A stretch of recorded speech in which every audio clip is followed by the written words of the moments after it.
In an imaginary world ruled by the waters of fate, people begin to wonder whether destiny is something that truly guides their lives, or if choices can lead to different outcomes. Some believe fate is fixed, while others think decisions can change everything. One day, monsters appeared in the world, plunging the land into chaos and causing people to panic and lose hope. Some fell to the ground in fear, while others ran for their lives, chased by terrifying creatures. During one escape, a small group of humans found themselves trapped at the edge of a cliff. With nowhere else to go, they hid behind a few rocks scattered across the plain. One young girl prayed in despair, hoping the monster would not find her. But when one of her tears hit her chest, a creature appeared, drawn by the faint sound. She begged for mercy, but the monster had no sympathy and did what monsters do. Nearby, a boy with green eyes watched from behind another rock. He wondered if this place was really the Phantom Star and realized the beginner's test was harder than expected. He thought he only needed to survive for 5 minutes to complete his job change, but seeing how the others were ordinary people, he doubted anyone could last even 1 minute. The boy's name was John Kai, and he was taking a beginner's test on a planet called Phantom Star, a massive celestial body that suddenly appeared near Earth 50 years ago. Its arrival caused no gravitational disaster. But soon after, animals and plants on Earth mutated into terrible creatures called celestial monsters. Humanity could not fight them with its current technology and faced near extinction. Amid the panic, humans discovered teleportation gates appearing across Earth. Those who entered them were transported to Phantom Star in digital form. There, people found a hyper-realistic virtual world where they could choose professions, gain equipment and skills, and grow stronger, like characters in a game. Over time, they learned that when a person reached a certain level on Phantom Star, their power could return with them to Earth, allowing them to fight celestial monsters in real life. These people who entered the other world to gain power were called explorers. John Kai was one of them, but during this brutal beginner's test, all his companions were slaughtered by the test monster, leaving him alone. Cornered at the cliff's edge, he felt hopeless. He thought about his family, his sister who had worked hard to support him, and his older brother suffering from kidney failure, who needed money for surgery. John regretted that he might die here, failing them and wasting all their efforts. As the monster approached, John refused to die without a fight. Instead of waiting for death, he ran. Though injured, he barely avoided the creature's fatal blow. With no other choice, he made a desperate decision and leapt off the cliff. He believed that surviving the fall was more likely than surviving the monster's next attack. At that moment, a notification sound echoed. A system message appeared, praising his decision as a rare player action and announcing that he had triggered a 1 in a million chance to unlock a hidden profession. The transfer was successful. John Kai had obtained a secret and honorable new job. After a long fall, John landed among tree branches that softened his impact. He survived.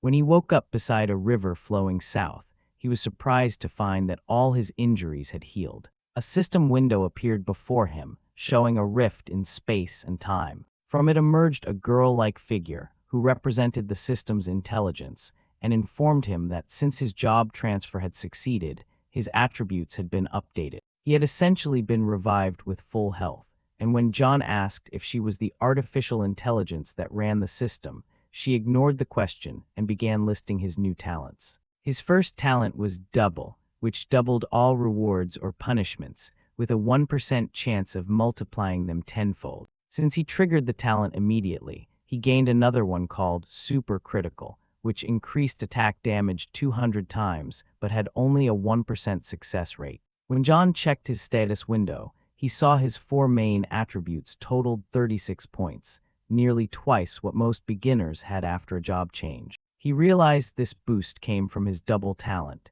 meaning he would level up twice as fast as normal players. The super critical talent also amazed him. Even though the chance of success was small, its potential damage was enormous. Looking around, John noticed a weapon stuck in the riverbed, one often used by monsters. He decided to retrieve it. At first, he had only wanted to complete the test and earn some money for his brother's surgery, but now that he had a hidden profession, he saw greater possibilities. Still, this was just the first step. To pass the beginner's test, every player needed to reach the city of Shino within 7 days.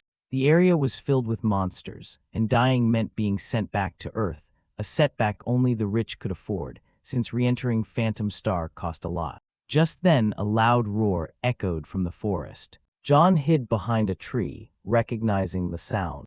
A huge serpent was attacking a terrified young man who fought with his eyes closed, throwing clumsy punches surrounded by faint energy. It was Yuan Zhu, John's old friend. Realizing the danger, John shouted to him not to be afraid and rushed out to help.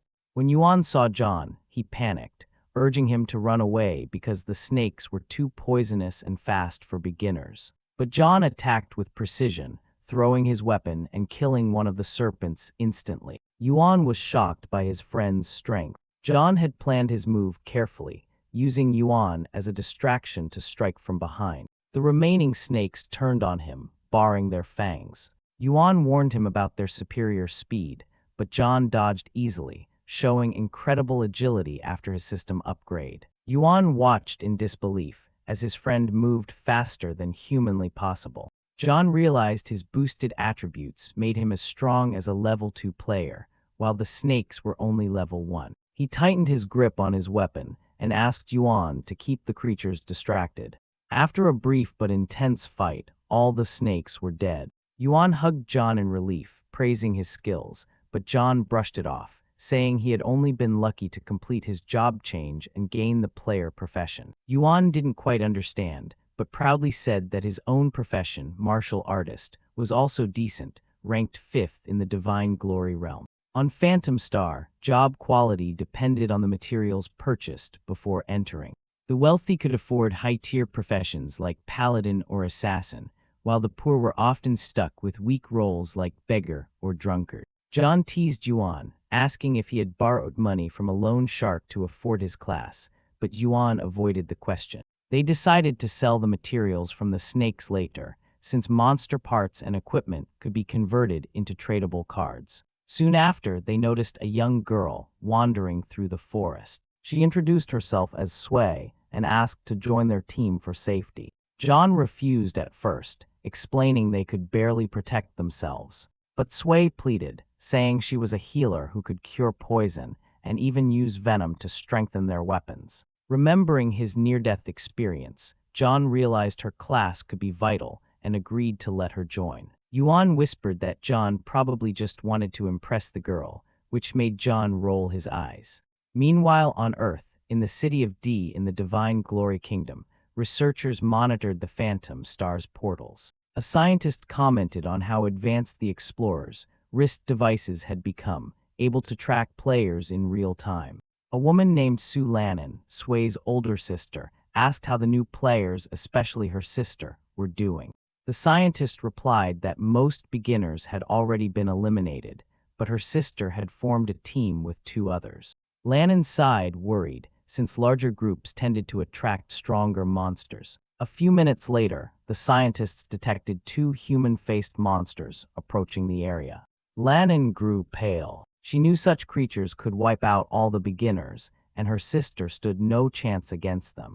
Death on Phantom Star did not kill players in real life, but the experience felt painfully real, often leaving deep psychological scars. Lannan feared she would soon need to send her sister for therapy. Then something unexpected happened. The scientist announced that her sister was still alive, and both monsters had been killed. Lannan was speechless.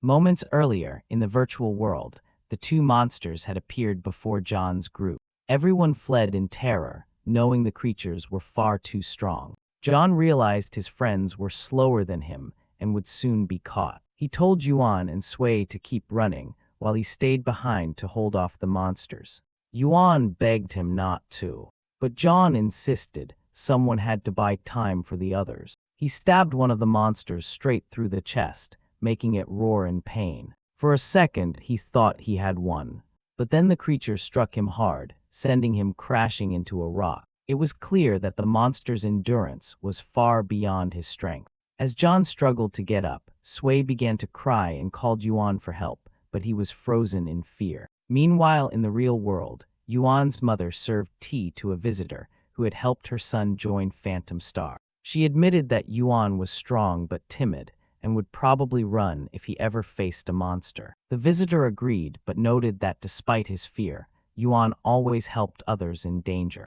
Back in the fight, Yuan heard Sui's cries and remembered John's sacrifice. Shaking with fear, he finally charged at the monsters, his fists glowing with energy. He shouted that if they were brothers, they would live and die together. With newfound courage, Yuan struck the human-faced monster with a powerful blow straight to its chest. John wonders if Yuan can really defeat such a powerful enemy with only one strike. He realizes that even if Yuan cannot deal high damage yet, the control and pressure of a martial artist are truly impressive and deserving of their high rank. It is not only Yuan who is helping. Sui also steps in to heal John's injuries from the monster's attack. John is surprised and asks why she is still there when she does not have a combat class. Sui, embarrassed but firm, says that a healer must heal the wounded and cannot run, even if she is scared. She explains that her father died during a previous monster wave because there was no healer to support him. He kept fighting until he fell. She does not want to repeat that mistake by abandoning her teammates. After a short time under her healing ability, John feels his body recovering completely. He stands up with excitement and praises Sui for her courage. But Sui says the three of them together still are not doing enough damage to kill even one human-faced monster. John then remembers what Sui said earlier about using snake venom to strengthen weapons. He reminds her of this and drags over a snake corpse. He asks if she can heal Yuan and coat his weapon with venom at the same time. Sui says she is not sure she can do both at once, but she will try her hardest. John understands that this is their only chance to win. He knows he himself cannot endure a direct fight with a human-faced monster for long, but Yuan can block the monster due to his martial artist abilities. Yuan's damage alone is not enough to kill the monster, but Sui can boost him. So the three of them together form a full battle group, Yuan as the shield, Sui as the healer and support, and John as the damage. After some time working, Sui finishes extracting the venom from the snakes and applies it to the tip of John's weapon. John moves forward toward the monster again, knowing his normal power is not very high, but the venom may turn the fight. On the way, he asks Yuan to pin down and restrain one of the human-faced monsters so that he can strike. Yuan understands immediately and continues to act as the team's shield. John realizes that as long as the three of them fight like a real unit, and each person does their job in sync with the others, even a so-called beginner killer like a human-faced monster can be hunted by new players. John then leaps at the monster and attacks with his venom-tipped weapon, striking a vital spot. The impact explodes with force through the forest, and the sound echoes everywhere. The system informs him that he has killed a level 2 human-faced monster. The others stare in shock. Their plan actually worked. After the shock fades, relief and happiness spread through the group. The remaining human-faced monster starts shaking with fear after watching its partner die, realizing that the same thing might happen to it. John prepares to fight again, thinking to himself that teamwork really works and that even though another monster remains, they can take it down if they stay organized. The creature is afraid but still charges forward, driven by pure animal instinct, as their formation activates again with near-perfect timing.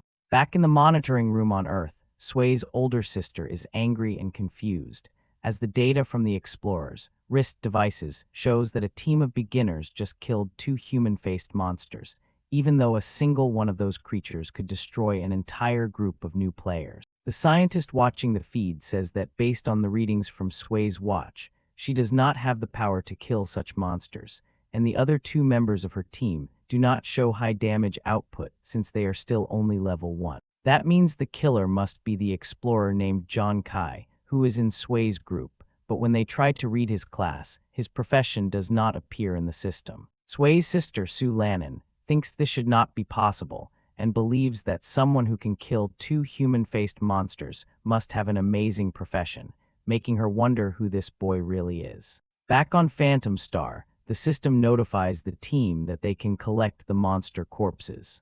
All three of them collapse on the ground, totally exhausted, as Yuan praises John for his quick thinking. Sui points out that now that they know they can beat human-faced monsters, they should be able to complete the test safely. But John says they do not need to rush to the final destination, explaining that there is still plenty of time to reach the city of Shino, the goal of the beginner test, and tells them to relax and rest. They are confused, so he explains further. He says that after the test ends, ranking points are counted, and rewards go to those with the highest points. The equipment given by the military to the top players is extremely useful and helps beginners survive later. Since they can now hunt monsters and turn them into points, they should aim for the highest ranking instead of only running for the finish. He then asks his teammates if they are willing to hunt more monsters with him to farm points and get better rewards in the end. They are unsure at first,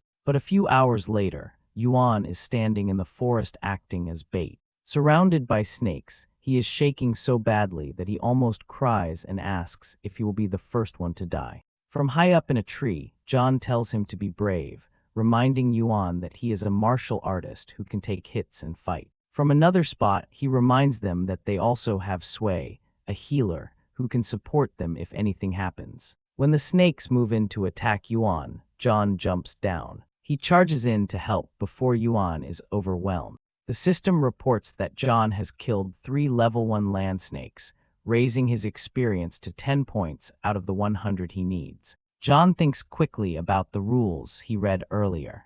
Only the person who deals the killing blow gains experience from the monster. Since he is currently the only one who can safely kill enemies, they all agreed to let him gather experience first. If he levels up faster, he will be able to protect them more easily. That is the plan. One day passes as the group keeps fighting non-stop.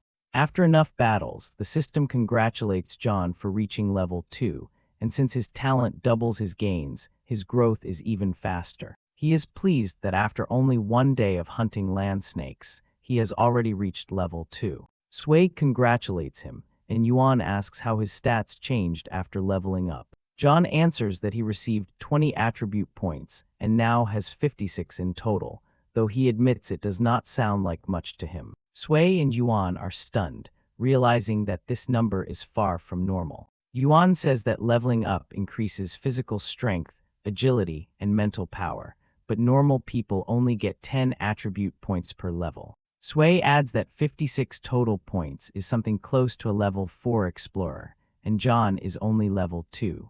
John explains that this is part of his class, which can double his rewards but also double any punishment. Even though his teammates do not fully understand, Sui can tell it is an extremely powerful profession, while Yuan suddenly feels discouraged because, compared to John, his own martial artist class now seems less impressive. At that moment, a rift opens in front of them again, and the system appears in the form of a girl who explains that when a player reaches level 2, they normally unlock 1 skill, but because of John's special talent, he will receive 2 skills instead. John is thrilled, realizing that he will now have 2 profession skills. The system explains the first ability, called Phantom Hand Flying Cards, which gives any thrown item a 20% armor-piercing effect, or 200% if the item is a card, though the mental energy cost is doubled. Then the system explains the second ability, called Phantom Eye, which increases his vision range and tracking ability by 50%, but doubles his mental energy use while active, and it can also be upgraded.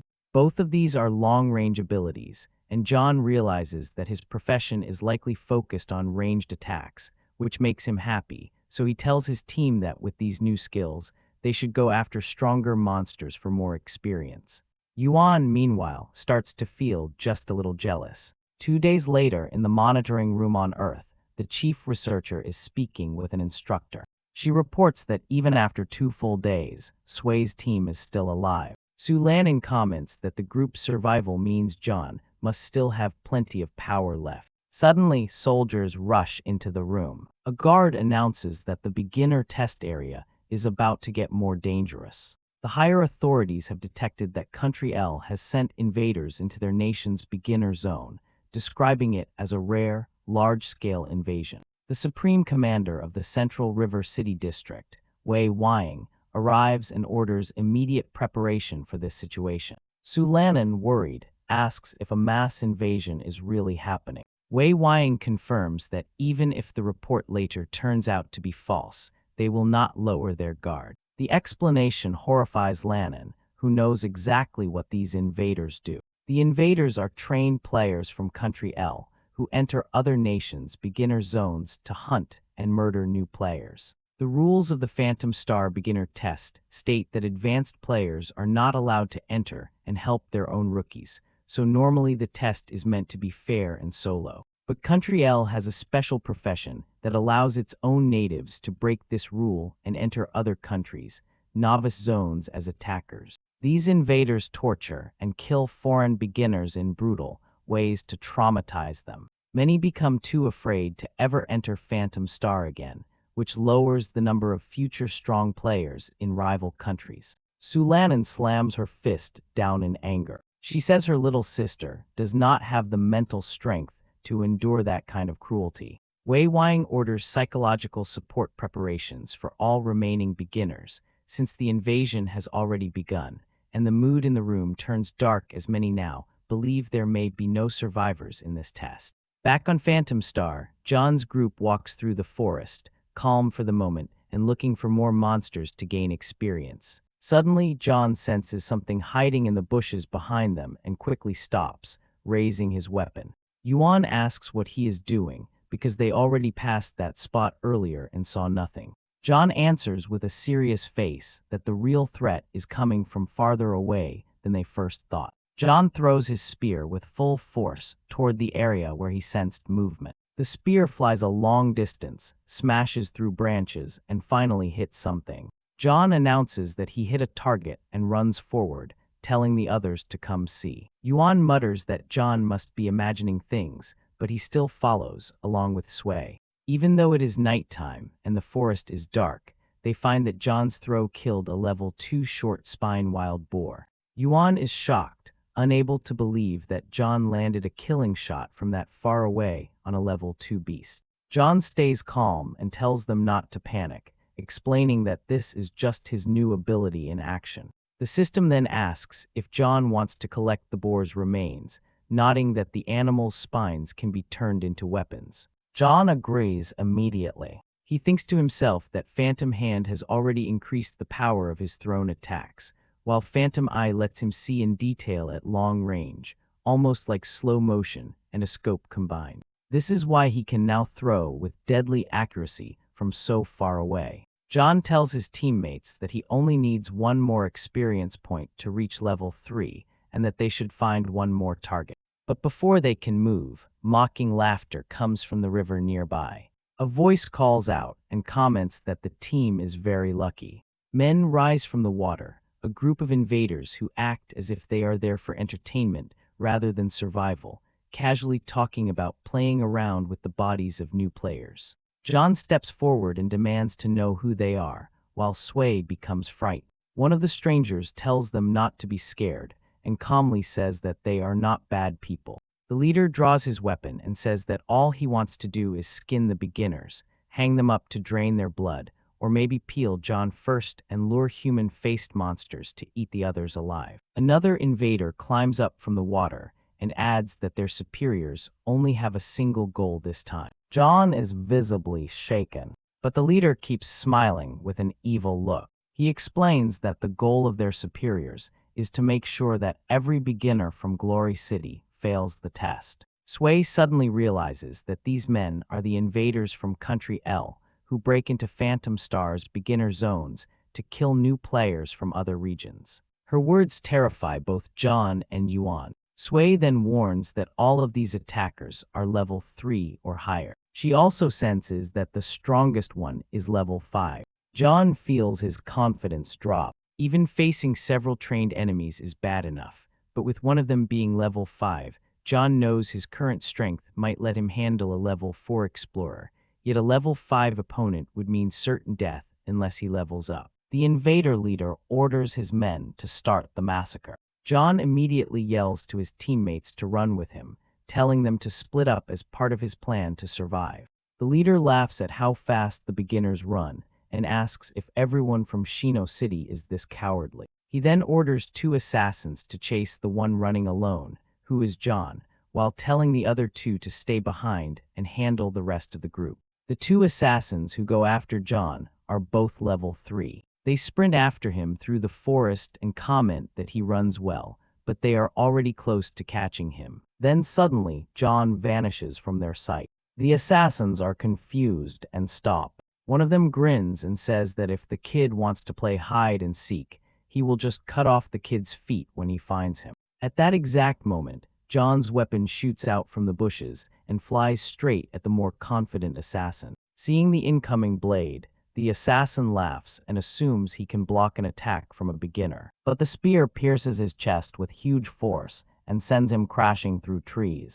The second assassin stares in shock. He runs toward his partner, asking if he is all right, only to realize he is already dead. John steps out from behind the trees. Holding 3 more throwing weapons between his fingers, he taunts the survivor and asks if this is really all the strength an invader has. The last assassin activates his wrist device, identifies John as a beginner from Shino, and demands to know how a level 2 player just killed his level 3 partner. Then he sees John's data, showing that John has 60 attribute points despite only being level 2. The assassin is stunned, but John is in no mood to talk, throwing his projectiles without mercy as they strike the remaining assassin's body. The attacker drops to his knees, groaning in pain in front of the boy he was supposed to kill. John thinks the fight went well. His stats are already equal to those of a level 4 explorer, so defeating a level 3 invader is not hard.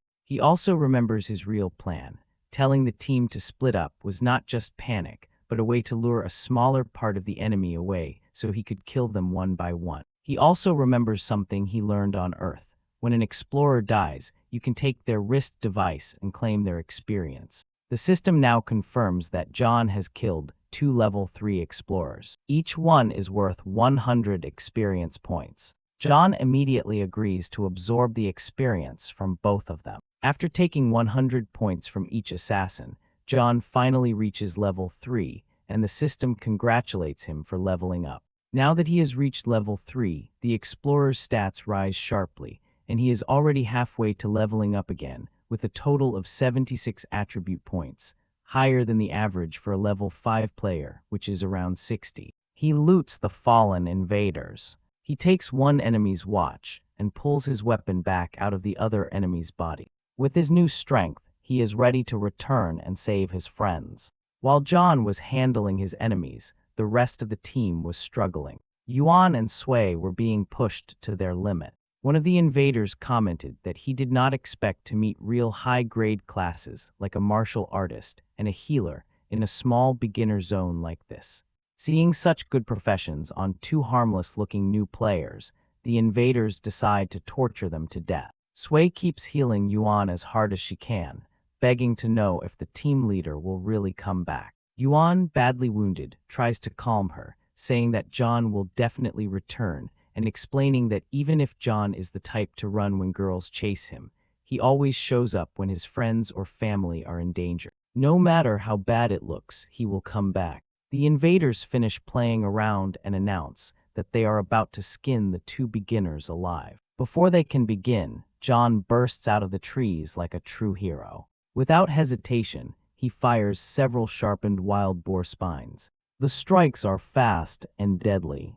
Several of the enemies are killed instantly. Yuan lights up with happiness, knowing in his heart that John would return. The surviving invader captain panics. He shouts into the empty forest, demanding to know who is attacking them. He cannot even see the source and wonders if the city of Shino somehow sent a special profession into the beginner zone. He realizes the situation is now dangerous for him and decides to run before the attacker shows himself. Sui notices that the enemy captain is trying to escape like a coward, but John is not going to let him go. He saw what the captain did to Yuan, and he refuses to forgive it. John takes the spear he got from the human-faced monster and hurls it. The spear strikes the fleeing captain in the back with brutal force. The man groans, crashes forward, and dies face down. With all of the invaders killed, John runs over and asks Sway if she is all right, and she sees that he really did come back. But there is no time to relax, as Yuan is in very bad shape, and Sway explains in panic that she can no longer heal him. His injuries are too severe. Yuan coughs and speaks weakly, saying that he knew John would come back, but this time he will not be able to go with him any farther. Then he falls to the ground. Yuan lies on the ground, barely hanging on, and with the last of his strength, he thanks them for everything they have been through together, saying that what they shared will become a great memory. His eyes begin to close as he tells them to continue forward without him and do their best to pass the judgment trial. Sway breaks down in tears, blaming herself and believing that part of the reason Yuan is dying is because she was not strong enough to protect him. John lowers his head, calls Yuan's name, and then, without hesitation, drags one of the still living invaders over and drops the body in Yuan's lap. He calmly explains that he left 6 invaders alive on purpose, each one wounded but not dead, so his teammates could get the finishing blow, level up from it, and recover. Sway remembers how the system works. When you kill an explorer in Phantom Star, you gain experience and your body returns to a healthy state, while Yuan realizes he may have just made a dramatic farewell speech for nothing and feels embarrassed. John, seeing that his battle brother was being dramatic on purpose, smiles. He tells the group they can now take revenge on the invaders, saying the enemy's survival now depends entirely on the team, and that the team is free to show them what true justice looks like. The captured invader realizes what is about to happen to him and goes pale with fear. The team says that what is about to happen is called karma, the proper greeting to give to visitors like these. Meanwhile, in Country L, in the Data Research Institute and the Stealth Operations Department, chaos breaks out. One by one, all the invaders wake up in the real world after dying in Phantom Star, remembering being wiped out by a beginner from Shino. The higher officer in Country L demands to know what happened. He asks how their elite invaders could have been destroyed and wonders if the enemy country now has a profession that can counter them. At the same time, in the kingdom of Shino, a scientist informs an instructor that the news is bad. He says that Sway made contact with the invaders. When Su Lannon hears this, she panics, knowing that her younger sister is not prepared for something like that. The Supreme Commander says that, sadly, no beginner has ever escaped from the invaders before, and that they need to prepare psychological support. But the scientist quickly says that is not actually the problem.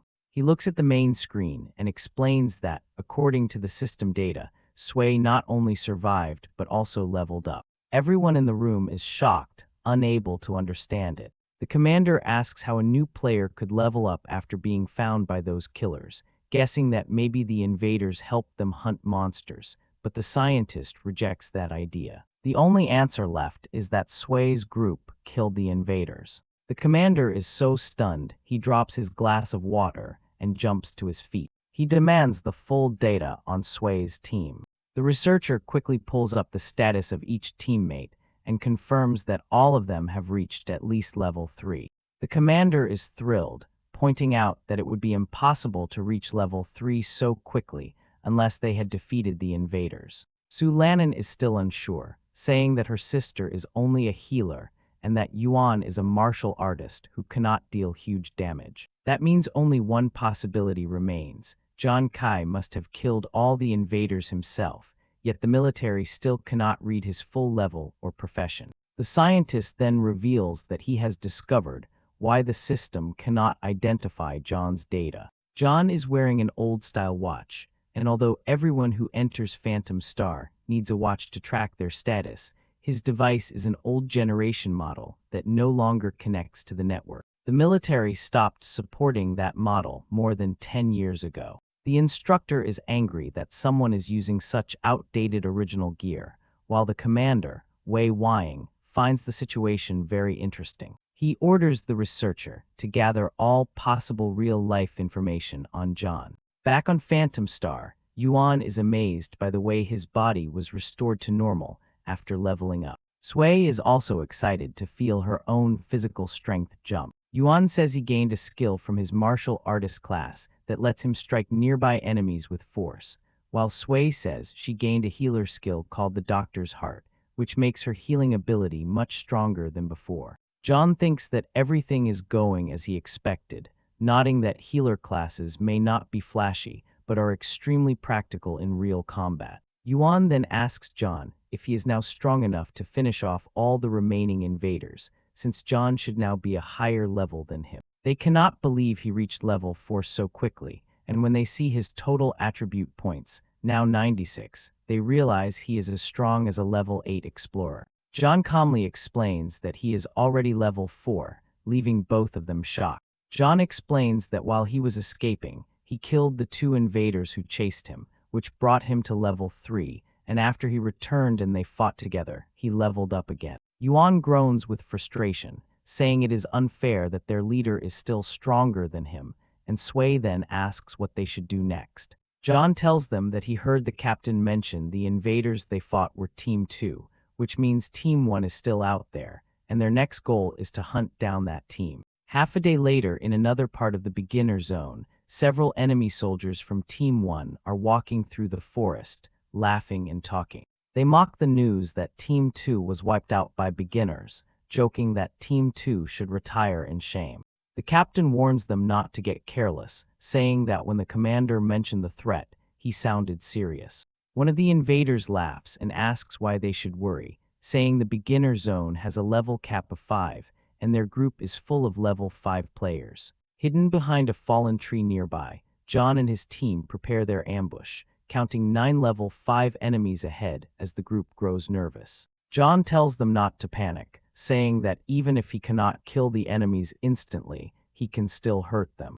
But he adds that if they do nothing, the invaders will just hunt other beginners, so waiting is not an option, they have to strike first. The enemy captain spots movement at the edge of the forest. He sees John rushing in with a spear. The invaders quickly realize that he is only a level 4 novice, and one of them is impressed that a player at that level has survived this long in such a dangerous zone. The captain grins, calling it a lucky find, and orders his men to kill John so they can count it as a military accomplishment. The invaders chase John.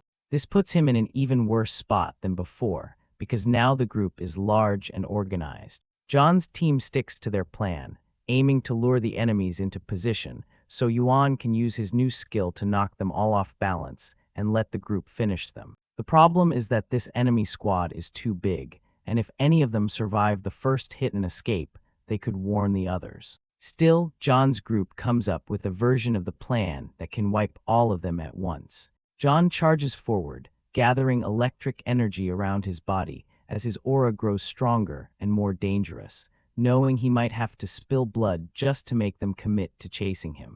The movement enrages some of the invaders and confuses others. They cannot believe that a beginner is charging them head-on instead of running. Seconds before contact, one of the invaders laughs at John and walks straight at him. He swings his weapon and slashes John's arm, ordering him to get out of the way, but John takes the hit without blocking and keeps running. He thinks to himself that he is still not close enough. The invaders surround him tighter and tighter, but he still needs them even closer for the trap to work. He keeps running past them and dodging their strikes just to pull them in deeper. Their captain grows annoyed and demands to know why his men cannot stop one level 4 kid. He says that all of them are level 5 and that it should be impossible for a lower-ranked player to avoid every attack like this. One of the invaders checks his watch. The first scan was too fast to get full information, so he now scans with a higher-grade watch. He frowns and reports that, although he cannot read John's total stats, he can see that John's agility is around 30 points. The captain is stunned, realizing that number should not be possible. Another invader argues that this must be a mistake, since his own agility at level 5 is under 20 points, and there is no way a level 4 beginner should be faster. The captain starts to shake, knowing that high-rank watches do not usually make this kind of mistake, and suddenly realizes the real danger, that if they are all chasing someone with agility that high, the boy is not running in panic but leading them. The captain shouts to his team that they have been tricked and tells them to escape right now. But it is already too late. As the invaders start to pull back, golden lightning cracks through the sky. Yuan is in position and activates his special ability, Earthquake. He slams the ground so hard that the force lifts the invaders off their feet, throwing all of them into the air and leaving them helpless. John thanks his old friend in his mind as he surrounds himself with crackling energy, telling Yuan to leave the rest to him. He then begins his attack, launching wild boar spines with perfect aim. The invaders hit the ground one after another, and one after another they die. The entire enemy squad is wiped out almost instantly, exactly as planned. Yuan can barely believe what he just saw, staring at John and asking what kind of terrifying monster his friend has become. The system reports that John has killed 5 level 5 invaders, and after looting them, he gains 2,000 experience points, enough to reach the highest possible level in the beginner zone. John reaches level 5 and realizes that from this point forward, the amount of experience he can loot from enemies will be doubled for higher explorer levels. Sui is amazed, saying she has never seen anything like this, and when Yuan asks if they are going to power up even more, John explains that he left 4 of the enemies only half alive on purpose. Those weak survivors are for Yuan and Sui to finish, so they can gain their own experience. He says that earlier he had to kill most of the enemies himself to level up fast and protect them, but now he has leveled enough. After everyone gets enough points, they will head to the finish line, and Yuan and Sui are excited because it is finally their turn to evolve. As they move through the forest looking for more enemies to level up the team, John tells the others to stay alert. He says there are still many monsters on the way to the end of the test, and that the closer they get, the stronger and scarier those monsters become, with the possibility of even a final boss waiting in the beginner area.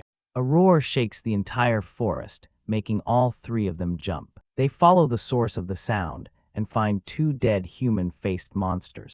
Their bodies are torn apart, heavily mutilated. Sui recognizes the corpses, and Yuan nervously asks what kind of creature is strong enough to do that to monsters of this level. Curious, John activates his phantom eye skill to sharpen his sight and focus on the area. He notices a faint golden glow in the distance. He realizes that something covered in golden energy is what killed those 2 monsters. Sui is confused and interested, but before any of them can say more, something attacks.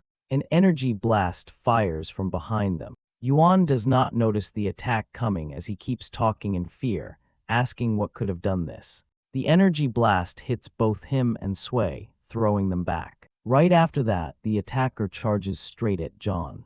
Yuan struggles to his feet and shouts a warning, saying that whatever it is seems strong enough to kill instantly. The creature slams into John, who does not even bother to defend. The others are shocked, but instead of being killed, John simply grabs the attacker. Now they can see what it is. It is not a giant beast, but a golden hamster. Yuan and Sui are stunned. John catches it like it's nothing and calmly says that the little creature is not fast at all, calling it a fat rat. The hamster gets angry, saying it was only caught because it wasn't paying attention and claiming that it's actually very fast. To prove it, John does something unexpected and lets it go. The hamster surrounds itself with golden energy, spins up speed, and darts forward again to attack the beginner. Yuan shouts in panic, asking why John is letting it loose, and reminding him that this same creature just killed 2 human-faced monsters. John simply reaches out and catches the hamster again, doing it even more easily this time, and without any effort. Then he tosses the hamster down and says it is still too slow for him. To make his point, he casually starts tossing the hamster from one hand to the other in midair, not even giving it a chance to escape. Sui and Yuan stare in disbelief, unable to understand how John became this strong so quickly. At this point, John is holding a creature that just destroyed 2 human-faced monsters, and that creature cannot even break free. Holding the captured hamster, John says it seems the little beast is not going to run anymore, while Yuan, stunned, keeps saying that what John just did is unbelievable. John says he does not know if this little rat can be tamed and turned into a combat companion, but either way, they should still collect the bodies of the human-faced monsters. He also points out that his teammates are almost level 4, so they should hurry and gather more experience,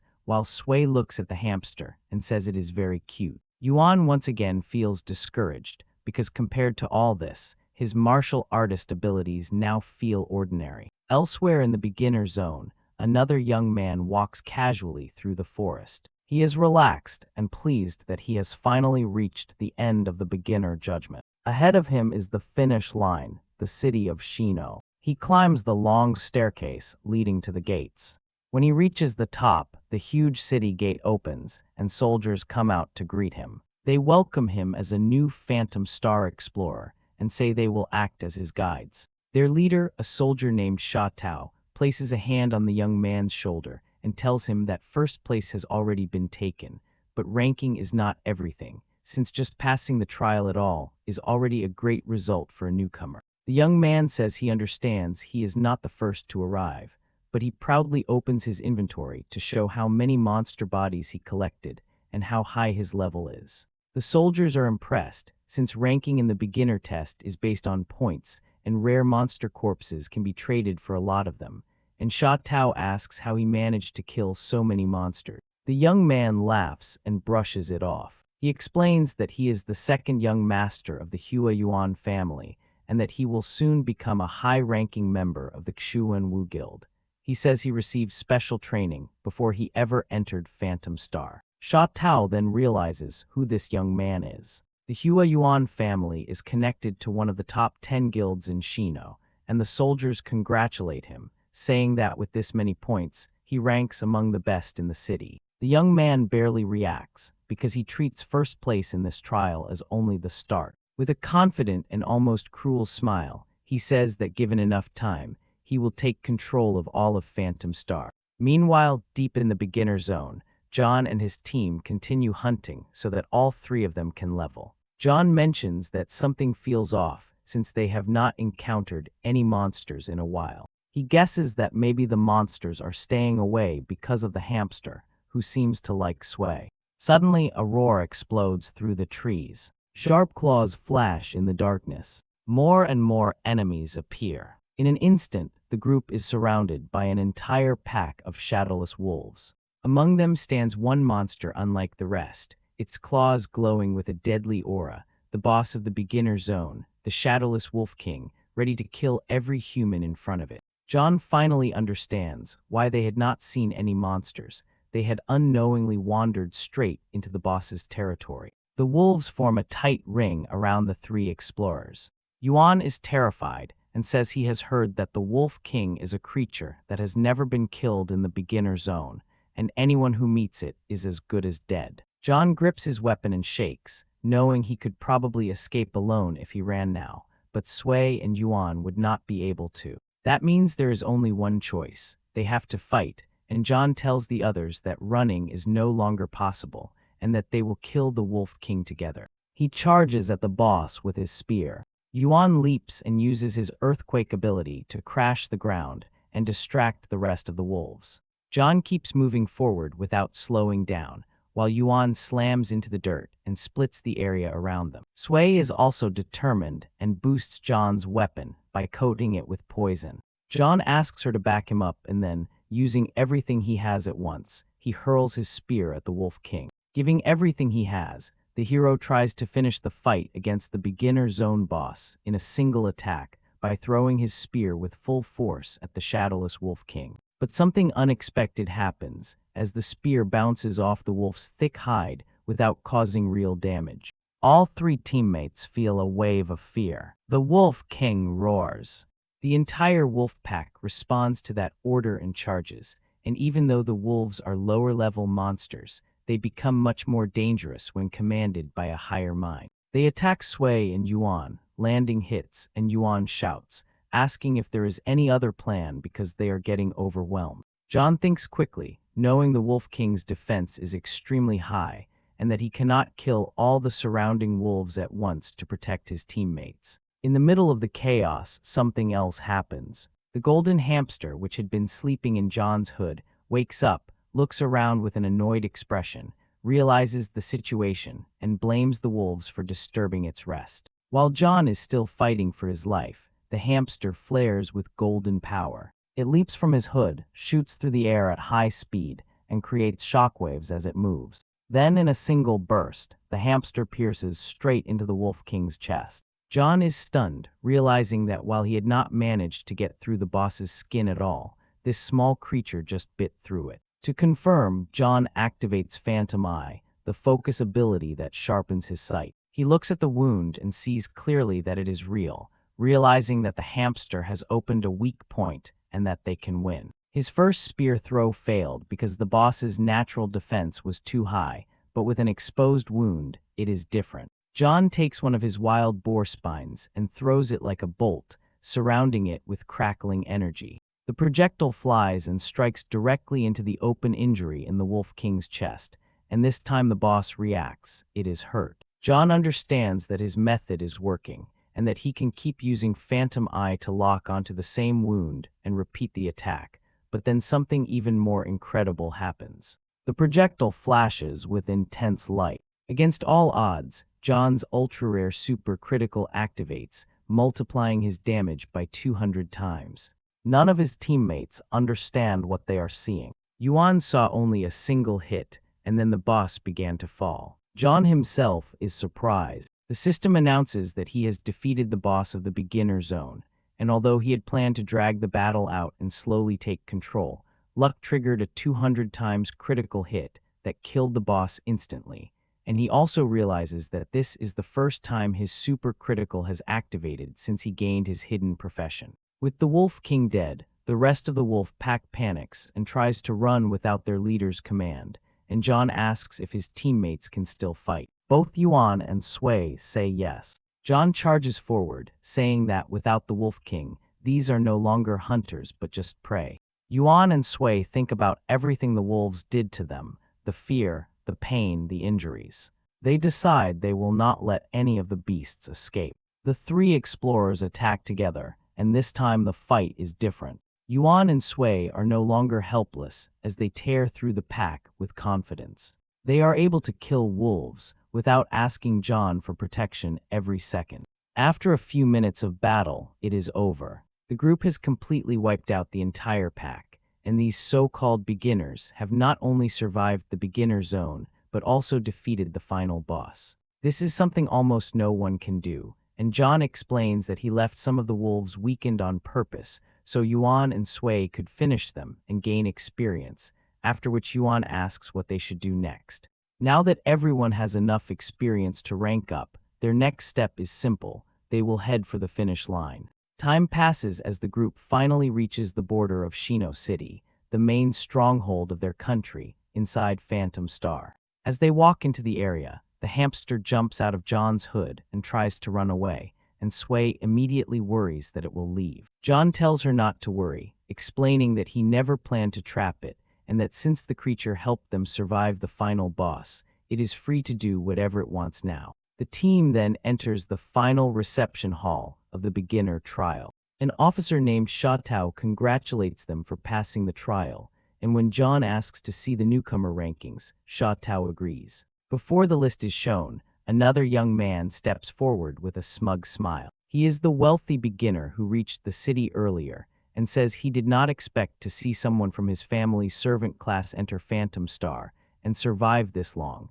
then offers to show the rankings to John. John is mildly surprised to see this boy, Huang Wei, already here. The rich boy looks at the ranking, proudly claims first place, and mocks John's team, calling them bottom feeders who somehow crawled up. Other followers join in, insulting John's group, calling them losers, and demanding to know how they dare to ask about rankings at all. Inside, John remembers his past with this boy, and how his sister worked in the Huang household just to save money so he could enter Phantom Star. He remembers how this same rich boy harassed his sister, and how he used John's sick brother to humiliate them both. Yuan steps forward in anger and tells Huang Wei to shut up, but John stops him and says it is fine. He apologizes to the others in the hall for the disruption, and calmly says that the rankings are going to change anyway, adding that his team will take the top 3 places. For a moment, the whole hall goes quiet. Then the rich boy and his followers burst out laughing, saying that John is just dreaming.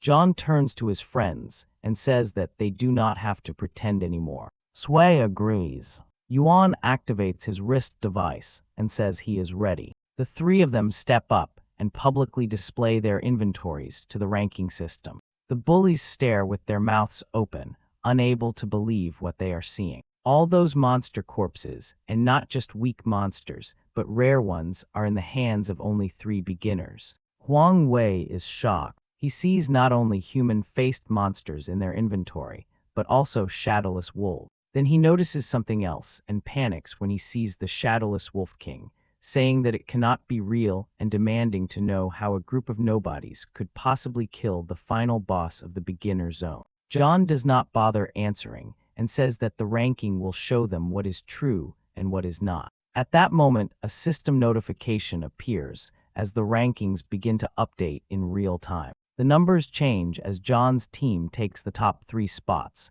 forcing the arrogant rich boy to face the truth. That is not the end of it, as John's group has more than just monster corpses. They also place several wrist devices on display, the watches taken from the invaders from Country.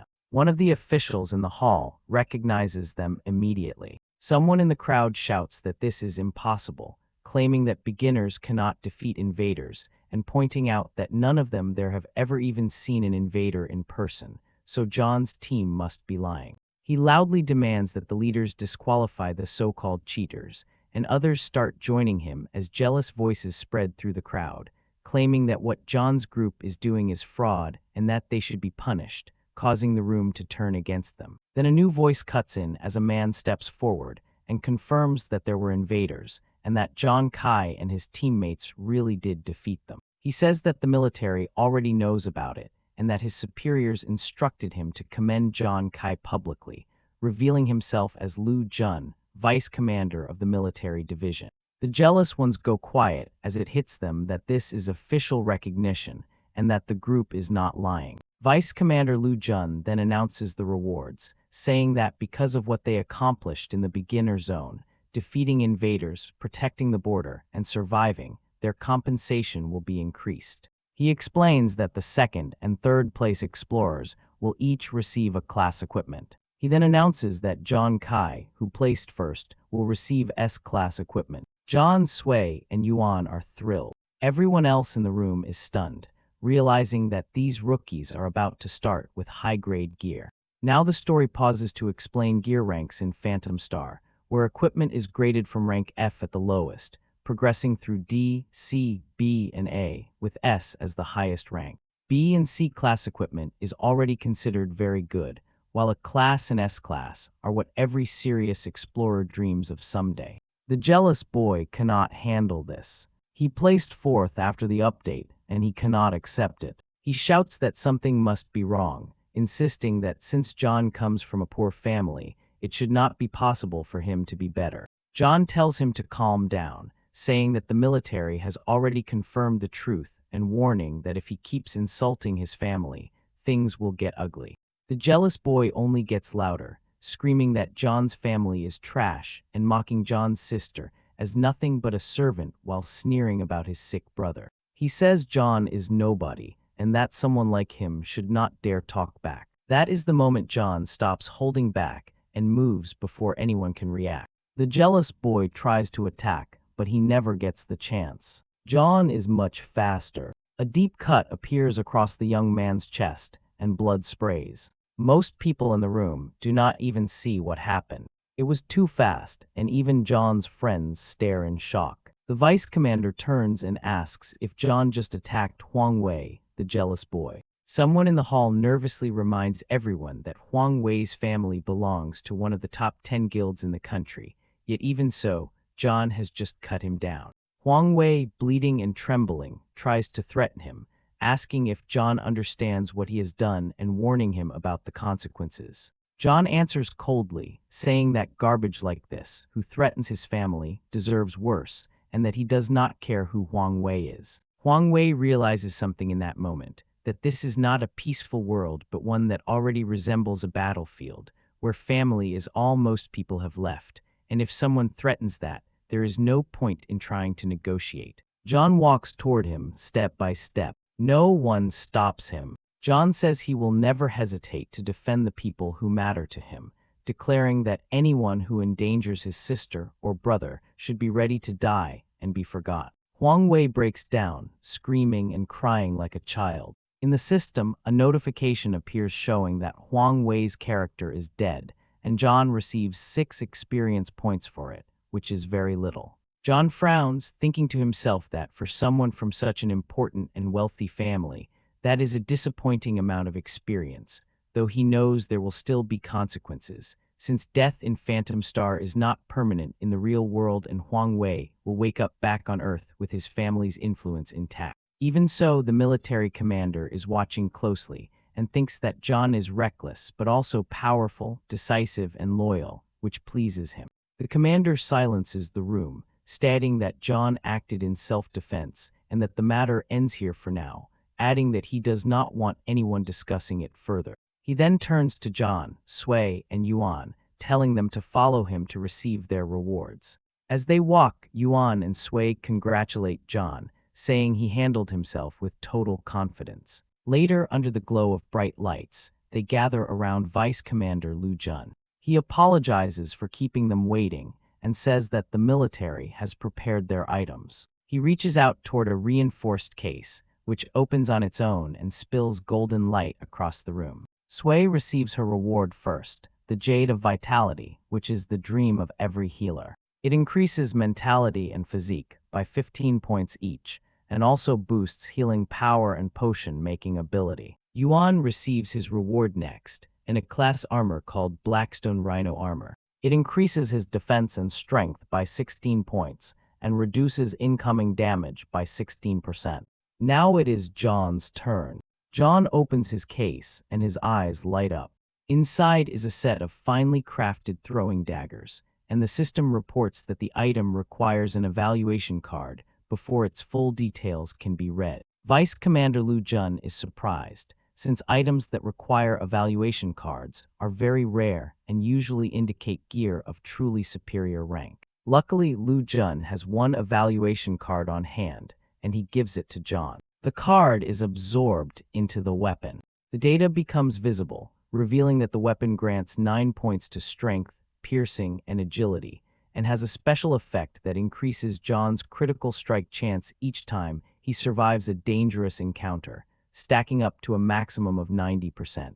Lu Jun quietly thinks that the weapon might not be a good match for a rookie, believing that beginners do not deal enough damage for a high critical chance to matter much yet. One of his fellow officers argues that this is unfair to John and asks if they should let him choose something else. John refuses. He says he wants to keep the daggers, believing they are the best possible weapon he could have received. John knows something the officers do not. His class talent allows a critical hit to deal 200 times normal damage. The downside is that his chance of landing a critical hit is much lower than that of normal players and rarely triggers, but these daggers change that. The daggers increase his critical hit rate by 10% each time that special effect stacks, up to a maximum of 90%. That means this weapon is almost perfectly made for him, turning his risky, rare super critical into something he can trigger often, so he decides he is absolutely keeping it.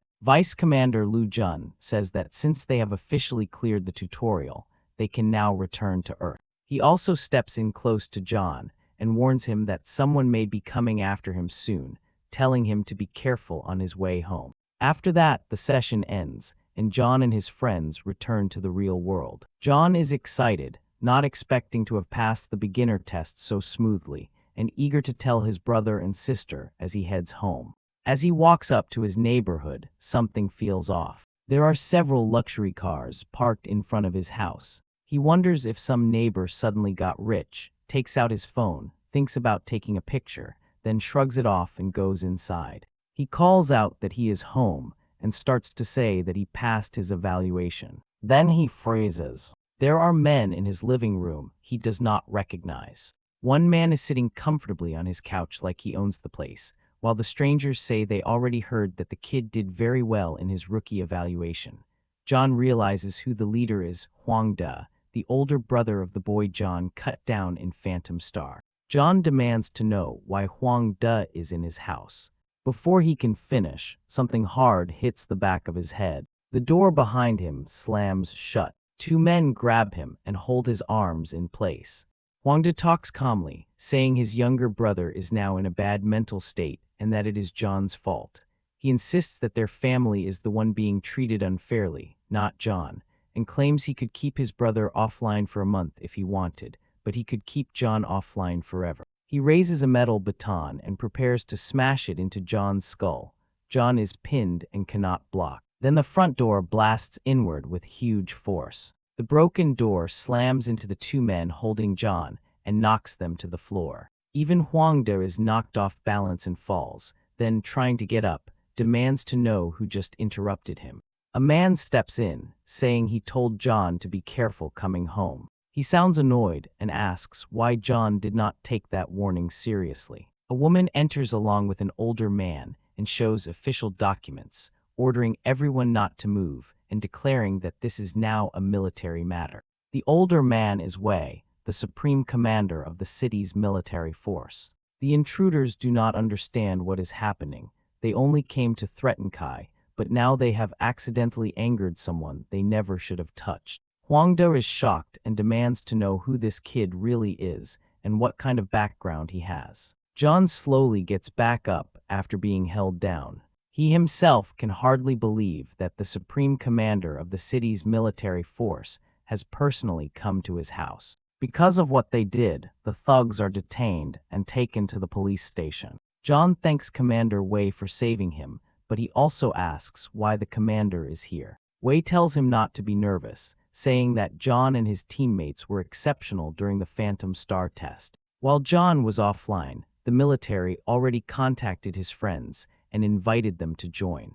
Wei explains that he is here to extend the same invitation to John, then sighs and exhales smoke from his cigarette. Wei then says that John has started something new, that a new profession has appeared through him, and asks if John understands what that means. He explains that there are already many existing professions on Phantom Star, and that every 20 levels an explorer can change profession, altering their attribute growth, sometimes making fighters stronger and sometimes weaker. Most professions are useless to the military, but it is always searching for those with real combat value. He believes John's profession has enormous potential. The woman with Wei steps toward John. She asks if he would be interested in joining the military and building a future with them. She says they are not here to force him and that they already know his family situation since they looked into it. She also says that if he joins, the military will pay for his brother's treatment and guarantee his family's safety.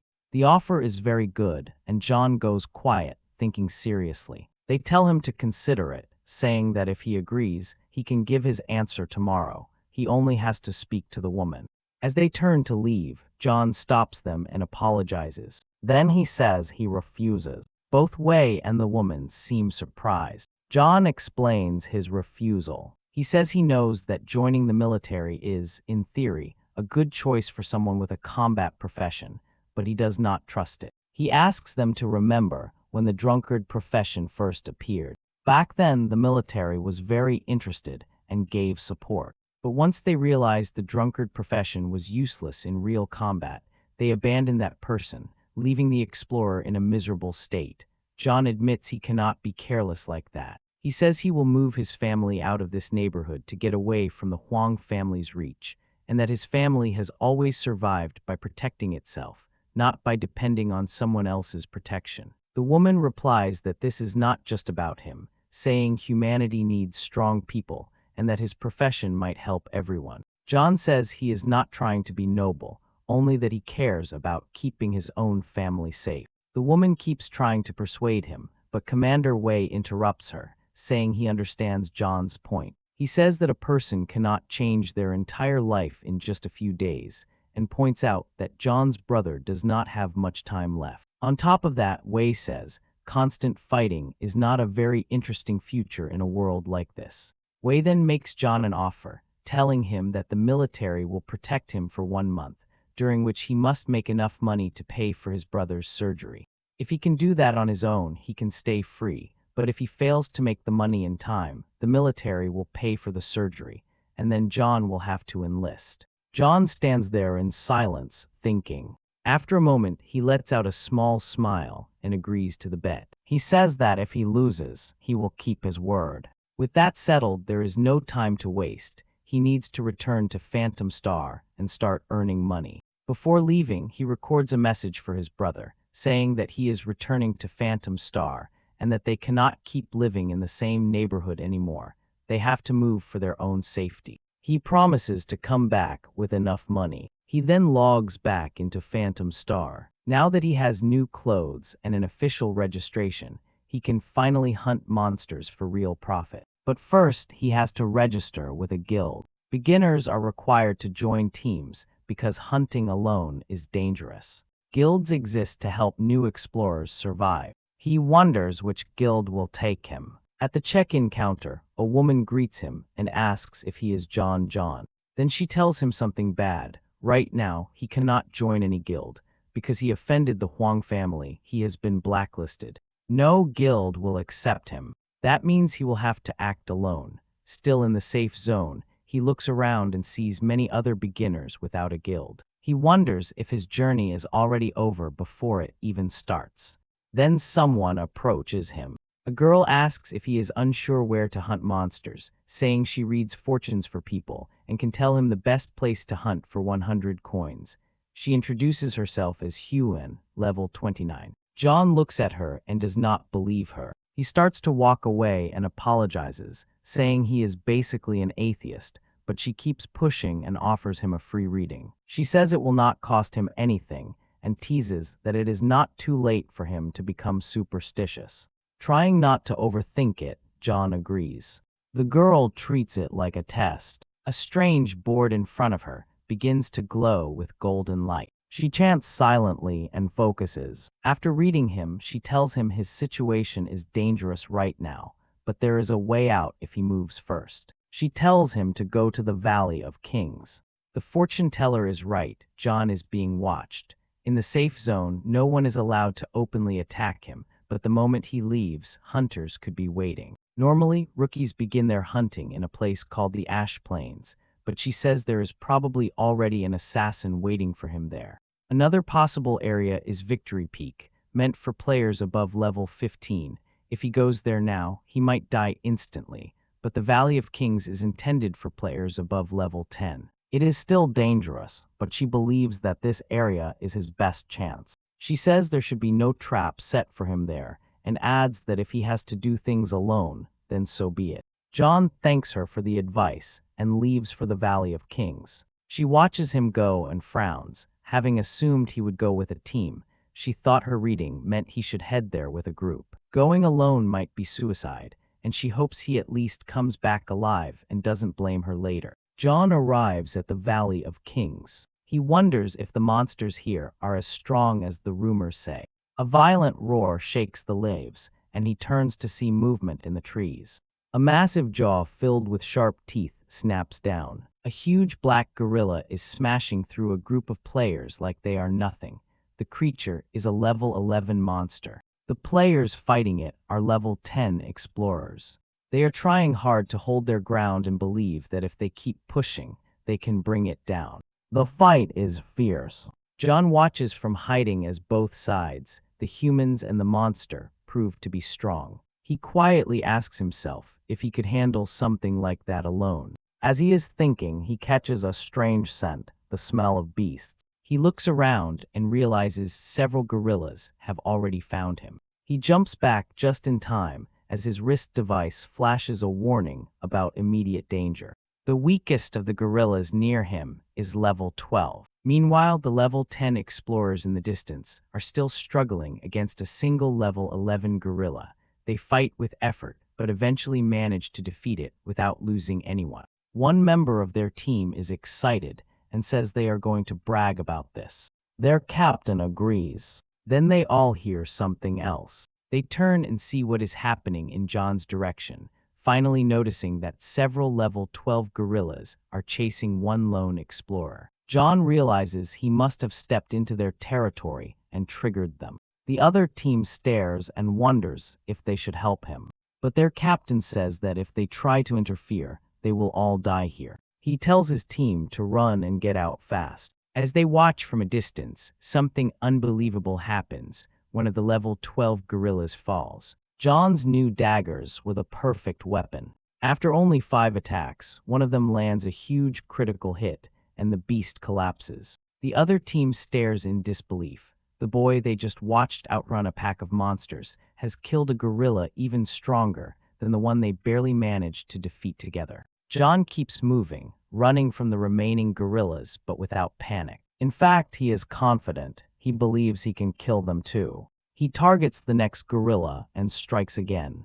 Another body drops, leaving only one gorilla remaining. John got a critical hit in just a single throw this time, and the monster falls. The onlookers are speechless. This kind of result would be difficult even for a larger team than theirs, yet the boy did it alone. John pauses, breathing hard, and admits to himself that it was still more difficult than he expected. He looks down. He now has 3 corpse cards from the gorillas, proof of the kills that can be traded for money, and feels more certain he can do this job on his own. He continues walking deeper into the valley. Once he is gone, the other team starts arguing. One of them says they should have introduced themselves and tried to recruit him.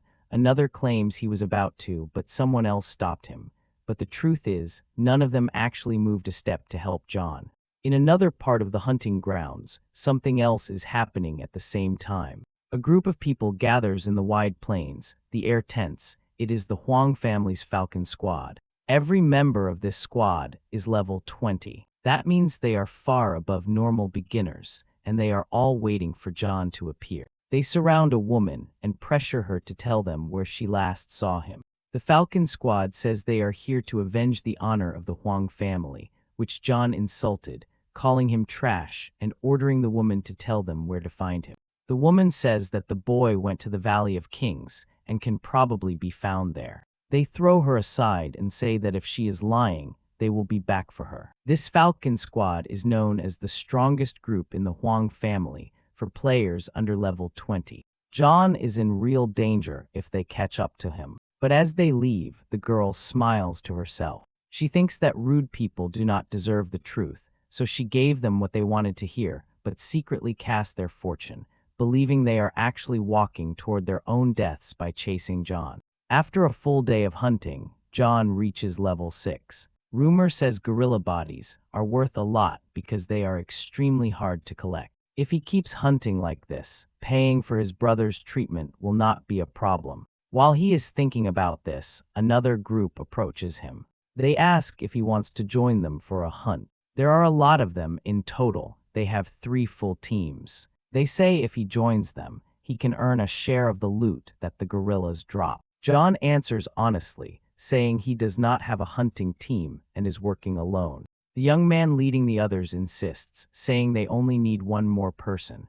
He explains that the Valley of Kings is full of cliffs and peaks, and at the top of one of those peaks, a group of people is already gathered. He points down and shows John what they are looking at. Below them is an elite treasure chest. He says they have been watching that chest for a while. It is guarded by elite gorillas, which are much stronger than normal ones.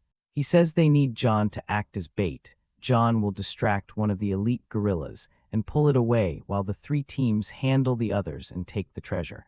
And afterward, John will get a share of the reward. They also mention that elite treasure chests tend to give out rare items, sometimes even better than what you get from normal monsters. John thinks about it and realizes what this plan really is. They do not expect him to come back alive. But at this point, he is already involved. He decides to go through with it. They begin the operation. Everyone moves into position according to the plan. The elite gorillas notice the intruders. The leader of the hunters signals that the job has started. John is the one who must lure one of the elite gorillas. He leaps into action. He strikes the first gorilla and grabs its attention, pulling it away from the group and leading it far from the others. The leader of the hunting teams is pleased. John does exactly what they wanted, luring an elite gorilla away by himself and becoming the bait. The leader expects John to die, which means one less person to share the treasure with. The rest of the teams fight to the death over the loot, while the elite gorilla's attacks are brutal. John knows he is taking a huge risk by running alone like this, as an elite gorilla is much stronger than a normal one. A normal explorer would already be dead, but John is not a normal explorer. He throws his daggers at the beast. Every throw hits clean. The elite gorilla staggers and finally crashes to the ground, dead. A level 15 elite gorilla is still no match for John's critical damage. Now the situation turns. It is John's turn to use the other explorers. Outside, the three teams are locked in battle with the other elite gorillas, struggling to hold them back. Even with their full numbers, they are barely managing to survive. Their leader keeps shouting for them to stick to the plan, trying desperately to keep things under control. John, meanwhile, moves quietly. He only needs to walk a short distance before he finds what he came for. There it is, the elite treasure chest, and getting this far was easier than expected. All it took was killing the first elite gorilla guarding the entrance, but as he reaches for the chest, a roar explodes from inside the cave. Warm saliva drips onto his shoulder from above. Another gorilla was already in the cave, guarding the treasure. It drops down in fury and nearly crushes him. This one is different. It's a level 20 elite gorilla that the other teams had no idea existed, and unlike the others, this one is actually dangerous to him. The gorilla moves to block the exit entirely with its body. There's no way out now. It's kill or die. John attacks first, throwing his daggers, but this time they do nothing. They do not pierce the monster's skin. Even hitting its eyes is useless. The system shows why. The gorilla's defense is 23 points. John's normal attacks can't break that number, and even though his daggers ignore 9 points of defense, it's still not enough. While he is thinking, the gorilla charges. John is struck hard and smashed against the cave wall. His body slams into the rock, pain exploding through him as he struggles to sit up and understand what just happened. The difference between them is too big. He is outmatched, but even so, he refuses to die here. If he dies now, he won't be able to return to Phantom Star for an entire month, which means he won't be able to earn money. And if he can't earn money within 1 month, he'll break his deal with Commander Wei and be forced to depend entirely on the military, losing his freedom, something he cannot allow. His vision starts to blur. His body weakens, and he can feel himself slipping. Then in his mind, a memory rises. He hears a voice telling him to stay awake, and then he sees his brother. In the memory, his older brother is running while holding him. The world around them is broken. They are in a ruined city, his brother doing everything he can to carry him, keep him awake, and get him to safety. A memory from 10 years ago when their home became a war zone. John thinks of that moment, remembering how his brother kept going even as everything collapsed around them. He remembers how his brother and sister saved him, and he refuses to give up. He pulls one of his daggers back into his hand. Energy spreads through his body as he forces himself to move. He will not die on the floor of this cave. Outside the memory, inside the cave, the level 20 elite gorilla lanes in, and then it swallows him. The monster lifts its head with satisfaction, believing the fight is over. But something else is happening inside. A moment later, the gorilla's face twists and it lets out a horrible sound. Its head bursts apart into fragments and blood. Its body drops like a stone, and the giant creature lies dead. John is injured, exhausted, and covered in blood, but alive. He figured out that the gorilla's outer skin was too tough, but its mouth was softer.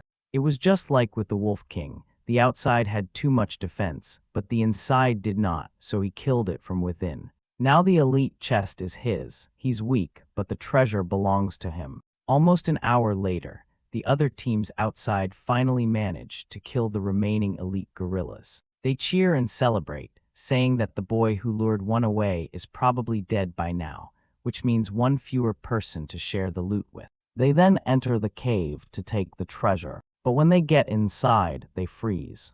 The cave is empty, and the elite chest is gone. The captain starts shouting in anger, saying the chest was supposed to be there. Someone else says that he saw the boy run inside the cave while they were still fighting, but he thought he imagined it. He did not say anything because it did not seem possible that the boy survived. Now the group turns on their leader. They complain that they have been out here for days, that their pay is late, and now the treasure is gone because they were tricked. Meanwhile, in another part of the valley, John is resting. He figures those people are probably cursing him right now and shrugs. He opens his system screen and looks at the treasure chest he took, which he still hasn't opened. Then he opens the chest and can barely breathe.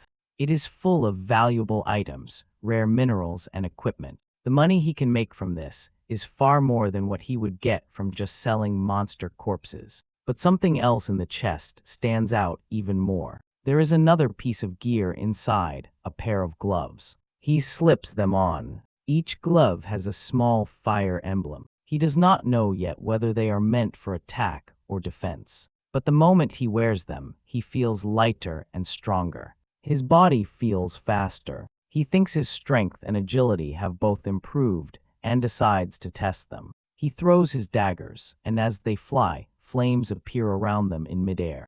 This must be the effect of the gloves. On Phantom Star, there are many kinds of flames, some extremely deadly, others almost worthless. Normal flames are weak. Ordinary fire is usually only good for lighting a campfire or cooking and isn't considered a real weapon. So John thinks that maybe these gloves are only for utility. Before he can finish that thought, the forest shakes. A heavy force slams into the ground nearby as a giant arm crashes into the dirt. He turns and sees them, 4 elite elemental gorillas. He wonders if one of them was hit by one of his test throws, or if they simply sensed him. Either way, all 4 are now staring directly at him. Even one of these enemies is a huge problem, but facing 4 at once could be impossible. He uses the same trick as before, aiming for the mouth, and throws a dagger at close range toward the open jaw. But this time the gorilla is ready. It clamps its mouth shut before impact, and the dagger bounces off. The system reads the result, 0 damage. John realizes this is bad. They've already learned his pattern and know to guard their weak point. He runs. In his current condition, even if he manages to target the inside of one of their mouths, there's no way he can handle all 4 at once. He might die here. Then he notices something strange. One of the gorillas suddenly begins losing health as its body catches fire. He doesn't see what started the fire, but the flames spread across its body. Then another gorilla's health drops, and then another's. The health drain keeps rising. One of them bursts fully into flame, and its health bar drops by 2,000 points in a single moment. The fire spreads uncontrollably, and the elemental gorillas panic. The flames keep spreading, and though the gorillas try to run, they are already burning. John stares, struggling to understand what he's seeing. He doesn't even know how the fire is jumping from one target to the next. A tiny spark lands on one gorilla's chest fur. The gorilla slaps at the flames, but it's already too late. Its arm catches fire, then its shoulders, and soon its entire upper body. Now all 3 remaining gorillas are burning hard. John watches as the last of them begins to fall, still confused. He doesn't understand how the fire grew so strong so fast. It started as normal fire, yet now it looks like something else entirely. Then the flames fade, leaving all 4 massive bodies on the ground, completely dead. Something becomes clear. He saw the damage climb.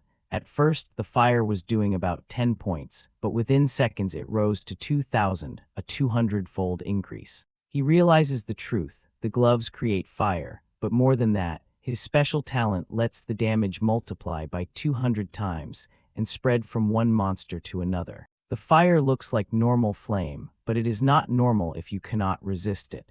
If they cannot endure the heat, it becomes fatal in seconds. With these gloves, he can inflict 2,000 points of damage per second across groups of enemies, meaning it no longer matters if he can't pierce a monster's outer defense. He can simply burn them down. For the gorillas, this is a disaster, the worst night in their history, as fire filled the valley and nothing could stop it. No one had ever burned elite gorillas like that.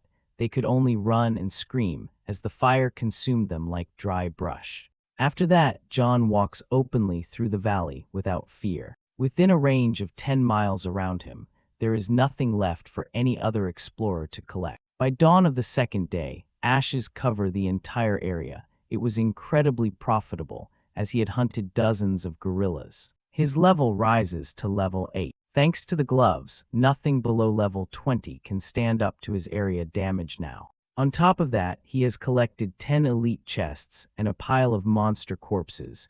He's going to make a lot of money. He looks up at the sky and feels a little lonely. He misses being with his friends. He does not know exactly how they are doing right now, but he guesses that since they joined the army, they are probably all right. Back in the Valley of Kings, his former companions are frustrated. They find almost no gorillas left, as someone has wiped them out. One of them says that without John, everything is much harder. He used to help them find monsters and take them down. A senior explorer addresses the rookies and tells them not to complain. Lee, a level 38 fighter, says the area is too dangerous for beginners, which is why they aren't finding monsters anymore, and adds that even with John, this place would still be risky. All they can do now is keep searching and hope they find at least one remaining gorilla. Even so, they admit it out loud.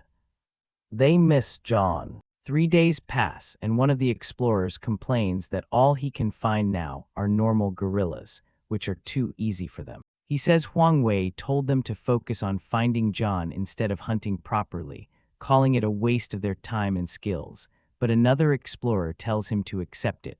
Orders are orders. The others turn and listen to what he says next. He explains that a few days ago, they saw something unbelievable in the Valley of Kings. A single person took down 3 gorillas without difficulty. The arrogant explorer scoffs, saying that might be impressive for low-level beginners, but not for real fighters. He clearly isn't taking it seriously. The group shows him an image of John. They ask if the arrogant one has seen that boy anywhere in the valley, and the others confirm that yes, he's the same person they saw, the one who killed 3 gorillas alone. They say he was just a level 5 rookie at the time. The arrogant one says that's obviously a lie and vows that when they find him they'll crush him, but then someone spots John, seeing him leaving the Valley of Kings. The arrogant one smiles. John is nearby at last. He rallies his squad, ready to finish their mission. Elsewhere, John's old supporters shake their heads, feeling sorry for the newcomers who are about to pick a fight with him, completely unaware of what they're walking into. At the exit of the valley, a crowd has gathered. People are annoyed there are almost no gorillas left to hunt. Some say a huge fire burned them all, while others insist that's impossible and that no single person could have done it. By this point, John is level 10. After defeating all those gorillas, he has collected 19 elite chests. Then he hears someone shout his name from behind and tell him to stop. He turns. It is the Huang family's Falcon squad. Everyone nearby starts whispering. They all know this squad belongs to the Huang family and wonder what John did to make them hunt him like this. John looks at them and asks if the Huang family really sent them. The arrogant leader of the squad draws his weapon, saying that John must have forgotten who he insulted during the beginner tutorial, and that now the whole squad is here for one reason, to kill him. John braces himself. He tells them that he acted in self-defense before, and asks if they seriously want to keep doing this. They answer that they don't care about self-defense, they care about the bounty. So John decides not to show mercy. His daggers fly. Some of the Falcon squad members dodge the first wave.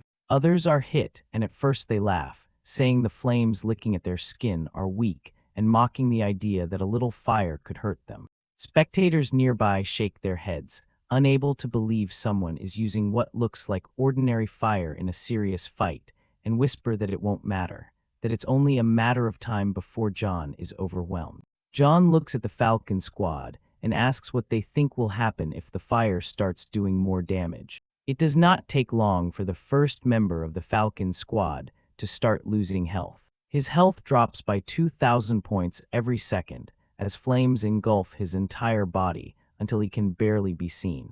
His teammates panic, trying to put the fire out, but nothing works. They can't understand how such a normal-looking flame is draining life so fast. The other 2, who were only lightly touched by the flames at first, now begin to burn as well. Soon they also turn into human bonfires. The rest of the squad realizes too late that something is very wrong. Before they can react, more of them are swallowed by the spreading flames. The fire devours them, their bodies burning away as they struggle helplessly to stop it. The system confirms what just happened, announcing that John has completely wiped out the Falcon squad and stolen their experience points. Everyone who saw the fight is stunned. A crowd that had expected John to be killed now stares at the bodies of an elite level 20 squad lying on the ground, taken apart by one person. The onlookers whisper, wondering who this dangerous kid is. One of them tries to scan John's information with a wrist device,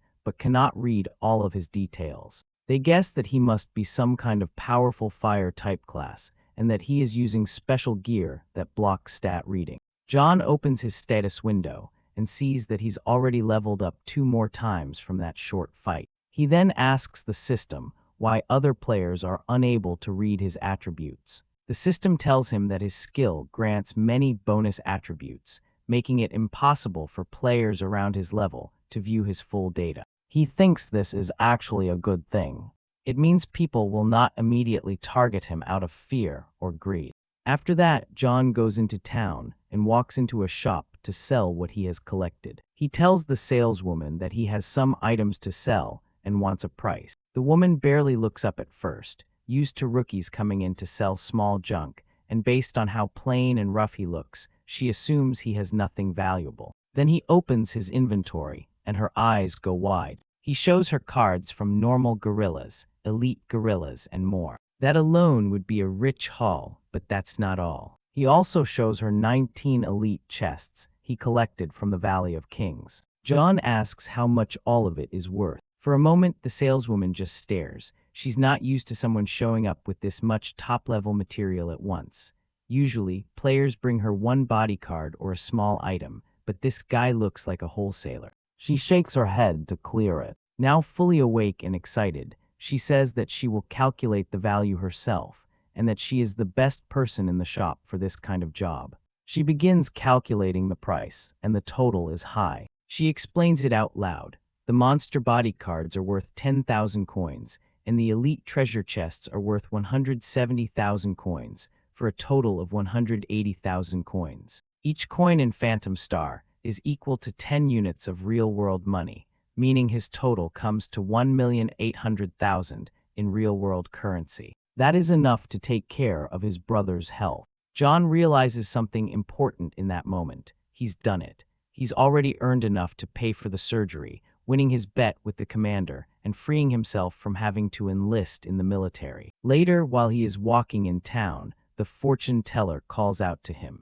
She reminds him that she gave him the fortune reading for free earlier, grinning and out of breath, as she says she was right to send him to the Valley of Kings. She says it must have gone very well, and he calmly confirms that yes, it did. Then she asks him for a favor. The girl Hyun says her wish is to be part of his team. She wants to fight alongside him in the future. John turns away and starts to walk off, telling her goodbye in a cold, final way, leaving her angry and annoyed at how blunt he is. Hyun changes the subject and teases him, saying the military is always the one deciding whether a profession is useful or not, then adds that if he likes getting things for free so much, maybe he wants her equipment, mentioning it might be her last time in the game. John pauses and asks if she is really that poor, and if she has already given up on making money here. She explains her story. She says that when the military said fortune teller was a good profession, she followed that path. Before that, she had been in a different class, but she says she changed her profession to fortune teller because she believed it would be valuable. But later, the military stopped supporting it, and after that, no one wanted fortune tellers on a team anymore. Now she can't join any group and spends her time alone in the game, waiting, hopping, and doing nothing but reading fortunes. She says that if she goes back to Earth for good, nothing will really improve. In fact, it might get worse. She will have to do hard physical labor and earn almost nothing. John says that's awful, thinking of his brother's condition and how his health began to fail from non-stop overwork, adding that a normal girl wouldn't be able to endure that kind of punishment. Hyun admits that she would not, but she also says she can't give up because she has younger siblings depending on her. She can't just disappear and leave them with nothing. John is quiet for a moment, thinking of his own older brother. People have different roles, but the pressure is the same. His brother also carried the whole family alone. His brother saw Phantom Star as hope, but gave it up to keep John and his sister alive. Hyun sighs and says she really is quitting this time, that she won't return to Phantom Star again, and says goodbye. John tells her to wait. He says he's leaving for now but will be back, and tells her that if they meet again, they'll form a team for real. Hyun actually trembles when she hears that, unable to believe him, and asks if he's serious. John says he isn't lying, adding that if he is, may he never make money again. She laughs a little at that, because she knows how much he cares about money. Before he can leave, she jumps forward and hugs him tight, thanking him for the chance. He tries to push her off, and nearby players start staring at them. John goes home and tells his family the news. He tells his sister she no longer needs to work and can go back to school. His sister is stunned and asks if the money is real, and John tells her he earned it in the game, in Phantom Star. He turns to his brother and says the surgery can be done the next day, but his older brother looks worried and says it must have been very hard out there. John tells him it's nothing compared to what his brother has already done. He raised 2 orphans and took care of both him and their sister. John says his brother did his part, and now it is John's turn to take care of the family. They celebrate together, talking about a new start. As John drinks quietly, his phone buzzes. It is Commander Wei.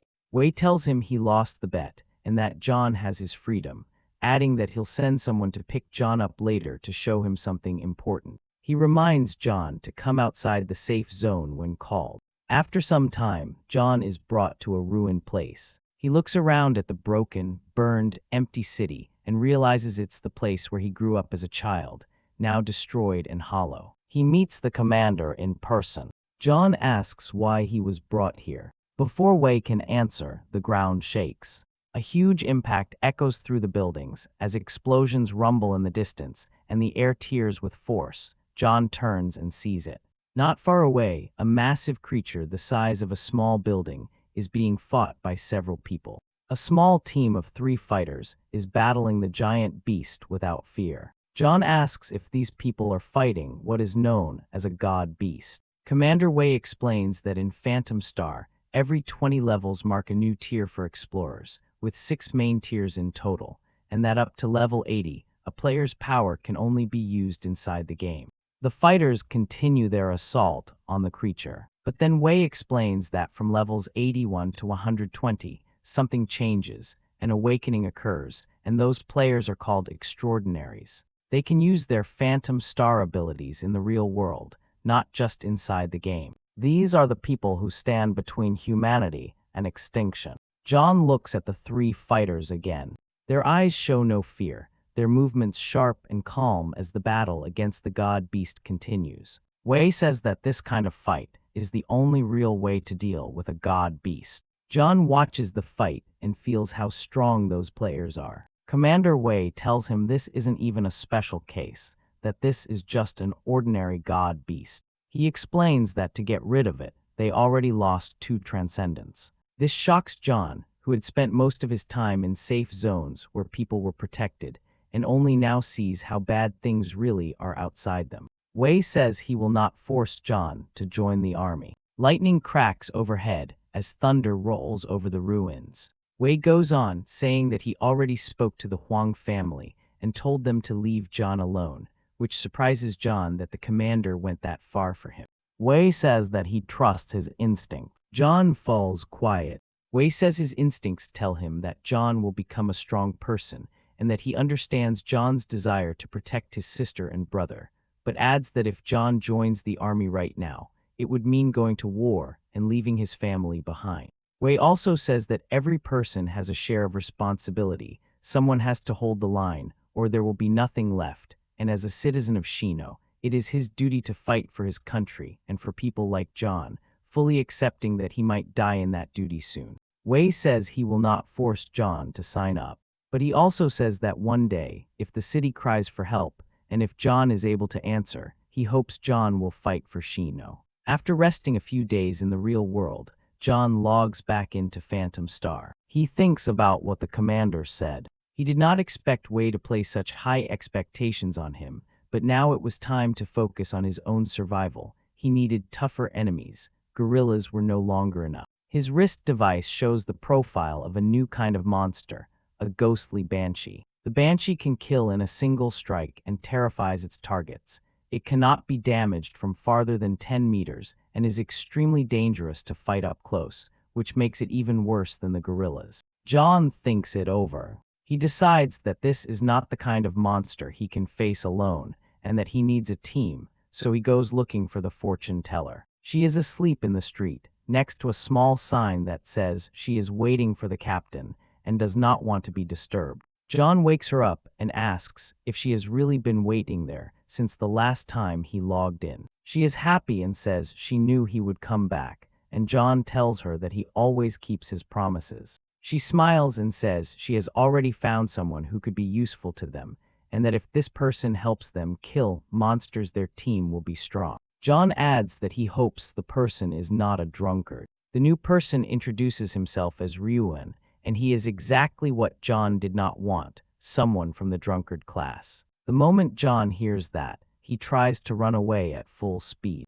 The fortune teller sighs, realizing that their captain is still very practical. She tries to defend Ryuan, saying that he is a hard worker and loyal. The boy looks embarrassed and doesn't know where to look, saying he can cook and give massages, and that as long as he can be part of the team, he won't even ask for a share of the payment. That last part gets John's attention. John immediately reacts. He grabs Ryuan's hand, raises it like he is announcing a champion, and tells him that he knew Ryuan had talent. He says he is happy to work with him and declares that, as captain, he will now take Ryuan to the hunting grounds where banshees appear. Ryuan quietly asks the fortune teller if John is always this quick to change his mind, and she answers that yes, he always is. They head out together. They return to the Valley of Kings, where elite banshee monsters appear. A level 20 banshee steps forward, hunting players. Some explorers nearby are watching her from a distance. John studies the banshee and says she is strong, adding that once she is revealed, everyone nearby will try to kill her at once, so they have to be careful. He warns that she can only be attacked at close range, meaning the only way to win is to get in close without being noticed. He tells his team to stay low and quiet and wait for a chance. Then he hears something. He turns and tells Hyun to stop talking, but Hyun frowns and says she wasn't talking at all. He tells them both again to be silent, but Hyun repeats that she hasn't said a word. John turns around and finally realizes where the sound is coming from. It is Ryuan. He is asleep and snoring loudly, happily shouting in his sleep that he is drinking in honor of the captain.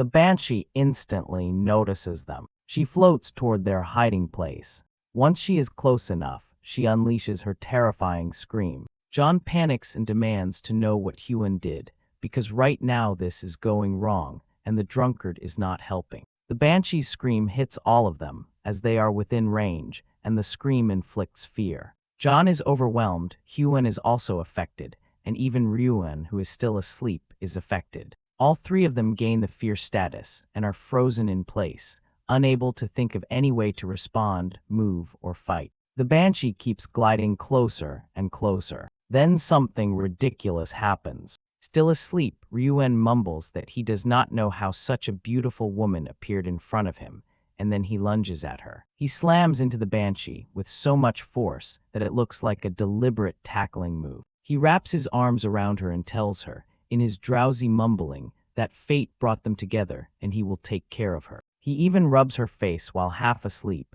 and says her skin is smooth and glowing. The fierce status on John and Hyun suddenly breaks, and John realizes that Ryuan's weird behavior interrupted the banshee's first control ability, which is now on cooldown, preventing her from using her scream again right away. John understands immediately that this is their opening. He cannot waste the opportunity and has to end the banshee now. Something unexpected happens. Ryuan is holding the banshee in place so she cannot dodge, still half asleep and acting as if she were his future wife. He leans in and announces that from now on they will be husband and wife, and that he is about to kiss her. Before the situation can get any worse for the monster, she explodes. A shock wave rips through the air as smoke rises from the center of the blast. Ryuan snaps out of his dream and wakes up, confused, looking around and asking where his beautiful and loving wife went. John is satisfied, and the fortune teller is thrilled, saying that the captain managed to kill an elite monster in only a few seconds. Not everyone is happy, though. Ryuan falls to his knees, crying that his true love was just blown up in front of him, saying that she was the woman of his life and that he will never be able to love again. John quietly asks the fortune teller if Ryuan is always like this, and she explains that he is from the drunkard class. When he drinks, he becomes like this, and in that state, his taste in women is unbelievably bad. She goes to retrieve the monster's card. Meanwhile, John thinks about what he just saw. The banshee's scream is supposed to terrify everyone who hears it and lock them down with fear, but the drunkard was within her range and not only resisted the effect, he actually managed to grab her. John realizes that this is not normal, since from what he knows, the weakness of the drunkard class is loss of control while intoxicated. A drunkard is unpredictable and unstable, but that same unstable state seems to make them naturally resistant to banshee fear. If that's true, then Ryuan is the perfect counter to this kind of monster. As John thinks this through, the fortune teller returns with the spoils, the chest from the elite banshee. John's expression changes to a mischievous smile, and the fortune teller notices. She wonders what exactly he is planning. The group keeps hunting through the forest. They move to another area where the banshees live, and another banshee appears, letting out a terrifying scream. But this time, John is ready for it. He now knows exactly how to fight this type of enemy. He looks at Ryuan and, like a trainer sending a pet into battle, he releases his drunkard straight at the banshee. The banshee screams again and tries to frighten him, but it does not work. To Ryuan, she isn't a terrifying ghost, but a beautiful woman thirsting for his strong and lovely body. Still dreaming, he tells her that he wants her too and cannot wait for them to be married. While she is locked in place with him and cannot use her special move again, John takes the shot. His daggers cut through the air and strike. The banshee explodes in front of Ryuan. The system confirms that John has taken down another banshee. Still lost in his fantasy, Ryuan looks shocked, clutching his head and shouting in despair, demanding to know where his bride has disappeared to and accusing his teammates of destroying his woman again. Then he collapses face first onto the ground. John and the fortune teller don't waste time. Before Ryuan sobers up, they hurry to find the next banshee. Hours pass, and after about 3 hours of hunting in that area, Ryuan has already lost 11 wives. Time keeps moving, and by the end of the session, he has mourned 23. Every banshee they found, he tried to claim as his one true love, and every banshee exploded. The team, however, gains a huge amount from this. Thanks to Ryuan distracting all the banshees, they collect many drops and many chests. By the end, they have gathered 35 treasure chests. With all the fighting and looting, John gains a lot of experience, leveling up twice and reaching level 14. The only real cost is emotional. Ryuan says his teammates are two heartless beasts who keep blowing up his future brides.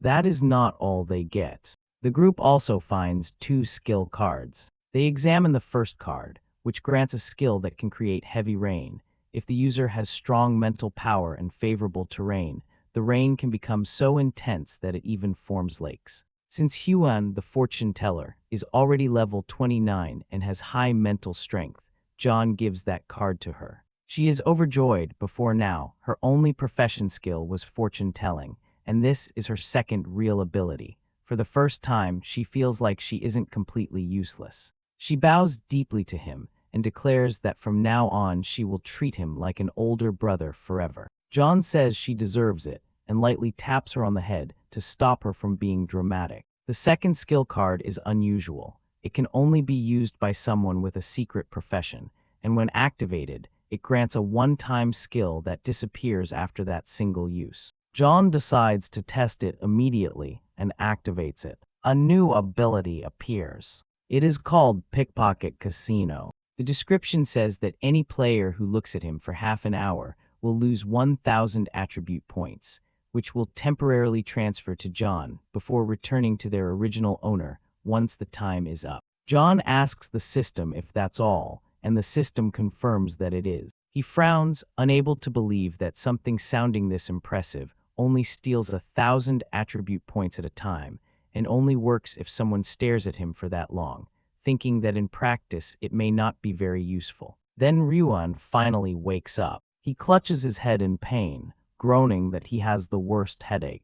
The fortune teller smiles and asks if he remembers losing 35 wives last night. Slowly, blurry scenes come back to him. He remembers flying through the air, leaping at a ghostly woman, and yelling about eternal love. He realizes what he's done and starts shaking with shame, overwhelmed by a full moral hangover as he throws up, crying. Between sobs, Ryuan apologizes to John, saying he has only dragged the team down and that if he's causing trouble, he's willing to quit and leave the team. John does not let him finish. Instead, John hands him some clothes and tells him something different, that the real hero last night was Ryuan. He tells Ryuan that without his distraction, John might have died, and that the equipment they found belongs to him, calling Ryuan an important member of the team. Ryuan tries to refuse, saying that being allowed to stay on the team is already more than enough. John cuts him off and tells them both the same thing, that he would never mistreat his teammates,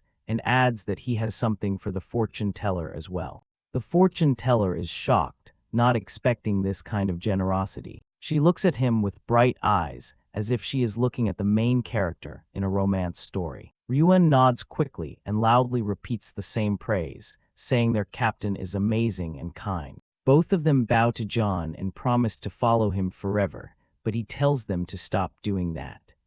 Thanks for watching. Like, subscribe, and turn on the bell for more awesome stories. The scene opens at the Ghost Star item trading office, where an employee announces the return of a VIP customer. An employee at the trading office is ecstatic. She joyfully informs the customer that the total price for his monster corpses and treasure chests comes to a whopping 840,000 Ghost Star coins. Jiang Kai is overjoyed. He realizes that this amounts to 8.4 million Xingyao coins, more than enough to cover the future expenses for his big brother and Ingzi. Later, in the trading office locker room, Jiang Kai reflects on his success. Not only does he have enough to live on, but he also kept 2 pieces of equipment for himself after selling the rest of the loot. The first item is a pair of F-grade night trousers. Paired with his previous cloak, they form a set that allows him to move undetected, increasing his agility by 11 and strength by 6, and enabling a 3-minute stealth mode at night. The second piece is an A-grade ghost leather armor. It provides a significant boost to his stats and has a special voiding ability that can be activated every 10 minutes to become immune to 1 physical attack, which is perfect for avoiding deadly blows. He also inspects his arsonist gloves. He's pleased to find that they allow his weapons to inherit his critical damage stats, a feature he considers a godsend for his combat style. Fully equipped, Jiang Kai emerges from the locker room. With his new gear, he feels immensely stronger, confident that he could now take on even a level 20 adventurer. A status window displays his current stats. As Jiang Kai, a level 14 gambler, his agility is now 132, and his critical hit damage is a staggering 20,000%. He clenches his fist, filled with confidence for any upcoming fight. Just then, a man wearing goggles and carrying a large wooden log runs towards him, calling out, "Captain." Jiang Kai recognizes him as his teammate, Wan Yu. Wan Yu, looking exhausted but eager, rushes forward, telling his captain to just wait and see the results of his latest project. To demonstrate, Wan Yu hurls the large log forward, which suddenly shoots off like a rocket, propelled by a powerful red energy. Jiang Kai is stunned by the sudden display of power. He jokingly shouts at Wan Yu, asking if he's still holding a grudge because Jiang Kai had blown up 35 of his wives, the treasure chests from their last mission. A close-up on Jiang Kai's face shows his utter shock and disbelief at the chaotic scene unfolding before him. The demonstration goes awry as the log flies uncontrollably towards Jiang Kai. Wan Yu panics, shouting for the projectile to return. But just as the log is about to strike, a beam of red energy shoots out from between Jiang Kai's legs, stopping the projectile in its tracks. The source of the energy is revealed to be the small life chaser knife in Jiang Kai's hand, which now seems to be pulling the log back. Wan Yu explains his modification. He noticed that Captain Kai always had to pick up his life chaser after throwing it, so he cleverly added a magnet to it for easy retrieval. Jiang Kai's face lights up. He's thrilled with the upgrade, realizing that now he can pull his life snatcher back with the magnet and won't have to worry about how many he has left. Wan Yu proudly adds that the life chaser can now also cause damage to objects while it's flying back, making it even more versatile. Impressed by his teammates' ingenuity, Jiang Kai warmly pats Wan Yu on the shoulder, praising him as a talented modifier. Guan Yu bashfully replies that he taught himself. Feeling appreciative, Jiang Kai raises his hand and makes a solemn oath. Of course. I swear to God. As he speaks, a flash of blue energy crackles around his hand, and his expression goes completely blank, hinting that one of his skills has just been activated by the oath. Seeing the skill's activation, Guan Yu's face falls. He looks at his sweating captain with a sense of betrayal and asks if he was lying. Before Jiang Kai can answer, the mood is broken by a sudden change in the weather. Out of nowhere, rain begins to pour down. A woman in a striking red dress appears, joyfully exclaiming, "Haha, Captain Kai. It was me." It's their teammate, Hu Yan, who proudly announces she's learned the basics of praying for rain, though she quickly dismisses it as a useless skill. Jiang Kai counters Hu Yan's self-doubt, pointing out how her rain skill is already affecting people. He tells her to look at everyone on the street below, running and hiding from the downpour she created. He explains the strategic potential of her ability. If she could make the rain heavy enough, it would seriously hinder the enemy's movements in a fight. With their movements slowed, Jiang Kai explains, the enemy would become a living target, allowing him to kill anyone he wants with ease. Hu Yan is overjoyed at the realization. Finally feeling useful, she enthusiastically promises to practice her rain-praying skill. Jiang Kai simply wishes her good luck. Jiang Kai looks on with a sense of satisfaction. With Guan Yu now able to fight, and Hu Yan possessing the rain prayer skill, their entire team has become significantly stronger. Nearby, another group of adventurers complains loudly about the sudden rain. They worry that their equipment for an expedition to the frozen island will be soaked, and that the Huang family will blame them for being late. The mention of the Huang family immediately catches Jiang Kai's attention, his expression turning serious. Jiang Kai approaches the group and politely asks them to elaborate on what they were saying about the Huang family. One of the adventurers scoffs at his ignorance. He explains that the Huang family Xuanwu Guild is taking 200,000 people to the frozen island to hunt a king-level boss, a mission that will help their country expand its territory on the Ghost Star. Taken aback by the scale of the operation, Jiang Kai listens as the adventurer continues, stating that it's every man's responsibility to know about such important news concerning the fate of their country. The adventurers decide to ignore the idiot and hurry off, fearing they'll be punished for being late. As they leave, Jiang Kai wonders if this means his rival, Huang Wei, will also be at the frozen island. Jiang Kai's expression grows grim as he connects the dots. With the beast god wreaking havoc on Earth, the only way for any nation to fight back is to obtain more resources from the Ghost Star. An infographic explains the situation. The valuable resources of the Ghost Star, like ore, materials, and energy, are all in territories occupied by powerful bosses. To obtain them, the bosses must be defeated. These monsters are divided into several tiers of power: normal, elite, warrior, commander, and the mightiest of all, the king-level boss. Among them, the king-level boss is a terrifying monster that requires hundreds, if not thousands, of people to even attempt to fight. And now, the Huang family is leading the Xuanwu Guild to contribute to this massive war effort for the country. Jiang Kai contemplates this, wondering if the Huang family has truly turned over a new leaf and started caring about the world, just as Commander Wei had suggested they might. He recalls the commander's words. Every man has a share of responsibility for the fate of his country. Someone has to stand up and fight those monsters. With a newfound resolve, Jiang Kai makes a decision.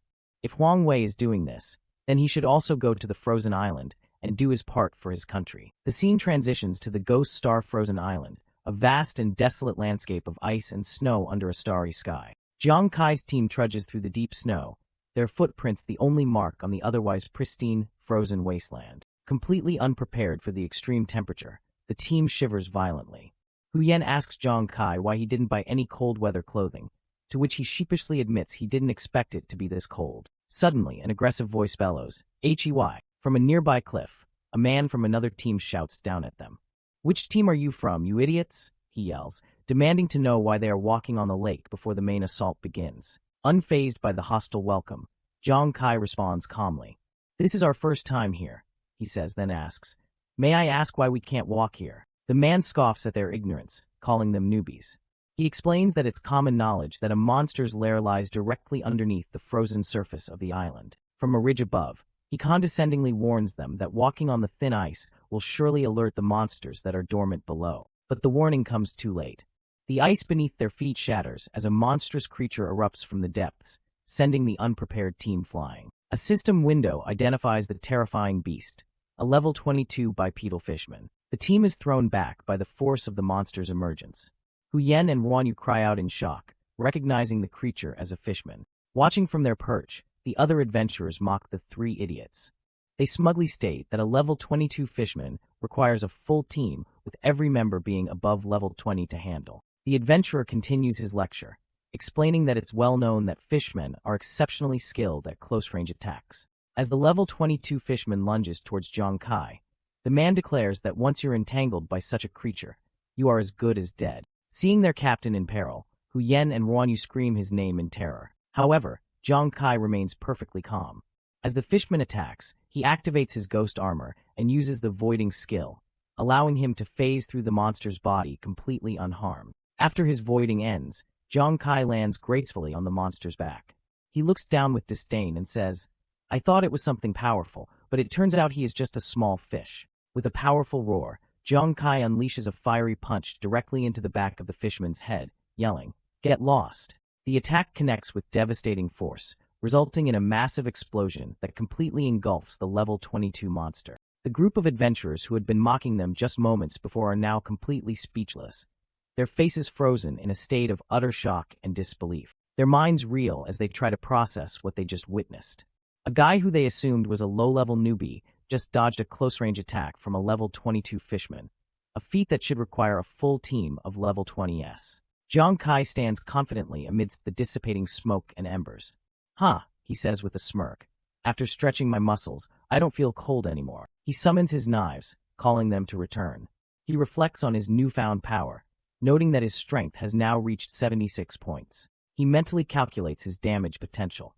As long as a critical strike is triggered, he can deal at least 15,200 points of damage, and that's without even factoring in the Life Snatcher's own critical damage bonus. Surrounded by his floating daggers, he makes a conservative estimate based on his lowest critical hit damage. He concludes that his damage output is now firmly in the level 20 range, whether against monsters or other adventurers. He then dismisses his weapons, retrieving them into his storage space. Confident that few could withstand his critical hit, he is greeted by his excited teammates. Hu Yen and Ruanyu have already collected the fishman's corpse card. He thanks them and suggests they head ashore. With a newfound confidence, Zhang Kai turns to the stunned adventurers and cheerfully asks them, "By the way, big brothers, I want to ask you, do you know where Huang Wei is?" Terrified and eager to get on his good side, the adventurers frantically backtrack. They insist they aren't his big brothers, but his younger brothers. They quickly add that they know exactly where Huang Wei is and offer to show him the way. Following the directions from his new, terrified guides, Zhang Kai heads deeper into a secluded, snow-covered forest on the island. He walks alone, having decided that the coming confrontation is personal and not something he wants his teammates involved in. He scans the silent woods, actively searching for his rival, Huang Wei. Just as he is contemplating his next move, a voice calls his name, Zhang Kai. Zhang Kai looks up with a smile, recognizing the voice. His search is over. "Huang Wei," he says, finally face to face with his rival. Indeed, it is Huang Wei. Clad in magnificent silver armor and a red cape, he approaches Zhang Kai, flanked by his subordinates. Zhang Kai decides to extend an olive branch.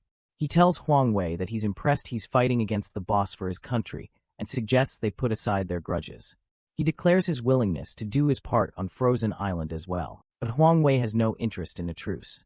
Without a word, he unleashes a sudden, ferocious attack, his sword crackling with blue energy. Zhang Kai is shocked by the immediate hostility, but is fast enough to dodge the lightning-quick assault. As he lands, he angrily demands, "Huang Wei, what are you doing? I'm here to make peace with you." Huang Wei, his face concealed by shadow, scoffs at the very idea. Make peace? His face contorts into a mask of pure, unadulterated rage. "You fucking killed me first." He seethes.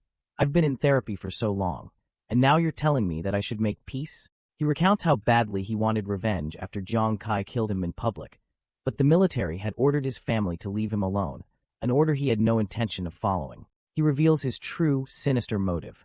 He took the initiative to participate in the king-level boss fight solely to use that achievement to threaten the military into stopping their protection of Zhang Kai. Zhang Kai is stunned into silence, realizing with horror that Huang Wei's participation in this crucial mission for the country was nothing but a selfish ploy for personal revenge. "Yes," Huang Wei confirms, enraged. He's thrilled that Zhang Kai came to him on his own initiative. He declares that since the war is about to start anyway, he'll just kill him first. He lunges forward again, sword crackling with energy. He plans to take the military credit from the boss fight and use it to pay back the military for their crimes of protecting his rival. Jiang Kai easily leaps away from the telegraphed attack. "Huh," he scoffs. "So I was thinking too much. I didn't realize you're still that villainous Huang Wei." Flames erupt around Jiang Kai's hand. He coolly advises Huang Wei and his men to come at him together, reminding them that he single-handedly annihilated their Falcon 5 team before. One of Huang Wei's subordinates laughs dismissively. "Bah, you were only able to wipe out Falcon Team 5 because of the secret protection of the military. Our young master is level 10 with a set of S-level equipment. Do you still think you can kill him?" As another subordinate chimes in, he suddenly stops mid-sentence, his eyes wide with a dawning horror. "That's right, this guy, wait." He stares in disbelief at a system window displaying Jiang Kai's status. "How did this kid get to level 14 so fast when he's the same age as young master?" he stammers. Before they can process this new information, Jiang Kai unleashes his attack. A massive torrent of fire erupts, completely engulfing the charging Huang Wei. Huang Wei is caught completely off guard, screaming in agony as the flames sear him. His health plummets by 2,000 HP with every tick, and he can't understand what's happening. Why is there fire? He desperately cries for help while his subordinates watch in horror. They are confused, wondering why a seemingly normal fire is inflicting such an insane amount of damage on their master. Jiang Kai stands calmly amidst the inferno. He coolly informs the subordinates, "Your young master is dead. If you don't want to be like him, leave." But from within the flames, a charred, skeletal hand emerges. "No, I'm not dead," Huang Wei screams in defiance. He rises from the inferno, his armor blackened but intact. He reveals that his S-level equipment has a special ability that locks his health at 1%, preventing him from dying. Enraged and humiliated, he screams, "Hurry, you guys kill him for me." Still burning, Huang Wei screams his final order. He wants Jiang Kai tortured to death. His 4 elite subordinates respond in unison and advance on Jiang Kai, who stands ready to face them all alone. Continuing from the last chapter, Jiang Kai faces down Huang Wei's assassins in the snowy mountains. He scoffs at their leader, questioning his decision to send more men to their deaths. With a confident leap, Jiang Kai announces his intention to test his newly modified weapon, the Life Chaser, on the unsuspecting assassins. He unleashes a barrage of red, glowing darts that seem to miss their targets, flying past the group of assassins. The assassins mock Jiang Kai's seemingly poor aim. The captain, a level 32 warrior, taunts him, asking if his hands are shaking with fear because they are all high-level players. Believing Jiang Kai has already failed, the captain charges forward, eager to be the first to strike down the low-level player. Jiang Kai remains calm, his hand glowing with fiery energy as he begins to quote a proverb, hinting that the overconfident captain has fallen right into his trap, that the nail that sticks out first gets hammered down first. As he finishes his sentence, the real attack begins. Suddenly, the dart that had supposedly missed returns, piercing the charging captain through the chest from behind. He looks down in shock, not understanding what just happened. A massive fiery explosion erupts from the captain's body, silhouetting Jiang Kai, who stands calmly amidst the chaos. The remaining assassins stare in utter disbelief, unable to comprehend how the dart managed to fly back and strike their captain. The true shock sets in as they realize the impossible just occurred. Their level 32 captain was instantly killed by a level 10 kid. The captain's body falls lifelessly to the snowy ground, his death confirmed in a matter of seconds. But Jiang Kai isn't finished. Surrounded by a menacing red aura, he declares that the fight is not over yet. With glowing green eyes and a flick of his fingers, he commands his weapon. Return.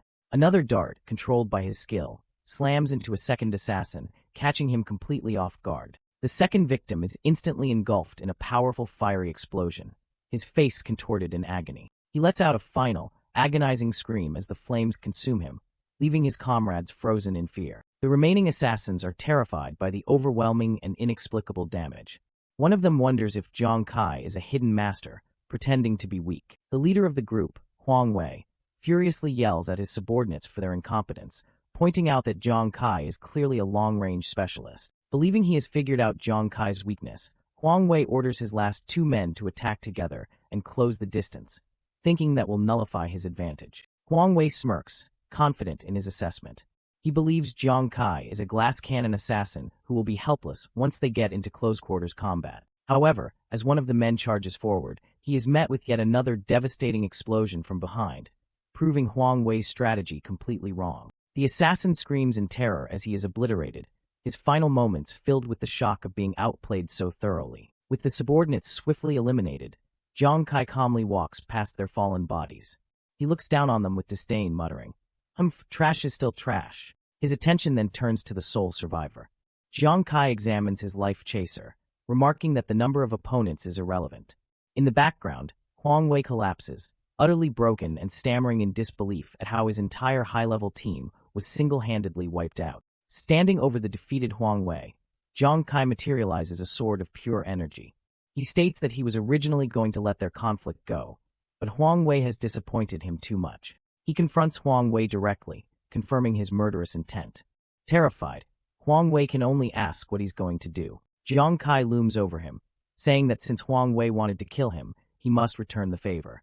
He brings up their past encounter, mentioning he heard Huang Wei was traumatized by it. With a sadistic grin, Zhang Kai declares his intention to make that trauma even bigger, sealing Huang Wei's fate. A blood-curdling scream echoes through the snowy mountain peaks, implying the swift and brutal end of Huang Wei. A few minutes later, the battlefield is silent, with only bloodstains remaining in the snow. Zhang Kai checks his status screen. He notes that killing other adventurers provides a lot of experience, as taking out Huang Wei and his 4-level, 30 minions has boosted him all the way to level 17. However, his satisfaction is cut short by a glaring red system warning. He has received the Bloodthirsty Killer penalty for eliminating more than 10 adventurers from the same team. Zhang Kai stares in shock, not anticipating such a severe consequence for his actions. He reads the details of the penalty. While the Bloodthirsty Killer status is active, his location will be known to all surrounding players, and anyone who kills him will receive triple the normal amount of experience. He breaks into a cold sweat, realizing the gravity of the situation. This penalty title is notorious on Ghost Star, as it paints a massive target on your back for every other player to hunt. A cartoonish depiction shows his new reality. He has become a walking experience bag, a tempting prize for any player who sees him. The situation gets worse as he remembers his unique talent, Doubled, which has a chance to amplify system effects. He fears the worst, knowing it can increase penalties tenfold. His worst fears are confirmed. He screams in terror as he calculates the amplified penalty. If he dies, he'll lose 30 times the experience, which could rob him of all his progress and send him back to level 1. Realizing he can't go to any crowded places, he resolves to find the tears of repentance needed to remove the status and immediately flees the scene. The scene shifts to the heavily guarded Huang family station on Frozen Island, the base of operations for the powerful clan. A panicked guard rushes to deliver terrible news to his superiors, reporting that Huang Wei has been killed. The news reaches Huang Wei's father, Huang Tong, the commander-in-chief of the battle on Frozen Island. He sits on his throne, seething with rage, furious that his family's reputation has been tarnished. Huang Wei's brother, Huang De, the vice commander, steps forward to ask his father for their next course of action. Huang De proposes a ruthless plan. They will attack the king boss to gain military merit, then use that political leverage to force the military to stop protecting Zhang Kai, leaving him vulnerable for their revenge. The leadership of the Huang family gathers, united in their decision to execute Huang De's plan for vengeance. Half an hour later, Zhang Kai has successfully regrouped with his companions, Nuanyuan and Zhu, on Frozen Island. They immediately notice his new, ominous, bloodthirsty killer title. Zhang Kai tells them there's no time to explain, only that he is now an official enemy of the Huang family, and they must leave immediately. Nuanyuan tries to ask where they are going, but is cut short. Suddenly, a loud, deep sound reverberates through the entire island, stopping the trio in their tracks. They recognize the sound as a war horn. Zhu panics, and Zhang Kai wonders if the Huang family has already begun their attack ahead of schedule. Before Zhang Kai can react to the war horn, Nuanyuan cries out, pointing towards the source of the commotion with a look of pure shock. The massive frozen lake begins to crack and splinter, the sound echoing across the island as the ice gives way. The ice shatters as a monstrous, clawed foot punches through from below, signaling the arrival of a powerful entity. From the depths of the broken lake, a horde of grotesque, fish-like monsters begins to swarm onto the icy plains, ready for battle. Zhang Kai and his companions can only stare in stunned silence, overwhelmed by the sudden appearance of an entire army of monsters. At the center of the lake, a massive pillar of ice and water erupts upwards, dwarfing the surrounding mountains. Atop the newly formed ice peak, the king boss reveals itself, a colossal, heavily built fishman lord, surrounded by its shark-like lieutenants. A system window appears, identifying the creature as the king-level boss, the Frozen Fishman Lord, currently at 100% health. Upon arriving at the desolate ice island, the group is met with a terrifying sight. As the newly emerged king-level boss towers over them, the man with black hair stares in disbelief, questioning if this is truly the boss. His companions are paralyzed with fear, overwhelmed by the immense, oppressive pressure radiating from the creature, with one admitting they are scared. A battlefield-wide announcement rings out, informing all warriors that the king-level boss has been lured out and ordering everyone to prepare for the fight. From a high vantage point, Commander Huang Tong rallies the human forces from atop his giant lion mount, promising generous rewards and control over new lands and resources if they win this battle. He raises his sword, declaring that this fight is for the future and the protection of their families, urging them to fight to the death for victory. His officers echo the sentiment, reminding the troops that once the battle starts, there is no turning back. With a final, roaring declaration, the officer announces that the King Boss battle has officially begun. With a unified battle cry, the massive human army charges forward across the ice, meeting the advancing horde of fishmen head-on. Overwhelmed by the sheer scale of the 200,000-person battlefield, a terrified Zhu and Nuanyuan grab onto Jiang Kai, begging him to leave with them. Jiang Kai, however, remains perfectly calm. He gently pushes them away, telling them that they don't have to run just yet, leaving them confused. He smirks, explaining his strategy. Now that the battle has started, the Huang family will be too busy to bother him. He decides they should stay and watch, seeing it as a perfect chance to learn from a king-level boss battle. Meanwhile, the vanguard of the human army charges forward, ready to clash with the fishmen. The soldiers are immediately met by the terrifying, shadowy figures of the giant fishman monsters. A system window identifies the rank-and-file enemy as a common-grade fishman at level 25. One of the lead soldiers, full of bravado, shouts at his comrades not to be afraid, claiming they can win with their superior numbers. His confident battle cry is cut short as a massive shadow falls over him. The soldier is snatched up and dragged into the monstrous, gaping maw of a fishman, his screams for help muffled. He is devoured whole, his desperate cries for someone to save him echoing for a final, horrific moment. The nearby soldiers are frozen in terror, their morale shattered as they realize with horror that these fishmen can and will eat them alive. Watching from a safe distance, Nuanyuan and Zhu are stunned. They can't believe that a common-grade fishman is strong enough to overwhelm an adventurer, and they note with dread that there are countless more of them on the battlefield. Jiang Kai, however, analyzes the situation with a cold, strategic focus. He recalls a crucial piece of information about this kind of raid. As long as the main boss isn't dead, the army of minions will respawn endlessly. As he watches a soldier struggle against a fishman, he comes to a critical realization. The key to this battle isn't the massive clash between the 200,000 adventurers and the fishman army, but something else entirely. The battle on Ice Island has reached its climax. It is a desperate fight between the highest-ranking adventurers, the Supremes, and the formidable king-level boss. An alliance of 8 Supremes unleashes a coordinated assault against the Frozen Fishman Lord, a colossal monster that has emerged from the icy depths. One of the Supremes, a man with fiery determination, rallies the troops. He announces that their team of 8 has officially entered the boss's territory, ready for the ultimate confrontation. Warriors from the elite team prepare their most powerful skills, their bodies glowing with immense energy as they prepare to strike. With a unified war cry, the Supremes charge forward, urged to give it their all and perform to the absolute best of their abilities. They all know what's at stake. They must do their best in this combined attack. And so, they unleash a cataclysmic barrage of attacks, hoping to deal maximum damage to the seemingly invincible boss. The onlookers, including Zhu and Nuanyuan, are left speechless by the sheer power on display. So strong. Is this the power of Supremes? Zhu exclaims, while Nuanyuan expresses her hope that the boss is about to be defeated. However, Kai, observing from the sidelines, has a different assessment. As Nuanyuan voices her concern, he senses that the situation is not as good as it seems. He activates his special ability, the Ghost Eye Focus, to see the truth of the battle that is hidden from others. Through his enhanced vision, Kai analyzes the devastating attack. He sees that while the Supreme's skills are incredibly powerful, they haven't even managed to break through the boss's defense.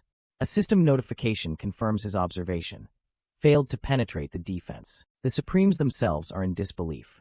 They can't believe their combined, ultimate attack failed to even scratch the boss. Before they can recover from their shock, the Frozen Fishman Lord retaliates with a single, massive swing of its arm. The elite warriors are sent flying, their powerful formation shattered in an instant. The boss lets out a chilling, victorious laugh, mocking the futile efforts of the adventurers. The onlookers are horrified, realizing the unthinkable has happened. In a single strike, the boss has killed all 8 Supremes. Kai grimly assesses the situation. He realizes the terrifying strength of a king-level boss, capable of annihilating 8 Supremes with a single blow. But as all hope seems lost, a lone figure steps forward. It is the Supreme, Zhang Fong, wielding a spear and ready to face the monster alone. His comrades cry out in disbelief and fear. The 8 Supremes died even after joining forces, and now someone dares to go up alone. Nuanyuan pleads for him not to go. Ignoring the pleas, Zhang Fong charges headfirst towards the colossal boss, a solitary warrior against an overwhelming force. The remaining adventurers watch in despair, certain that another one is about to die. Zhang Fong slams his spear into the ice, bracing himself not for a final, desperate attack, but for a calculated counter. As the boss's power bears down, he channels all his remaining energy into the spear, unleashing it in a brilliant, defiant blast aimed straight at the frozen fishman lord. Zhang Fong's spear connects with the boss. The frozen fishman lord, who was previously untouchable, shows a rare sign of shock. Kai, Nuanyuan, and Ju are flabbergasted. Kai exclaims, "What? This person actually took the boss's attack head-on?"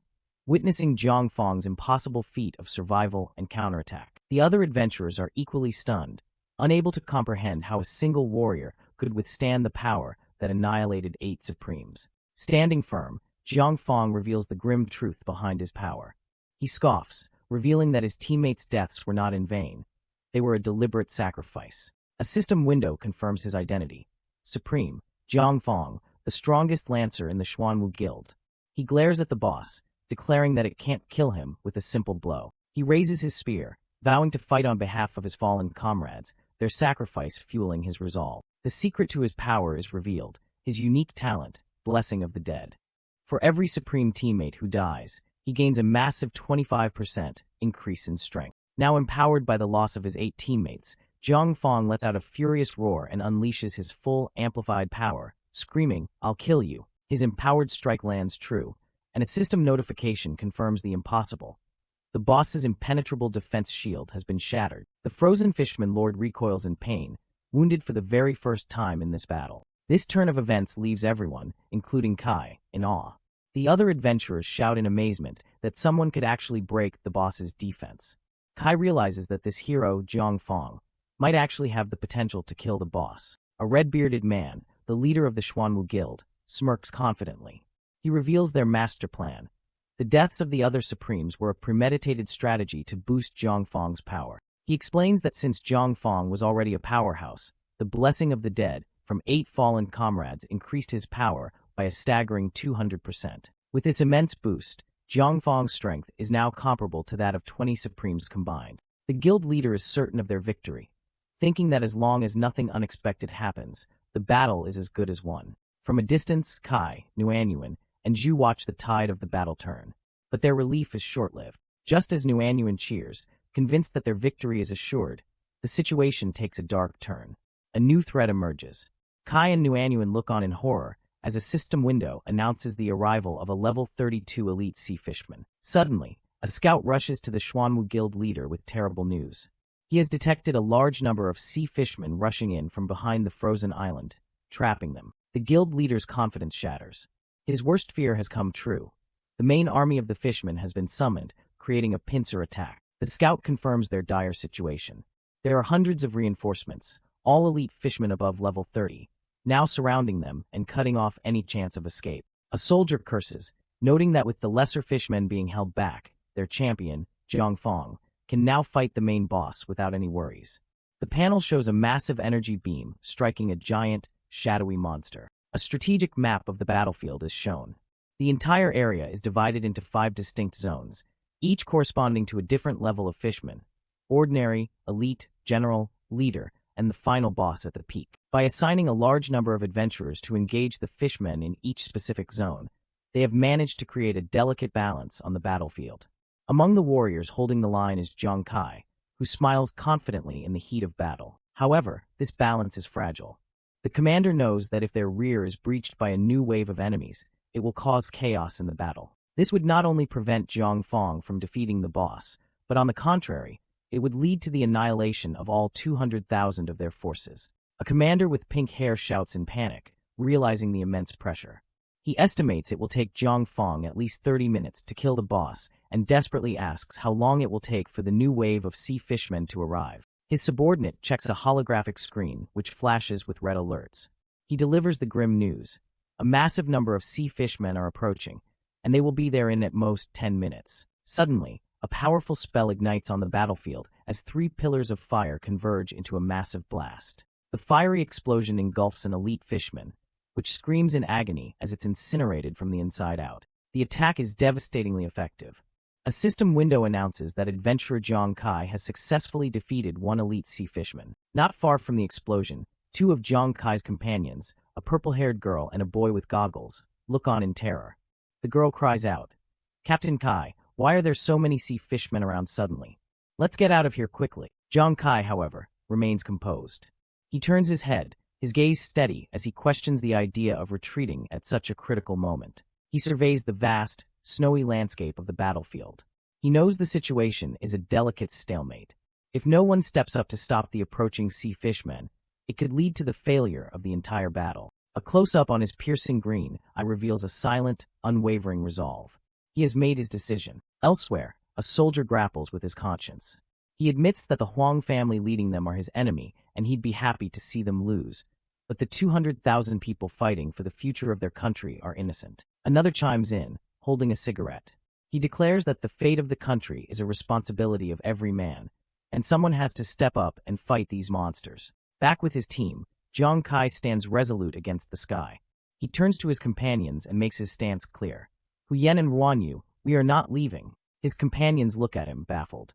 The boy, Huyen, seems particularly shocked by the decision to stay. Zhang Kai begins to walk away from them, towards the direction of the coming threat, as he lays out his seemingly insane plan. He tells them, "I also need you to lure all the surrounding sea fishmen to me." A fiery aura begins to envelop him as he makes a bold declaration, his expression one of absolute confidence.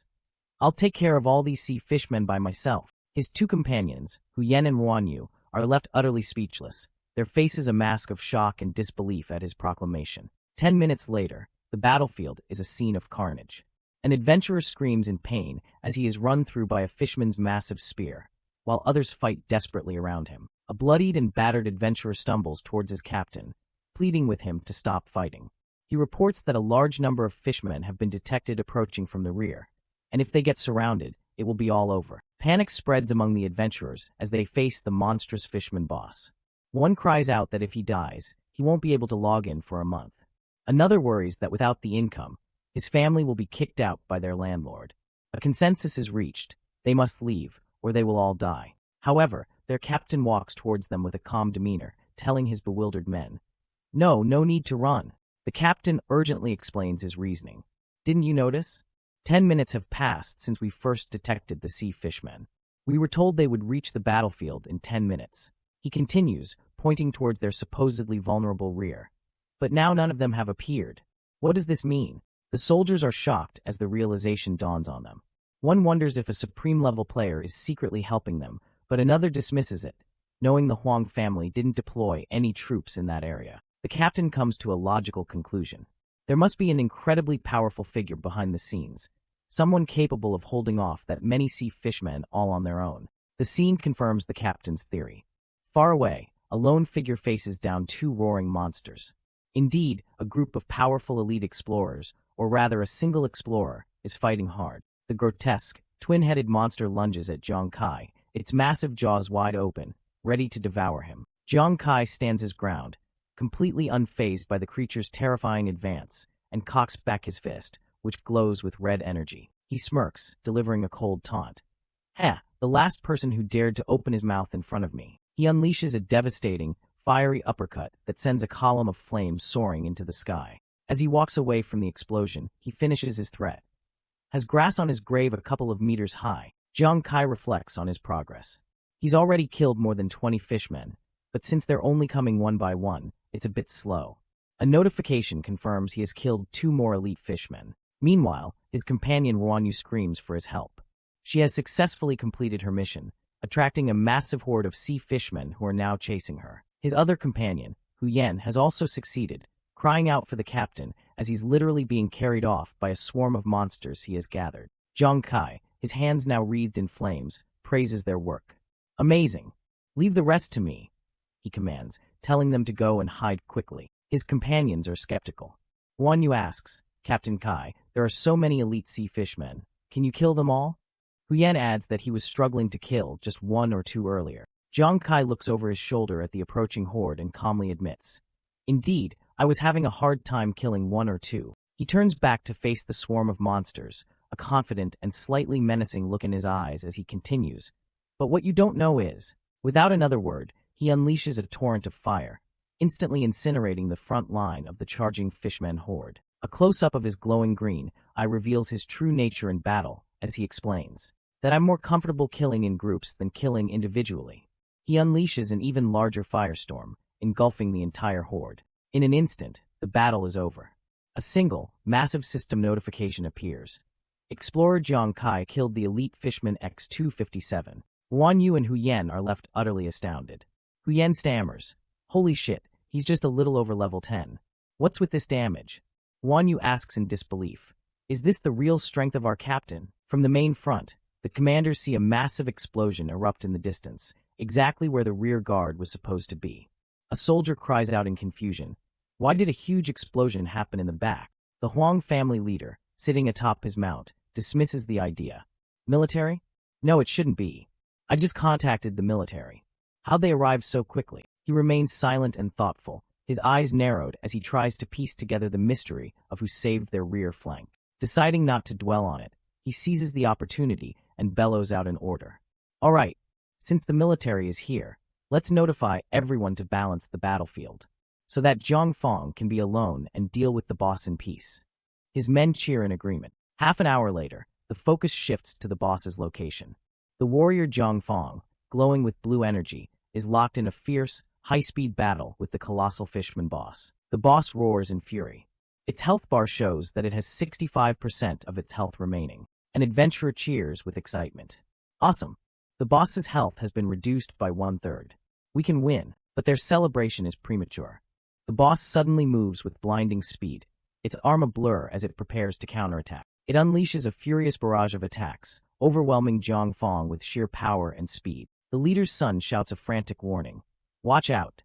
After losing 1/3 of its health, the boss has entered the second stage, Berserk. He explains that in this Berserk stage, the boss's attack speed becomes so fast that it's almost impossible to dodge.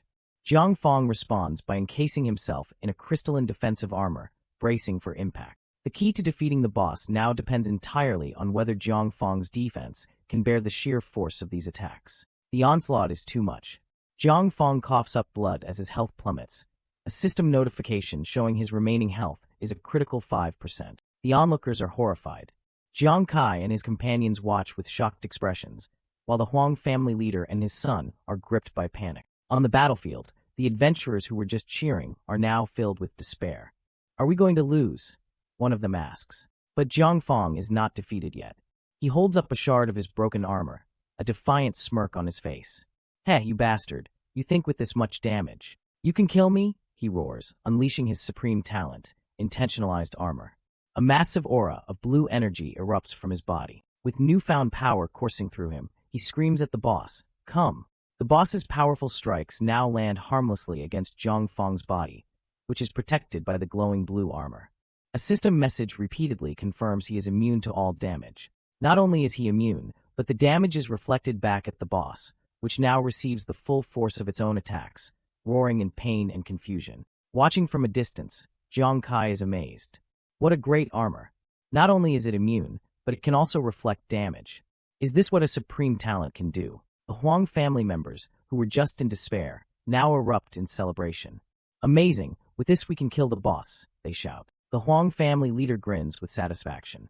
He explains that Zhang Fong is their carefully selected trump card, whose talent allows him to rebound 50% of damage for 90 seconds while the boss is in its fast-attacking berserk phase. The strategy is working perfectly. The boss's health drops to 35%. The faster the boss attacks in its frenzy, the more health it rapidly loses to the reflected damage. The Huang family leader laughs triumphantly. In just a short while, The boss has lost 30% of its health to its own reflected attacks. He's confident that if this continues, the boss is already in the Huang family's pocket. But just as he declares victory, the boss's claw begins to glow with a sinister light, unleashing a piercing strike that looks completely different from its previous berserk attacks, instantly silencing his celebration. The boss's special attack lands a direct hit. Zhang Feng's supposedly immune armor instantly shatters into 1,000 pieces, the force of the blow sending him flying backwards. He lies broken on the ground, his body battered and his armor completely destroyed. A red, critical system notification flashes. Defense armor disabled. 1% of health remaining. Their trump card has been defeated in a single strike. Everyone watches in stunned silence. The soldiers' previous cheers turn to gasps of horror, while Zhang Kai and the Huang family leader stare in utter disbelief. One adventurer voices the question on everyone's mind. Did the great Supreme Lord lose? The fishman boss looms over its fallen opponent, victorious. A system message reveals the terrifying truth behind its sudden comeback. It possessed the armor-breaking combat skill all along. The Huang family leader collapses in despair. I was careless, he mutters, realizing his fatal error. I didn't realize that this boss has unidentified, armor-breaking skills. His son rushes to his side, but it is too late. All hope is lost. On the icy battlefield, a sense of dread spreads among the adventurers. Their greatest hope in this battle was the warrior Zhang Feng, who is currently fighting the main boss. From a distance, Zhang Kai watches with a grim expression, sweat dripping down his face. The adventurers around him are terrified, realizing that if their ace falls, this will be a losing battle. Chaos erupts across the battlefield as the fishman monsters overwhelm the human forces. With their aces down, the adventurers are in a full-blown panic, screaming for everyone to run for their lives. Amidst the chaos, an adventurer coughs up blood after taking a direct hit from a monster's attack. A captain named Li Biao is brought to his knees, his shield shattered. He grits his teeth in regret, apologizing to his subordinates, Zhu Zi and Nan Nan, for bringing them to this deadly place. His voice is filled with despair as he confesses his selfish motive. He only brought them here to prove that he was better than Zhang Kai, a name his team always talked about. As a massive fishman looms over him, ready to strike, Li Biao screams in anguish. He laments that while Zhang Kai would never lead them to their deaths, he did, making him a complete failure as a captain. A pink-haired healer screams for Captain Li Biao as he lies motionless on the ground. Next to her, their other teammate is also heavily wounded and bleeding. The healer looks around in desperation, crying out for anyone to save her captain. Her face is a mask of despair as she admits she has no more power left to heal him. She looks on helplessly at the hordes of fishman monsters. With the boss still alive, their army will just keep appearing, sealing the fate of the adventurers. The grim realization dawns on her. If no one takes action, everyone is going to die. At that moment, a strange cracking sound echoes through the air. Captain Li Biao, who is on the verge of death, looks up in shock, his eyes widening at an unbelievable sight. A monster lets out a horrifying scream as it's struck by an unseen force. In the midst of the chaos, a desperate voice cries out, asking if there is anyone who can save them all. A brilliant beam of light flashes past Captain Li Biao as he kneels on the frozen ground, saved from a fatal blow at the last second. The massive fishman that was about to execute him is suddenly engulfed in a fiery explosion, its body blown back by the immense force of the attack. The monster is completely obliterated by the mysterious attack, its body disintegrating into nothingness before it can even hit the ground. A close-up reveals the face of the attacker. It is Zhang Kai, who calmly utters the single word, "Return," recalling his weapon. Captain Li Biao and the healer stare in disbelief. Their wounded teammate, Hu Yan, looks up with a wide grin, starting to laugh in relief and amazement. A figure engulfed in a powerful, fiery aura appears on the battlefield. The adventurers recognize him instantly, shouting out his name. It's Kai. Zhang Kai turns to Zhuzi and Nuanyuan, telling them to protect themselves. With a determined look, he announces he's going to fight the boss and dashes towards the heart of the battle. Hu Yan, still trying to process what happened, struggles to sit up. He can't believe his ears. Did Kai really just say he's going to fight the boss all by himself? An even greater shock registers on his face as he realizes something else. He can sense Zhang Kai's location with perfect clarity, an impossible feat on this chaotic battlefield. The pink-haired healer, Wanyu, looks in the direction Kai ran off, her expression a mix of awe and worry. Me too, she says, confirming she can also sense his presence. The fishman army continues its fierce advance, a sea of monsters charging across the snow, ready to crush the human forces. However, as Zhang Kai's power surges, a strange phenomenon occurs. Other adventurers across the battlefield suddenly sense his presence, recognizing the ominous aura of the bloodthirsty killer title, making them all aware of his location. From a cliff above, Hu Yan and Ruan Yu shout down to Zhang Kai in a panic. They remind him of his current status as a bloodthirsty killer and question his reckless actions. The danger is immense. With the bloodthirsty killer title active, every other player on the battlefield will see him as a target. He will be hunted by 200,000 people. But Zhang Kai is undeterred. He breaks into a sprint, a menacing red aura confirming his bloodthirsty killer status is active as he charges headfirst into the fray. An opportunistic adventurer spots Zhang Kai. A wicked grin spreads across his face as he realizes the opportunity. He had been ready to die, but now he sees a chance to gain a huge amount of experience by killing a bloodthirsty killer. The adventurer rallies his group, deciding it's better to die fighting Kai for a reward than to be killed by fishmen. They resolve to kill him first and launch a coordinated assault. A massive, fiery explosion erupts on the battlefield as the adventurers' powerful attacks converge on a single point. Watching from a distance, Ruan Yu and Hu Yan are horrified. Ruan Yu cries out Kai's name, fearing that he was killed in the blast. However, the explosion was not from an attack on Kai. As the smoke clears, Kai's voice is heard calmly stating, "It was just a critical hit from me." Moving with blinding speed, Zhang Kai effortlessly weaves through his attackers, who are sent flying by his counterattack. He coolly asks them, "Can you handle it?" The would-be assassins are left defeated on the ground.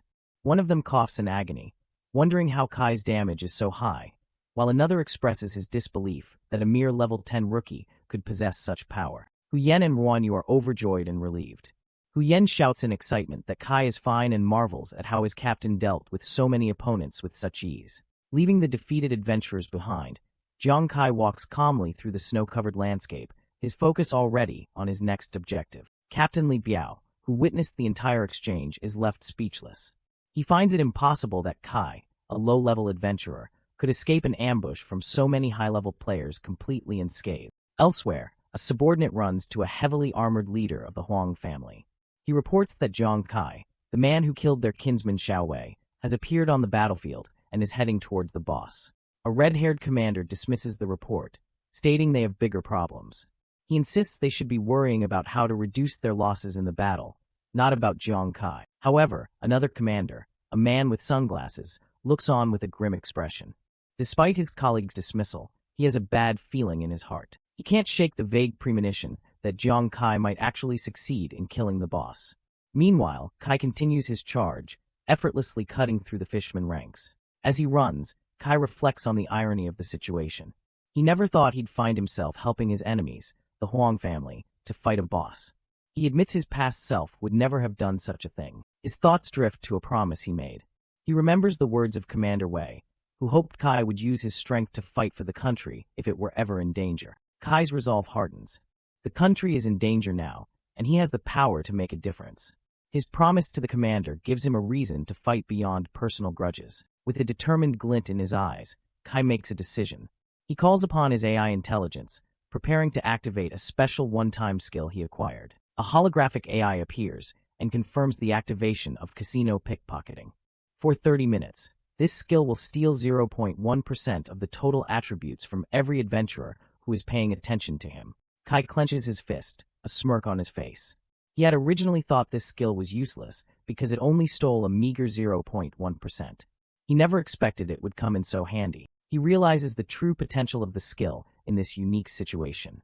Thanks to his bloodthirsty killer title, almost everyone on the battlefield is paying attention to him, making them all targets for his ability. Other adventurers across the field feel a strange, sudden drain on their power. A system window appears before him, confirming the process has begun. Initiate stealing 0.1% of total attribute points from attendees. The skill is now active, drawing power from everyone watching. While stealing a mere 1,000th of a person's attributes is a tiny amount, the battlefield holds a vast number of soldiers. As adventurers all over feel the slight drain, they spot the bloodthirsty killer, Zhang Kai. The thought process continues.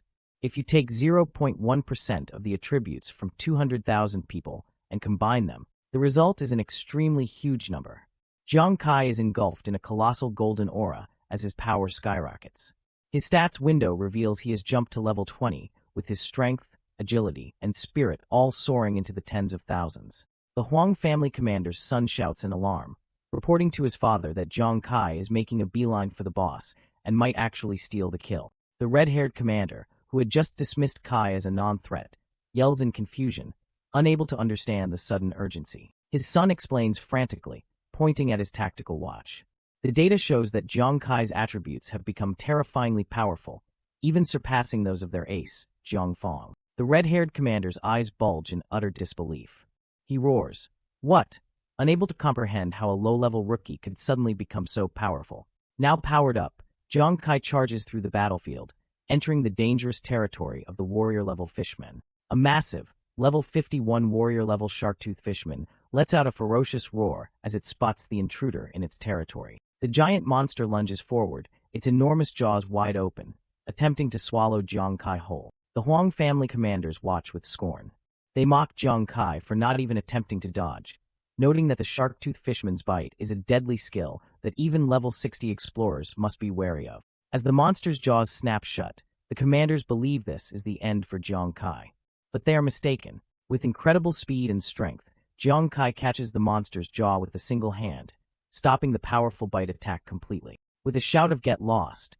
he smashes his fist into the creature's head, the impact echoing across the battlefield. Everyone who witnesses this is left in a state of shock. From Li Biao's team to the Huang commanders, they are all speechless. With no weapons, using only his fists, he killed a warrior-level fishman. They begin to fear that his newfound power is real, and he might actually kill the boss. The higher-level fishman monsters look on with menacing grins, confident that no human can challenge their might. Having cleared the warrior zone, Zhang Kai doesn't slow down. He pushes even deeper into enemy territory, arriving at the commander-level fishman area. An enormous, level 74 commander-level fishman, towering over the others, immediately spots Zhang Kai. The monster demonstrates its terrifying power by effortlessly grabbing a nearby adventurer and crushing him in its fist. It then unleashes a powerful sonic roar, a special skill that distorts the air with turquoise energy waves, aimed directly at Zhang Kai. Zhang Kai is caught off guard by the special attack. The world inverts as he stumbles and coughs, clearly affected by the roar. The Huang commanders scoff at Kai's predicament. The red-haired leader points out that Kai is overestimating himself, as the roar requires special skills or equipment to resist, not just raw attributes. Brought to his knees, Zhang Kai seems to be incapacitated by the roar. The commander smugly declares that Kai is just an ignorant kid, and that his quest to kill the boss was nothing but a foolish dream. Seeing their captain in trouble, Guan Yu and Hu Yen scream out his name in terror, fearing the worst. Suddenly, in a bizarre turn of events, a wooden mug full of foaming beer is shoved directly into the commander-level fishman's roaring mouth, silencing it instantly. The culprit is revealed to be Kai's companion, Hu Yen. His face bright red, he boldly screams out that he has never been inferior to others in his life. In a fit of drunken jealousy, he soars through the air towards the monster. Believing the fishman is a beauty, trying to seduce his captain with its roar, he yells that he is no worse than his captain and she shouldn't only focus on him. As the fishman lets out a muffled roar, still reeling from the beer mug, Hu Yen continues his heroic, if misguided, charge. He shouts at the monster, asking if a high-quality human male like himself can't attract it. With a determined expression, he declares he will give the monster an interracial kiss, providing a bizarre and hilarious end to the intense battle. Continuing from the last chapter, the battlefield is in chaos. Zhang Fong comically tries to hold back a giant fish monster, pleading for no one to harm his wife this time. In a bizarre display of affection, the drunk Zhang Fong lovingly embraces the monster, much to everyone's confusion. His wife, the fishman commander, doesn't appreciate the sentiment and sends him flying with a powerful punch. Despite the bleeding nose, Zhang Fong is unfazed, even finding her hot-tempered personality attractive. A status window confirms he's in a drunken state, which reduces damage taken. The surrounding players are in disbelief, wondering who this man is and how he could possibly withstand the fishman commander's roar and even attract all of its hatred onto himself. Elsewhere, the team captain, Zhang Kai, observes the scene, initially annoyed that his teammates, including Guan Yu, disregarded his orders and followed him into battle. His teammates declare their loyalty, exclaiming that they would never abandon their captain. Zhang Kai is taken aback by their declaration. Suddenly, his teammate Guan Yu steps forward, unleashing a powerful spell she calls the Invincible Rain Prayer, amidst the army of fishmen. A fellow teammate urges Captain Zhang Kai to hurry, as Yu can't hold on for much longer due to the large level gap between her and the Fishman commander. Meanwhile, the persistent Zhang Fong gets back on his feet, still eager to confront the Fishman commander he calls his wife. Zhang Kai looks on, his expression hardening with determination as he assesses the unfolding situation. A slight, confident smirk appears on his face as he resigns himself to his team's stubborn loyalty, thinking to himself that he really can't do anything about them. The other players are confused by Yu's spell, questioning the use of a rain-praying spell in a battle, and wondering if the fishmen are supposed to drown in the rain. Yu scoffs at their ignorance, chiding them for not understanding basic physics, while in the background, Zhang Kai tells his team he's leaving it to them. Suddenly, a player shouts an alarm, telling everyone to look up at the sky. The sky darkens ominously, and what looked like rain begins to fall between the icy cliffs. It's not rain that's falling from the sky, it's a super large hailstorm. The massive hailstones begin to bombard the entire area, causing chaos as players cry out in confusion, wondering why the spell is attacking both friend and foe. Yu laughs triumphantly, explaining that by taking advantage of the frozen island's cold weather, her rain prayer naturally turned into huge hail. She boasts that she can now beat up 200,000 people at once. She reminds Captain K of their plan. As long as her rain spells hinder the enemy's movement, they'll become his targets. Zhang Kai confirms the plan is working. The hail has attracted the attention of all the fishmen, preventing them from using their roar attacks and making them easy targets before the main boss fight. The strategy is a massive success, as the hailstorm relentlessly pummels the fishman army. Yu shouts a heartfelt reminder to her captain. Remember, we are a team, you don't have to fight alone. Her words strike a chord with Zhang Kai. For a moment, his hardened expression softens as he looks genuinely touched by his team's unwavering support. Thanks to their combined effort, a commander fishman is finally brought down. As the other players celebrate the hard-won victory, Zhang Fong comically weeps on the ground, crying out that they killed his wife again. With a smirk, Zhang Kai admits he underestimated his teammates, acknowledging that he doesn't want to be alone. He then adds that thanks to their help, he can now deal with the remaining nuisances on the battlefield. Zhang Kai unleashes a devastating wave of fire, incinerating the remaining lesser fishmen with ease. Engulfed in a fiery aura, he stands as the sole figure remaining amidst the defeated monsters. The leaders of the other guilds are left in utter shock, exclaiming, "What? Zhang Kai killed all the commander-level fishmen." The other players are equally stunned, shouting that it took more than a dozen of their teams just to hold the line. They marvel at his amazing and strange power. With the lesser enemies cleared, Zhang Kai leaps forward, boasting that with his enhanced attributes, a critical hit is guaranteed. His confidence soars as he declares that with his current power, not even the King of Heaven himself could stop him now. He finally arrives before the main boss, the Fishman King, casually remarking how it looked amazing from afar. Now that he's closer, however, he bluntly tells the colossal boss that it looks incredibly ugly. The boss's health bar shows it's still at 35%. The guild leaders watch in disbelief, shouting that it's impossible for that kid to have actually gotten in front of the boss so easily. The other players wonder if Zhang Kai is really going to attempt to fight the main boss all by himself. But his teammate, Yu, has complete faith in him, cupping her hands around her mouth to shout encouragement. "Go, Captain!" Zhang Kai responds with a confident "of course," as he lunges towards the enormous Fishman King. The Fishman King lets out a menacing growl, preparing to counter the bold challenger. A nearby player shouts a warning, realizing that the boss is about to unleash its powerful berserk attack again. Convinced that Zhang Kai won't be able to withstand the incredible speed and damage, the boss unleashes a furious roar and a devastating strike. But to everyone's astonishment, Zhang Kai effortlessly dodges the supposedly unbeatable attack with incredible speed. Zhang Kai calmly assesses the attack, noting that the boss isn't actually that fast. To him, it's clearly slow enough to dodge, unlike the previous foe, Huang family's ace. Instead of simply dodging, he questions why the previous fighter chose to take the attack head-on, just as he himself moves to block the boss's massive weapon. A confident smile plays on his lips as he perfectly executes his maneuver. The crowd is speechless. They can't believe their eyes, with one player shouting, "Am I seeing things? This guy actually dodged all the attacks from the boss." Yu cheers, proud of her captain's skill, while the dumbfounded guild leaders wonder if Zhang Kai's agility is actually higher than the boss's. With breathtaking agility, Zhang Kai runs up the boss's own weapon, using it as a ramp to launch himself into the air, positioning himself for a powerful counterattack. As the boss swings its weapon in a futile attempt to hit him, Zhang Kai easily evades and mocks its speed, simply stating, "Too slow." before preparing to strike from above. From the air, Zhang Kai unleashes a fiery kick, shouting "Get lost." His attack lands with explosive force, engulfing the Fishman King in a massive blast. The boss growls in pain as the attack visibly takes a toll.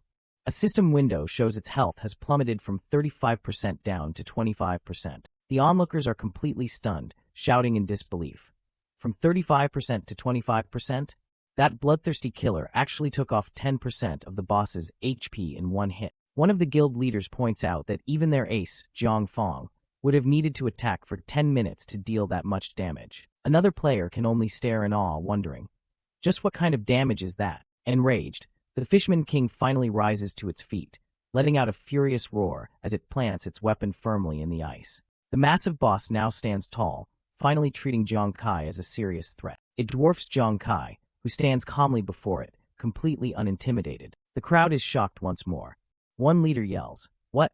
Zhang Fong couldn't even get the boss to stand up and respond. Even Zhang Kai's own teammates are in awe, while a flashback shows their ace, Zhang Fong, lying defeated before the previously seated boss. The battered Zhang Fong looks on, stunned, as he realizes that Zhang Kai has actually forced the boss to go all out. Zhang Kai smirks, taunting the giant creature.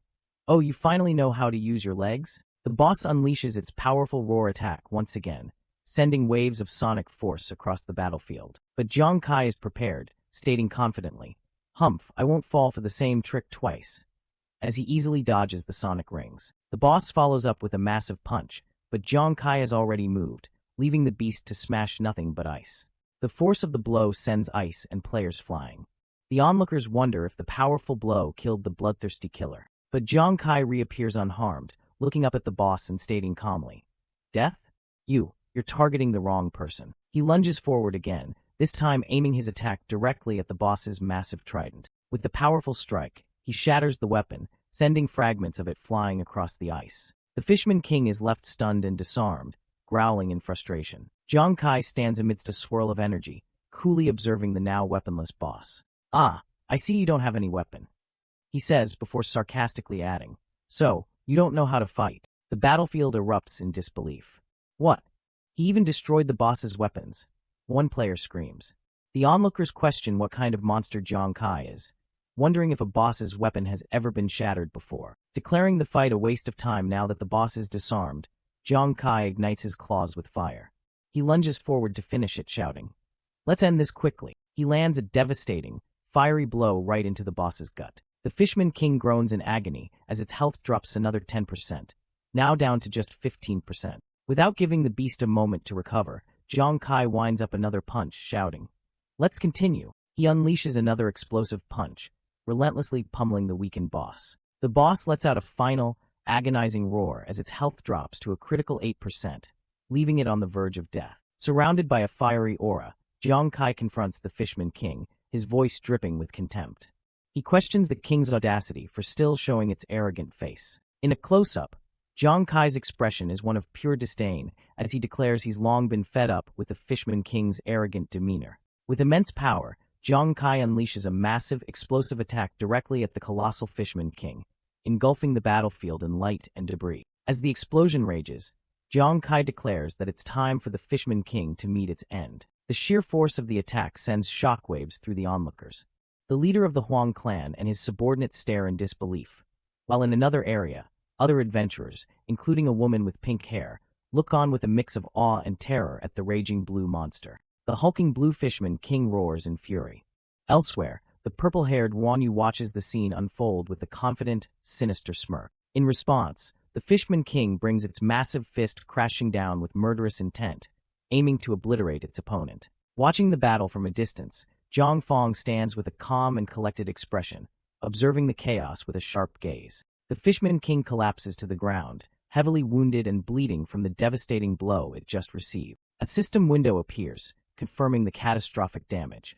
The boss's health has plummeted to a critical 1% remaining. The leader of the Huang clan looks on in utter shock and disbelief, his face a mask of outrage at what just transpired. He can't believe it.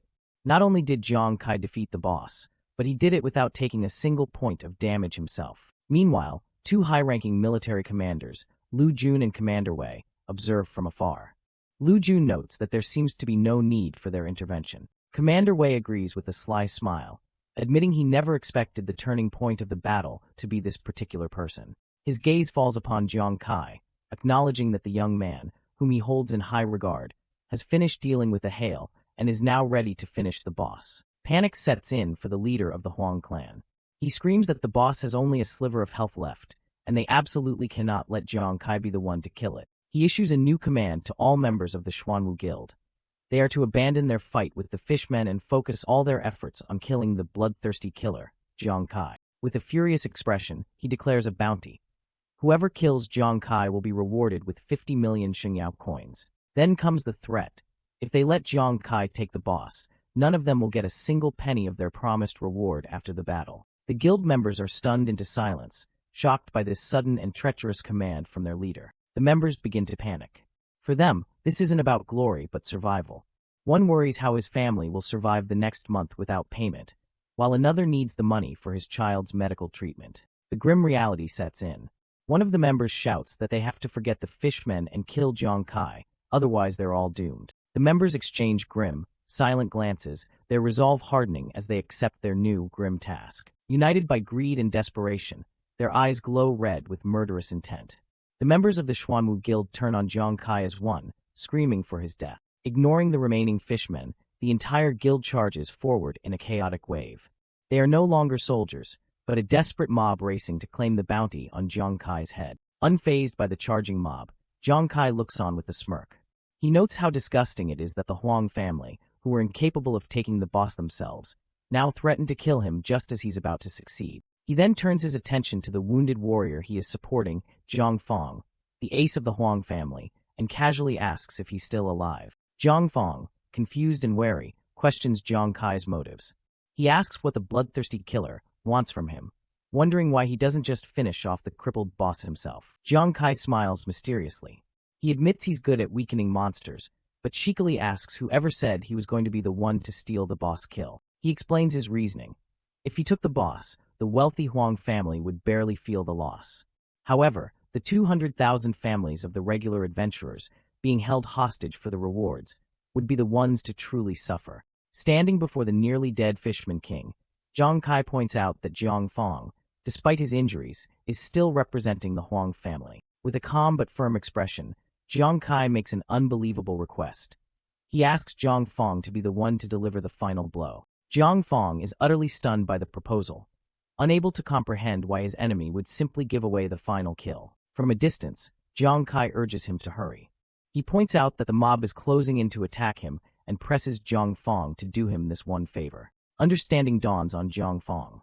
He accepts the request, and a powerful blue energy begins to coalesce around his body as he prepares to strike. With his decision made, he takes a determined step forward towards the downed boss. With a quiet thank you, Zhang Fong unleashes his final attack, plunging his energized fist directly into the Fishman King's body. The Fishman King lets out a final, agonizing scream as the attack lands, its massive body writhing in pain. The boss's body goes limp as a system window confirms the inevitable. Its health has reached zero. It is finally defeated. The remaining adventurers on the icy battlefield look on as the dust settles, unsure of what just happened. A massive system announcement flashes across the sky for all to see, declaring the victor of the long-fought battle. The adventurers read the message in disbelief. It wasn't the bloodthirsty killer who got the final blow. It was their own master Zhang Fong who killed the boss. As the Fishman King's body begins to dissolve into blue light, its reign of terror is officially over. With their king defeated, the remaining Fishman monsters are seen diving back into the icy waters, confused and leaderless. An adventurer shouts what everyone is thinking. The massive Fishman army is finally retreating. The members of the Xuanwu Guild are overjoyed. Their own lord killed the boss, which means the bloodthirsty killer didn't steal it, and most importantly, they will get their rewards. The leader of the Huang clan, however, is furious and confused. He can't understand how they won, or how Zhang Fong was the one to kill the boss. His subordinate wonders if Jiang Kai was behind this. The shocking truth begins to dawn on him. Did Jiang Kai, the feared bloodthirsty killer, voluntarily give up the opportunity to kill the boss? The other adventurers erupt in celebration. One joyfully exclaims that they have won, and it turns out the bloodthirsty killer is actually a good guy. Another declares him a great hero for giving up the boss, vowing to go to war with anyone who dares to touch their new benefactor. The sentiment spreads like wildfire. The pink-haired adventurer, Su Nuanyuan, is completely starstruck by his actions, remarking how amazing and magnanimous Kai was. Her companion agrees enthusiastically, shouting that it was so cool. An older, high-ranking adventurer declares that seeing is believing. He is now truly convinced that Jiang Kai is the biggest hero of this entire battle. Wanyu beams with pride, boasting about how powerful and generous her captain is. She smugly reminds everyone that she was the one who picked him as the captain in the first place. The crowd's sentiment turns against the Huang family. Adventurers recall how disgusting their threats were, angry that the guild expected them to die for a failed plan and still bear the costs. The anger boils over.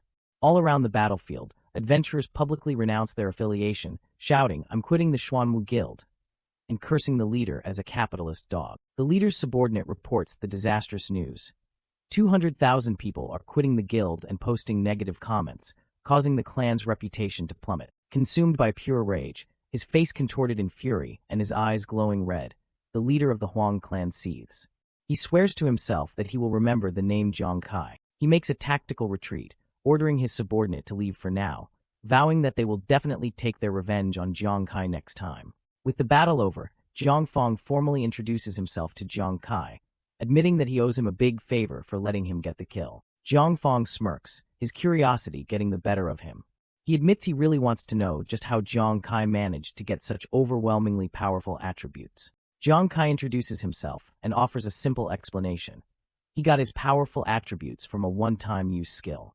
Jiang Fong is amazed that such a skill could even exist. Jiang Kai downplays it, saying the skill wasn't actually that strong because it's gone after a single use.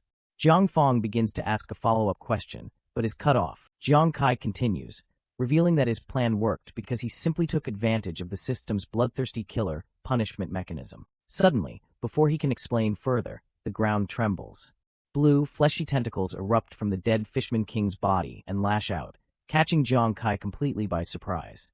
Jiang Fong shouts his name in alarm as the tentacles rapidly wrap around Jiang Kai, pulling him off his feet and dragging him back towards the boss's corpse. From Jiang Fong's perspective, he can only watch in horror as Jiang Kai is lifted into the air, completely engulfed by the writhing mass of tentacles. Jiang Kai struggles, but is powerless as the tentacles fully consume him, his muffled cries echoing as he disappears into the dark, monstrous appendages, leaving the chapter on a tense cliffhanger. Following the intense battle, Wanyu is thrown back by a powerful force, landing heavily on the cliff's edge. Huyen, seeing this, desperately shouts for their missing captain. Huyen rushes to the exhausted Wanyu's side, asking if Jiang Kai is his captain. Wanyu, kneeling in defeat, confirms with a simple yes. With a grim expression, Wanyu begins to explain the dire situation, filled with regret. He reveals his terrifying suspicion. Jiang Kai has most likely triggered the boss's death revenge skill. Huyan's face contorts in shock and disbelief. Wanyu explains that death revenge is a horrifying special skill some bosses possess. Upon death, they can inflict a terrible curse on their killer. Once the boss successfully takes revenge, the explorer is subjected to an extremely gruesome punishment. Being tortured to death is merely the beginning of their nightmare. But the true horror unfolds after the person returns to the real world. The memories of the torture are so unbearable that they often can't endure it. Haunted by the psychological trauma, many are driven to madness, begging for a release that will never come, ultimately choosing to end their own lives. The horrifying realization washes over Huyen. Her body trembles as she imagines Captain Kai suffering such an unspeakable fate. Tears well up in her eyes as she desperately pleads, "No, don't." The scene shifts to a dark, watery abyss, representing Jiang Kai's submerged consciousness. A faint cry for the captain echoes through the depths. Meanwhile, Jiang Kai is experiencing the full force of the curse. Excruciating pain racks his body as he feels like he's being crushed from all sides. His consciousness flickers. Disoriented, his mind struggles to grasp his surroundings as he weakly questions where he is. Suddenly, a horrifying sight comes into view.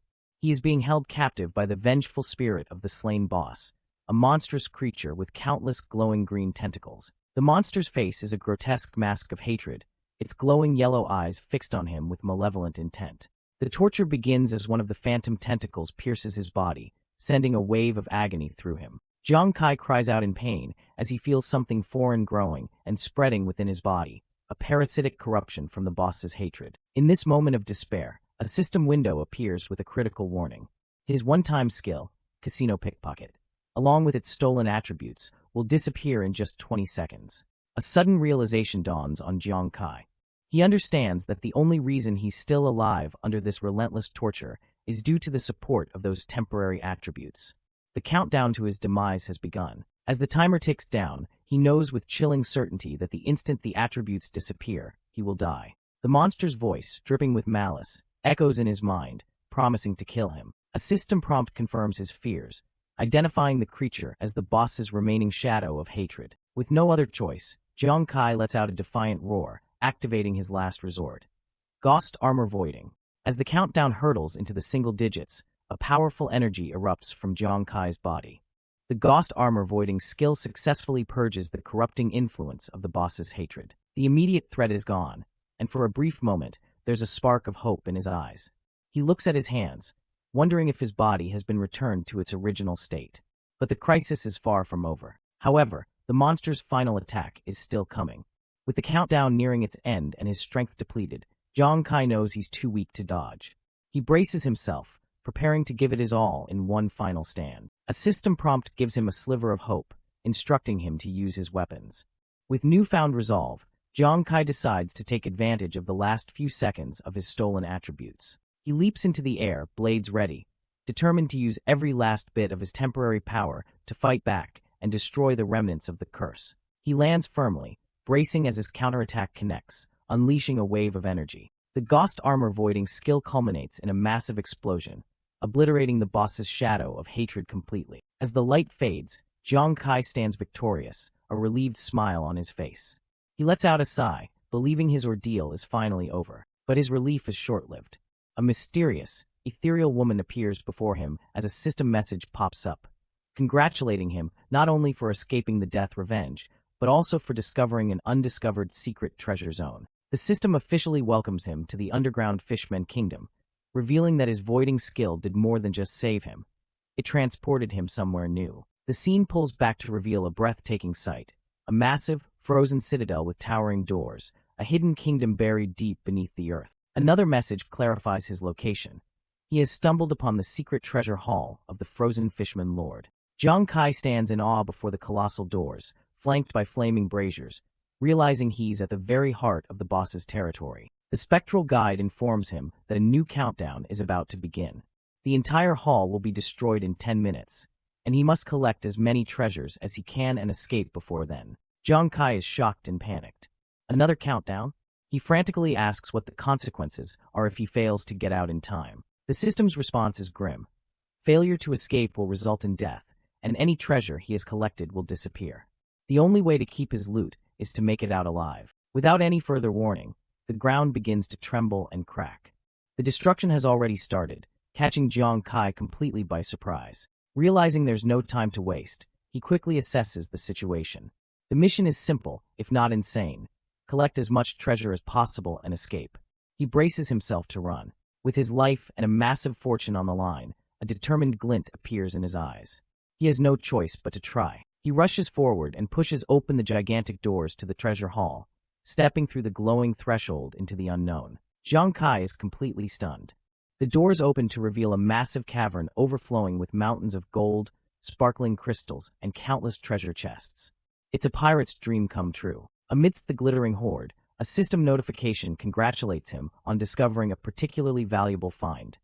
3 Fishmen's secret potions, which can grant him a total of 60 attribute points. With the hall's destruction timer ticking down, Jiang Kai doesn't hesitate. He grabs the potions and decides to drink them on the spot. As the system asks where to allocate the points, he spills some of the potion in his haste. He gives a swift command to add all 60 points into agility, prioritizing speed for the escape. His frantic looting pays off again as he immediately uncovers another grand prize, the boss's rare treasure chest. He grins, thrilled by the sheer quality of the loot, noting that none of the items seem to be ranked lower than A rank. He quickly glances at the main timer, about 7 minutes left. Feeling a surge of confidence, he believes he can clear the place out if he just hurries. Just as he thinks he has a handle on the situation, the system throws another wrench in his plans. A friendly reminder pops up, warning him that the boss's treasure chest has its own separate, rapidly decaying lifespan of only 90 seconds.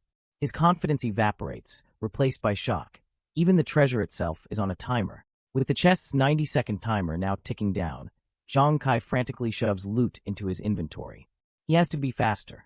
In the background, his teammates are shown still valiantly fending off monsters, completely unaware of his situation. 90 seconds later, Zhang Kai is utterly exhausted, slumped over the now empty treasure chest.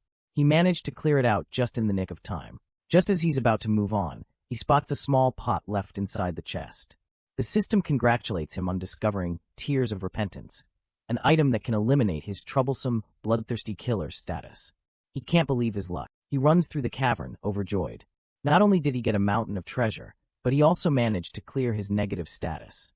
He celebrates, yelling, "What a steal!" But in the middle of his celebration, his eyes catch sight of something in a dark corner of the collapsing cavern. He discovers one final prize resting on a pedestal in a hidden alcove, an ancient scroll. The system congratulates him on finding the ultimate treasure, a special job transfer scroll, which is necessary for an explorer to advance after reaching level 20. Zhang Kai is stunned into silence.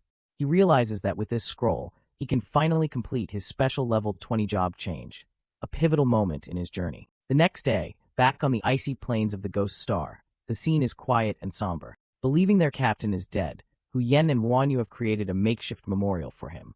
Wanyu mourns, lamenting that Zhang Kai never returned, just as he had morbidly predicted. They both weep dramatically, convinced that Zhang Kai suffered a horrible death from the curse and was then driven to suicide by the trauma. Suddenly, a gloved hand appears over the edge of the cliff, struggling to get a grip on the icy surface. Hu Yan spots the movement and, assuming it's an enemy, yells to Wanyu that another fisherman is climbing up. The two immediately get into a defensive posture, vowing to protect their captain's tombstone from any monster that dares to disturb his rest. Thinking they are defending their captain's honor, they hit the climber on the head with a rock, sending him falling back down the cliff. An enraged voice echoes up from the chasm. "Which bastard is it?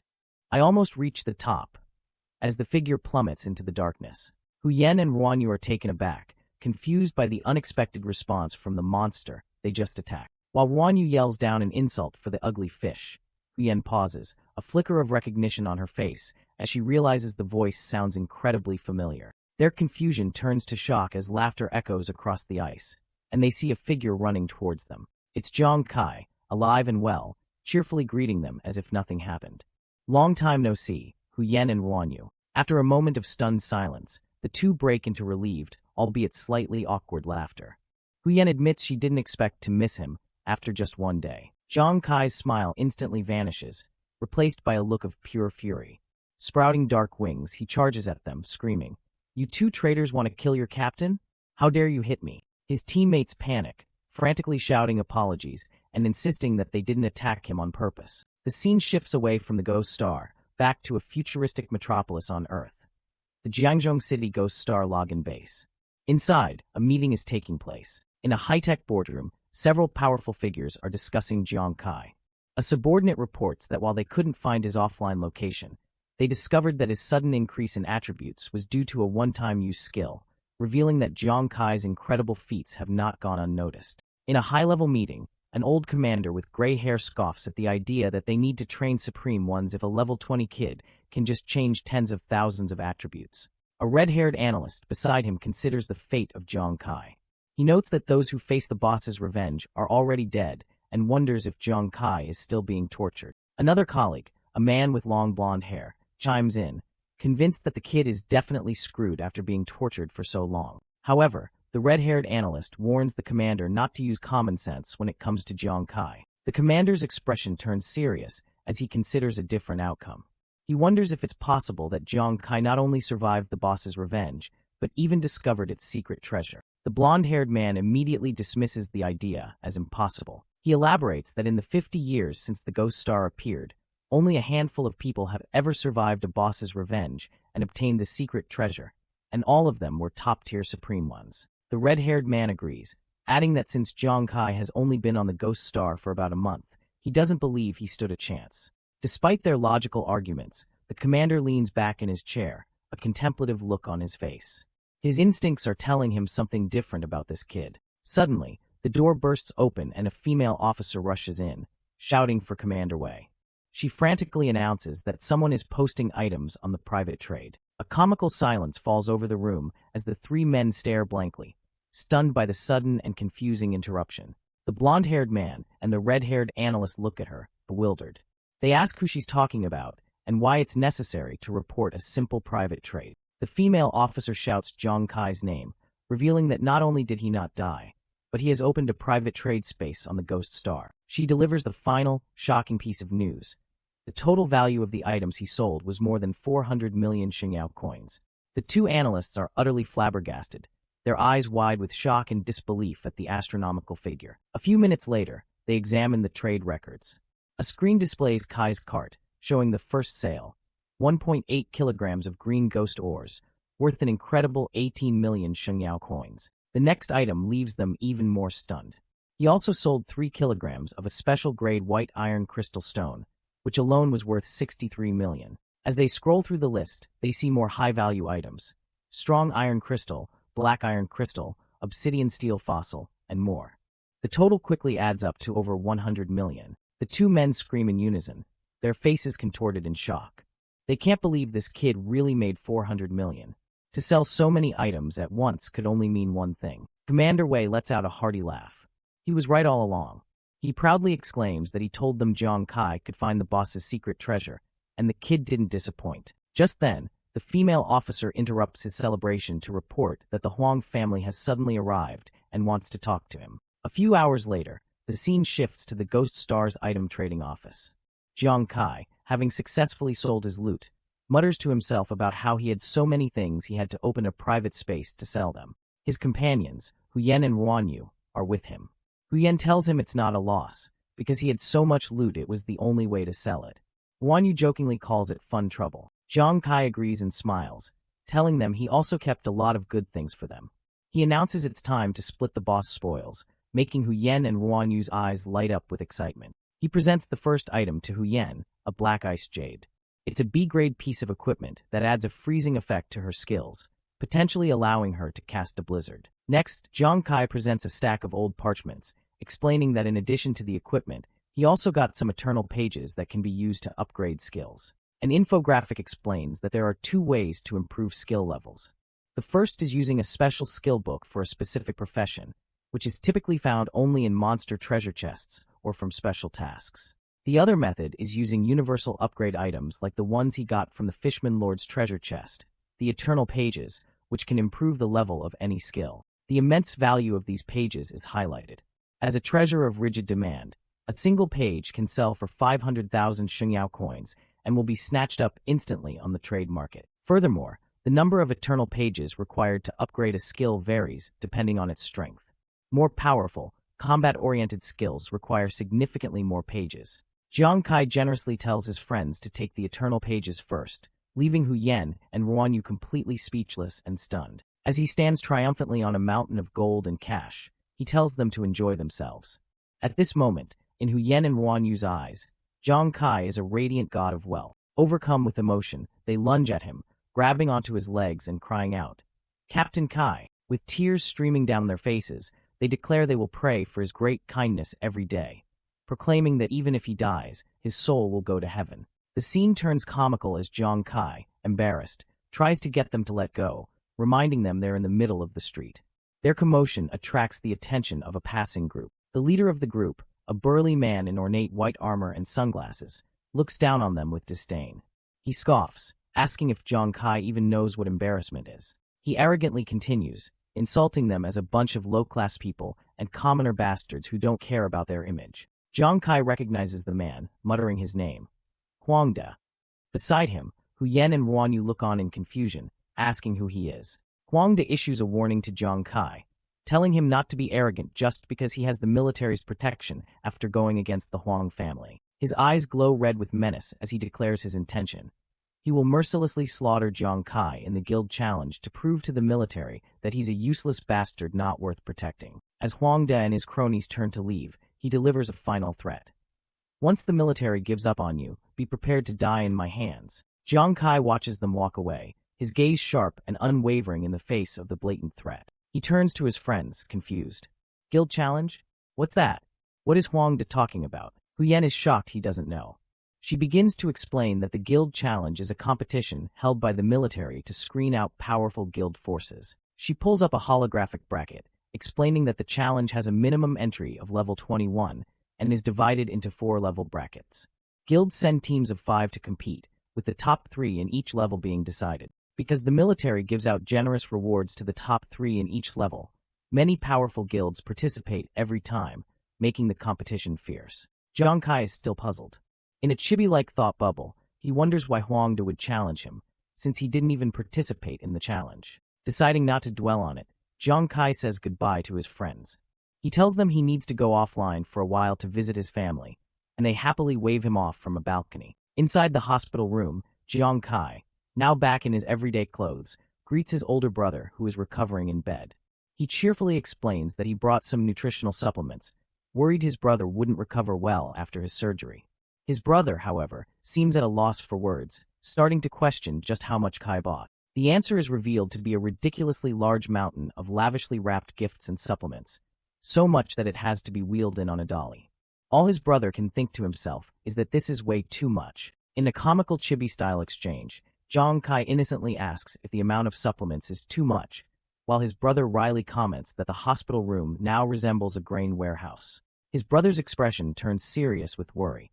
He reminds Kai that he's already in the most expensive hospital and frets about the spending, declaring he'll get back to work as soon as he's discharged to help with the financial pressure. Jiang Kai smiles warmly, telling his brother it's okay. He reminds him of his dream to become a transcendent and fight against the beast god for humanity. He encourages him to pursue that dream after leaving the hospital and just become an explorer, leaving his brother stunned and speechless. Looking downcast, his brother dismisses the idea.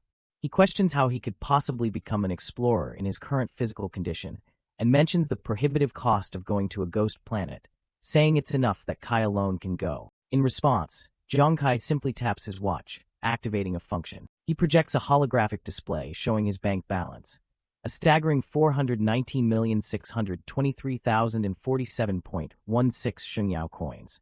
He tells his brother there's no need to worry about money or work anymore.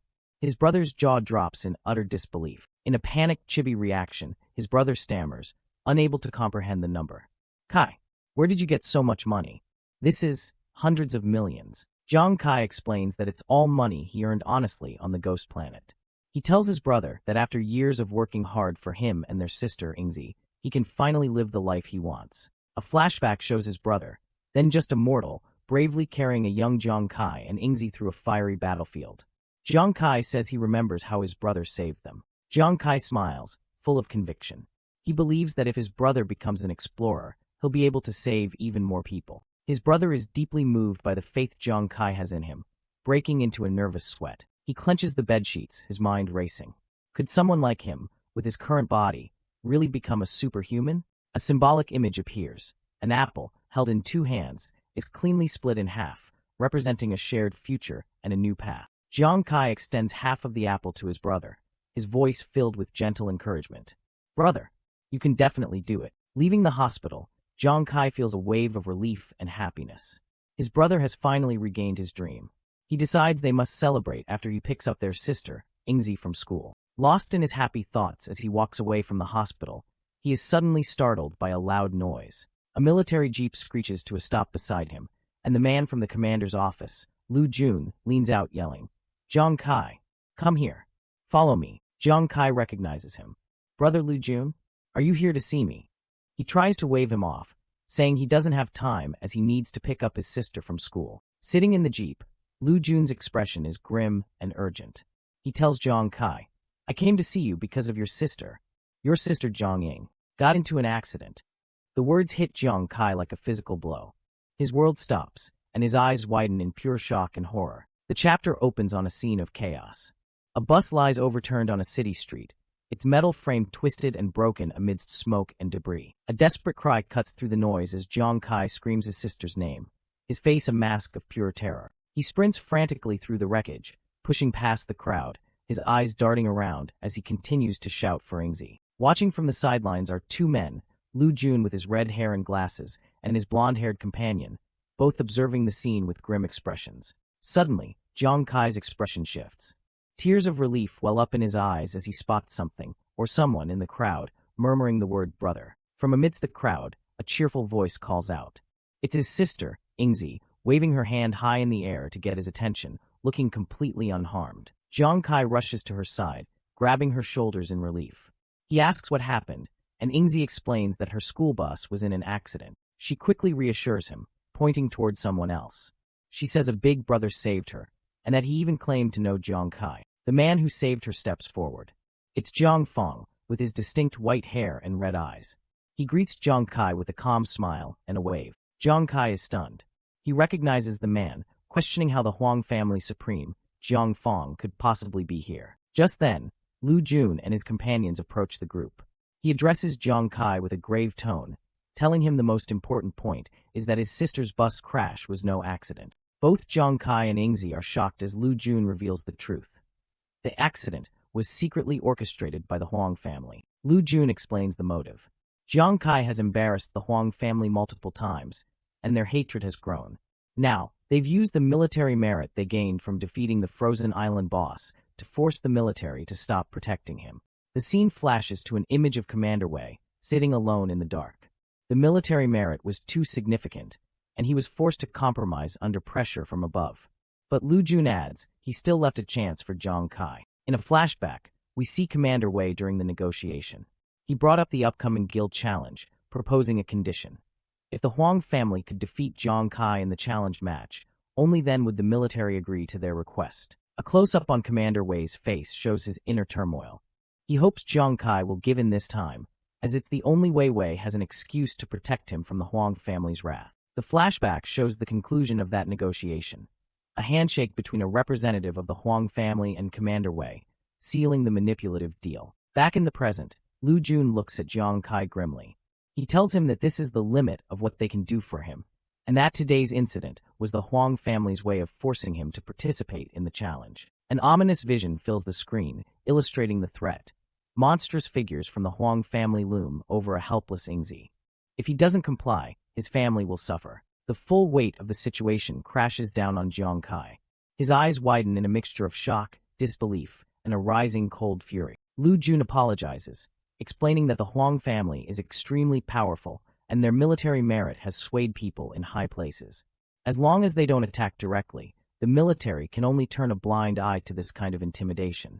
The blonde-haired man speaks up, lighting a cigarette. He lays out the first option. Jiang Kai can agree to the bet with the Huang family and face them in the challenge. Jiang Fong then presents the alternative. The other option is to join the military as soon as possible and receive official, direct protection. Ingzi, frightened by the whole ordeal, peeks out from behind her brother. She worriedly asks if the military can truly offer them protection against such a powerful family. Lu Jun explains that at present, Jiang Kai's new profession is a valuable asset. If he joins, Commander Wei will have more avenues to protect them, at least allowing them to avoid a lot of immediate trouble. Jiang Kai looks down, deep in thought, with Ingzi holding onto his arm. He quietly questions the path laid out for him. So I've to join the military first? His mind flashes to a horrifying vision of the future. He sees himself being held down, helpless, as his loved ones are attacked. A desperate cry echoes in his thoughts. Big brother. Ingzi. No. In this dark imagined future, a voice mocks him. Jiang Kai, did you think you could sit back and relax after joining the military? You are nothing but a worthless gambler. A waste. The words reflect his deepest fears of being powerless. His fist clenches in defiance of that vision. A resounding "no" echoes in his mind, rejecting that potential fate. Back in the present, Jiang Kai's internal monologue continues. He realizes that relying on the military's protection is a fragile piece. If his career development is poor, he could be abandoned, leaving his family even more vulnerable to the Huang family's oppression. He soberly assesses his situation.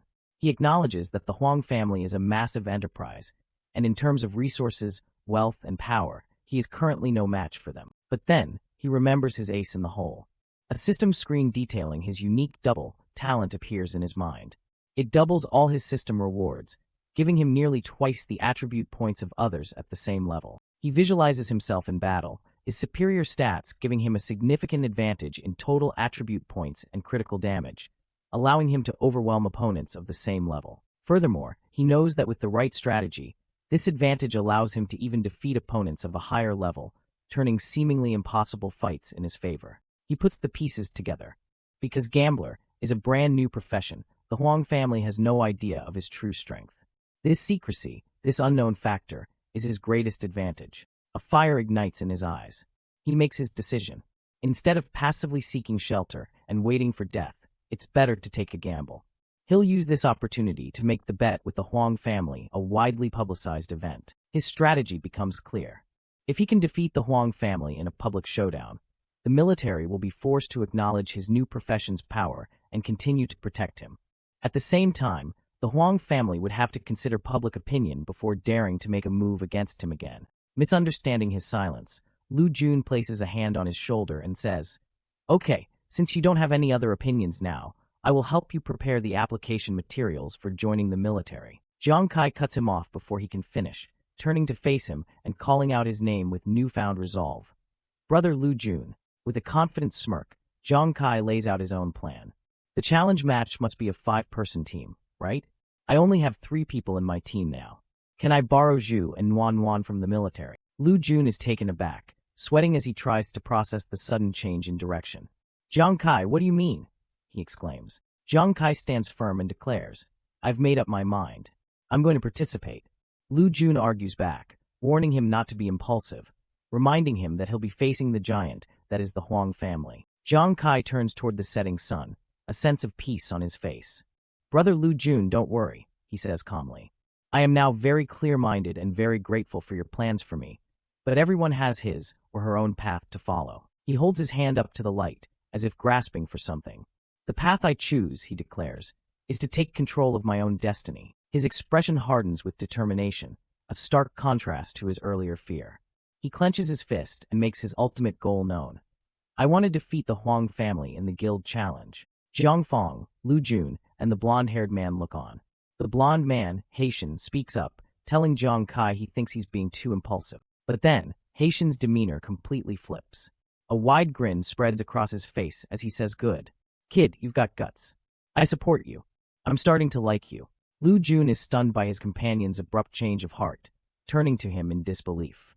"Haitian, you?" Haitian steps forward, his earlier caution replaced by a confident grin.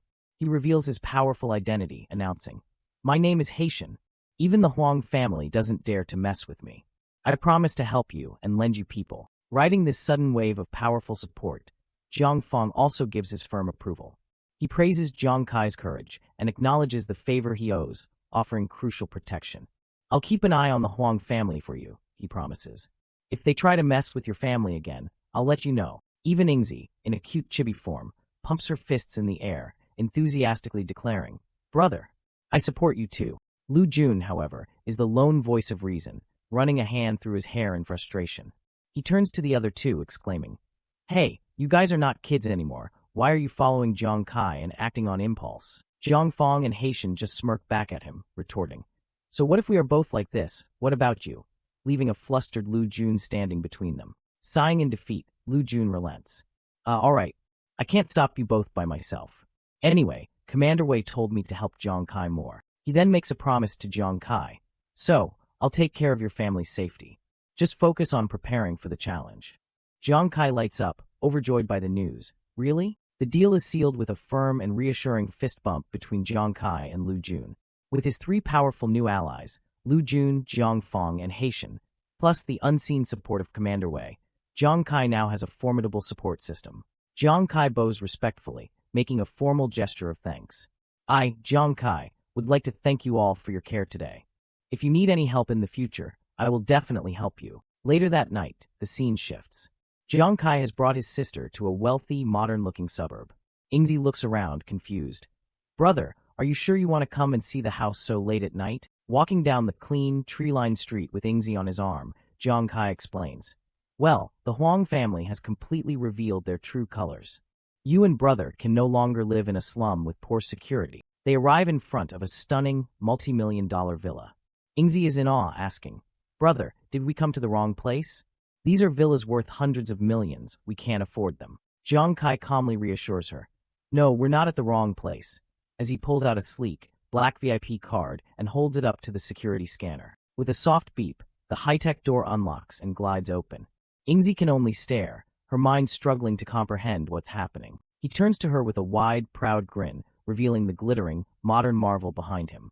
"This is our new home." Ingzi's face becomes a mask of pure, unadulterated shock. Kaya, this is our new home, she shrieks, her excitement bursting forth. She immediately starts exploring, her eyes wide with wonder as she looks out at a beautiful, sparkling private swimming pool. Her tour continues. She marvels at the massive living room, exclaiming that it's bigger than their entire old house. Then she sees the dining area, wondering aloud how many dishes could possibly fit on such a long table. Next, she discovers a personal gem. She playfully teases her brother. Brother, look. Big brother is weak. He can exercise here in the future. Finally, Jong Kai leads her to one last door.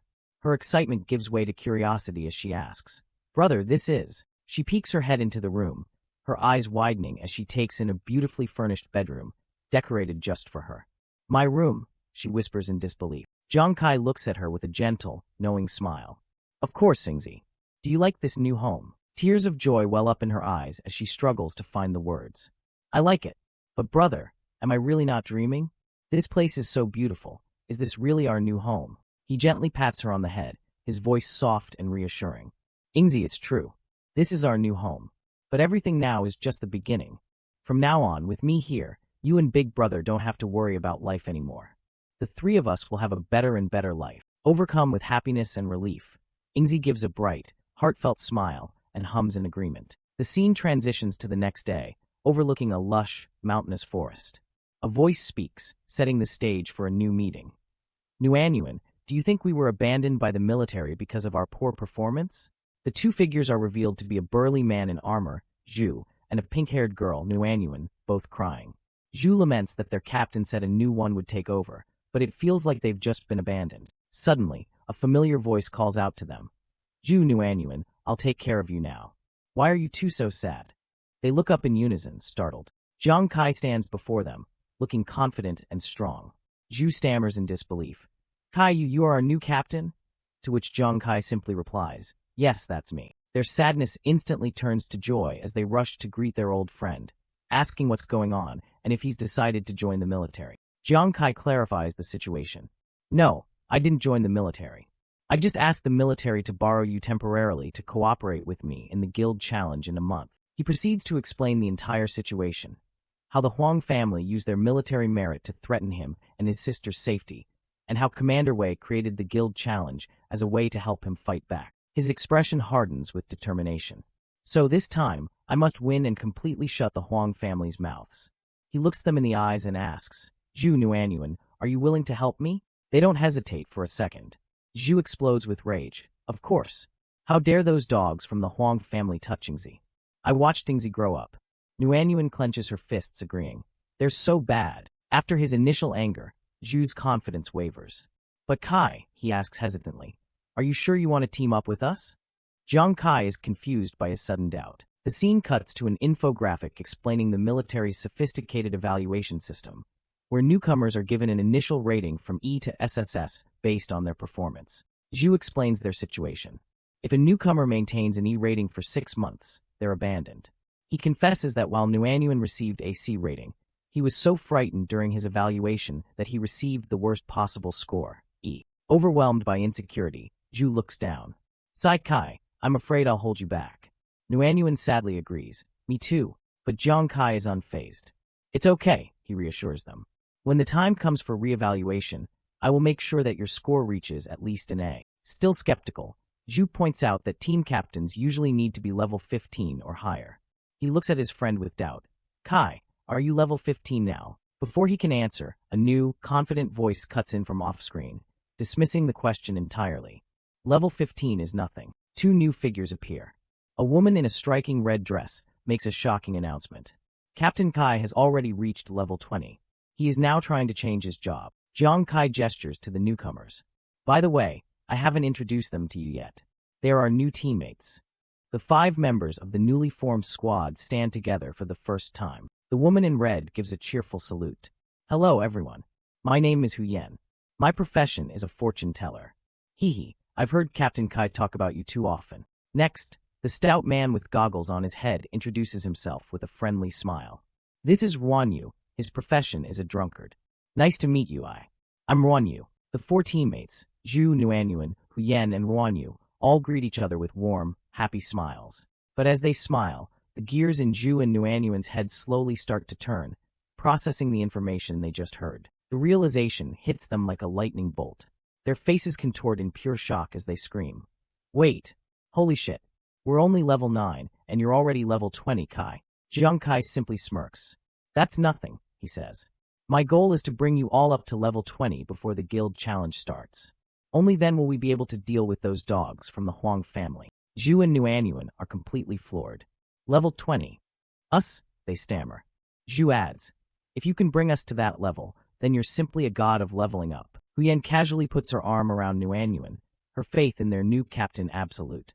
I don't know about others, she says with a confident smile, but I believe Captain Kai can do it. In a forest clearing, the newly formed team discusses their identity. Nuan, the pink-haired girl, suggests they should think of a team name. The blonde man, Huyen, proposes the Vulcan Squad, symbolizing that the 5 of them are full of fire and power. Jiang Kai, the team's leader, agrees with a confident smile. He officially christens their group the Vulcan Squad and declares that after a night's rest, they will head straight into monster territory. The entire team enthusiastically shouts yes, in unison, energized by their new name and the mission ahead. The rest of the Vulcan Squad waves goodbye to Jiang Kai for the day, heading off into the woods. Let's go first, one says, while another adds, Kai, see you tomorrow. Jiang Kai watches his new teammates leave, his expression turning thoughtful as his mind drifts to the past. The scene flashes back to the novice trial. A younger Jiang Kai and the muscular warrior, Zhu Zi, are seen from behind, watching Nuan walk ahead of them in the woods. In the flashback, Jiang Kai turns to Zhu Zi with a cheerful expression, asking if he's nervous about the real challenge they'll face when they log into the Ghost Star in Shengyao City. Zhu Zi looks downcast, a bead of sweat on his face. He admits he's not nervous, but rather preoccupied with whether he'll ever be able to activate his unique profession talent, martial art. Jiang Kai tries to reassure his friend, reminding him of his great performance over the last 2 days and how he protected both him and Nuan during battle. Zhu Zi looks up, his expression pained. He confesses that even though he tries his best, deep down he's still afraid, suppressing his fear because he's worried about his friends getting hurt. He clenches his fists, explaining that to truly activate martial art, he needs to be fearless from the bottom of his heart and believe himself to be an invincible warrior. Looking away in frustration, Zhu Zi admits, but I can't do it. Jiang Kai is visibly shocked by this confession. Back in the present, Jiang Kai recalls the details of Zhu's warrior's heart talent. It provides additional attributes upon job change or level up and can grant effects like knockback and armor breaker in battle. Jiang Kai thoughtfully analyzes the situation. He understands that the talent's additional effects are tied to the user's courage and confidence. Since Zhu's confidence is low, he can only utilize weaker abilities like the Earthquake Stomp. A look of determination appears on Zhu's face as he is engulfed in a powerful aura. The purpose of this leveling is to stimulate Zhu's courage and fully activate his professional talent. But before focusing on his teammate, Jiang Kai decides to improve his own strength first. He recalls giving away some eternal fragments, leaving him with 50 to upgrade his Ghost Hand flying cards and Ghost Eye focus skills. Jiang Kai summons his system's holographic AI. AI, he commands, please upgrade the 2 skills of Ghost Hand flying cards and Ghost Eye focus for me. The AI responds with a simple OK. The AI floats in a digital space, processing the upgrade as 2 cards representing Jiang Kai's skills materialize before her. A system window appears, announcing that Ghost Hand Flying Cards Level 2 has been upgraded to the top level. When throwing items, it now has a 30% penetration effect, which increases to 250% for card-type items, though at an increased cost. Jiang Kai is pleased with the result. He notes the penetration effect has increased by 10% when throwing items and 50% when using cards. The 110% increase in consumption is an acceptable trade-off for the power boost. Suddenly, the system reveals an additional unlocked state for the skill, Gambler's Time, leaving Jiang Kai intrigued. The system provides details. Upon entering Gambler's Time, attack speed increases by 100% for 10 seconds. However, it comes with a hefty 220% increase in resource consumption and a 60-minute cooldown. A small, chibi version of Jiang Kai appears, exclaiming in shock, attack speed increases by 100%. Isn't that equivalent to doubling attack speed? Next, a system window confirms the second upgrade. Ghost Eye Focus has also been raised to its top level. The upgrade boosts his visual range and eye-tracking ability by 60% at the cost of a 120% increase in mental energy consumption. Jiang Kai voices his approval of the enhanced tracking ability, accepting the increased mental cost.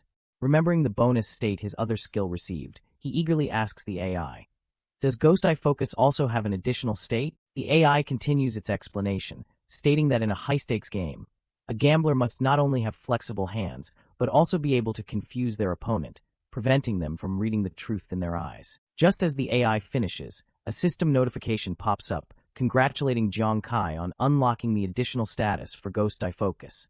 The cheating state. The system explains the cheating state. It allows Kai to influence an opponent's judgment through his eyes for 10 seconds. The effect's potency depends on the mental strength gap between them, and it comes at a high mental cost with a 60-minute cooldown. The AI clarifies that no matter how mentally strong the opponent is, Kai can still influence them, though the effect might be small.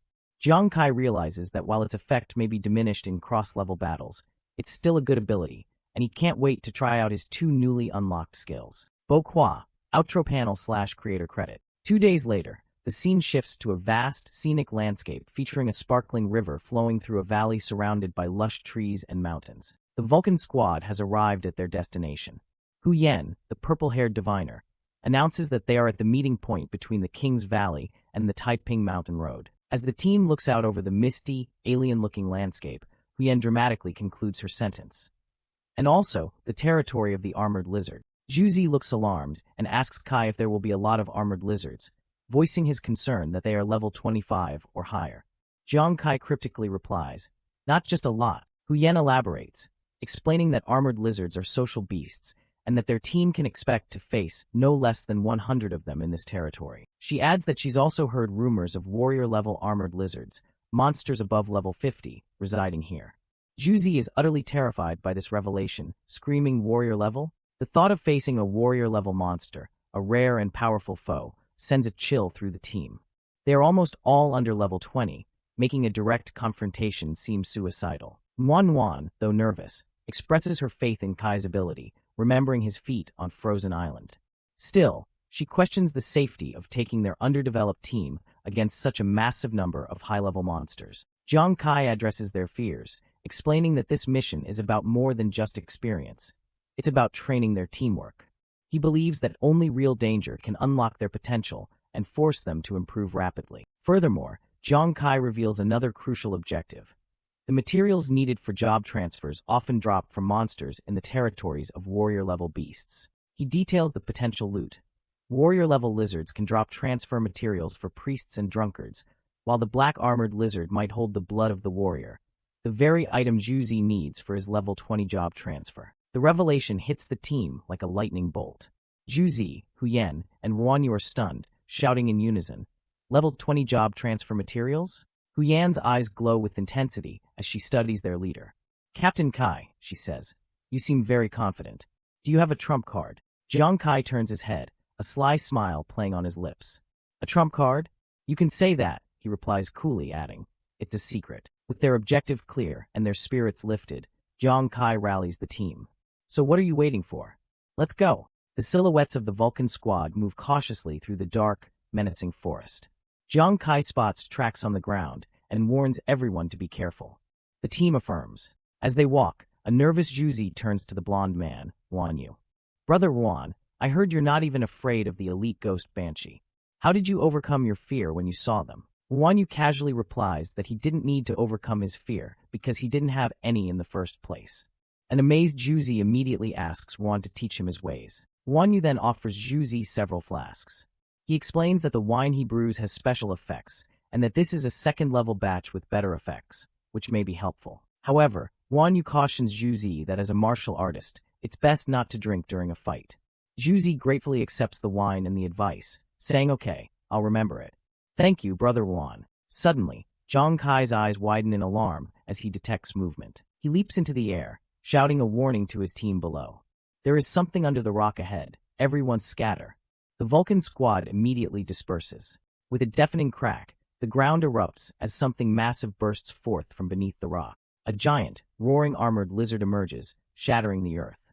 As the team scrambles away, a system window identifies the monster as a level 25 ordinary level armored lizard. Jiang Kai lands gracefully, readying himself for the monster's attack. To his surprise, the armored lizard completely ignores him, charging past with a ferocious look in its eye. The beast lets out a mighty roar, setting its sights not on Jiang Kai, but on the rest of the terrified Vulcan squad huddled together. The team screams in pure terror as the monster charges them. Huyen cries out for Kai, while Ruanyu yells for their captain to be careful. Jiang Kai stands his ground, his hand poised and claws extended, seemingly ready to spring into action to save his team. But he stops himself. This is the moment he was waiting for. He realizes that Juzi's timidity is what holds back his talent, and facing this enemy head-on is the perfect opportunity for him to practice and overcome his fear. Kai quickly assesses the situation. The lizard is an ordinary type, and while Juzi is only a level 9 warrior, he won't be killed instantly. The risk is calculated. Confident in his ability to use Ghost Step to intervene if needed, Kai commits to the gamble. He wants to help Juzi realize that he is not weak. Seeing that their captain isn't moving, the rest of the team panics, desperately yelling for Kai to make a move as the lizard bears down on them. Huyen looks on in horror as the massive shadow of the armored lizard falls over her, the sound of its attack echoing through the forest. Seeing his friends in mortal danger, something inside Juzi snaps. An explosive golden aura erupts around him as he screams, "Ki, I'll save you," and charges forward. With a powerful battle cry, Juzi leaps and smashes his fist directly onto the armored lizard's head, unleashing a devastating earth stomp attack that craters the ground on impact. The rest of the party, consisting of Ruanyu, Huyen, and Nuanyuan, watches the final blow with expressions of pure shock and disbelief. With the dust settling, the team's leader, Kai, looks on with a smirk of satisfaction. He commends his teammate. "Well done, Juzi." The giant armored lizard lies motionless on the ground, defeated after the intense battle. The scene flashes back to a moment during the fight, where Juzi cried out in terror as the monster counterattacked with terrifying speed, forcing him to call for help. Despite his fear, Juzi had managed to land a powerful blow, causing a huge explosion on the creature's body. From the sidelines, Kai had directed him, revealing that he had successfully penetrated the monster's weakest point and urged Juzi to press on and finish the kill. Enraged and wounded, the armored lizard let out a threatening hiss, its eyes glowing with fury as it faced its attackers. Juzi's face was pale with fright, his teeth gritted as he trembled before the terrifying might of the monster. But channeling his courage, Juzi summoned his power, his sword crackling with energy. He brought his glowing blade down in a final, decisive strike that ended the creature's rampage. Returning to the present moment, in the darkness after the battle, Kai's voice calls out, checking on his teammate. "Juzi, open your eyes. It's over." A system notification confirms the kill. 1 level 25 armored lizard. Juzi stands over the corpse, panting as he processes their victory. The armored lizard, it's dead? The adrenaline wears off, and Juzi shouts in delayed fear, exclaiming how the creature's sudden appearance had scared him to death. In a cute, chibi-style moment, Kai lightly scolds him for spacing out, reminding him he could have been bitten. Juzi retorts, reminding Kai of his promise to protect him. Dropping the playful tone, Juzi looks at Kai earnestly and admits his own weakness. "Kai, I am timid, don't you know?" But the team rushes to his side, full of praise. Nuanyuan, the pink-haired girl, is amazed. "Juzi, you were so brave. Back in Captain Li Biao's Tiger Squad, you rarely dared to take the initiative." The others chime in, praising his powerful ground stomp skill. Juzi, now beaming with pride, boasts that it's merely average, only ranking 3rd in the world, earning a comment that he is indeed a true martial artist. Kai quickly brings them back to the mission. He instructs the team to continue towards the location of the warrior-level armored lizard and tells Juzi to use a loot card to collect the corpse. As they proceed, they encounter more monsters.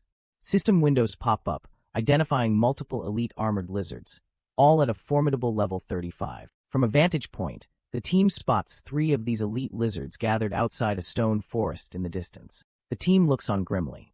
They speculate that these elite lizards are guarding the even stronger warrior-level lizard they're hunting for, and that there may be even more dangers lurking nearby. Kai reflects on a past encounter on Frozen Island where he only succeeded thanks to a single-use skill.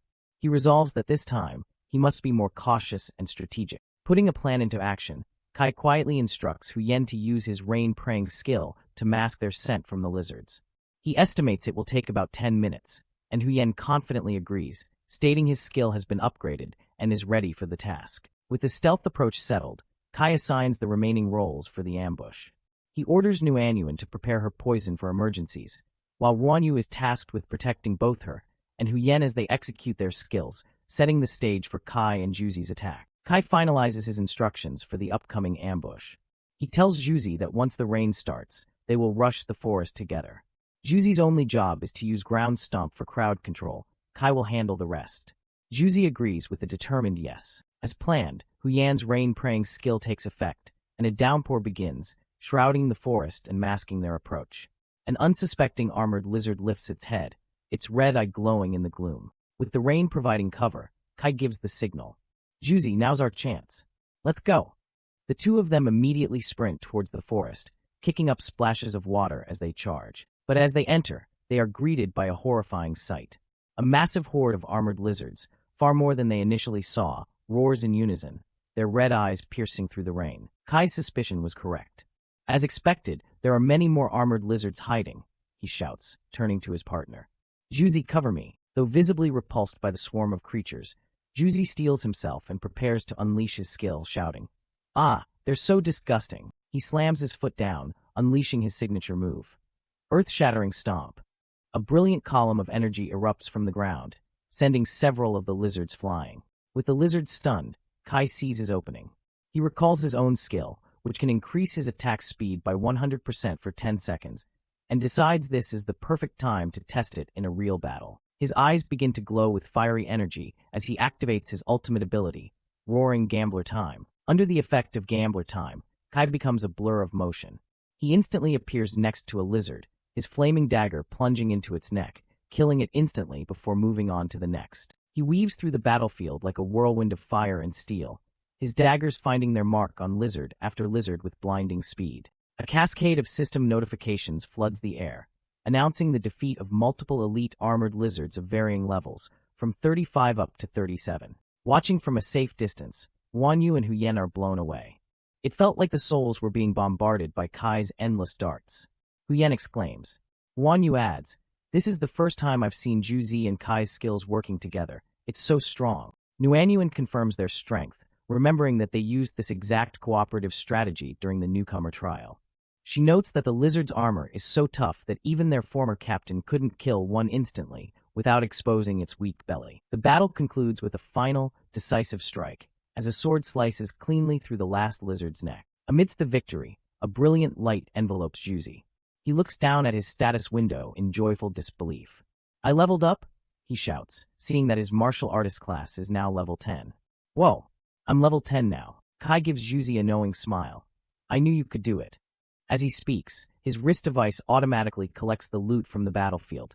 65 normal grade and 6 elite grade armored lizard corpses. The rest of the team regroups with the duo. Wanyu compliments them. "Wow, Captain Kai Juzi. The teamwork between you two just now was so cool." Huyen agrees, feeling more and more confident in their Fire God squad. Nuanyuan is particularly impressed by Juzi's rapid growth, noting that it's been less than an hour since they set out, and he's already leveled up from 9 to 10. While she knew Kai and Juzi were strong together, she didn't expect their leveling speed to be this fast. Looking at their powerful combined form, she thinks to herself, "Oh, I also want to be awesome like them." Sensing her eagerness, Kai smiles and calls out to her. "The elite treasure chest should be in the rocks or cracks in this area. Come over here, Nuanyuan. Let's find it together." Excited at the prospect of finding treasure, Nuanyuan enthusiastically replies, "Coming." After securing the area, the entire team stands together, looking ahead at a daunting stone forest. Kai states with certainty, "If nothing unexpected happens, the warrior-level armored lizard should be inside this stone forest." Juzi, ever considerate, turns to Kai with a concerned expression. "Kai, do you want to rest for a bit? You must have consumed a lot of energy just now." Kai acknowledges the toll of the last fight, but reassures him. "I indeed used a lot of energy, but it's not to the point where I can't move." He adds grimly, "And there may be more than one entrance to this stone forest, and the noise we just made was quite loud." He elaborates on his urgency, stepping forward as he explains that if they delay, the warrior-level lizard inside might summon reinforcements from the other entrances to protect itself. With no time to waste, Kai rallies the group. Hunting warrior-level beasts requires striking while the iron is hot. "Let's go." The team follows him with determined expressions, ready for the final hunt. 10 minutes later, the team ventures deeper into the stone forest. The path is eerily silent, prompting Nuanyuan to wonder aloud. "It's so quiet. Is there really a warrior-level lizard here?" The oppressive silence puts Kai on edge. Finding it strange that he hasn't noticed any suspicious traces, he activates his special skill, his green eye glowing as he focuses his ghost eyes to scan the surroundings. Despite his enhanced vision, Kai is perplexed. His ghost eye can't see any presence of a warrior-level lizard. He starts to doubt his own judgment, wondering, did I estimate wrong? Just then, Juzi shivers, an inexplicable chill running down his spine. I don't know why, but I suddenly feel goosebumps all over, he mutters. Kai turns to him, asking what's wrong. Wanyu playfully leans in and teases him.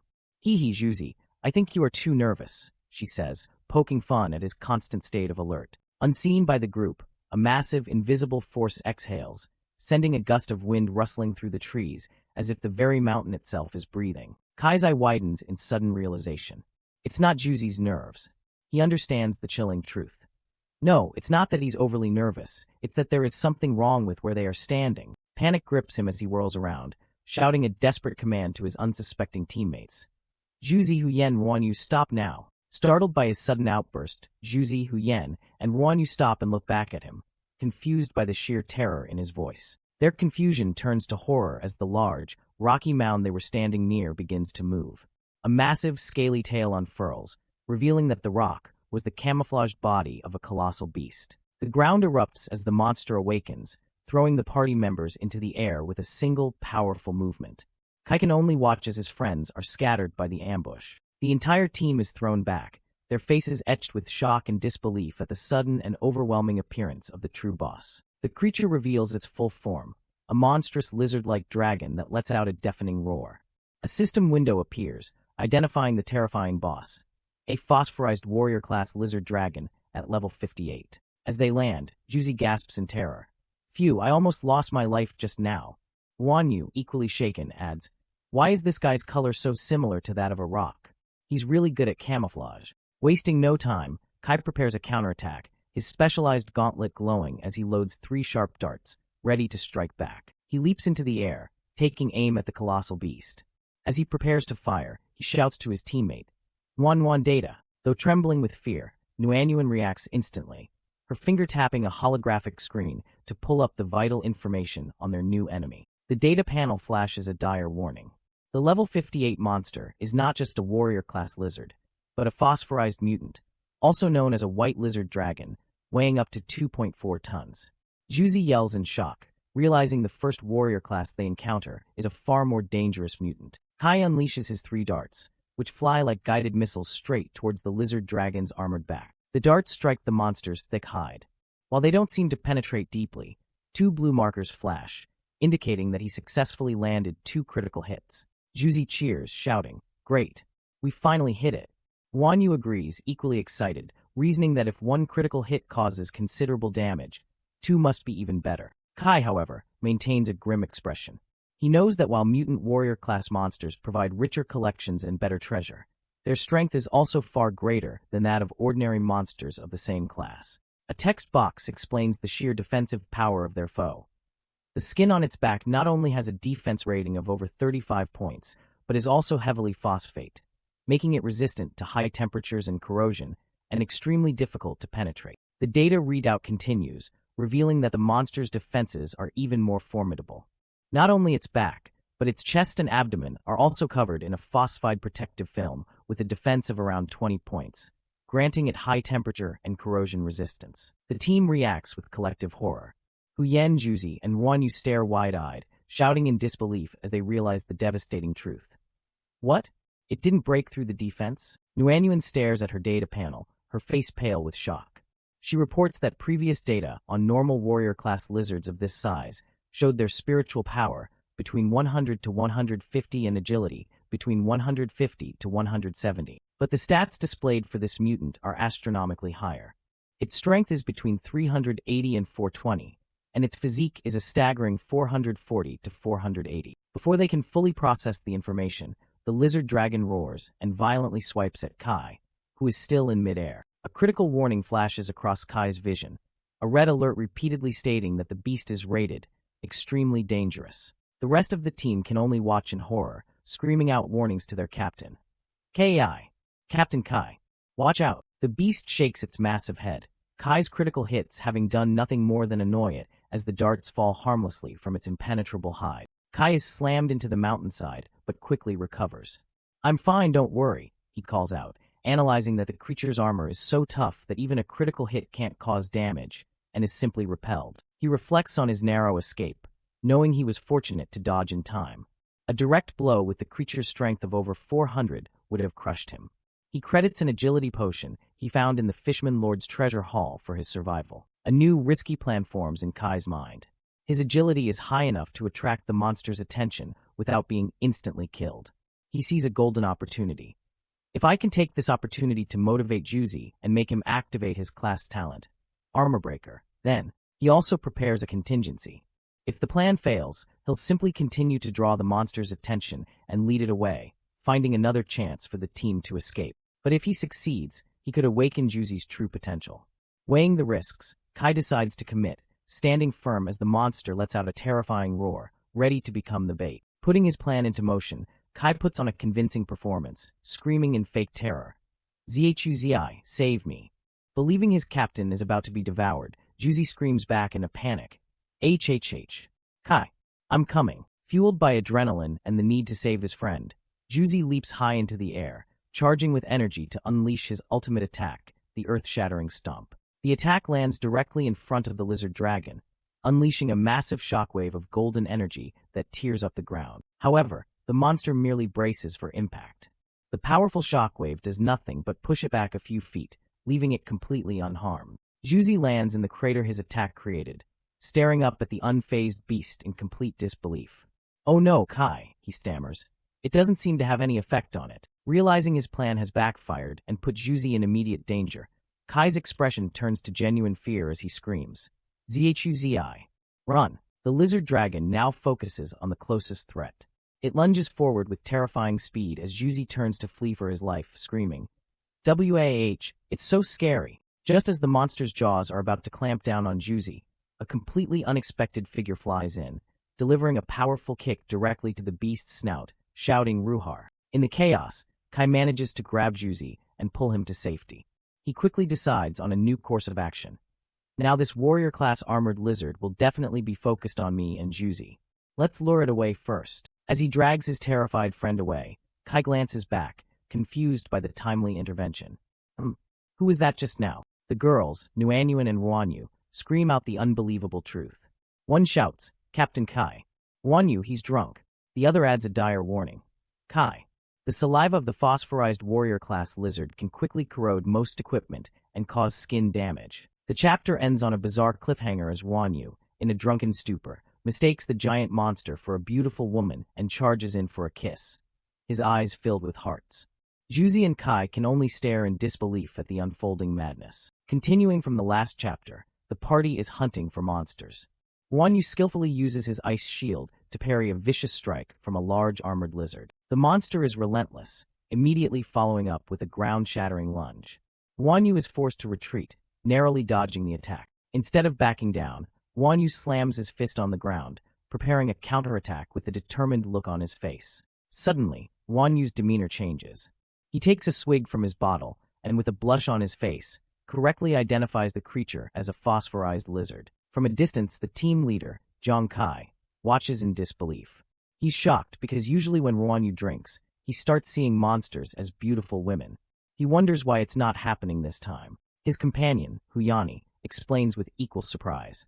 She reveals that Ruanyu drank a newly brewed second-grade wine, and she's amazed that it seems to have eliminated his usual drunken state of distorted aesthetics. But the relief is short-lived.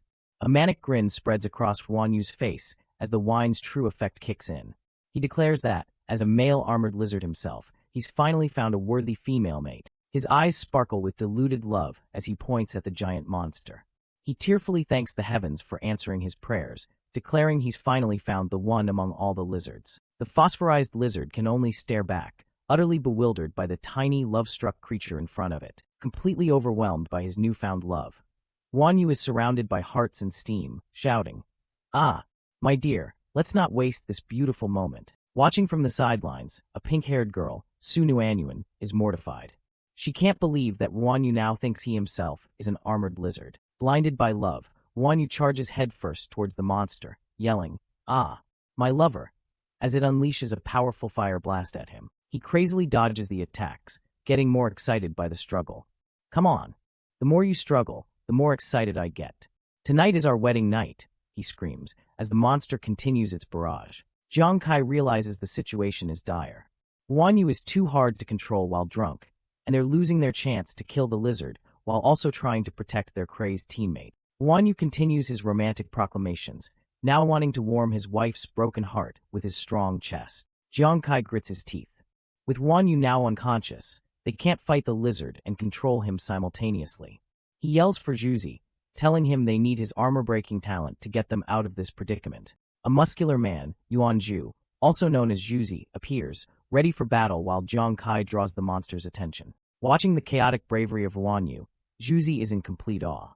So this is what is called having no fear?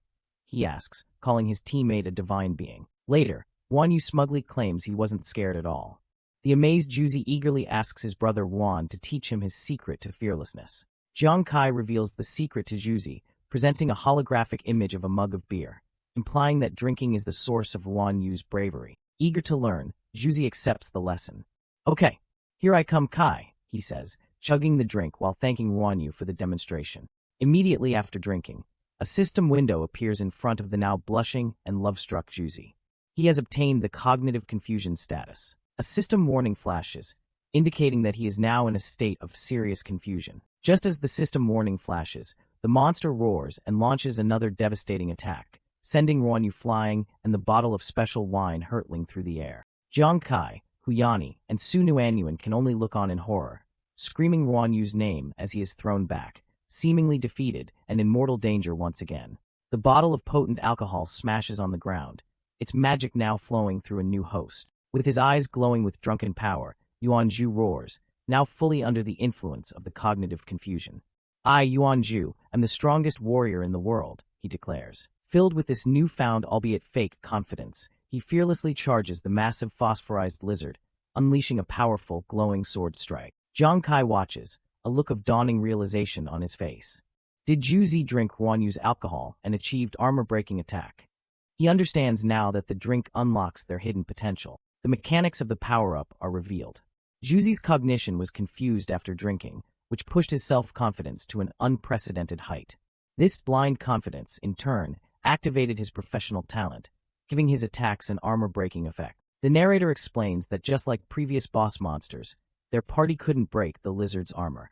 But now, with his eyes crackling with energy, Yuanju, the self-proclaimed world's strongest warrior, is ready to shatter that defense. However, even with his newfound power, the lizard is overwhelmingly strong.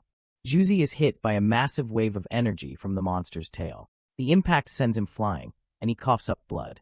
The strongest warrior is still no match for the sheer brute force of the level 58 beast. As Juzi is knocked back, the monster raises its tail for another devastating blow. But the creature is distracted, focusing on the apparently defeated Juzi, leaving itself open for a critical attack. Seizing the opportunity, a smirking Jiang Kai thanks his teammate for creating the opening. Juzi, thank you.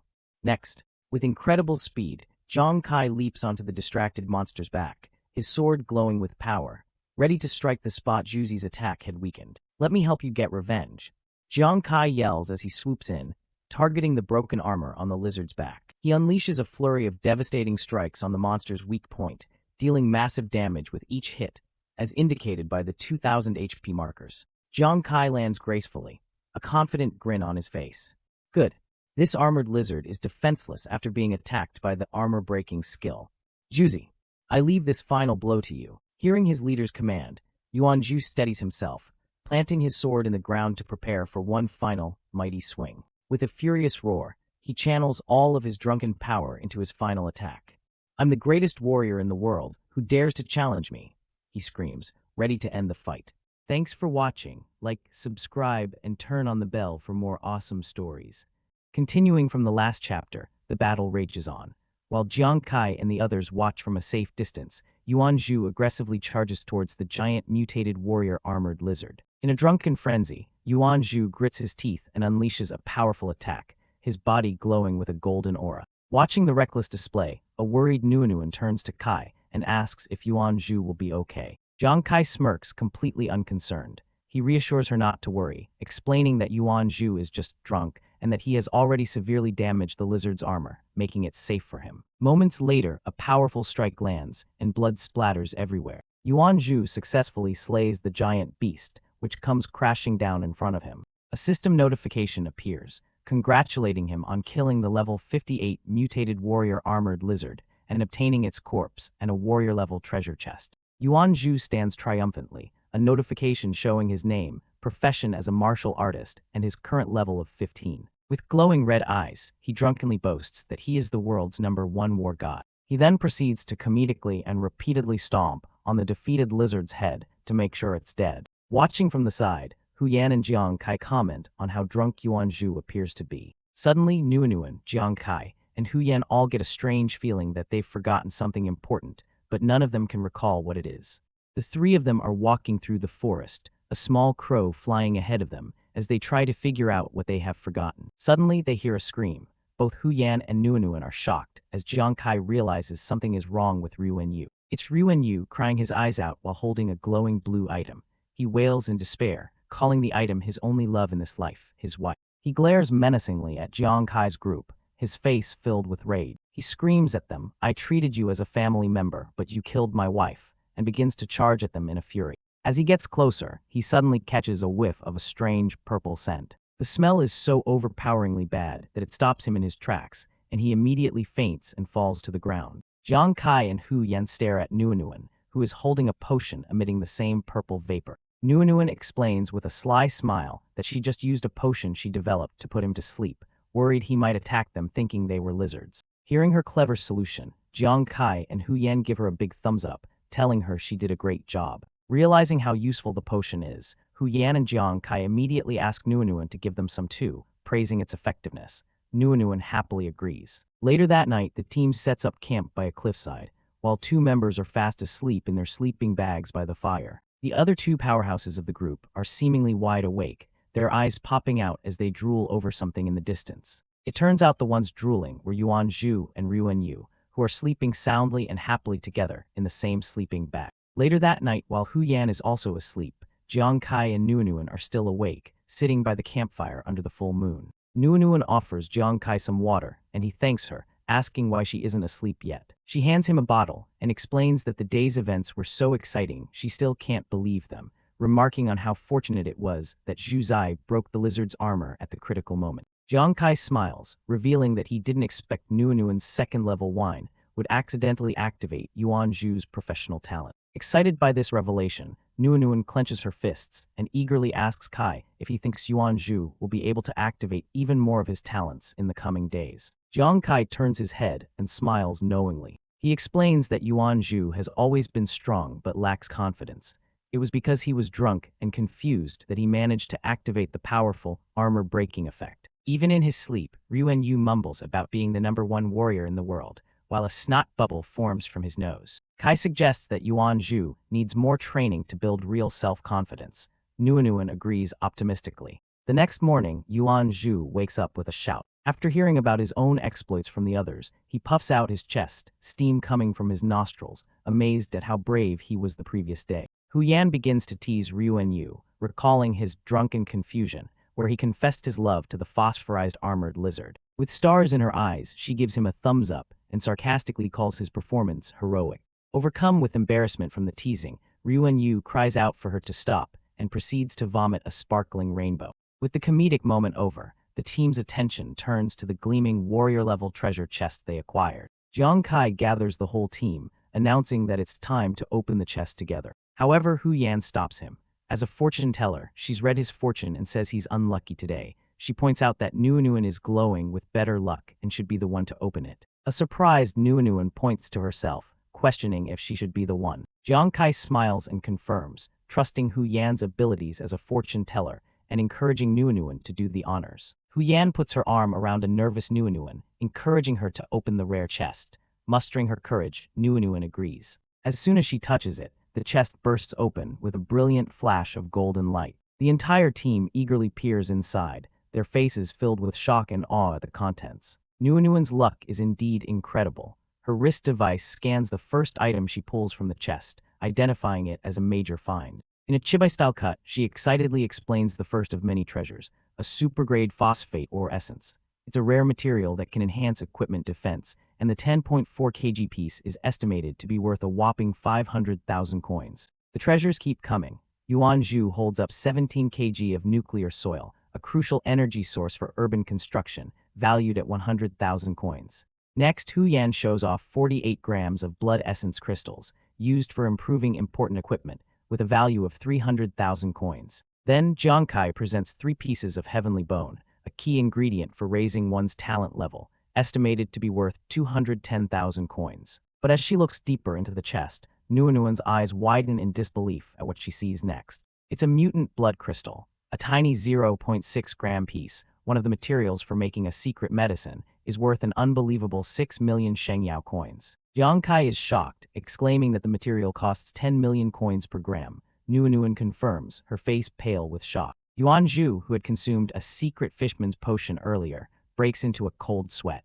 He realizes he drank something worth hundreds of millions of coins in a single gulp. The secret medicine is shown to be incredibly rare, with less than 20 bottles produced a year. A single bottle can increase basic attributes by 20 points and sells for around 150 million coins. Yuan Zhu cries in regret, saying that if he'd known he was drinking the equivalent of a lakeside villa, he would have at least tasted it carefully. The discoveries aren't over. Nuanuan and Hu Yan are overjoyed as they find holy water, a required material for a healer's job change. They need 5 ml, but the bottle contains 15 ml. Yuan Yu shouts that since 5 ml of holy water sells for 1 million coins, the small bottle in their hands is worth a staggering 3 million coins. Yuan Zhu is amazed, exclaiming how lucky Nuanuan is. He notes that even from a mutant warrior-level chest, getting 3 job transfer materials at once is incredibly rare. With dollar signs in her eyes, Hu Yan calculates that the total value of the chest exceeds 10 million coins. Yuan Yu jokingly calls her a money grubber.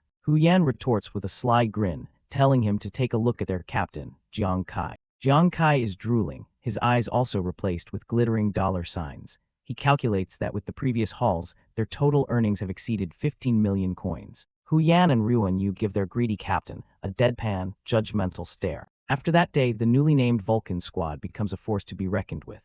They can take down an armored lizard lair in a day, sometimes even 2.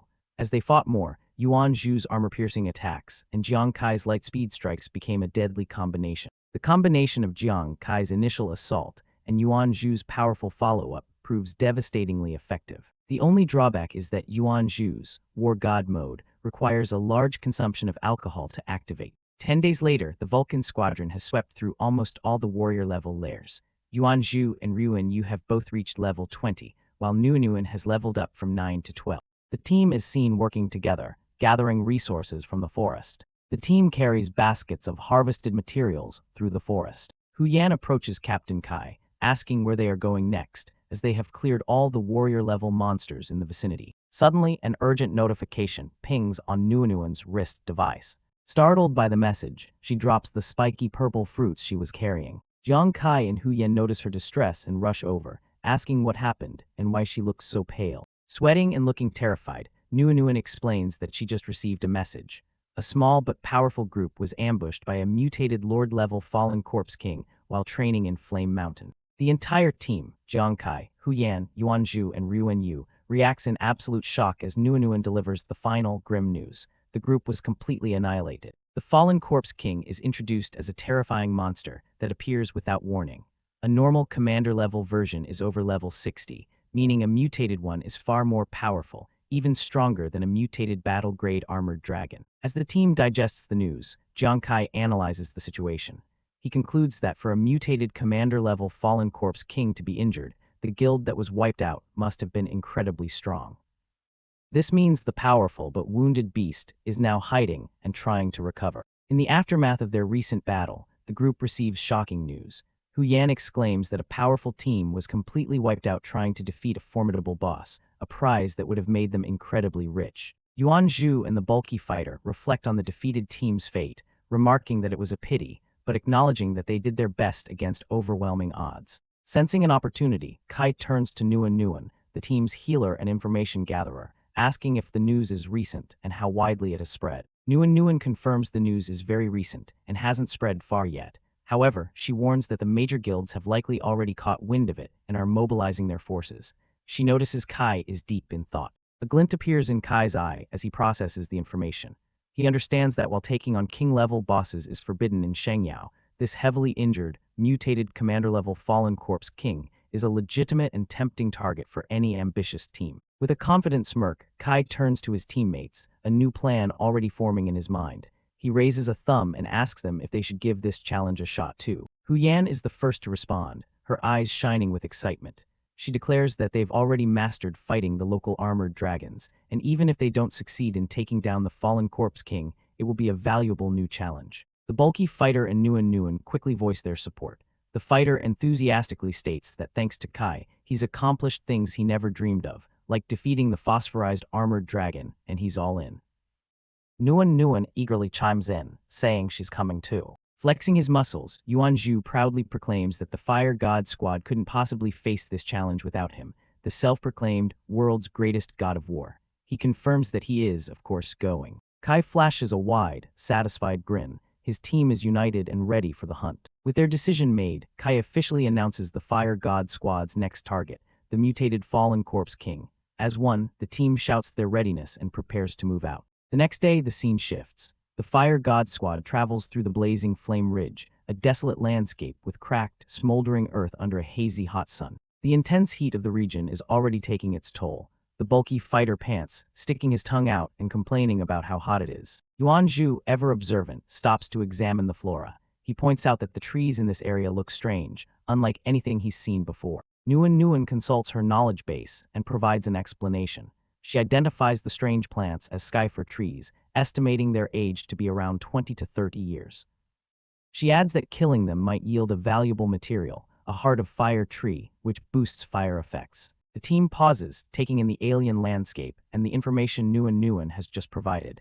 Kai looks on silently, processing the new variables. Suddenly, Yuanzhu's eyes go wide with surprise as he spots something in the distance. He points towards the horizon, recognizing the approaching group. It's a team from the Azure Dragon Guild, one of the major players Nguyen had warned them about. He notes that the closer they get to their goal, the more teams they encounter. The camera pans to the approaching Azure Dragon Guild members. They are fully armored and moving with purpose, clearly heading for the same target as the Fire God Squad. As the team watches the Azure Dragon Guild, they spot another group of adventurers in the distance, further confirming that the race for the Fallen Corpse King is on. Hu Yan voices the team's growing concern. Just as expected, everyone who heard the news is rushing to the area. She notes that even though they were fast, they still couldn't beat the teams that were already training nearby. Kai listens to Hu Yan, his expression tense. He knows she's right. Countless teams are converging on the Fallen Corpse King's location, and those already in the area are undoubtedly calling for reinforcements. The fast pace begins to wear on Nguyen.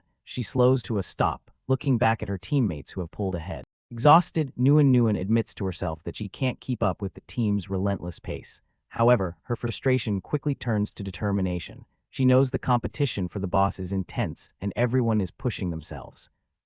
She refuses to be the one to hold them back. As she prepares to push past her limits, the harsh sun is suddenly blocked. A shadow falls over the cracked earth at her feet, and she looks up to find a teammate has silently come back for her. Kai catches up to Nguyen, offering her some water and telling her to take a break. He reassures her, explaining that the others are higher level because Juzi and Yuanzhu are main fighters who needed to level up first, and Hu Yan has been at level 29 for a while. In his thoughts, Kai acknowledges Nguyen's quiet perseverance. He knows that even though she is only level 12, she has been pushing herself to the limit without a single complaint to keep up with the rest of the team. Despite her obvious exhaustion, Nguyen waves her hands and insists she isn't tired. Kai internally remarks that as the lowest level and a non-combat healer, her ability to have kept going this far proves she is much stronger than she appears. Kai smiles warmly and uses a gentle trick to get her to rest. He tells her that even if she isn't tired, he is, and she should just think of it as taking a break with him. The rest of the team gathers. Juzi agrees with Kai's decision to rest, observing the numerous high-level teams in the area and suggesting they save their strength for the inevitable fight. Nguyen looks worried, still feeling the pressure to keep moving forward despite her fatigue. She starts to protest, but Kai cuts her off to explain his reasoning. Kai lays out the strategic situation. The blazing Flame Ridge is a vast area of 5 or 6 kilometers, and the local monsters don't have set territories.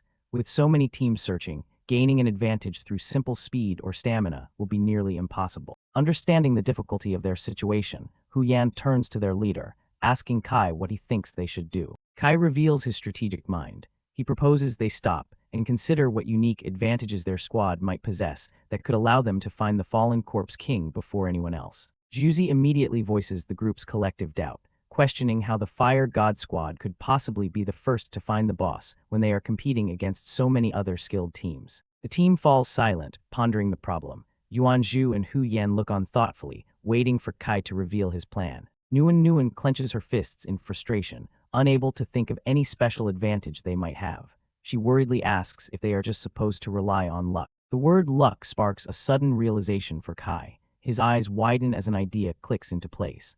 At the same time, Yuanzhu jokingly suggests that Hu Yan, their fortune teller, should do a reading on their luck. Hu Yan dismisses the idea, saying she can't predict something like that, but for Kai the connection has been made. Luck. Kai suddenly grabs Hu Yan, startling her as he declares that she is the squad's advantage. She looks at him in disbelief, asking if he's seriously asking her to perform a fortune-telling ritual. With a brilliant smile, Kai reveals his true strategy. He reminds Hu Yan of her past. Before becoming a fortune teller, she was a feng shui master. He then asks her to consider where a badly injured, hell-type monster would choose to hide and recover. The realization hits Hu Yan like a bolt of lightning. She understands his logic instantly and exclaims, "The place with the strongest yin energy." Kai clarifies the plan. It might not be the absolute strongest spot, since the boss is injured and lacks the energy to find it. He instructs her to use her feng shui skills to identify all the areas in Blazing Flame Ridge with high yin energy, allowing them to narrow down the search. Hu Yan's expression transforms into one of pure, adorable comprehension. She finally sees the genius of Kai's plan. Switching into a confident and playful demeanor, Hu Yan declares that feng shui is her specialty. She tells the rest of the team to rest up while she calculates the fallen corpse king's likely hiding place. With a solid plan in place, the team's morale is restored. Kai gives a simple okay, and the whole squad, now confident in their new direction, smiles in agreement. Later, as the team rests, Kai stands alone, his expression serious as he contemplates their next move, lost in thought. He is so deep in concentration that he doesn't notice Yuan Zhu approach until a hand claps him firmly on the shoulder, startling him out of his reverie. Yuan Zhu grins, apologizing for scaring him. He asks Kai what he was thinking about so seriously that he didn't even notice him walk up. Kai deflects the question with a half-truth, sighing that he was just thinking about how Nguyen already has her level 20 class advancement materials. He adds that even though he knows the recipe for his own advancement, he still has no idea how to find the necessary items. Yuan Zhu's interest is piqued. He asks Kai, since he knows the recipe, what are the materials and are they very rare? Kai explains that the problem isn't that the materials are rare, but rather that he can't even decipher what they are. He recounts how he found a special level 20 class advancement recipe after defeating the merman boss in an underground palace on Frozen Isle. After deciphering the strange writing, it revealed a list of cryptic ingredients. The recipe scroll is revealed, its text glowing ominously. The required materials are described in riddles: water without a source, fire that ignites itself, still and silent wind, restless earth, and unpredictable metal. Yuan Zhu is completely bewildered by the cryptic phrases. He questions Kai, asking if he's sure it's a recipe and not just a riddle. Kai reassures him that it's the correct recipe, though he admits it's confusing. He shares that he had already figured out water without a source likely meant rain, but he was stumped on the rest. Yuan Zhu's chibi form pops up as he makes a connection. If water without a source is rain, he wonders if fire that ignites itself could be found here, at Blazing Flame Ridge. The idea resonates with Kai. Yuan Zhu explains that he's heard Blazing Flame Ridge is incredibly hot despite having no visible flames, almost like a natural furnace. The strange phenomenon perfectly matches the riddle, and Kai agrees he might be right. Just as they have their breakthrough, an arrogant voice interrupts them. A stranger appears, taunting Kai as the little guy who got lucky on Frozen Isle and has gotten too big for his britches. An entire squad of hostile adventurers emerges, led by the man who just spoke. Their status windows reveal they are all level 40, presenting a formidable threat. The leader smirks and says, "Well, what a coincidence." Yuan Zhu senses the immediate danger and whispers to Kai, asking if he has a history with these guys, as they look ready for a fight. Kai narrows his eyes. He tells Yuan Zhu that he's never seen them before, but judging by their hostile expressions, he surmises they must be connected to the Huang family, a group he has antagonized in the past. The rival squad powers up, their bodies glowing with a menacing purple aura. Yuan Zhu gets ready to fight, but Kai stops him, reminding him that their goal is the fallen corpse king, and they shouldn't start an unnecessary fight with a high-level team. Deciding to face them directly, Kai steps forward calmly, identifies himself by his full name, Jiang Kai and asks what the problem is. The leader of the Xunwu Guild lays out his accusations. He claims that Kai not only killed members of his Falcon Squad 5, but also ambushed and killed another member, Huang Xiao, while they were hunting the Merman Lord. With a twisted, furious grin, the guild leader gets in Kai's face, sneering that he is incredibly bold and must have a death wish. Yuanzhu scoffs and defends his friend's honor. He retorts that Kai didn't ambush anyone. Huang Wei was the one who brought 4 helpers and still got completely wiped out by Kai's strength. Yuanzhu's defiant defense of Kai instantly enrages a red-haired woman in the opposing squad. Her eyes flash with anger. She lashes out with a whip, shouting at Yuanzhu for barking, while her captain is talking to Jiang Kai. The attack on his teammate causes Kai's expression to harden, his vibrant green eye flaring with sudden intensity. In a flash of movement, Kai intercepts the whip strike just before it hits Yuanzhu, blocking the attack with his arm. The red-haired woman gasps, stunned by Kai's incredible speed and his intervention in the fight. With a cold and steady gaze, Kai addresses his attackers. He states that he wouldn't call himself bold, but he has a severe distaste for annoying flies that keep buzzing around him. The leader of the Xunwu Guild is incensed. He draws his weapon, furious that Kai dared to call his guild flies, and snarls that they were originally going to let him die quickly. Erupting in a torrent of dark red energy, the guild leader's eyes glow menacingly. He delivers a final, chilling threat to Kai. "Now, I'll make sure you wish you were dead." Continuing from the last chapter, Jiang Kai stands firm, his hand glowing with power.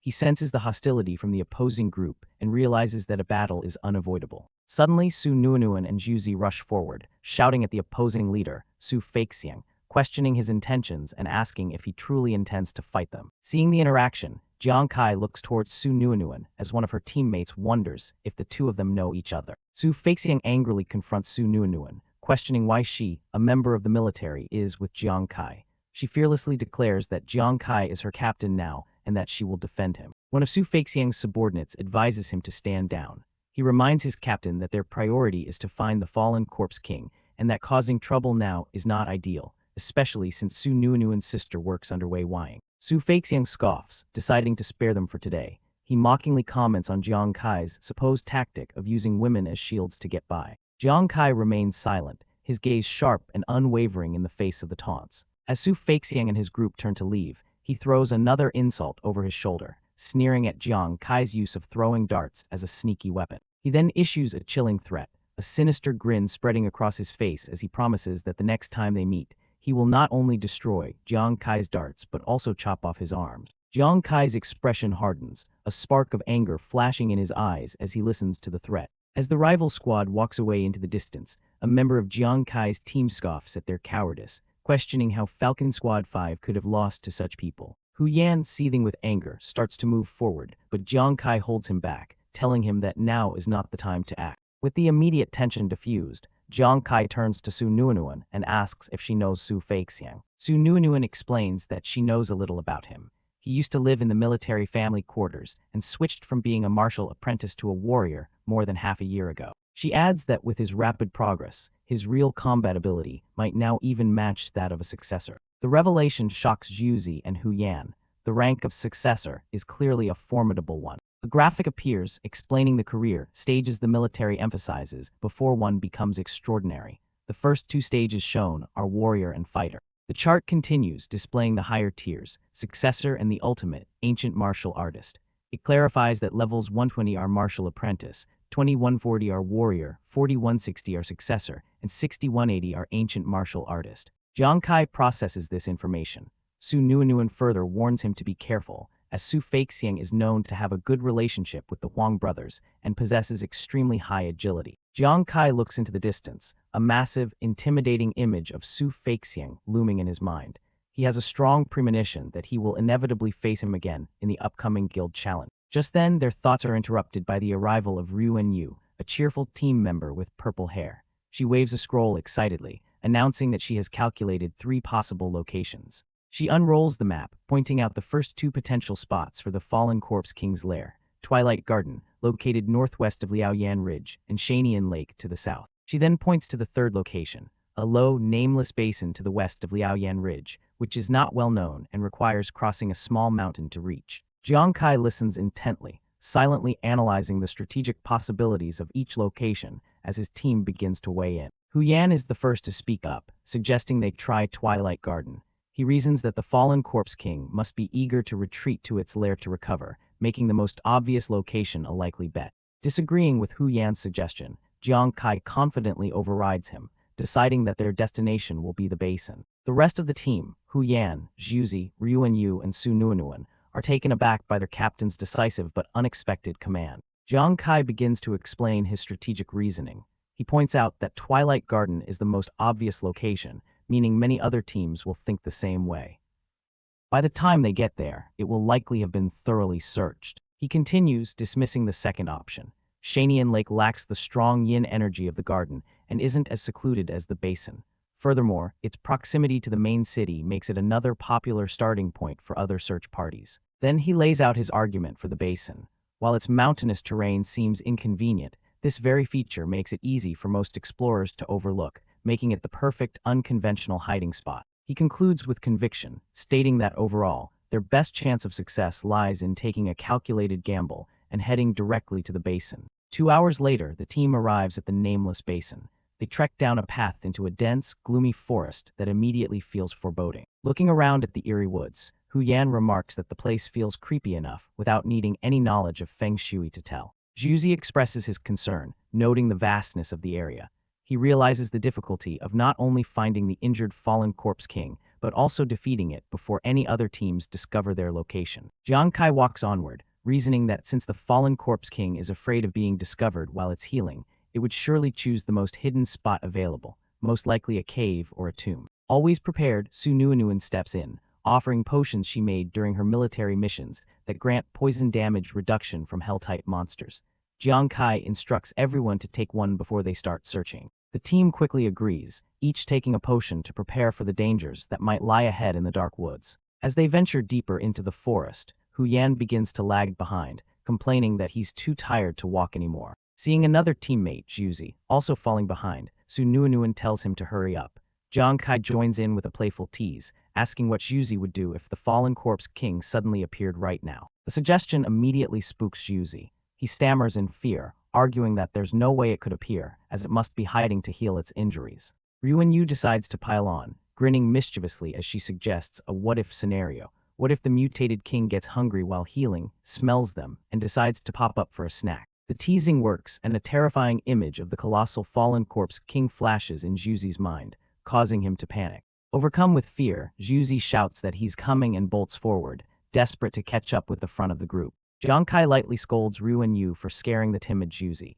She just smiles, retorting that Zhuzi is strong, but his timidity holds him back and that he needs more training. Not paying attention to where he's going in his panicked rush, Zhuzi's foot slams into a rock hidden on the forest floor. He trips spectacularly, crying out as he falls headfirst towards the ground. The team calls out to him in concern as he lies on the forest floor, asking if he's okay after the fall. As Zhuzi pushes himself up, his eyes suddenly widen in shock and disbelief at what he sees right in front of him. The rest of the team runs over to the fallen Zhuzi, who, instead of being hurt, is pointing at something on the ground with a look of sheer amazement. In a stroke of pure luck, his stumble has revealed exactly what they were searching for, a hidden tombstone, glowing with an eerie green energy from a mysterious carved symbol. Ryuanyu expresses her shock, noting that the abandoned tomb is so well hidden that they might have walked right past it without noticing. Zhuzi, however, is skeptical. He looks at the small structure and questions whether a massive, leader-level fallen corpse king could actually fit inside.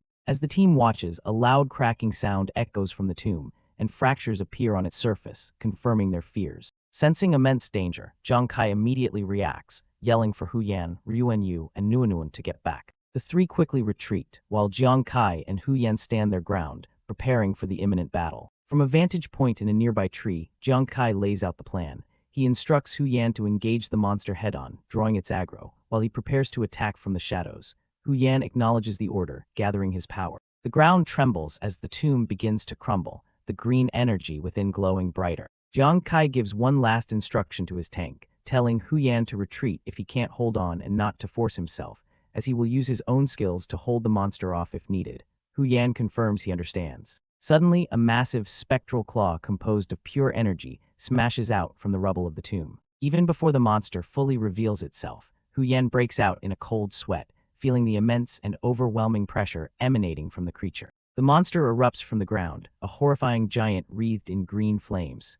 A system window identifies it, a mutated commander-level Fallen Corpse King, level 65. The Corpse King flexes its power, its malevolent green aura flaring up around its monstrous form. It lets out a deafening roar, revealing a terrifying skull-like face with sharp teeth and glowing red eyes filled with malice. The entire team looks on in horror, screaming as the colossal monster charges towards them. The monstrous king looms over Huyan, its sheer size casting a dark shadow over the terrified warrior. Despite his fear, Huyan stands his ground, drawing his sword and shouting at the terrifying creature to stay back. As the monster lunges forward to attack Huyan, Zhuzi watches from the side and bravely decides to charge in to help his comrade. The monster's chest beats with a powerful, glowing red core, pulsing with dark energy. Huyan struggles under the monster's assault. A glowing mug of beer materializes in his hand, a skill activating as he cries out that he can't hold on any longer. Blood trickles from the corner of his mouth, showing the immense strain he's under from blocking the monster's powerful attacks. Seeing his teammate in trouble, Zhuzi steals his resolve, gripping his sword tightly, determined to intervene no matter the danger. With a surge of bravado, Zhuzi proclaims himself the world's greatest battle god and leaps into action, his sword glowing with a powerful golden light. He brings his empowered sword down hard, striking the fallen corpse king with all his might. The blade slices deep into the monster's shoulder, embedding itself in the creature's tough hide. However, the monster barely flinches. Zhuzi is left vulnerable, his sword stuck in the beast, as the unimpressed corpse king glares down at him. Zhuzi is frozen in terror, letting out a small hiccup as the massive corpse king glares down at him, completely uninjured by the sword still embedded in its shoulder. Watching from the safety of the trees, the team panics. Huyan points out that Zhuzi's sword is stuck, leaving him completely defenseless. Sensing the monster is about to counterattack, Huyan desperately yells for Zhuzi to run for his life. But it's too late. The fallen corpse king casually swats Zhuzi with its massive arm, sending him flying backward. Zhuzi crashes violently into the ground, knocked out of the fight in a single blow. The monster stomps towards the fallen Zhuzi, ready to deliver a finishing blow, but it's suddenly interrupted. Jiang Kai leaps down from the trees, taunting the monster for being in such a rush to finish off his teammate. He unleashes a powerful attack from both hands, declaring that the corpse king still has to deal with him. The fiery projectiles slam into the monster, engulfing it in a massive explosion. Using the opening Jiang Kai created, Huyan rushes forward and drags the injured Zhuzi back to safety behind a large tree. The team regroups. Huyan tells Su Nuanuan they're back. Zhuzi, still dazed, optimistically states that the king was already wounded and Captain Kai's attack should finish it. But Ruan Yu voices her doubt, reminding them that Zhuzi's earlier attack didn't even make a dent. While the others discuss the battle, Su Nuanuan stares intently, a look of confusion on her face. Zhuzi notices her silence and asks her what's wrong. Su Nuanuan doesn't answer. A look of dawning horror appears on her face as she starts to realize something is terribly wrong. Her eyes widen as she processes what she's seeing on the battlefield, a critical detail that everyone else has missed. As the smoke clears, the monster stands tall, completely unharmed. Su Nuanuan watches in disbelief, wondering if this fallen corpse king is somehow unkillable. Her observation triggers a revelation. The boss has a special ability. Upon receiving a fatal blow, it forms a spirit energy shield that drastically reduces damage and rapidly heals its wounds. She confirms her theory, pointing out in horror that the massive wound on the monster's chest is already showing signs of healing right before their eyes. Back on the battlefield, the corpse king smashes the ground with its fists, narrowly missing Jiang Kai. Jiang Kai lands gracefully, remarking on the monster's incredible fortitude. Even with its armor broken and suffering from previous heavy injuries, it withstood his critical strikes. Having discovered the monster's secret, Su Nuanuan cups her hands and shouts to her captain, urgently telling him that he must pierce the corpse king's heart, or it will simply regenerate from any and all injuries. The vital information reaches Jiang Kai, his eyes sharpen with understanding. So that's it, he thinks. No wonder it won't die. It must be completely pierced through the heart. Now knowing the monster's weakness, Jiang Kai readies himself for a new strategy, facing the fully regenerated corpse king. Angered by the persistent humans, the monster lets out another earth-shattering roar. It unleashes a powerful shockwave of green energy that blasts through the forest, catching Su Nuanuan off guard. With its target now vulnerable, the fallen corpse king leaps into the air, charging directly towards Su Nuanuan. Seeing his teammate in imminent danger, Jiang Kai desperately screams Su Nuanuan's name and rushes forward to intercept the monster's attack. However, the corpse king seems to have a different plan. It turns its head midair, its glowing red eyes locking onto a new target. Instead of striking Su Nuanuan, it unleashes a powerful torrent of green energy breath from its mouth, blasting the battlefield as the chapter comes to a dramatic end. Continuing from the last chapter, the battle begins. Jiang Kai is suddenly thrown into the air by a surprise attack from below, a powerful blast of green energy erupting from the ground. The source of the attack reveals itself, a monstrous, shadowy claw wreathed in the same green energy, lunging up from the earth to grab him. The giant hand seizes Jiang Kai, crushing him in its grip as he lets out a pained cry. The monster, a spectral beast made of pure energy, lifts the captured Jiang Kai high into the air, its long, ethereal body twisting as it does. In the monster's grasp, Jiang Kai grits his teeth against the searing pain, realizing with alarm that his bones are fractured. He's shocked that the creature is intelligent enough to use diversion tactics. The gigantic, skeletal face of the fallen corpse king looms before him. Trapped and wounded, Jiang Kai understands with dawning horror that he can't possibly break free on his own. The creature opens its massive maw, lined with razor-sharp teeth, preparing to devour him whole. Just in the nick of time, his teammate, Huyan, rushes onto the scene, screaming his name in terror. Close behind her is another teammate, Juzi, who roars in fury, his body glowing with power as he shouts, "You audacious monster, how dare you harm my teammates?" But Juzi's charge is intercepted as the fallen corpse king unleashes a torrent of violent purple energy, blasting him back. From the sidelines, the team's medic, Nuan, coughs while identifying the attack. "It's dark purple corpse poison mist," she shouts, warning Juzi to be careful. She explains the horrific nature of the attack. While a commander-level king's blue mist is highly toxic, this is far worse. A king-level boss's mist is black ordinary, meaning instant death upon contact for most adventurers. Watching the monster's silhouette through the trees, Nuan realizes the terrifying truth. This is a mutated commander-level king.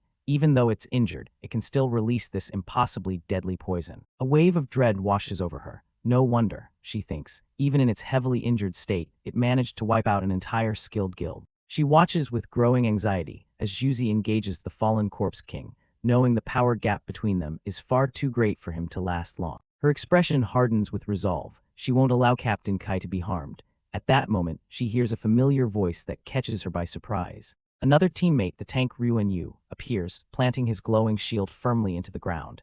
"I, Ryuan Yu, have never been inferior to anyone in my life," he declares. As Nuan cries out his name, she sees his shield struggling against the purple mist.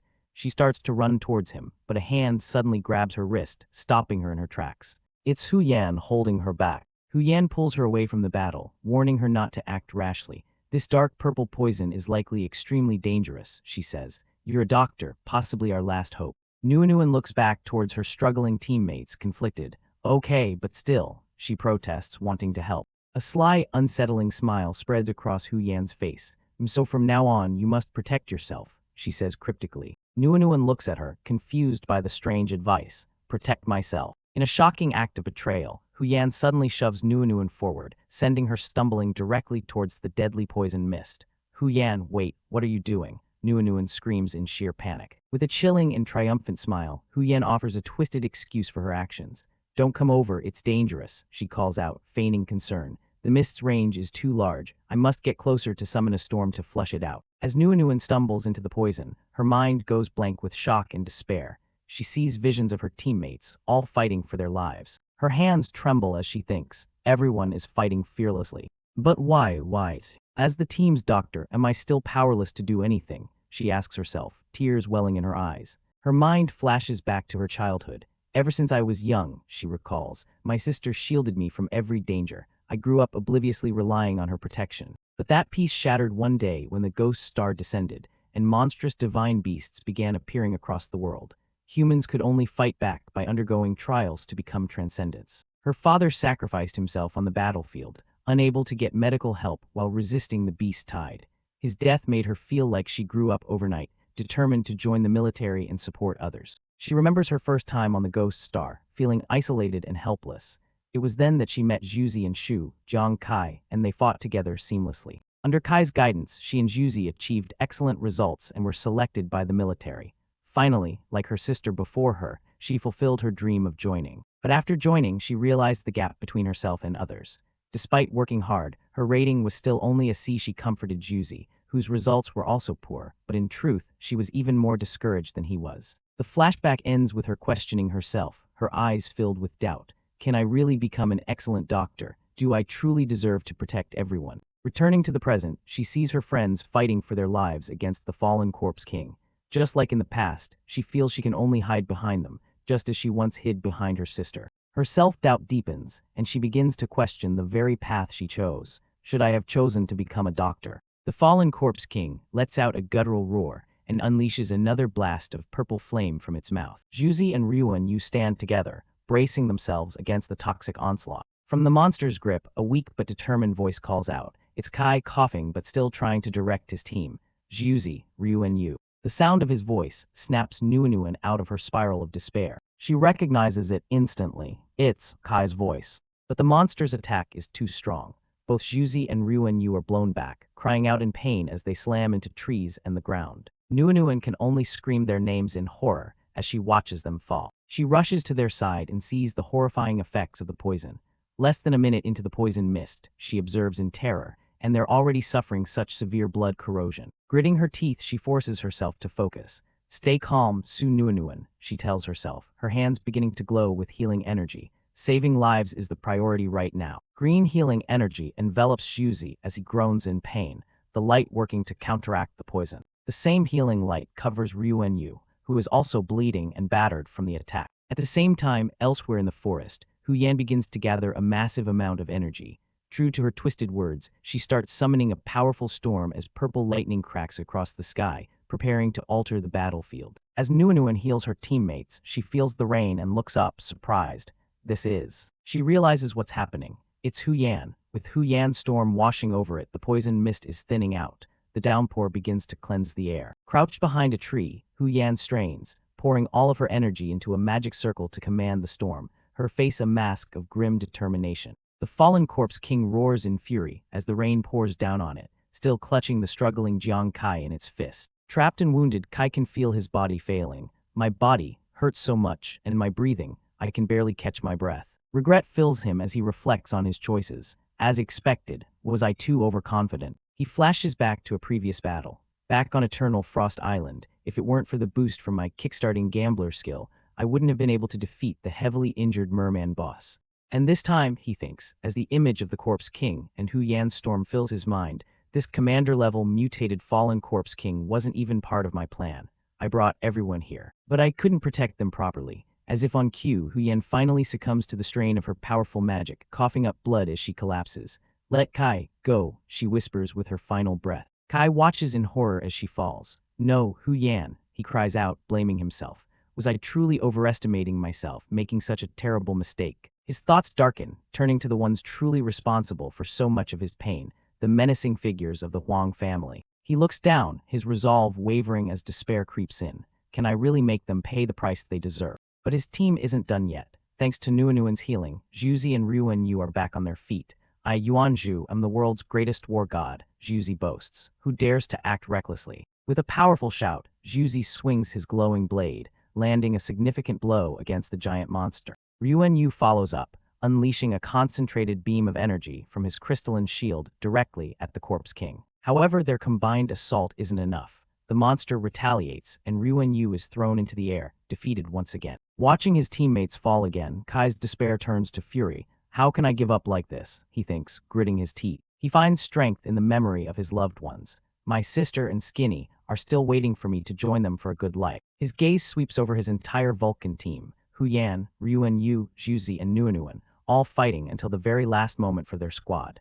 This sight reignites his will to fight. With a final surge of strength, Kai breaks free from the monster's weakening grip, but he is too wounded. He collapses to the forest floor, coughing violently in the rain. He tries to push himself up, but the pain is immense. My whole body hurts like all my bones are broken. I can't stand up. Nuan rushes to his side in a panic. Kai, what do we do? Juzi, Huyan, brother Ryuan. They. Kai kneels, holding himself up as he tells her to calm down. He knows the storm won't last, and that they need to finish the monster quickly. I feel like every bone in my body is broken, he says. Is there any way to make me recover as fast as possible? His eyes blazing with desperation, Kai puts all of his hope into this one final request. I'm begging you. Tears stream down Nuan's face as the weight of his plea settles upon her. She knows exactly what he's asking for, their ultimate trump card, a gamble that offers a fleeting moment of godlike power in exchange for certain collapse. The decision is hers alone. Stealing her nerves, Nuan makes her decision. Okay, she says, her voice trembling but firm. I understand. She agrees to his desperate gamble. But while they are occupied, the fallen corpse king sees its chance. It lashes out its long, grotesque tongue, wrapping it around the unconscious bodies of Juzi and Ryu and Yu and pulling them into its maw. With a sickening gulp, the monster swallows them whole, and a furious voice cries out, "You bastard." The desperate measure worked. Now fully healed and radiating an immense golden aura, Kai rises into the air, his eyes burning with rage. He points at the monster and roars, "Spit out my friends." Right now, he unleashes his temporary power, slamming into the beast with the force of a meteor and sending a massive shockwave through its body, forcing it to spew out his captured teammates. In the pouring rain, amidst a chaotic battle, Su Nuinuan cries out in despair for her fallen comrade, Ryu and Yu. The colossal fallen corpse king looms over them, radiating a menacing blue aura while Jiang Kai watches from a distance, assessing the dire situation. A smirk plays on Jiang Kai's lips, his green eyes glinting with a hidden plan. He calls out to his healer, Nuan, "I'll leave them to you," entrusting the care of their injured teammates to her as he prepares to act. Without a moment's hesitation, Jiang Kai lunges forward, launching himself directly at the towering fallen corpse king, ready to engage the formidable beast. Su Nuan looks at the grievously injured Jiang Kai, explaining that her current healing skills are not enough to recover him instantly. She offers a last resort. A precious beginner's Phoenix Tear she obtained from her time in the military. The Phoenix Tear is revealed to be a powerful potion. For adventurers below level 20, it provides a full minute of peak condition, ignoring all injuries, but at the cost of immediate unconsciousness afterward. Aware of the danger, Su Nuan asks Kai if he is truly sure about using it. Decisively, Jiang Kai's hand closes around the vial, accepting the risky gambit without a second thought. With the glowing potion in hand, a look of fierce determination crosses Jiang Kai's face. He states with absolute confidence, 1 minute is enough. The fallen corpse king retaliates, its glowing red eyes firing off powerful beams of destructive red energy. Now fully healed and empowered by the Phoenix Tear, Jiang Kai sprints away, taunting the monster. "Come on, idiots, if you've got the guts, try and chase me," he yells, beginning his strategy to lure the beast away. The enraged monster takes the bait, giving chase and unleashing a massive cloud of purple toxic energy that explodes in Jiang Kai's wake. Jiang Kai glances back, a satisfied look on his face as he notes that the storm of poison has nearly stopped, confirming his plan is proceeding perfectly. He reaches a clearing in the forest, having created the opening he needs. The distance should be enough, he thinks to himself, preparing for the next stage of his trap. Pivoting sharply, Jiang Kai takes a ready stance, his body glowing with power as he prepares to face the monster he has led here. As if on cue, the ground erupts with sharp, venomous-looking spikes, a trap laid by the fallen corpse king. Jiang Kai swiftly activates an ability, his body dissolving into a spectral blur as he enters his phantom form to evade the attack. He reappears, crackling with electrical energy and wielding sharp daggers. "You think I'd fall for the same trick twice," he says with a knowing smirk, revealing he had anticipated this very move. The fallen corpse king lets out a furious roar and spews another massive cloud of dark purple, toxic energy. From within the toxic cloud, 3 sharp projectiles of red energy shoot forward, aimed directly at Kai. In a stunning turn of events, the projectiles pierce the fallen corpse king's own chest, causing the beast to reel back in shock and pain. Jiang Kai had tricked it into hurting itself. As the monster stumbles, a powerful beam of purple light erupts from the ground beneath it, engulfing its entire body. The beam culminates in a blinding, massive golden explosion that seems to completely incinerate the fallen corpse king. However, from within the smoke, the monster emerges once more, roaring in fury. It has now mutated into a more terrifying form with 2 heads. Deep within the dissipating smoke, 3 malevolent red eyes glare out, signaling the monster is preparing to strike again. The 2-headed beast unleashes another volley of 3 red energy beams. However, its aim is off, and the attack goes wide, striking the ground harmlessly instead of hitting its intended target. The fallen corpse king lets out a furious roar. It appears to be heavily damaged and unstable after the last assault, but its rage is far from extinguished. Despite the massive explosion, the fallen corpse king still stands, roaring with fury as it hovers over the chasm. From the monster's point of view, a tiny figure stands in the distance. It's Jiang Kai, and he's not done yet. "Hey," he shouts, grabbing its attention. As projectiles of light speed towards the monster, Jiang Kai leaps through the air, taunting the beast. "I'm right here. Your reaction time is ridiculously slow, don't you think?" Kai effortlessly dodges the monster's attacks, weaving through the air as his own volley of light arrows finds its mark. The arrows strike the fallen corpse king's head, causing it to reel from the impacts. The monster roars in agony as the attacks connect, but it manages to throw up a claw to defend itself, its arm glowing with green energy. Suddenly, Kai's descent is halted. He grunts as he is caught midair, his own hand glowing with a dark red energy. The fallen corpse king has captured him, its massive hand closing around Kai's small frame. Watching from afar, Su Nuanuen screams in terror, her face pale with horror as she witnesses Kai being caught. The monster brings its captive towards its giant, gaping maw filled with rows of razor-sharp teeth, preparing to devour him. The view from inside the monster's gullet reveals its glowing red core, the source of its immense power. But instead of fear, Jiang Kai wears a confident smirk. His hand begins to glow with fiery energy as he taunts the beast. "Filthy corpse, don't tell me. You really thought you could catch me a second time." With his hand positioned perfectly over the monster's exposed, pulsating core, Kai reveals his true plan.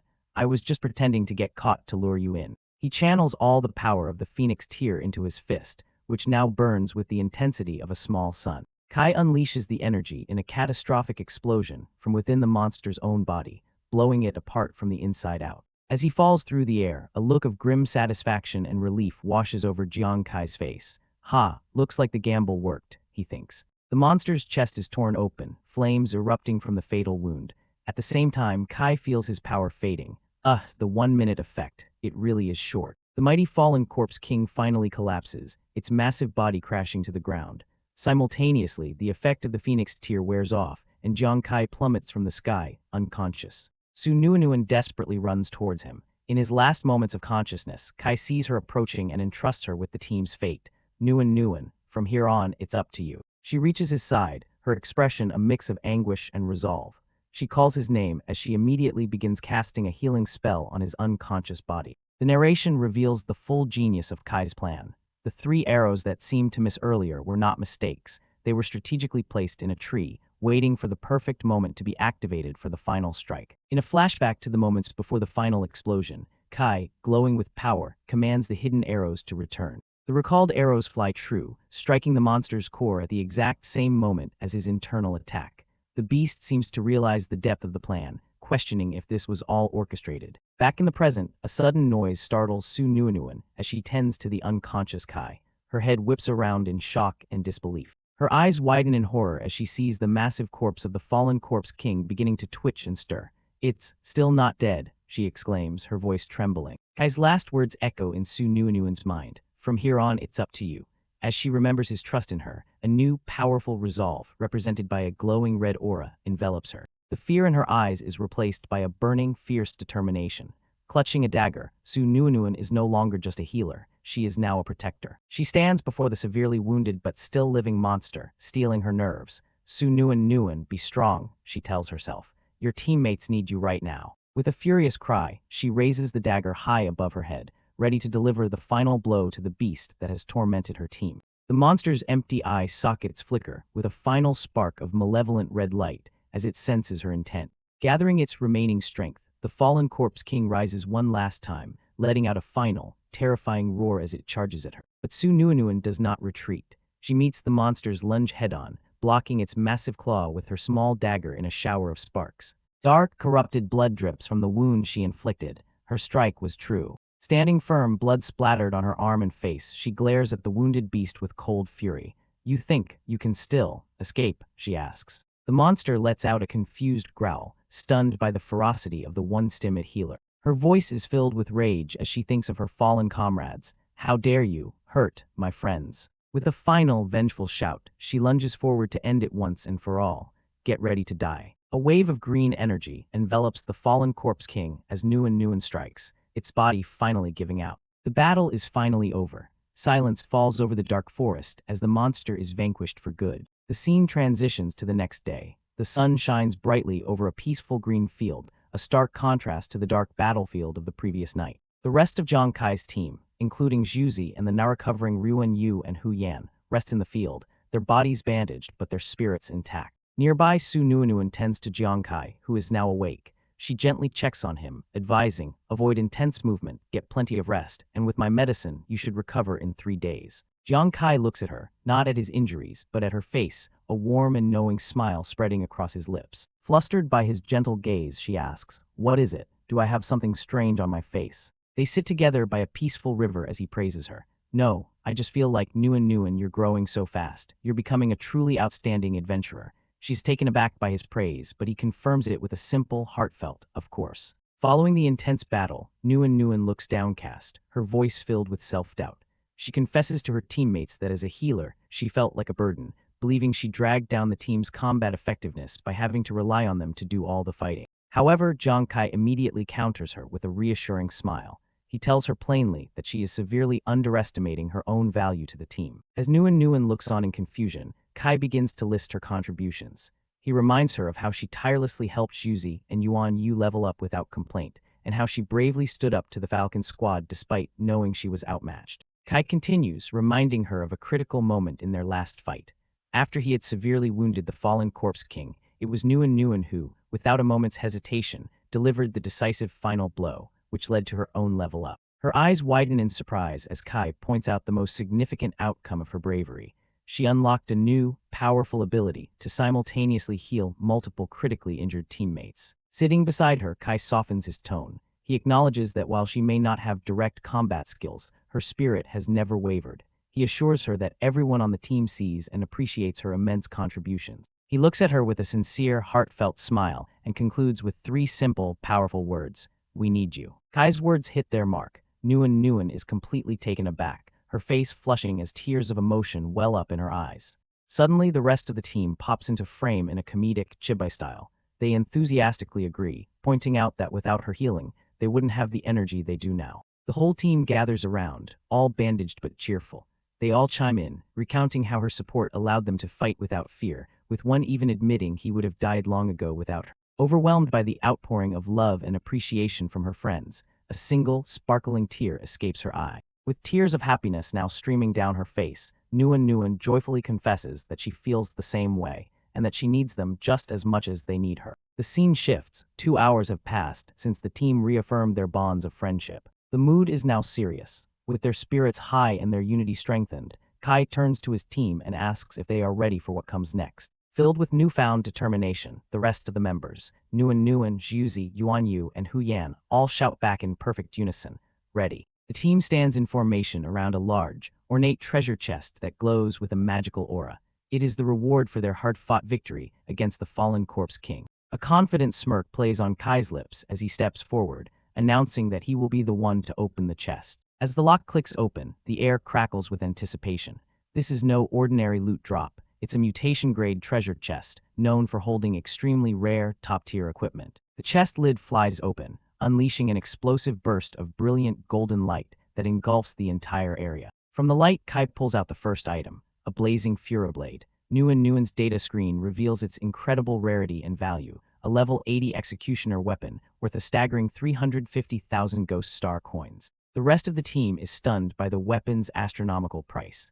They realize that even though none of them can wield the Executioner-class weapon, selling it will bring them a massive fortune. Before they can even finish celebrating, a second item materializes from the chest and equips itself directly onto Kai's body. Surprised, he asks Nguyen what it is. Nguyen stares at her monitor in disbelief. Her system shows no record of the armor, which can only mean one thing: they have discovered a completely new, undocumented piece of equipment. Kai, ever prepared, remains unfazed. He reveals that he anticipated such a possibility, pulling out a special identification card he acquired during his military service, specifically for identifying unrecorded gear. He activates the card, and a massive surge of blue energy erupts from the armor. A large, cannon-like weapon attachment materializes, its immense power palpable as the identification process begins. The identification is a success. The mysterious item is revealed to be the Necromancer armor, a level 60 piece of equipment with incredible stats. More importantly, it has 3 powerful special effects.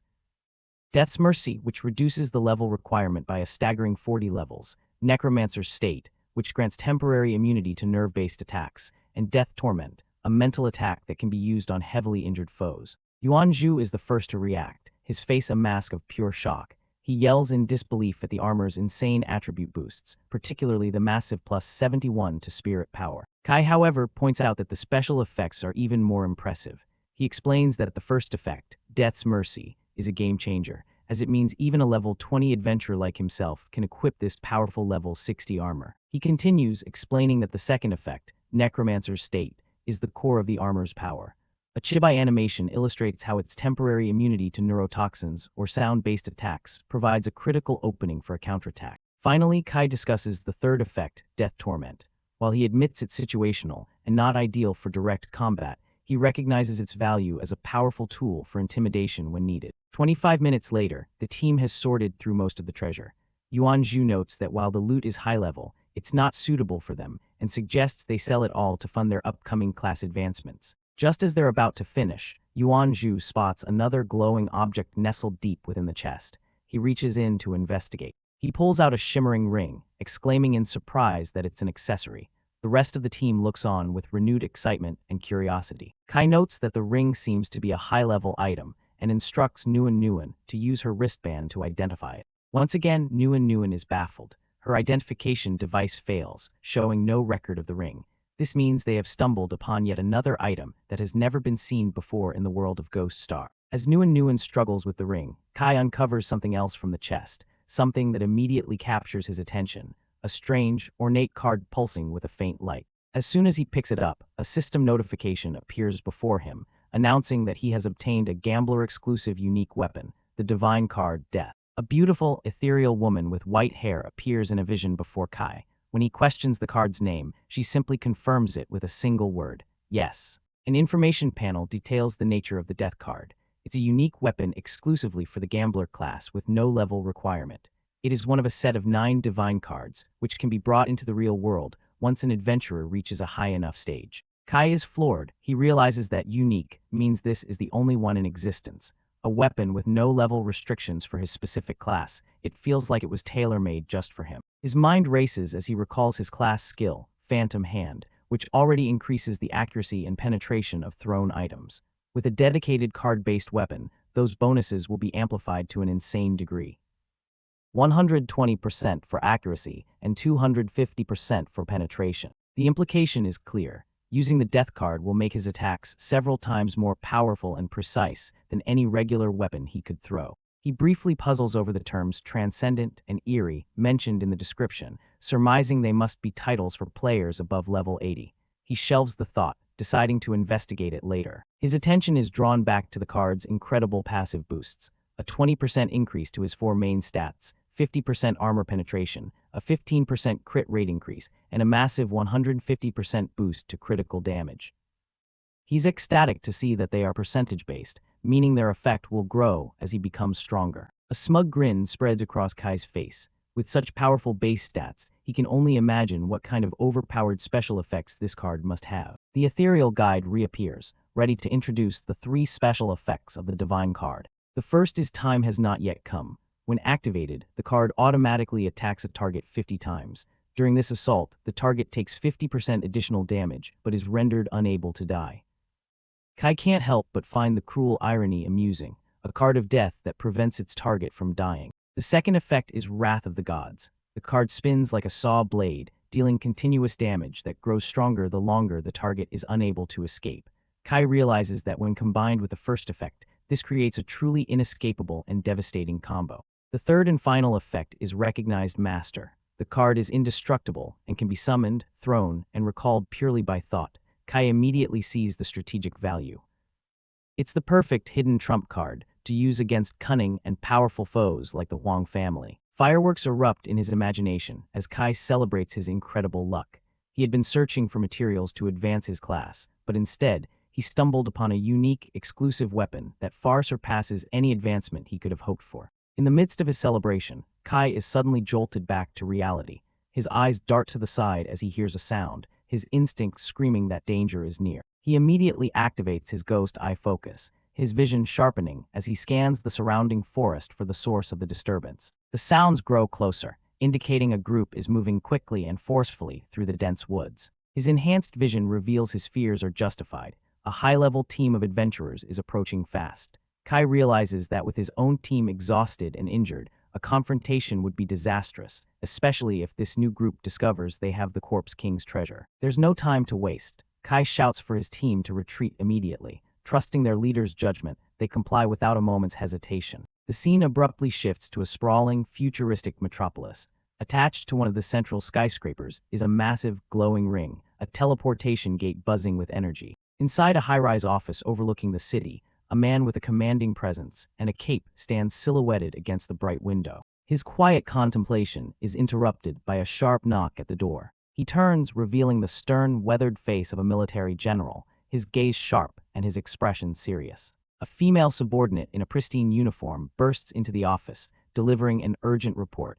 Another country has just discovered a connection teleportation array. The general walks through his spacious office, the subordinate's words echoing in his mind as he contemplates the global ramifications of this news. His expression remains pensive, understanding that the balance of power in the world is beginning to shift. An infographic explains the situation. Due to the early stages of Ghost Star's development, the game worlds of different nations have always been separate and unable to connect. This separation had been the status quo for years. However, the narration states that a year ago, something began to change. Adventurers across the globe were taken by surprise as a new phenomenon started to occur. One by one, different countries began to discover mysterious new portals, lost land teleportation arrays. Though these arrays were scattered all over the world of Ghost Star, they all led to the exact same destination, a shared, neutral territory known as the Lost Land. The general's explanation reveals the nature of this place. First, it is a vast continent whose physical location within the game world changes every 6 months. Second, this mysterious land is home to multiple lost ruins, which are unexplored dungeons teeming with unknown challenges and rewards. These ruins are the main prize, as they are filled with incredibly rare treasures and priceless advanced job materials. The third and most important rule is a level restriction. Only adventurers who are below level 60 are permitted to enter the Lost Land. The most intriguing part is the trigger for the event. The moment 80 different countries enter the Lost Land, the AI system broadcasts a global event announcement to all players, officially beginning a massive competition. The ethereal system guide appears to lay out the rules. All participants, in teams of 5, will compete against each other. The top 3 ranking teams will be rewarded with special keys that grant access to the coveted Lost Ruins, and each player can only participate once per level bracket. The aid provides a grim update. So far, 49 countries have already discovered a teleportation array. She notes with urgency that once that number hits 80, the event will start, but their own Holy Radiance nation has yet to find a single one, putting them at a severe disadvantage. The general takes a drag from his cigarette, spelling out the dire stakes. The only way to explore the ruins is to rank highly in the event, and the treasures hidden within have the potential to change the fate of entire nations. As he stares out at the city, he becomes lost in thought, contemplating the immense pressure of the race they are already falling behind in. His aide notices he is lost in thought and calls out to him, addressing him as Commander Wei, trying to bring his focus back to the urgent matter at hand. Snapping back to the present, Commander Wei issues a decisive order: summon every National Guild representative for an emergency meeting. With a sharp salute, his aide rushes off to carry out the command. The story then jumps forward 3 days. The scene changes back to a bustling town square, with a sign bearing the scales of justice hanging prominently, indicating a place of commerce like an auction house or exchange. Kai is seen walking calmly down a set of stone steps, his hands casually in his pockets. He has just finished handling the team's business. He meets up with the rest of his anxious team. They gather around him, eagerly asking if he was able to successfully sell all the high-level loot they acquired from the treasure chest. 3 days after the intense battle, Kai, with a confident smirk, shows his team the job transfer materials he acquired. He explains that he listed their loot in the private trading space, and it all sold instantly. Hu Yan and Ruan Yu are ecstatic. They can't believe that their rare materials sold for such a high price and were snapped up so quickly, realizing there must be more and more big spenders in the game now. Su Nuanuan, the team's healer, offers a sharp insight. She mentions hearing about a National Guild representatives meeting a few days ago, after which military procurement departments intensified their acquisition of rare resources, guessing it's all related. Kai's expression shifts as he notices a couple of familiar-looking figures in the distance, muttering again, under his breath, clearly not pleased to see them. The men are loudly discussing the upcoming Guild Challenge tournament.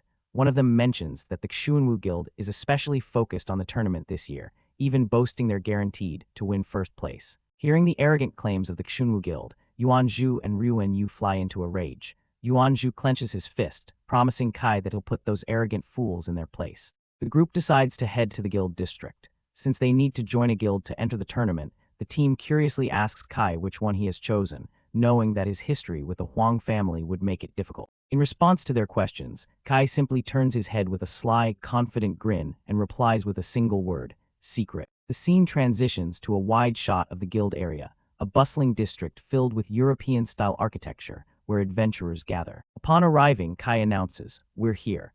His team looks on as Ryuan Yu hesitantly asks if this is the guild they are going to join. Yuan Zhu looks up at a large, ornate, but seemingly abandoned gate. He questions Kai's choice, pointing out that the location is remote, deserted, and doesn't even have a guild name. Suddenly, a look of shocked realization dawns on Su Nuanuan's face as she puts the pieces together. As Kai walks determinedly towards the gate, Su Nuanuan voices her suspicion aloud, asking in disbelief, "Wait, Kai, you're not planning to create your own guild, are you?" Without a word, Kai approaches the gate's access panel and activates it with a device from his hand, sending arcs of energy across a futuristic interface. In response to her question, a golden, ornate plaque materializes on the gate, displaying the name, Lord God Guild's Area C number 319.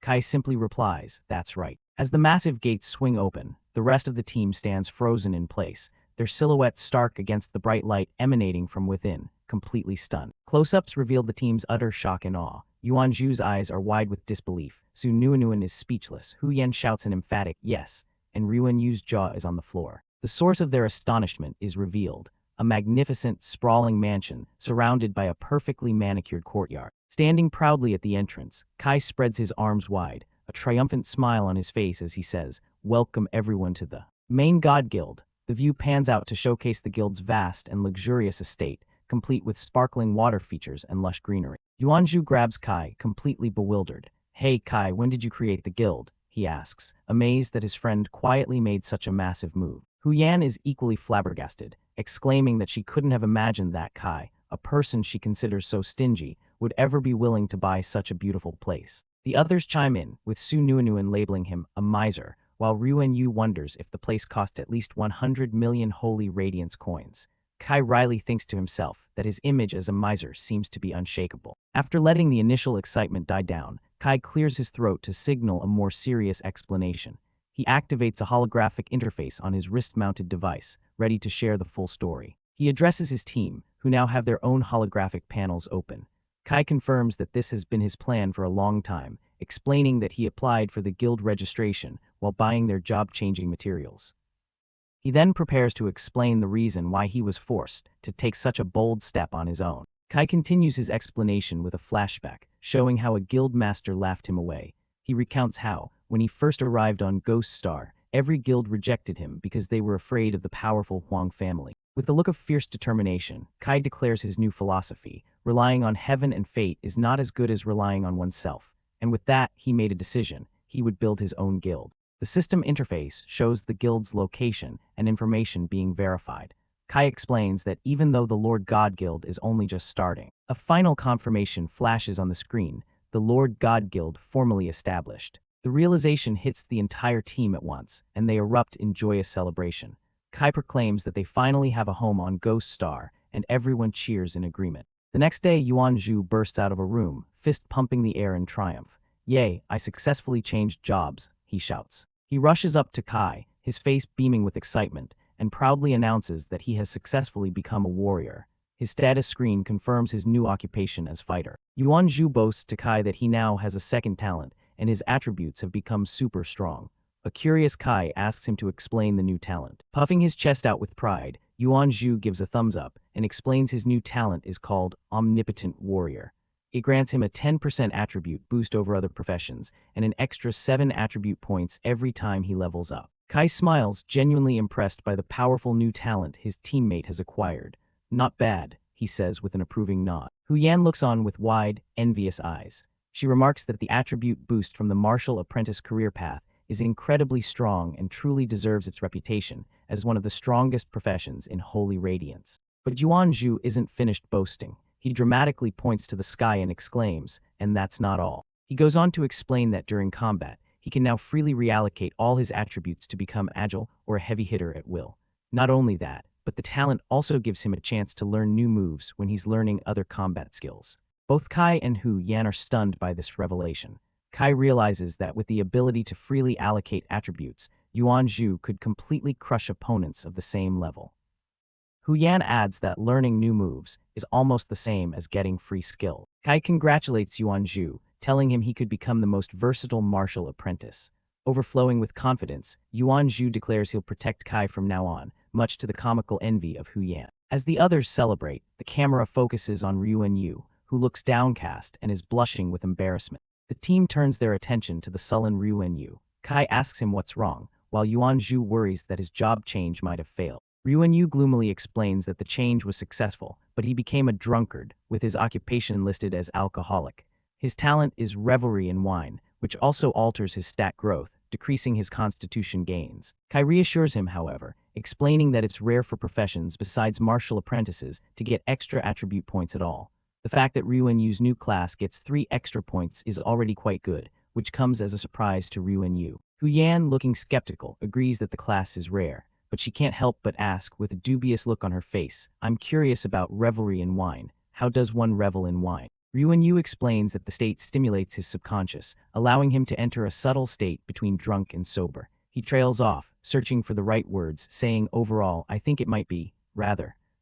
His vague explanation leaves the others completely bewildered. Kai, Yuan-ju, and Hu-yan all stare at him blankly and ask in unison, "Compare what?" With a shy, blushing expression and a bottle of wine in hand, Ryuan-yu makes a suggestive comment, giggling, "A more unrestrained comparison, hee." The implication of his words immediately dawns on the other three, and they recoil in unison with looks of utter shock and disgust, breaking out in a nervous sweat at his bizarre comparison. After that awkward moment, the team moves on. The scene shifts, showing a closed door with a caption indicating that half an hour has passed. It is now Su Nuanuan's turn to undergo her job change. The team waits anxiously outside the job change room. Yuan-ju frets that it's been half an hour, hoping nothing went wrong. Kai calmly reassures him, saying that class changing is a tough process, but he has faith in Nuanuan. Inside, Su Nuanuan is visibly trembling, enduring the difficult and transformative process of her class change. When she emerges looking dejected, the team immediately fears the worst. They rush to comfort her, telling her it's okay if she failed and that they're all there for her. Kai, ever perceptive, senses there's more to the story. He quiets the others, saying he thinks Nuanuan has something she wants to tell them. A single drop of sweat rolls down Su Nuanuan's face as she hesitates, only managing to stammer out the word, "I." Her gloomy expression suddenly explodes into one of pure joy. With her new status as a physician displayed, she ecstatically announces she got the ultimate talent, toxin analysis, a skill with a probability of less than 1 in 1,000. The entire team is left completely speechless and flabbergasted, shouting, "What?" in absolute shock at her incredible luck. With a dramatic flair, Nuanuan explains her powerful new toxin analysis talent. It allows her to increase the effectiveness of medicine by 10%, poisons by 50%, and her perception of toxins in any substance by 30%. Ryuan-yu grins broadly, immediately asking if this means she's going to specialize in using poisons from now on. Nuanuan clarifies that while poison is an option, the talent's true strength lies elsewhere. Since every medicine contains trace amounts of poison, she can use her ability to remove those toxins, ultimately enhancing the medicine's effects. The rest of the team listens with expressions of awe, finally understanding the massive potential of her new talent. They collectively say, "I see." With their new powers secured, Kai gathers the team. He reminds them that while their class changes are impressive, many opponents in the tournament have intentionally kept their levels low to compete, so they cannot let their guard down. With his eyes gleaming with determination, Kai rallies the group, telling them that in the days before the guild challenge officially begins, they must all continue to work hard on leveling up. Filled with newfound motivation and confidence, the entire team cheers in unison, shouting a powerful "okay." 7 days later, after a week of intense training in the forest, the team has grown stronger, with system messages indicating that both Yuan-ju and Su Nuanuan have leveled up. Yuan-ju, now a level 25 fighter, stands proudly beside Su Nuanuan, a level 24 physician. He confidently states that after 7 days of practical combat, he feels like he's grown a lot. Meanwhile, Hu-yan, a level 31 fortune teller, boasts that she's getting better at using her rain prayer skill, standing beside Ryuan-yu, a level 25 wine lover. As his team chats excitedly, Kai suddenly gets an alert on his wrist device, and his expression turns serious, causing the others to fall silent. A large holographic screen projects from Kai's arm, catching everyone's attention. He announces, the guild challenge groupings are out. The team gathers to look at the tournament bracket. They are shocked to see their first opponent is the Black Tortoise Guild. Even more alarmingly, the rules state that the only way to win is through the complete elimination of the opposing team. Su Nuanuan reacts with horror, realizing the terrible coincidence. Their first opponent is the Black Tortoise Guild, led by Huangda, the very man who holds a deep grudge against Kai. Hu-yan adds furiously that the rules have been changed from a point-scoring system to a deathmatch, convinced that the Huang family has pulled strings to set up a deliberate act of revenge. Enraged, Yuanzhu roars that he'll go to the military to find out if the Huang family is playing tricks, forcing Ruan Yu to physically restrain him and beg him to calm down. Kai, however, remains completely unfazed. "No need," he says calmly. "Whether it's fate or deliberate revenge, it just so happens I've long wanted a face-to-face match with Huang Da." Stunned by his calm and confident resolve, Su Nuanuan and Hu Yan can only stare in awe, murmuring his name as they realize Kai is not afraid, but is eagerly embracing the fated confrontation. The stage is set for a grudge match. The arrogant Huang Da smirks, eager to settle a score with the Huang family. Below, the determined protagonist, Jiang Kai, silently promises to return the favor with interest. The next day, the grand arena is buzzing with energy, holographic screens flashing high above the roaring crowd. The annual guild challenge is about to begin. The crowd goes wild, their fists pumping in the air, their cheers echoing throughout the stadium as they watch the massive screens, hyped for the battle. A lively announcer takes the stage, informing the audience that the level 2140 team match will begin in 15 minutes. She introduces the competitors. The Black Tortoise Guild's Instant Kill Squad versus the Main God Guild's Fire God Squad. The crowd chants the fearsome slogan of the Instant Kill Squad, their voices thundering in unison as an image of their leader, Huang Da, flashes on screen. The Instant Kill Squad makes their entrance, led by the smug Huang Da. They walk with extreme confidence, declaring that they will make history and that their guild, Black Tortoise, is invincible. Elsewhere in the stands, a senior warrior named Liang advises his companion. He tells her that since they are here for the annual guild challenge, she should watch and learn from the experienced teams instead of being arrogant, despite her good performance in the newcomer trials. His companion, a prideful green-haired woman named Hong Shuang, scoffs at the advice. She dismisses the preliminary rounds, claiming that only the finals are worth her time. Liang decides to put her in her place. He reminds her not to be so arrogant just because she placed first in the newcomer trials, revealing that someone participating in this very match broke a 30-year-old record. Hong Shuang and the rest of her group react with utter shock, their eyes wide as they collectively exclaim the record breaker's name, Jiang Kai. Meanwhile, Huang Da and his teammates mock Jiang Kai, wondering if he's too scared to show up. They laugh, revealing that Jiang Kai had dared to cross Huang Da's brother, adding a personal vendetta to the mix. Huang Da throws his head back, laughing maniacally as he loudly taunts Jiang Kai, calling him a coward. His squad joins in, disparaging the entire Fire God squad. In the middle of his gloating, a voice cuts through the noise, calling out his name.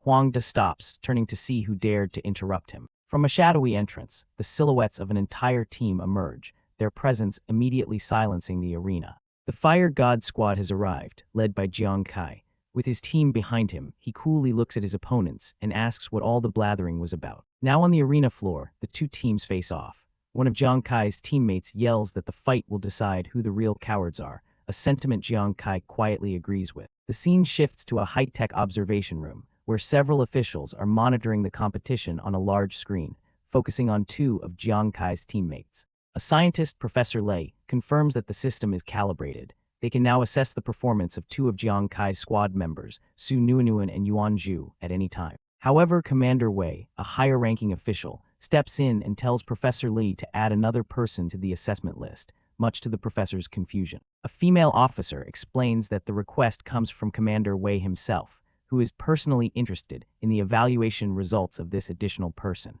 Professor Li, understanding the order came from a superior, happily obliges. Adding one more person is no problem. He simply asks, "Who is it?" Commander Wei takes a seat, a slight, knowing smile on his face as he anticipates the answer. Back in the arena, the person they want to monitor is revealed. It's the captain of the Vulcan squad. Jiang Kai stands with a calm, unwavering gaze, his power and presence undeniable as the full attention of the powerful figures watching from above is fixed squarely on him. But it's not just him that's drawing their attention. On the observation screen, the data for two of his teammates flashes, showing Explorer Yuanzhu at level 25 and Physician Su Nuanuan at level 24, causing the observers to exclaim in disbelief at their impossibly high levels. In the observation room, the officials are stunned. Professor Li exclaims that in such a short amount of time, Su Nuanuan and Yuanzhu have not only completed their job changes, but have also gained several levels.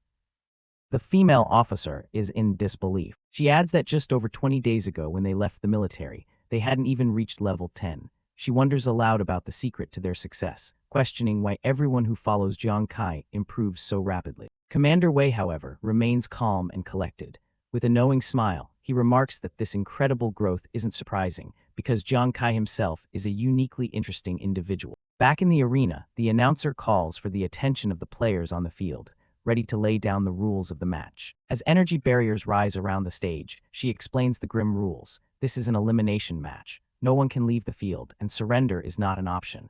The only way to win is to eliminate every single member of the opposing team. Both teams, Jiang Kai's Fire God Squad and Huang De's Instant Kill Squad, face each other with looks of fierce determination, shouting their understanding of the deadly terms. With a powerful swing of her arm, the announcer's voice booms across the stadium, officially declaring that the match has begun. Without a moment's hesitation, Huang De gives a savage command to his squad, screaming for them to kill them all. Following their orders, the members of the Instant Kill Squad charge forward as one, a wave of aggression aimed squarely at Jiang Kai's team. Jiang Kai remains unfazed, calmly issuing strategic orders. He and Yuan Zhu will take the lead, while Ruan Yu protects the supporters, Hu Yan and Su Nuanuan. He tasks Nuanuan, the team's physician, with monitoring the battle and providing healing when needed. His team responds with a unified yes and falls into formation. Jiang Kai and Yuan Zhu stand ready at the front, while their support members prepare their skills behind a shielded warrior. A wild, crazed expression appears on Yuan Zhu's face as he laughs manically, eager to charge into the fray and chop his opponents to pieces. But as the enemy squad closes in, Yuan Zhu's bravado falters, and he nervously tells Jiang Kai that they're here. Jiang Kai calmly tells him not to be afraid and to follow his commands. Watching from the stands, a veteran warrior berates Yuan Zhu, reminding him that his strength is second to none, but that he must pull his own weight or risk being kicked off the team. The veteran warrior looks on with concern, pondering Yuan Zhu's greatest weakness, his cowardice. He wonders if this time, in this critical match, he will finally be able to overcome it. Suddenly, the onlookers are completely baffled, staring in confusion at the battlefield and wondering what on earth Yuan Zhu is doing. The cause of their confusion is revealed. In the middle of this tense standoff, Yuan Zhu has just casually uncorked a jug. Right before the clash, he begins chugging from the jug, drinking alcohol in the middle of the arena. After his drink, a blush spreads across his face. He appears happy and energized, ready for a fight. The bizarre act shocks everyone. An opposing fighter shouts in disbelief as Yuan Zhu smashes the now empty jug on the ground. He can't believe anyone would be drinking at a time like this. Fueled by the drink, Yuan Zhu's personality completely shifts. He boldly declares himself the #1 warrior in the world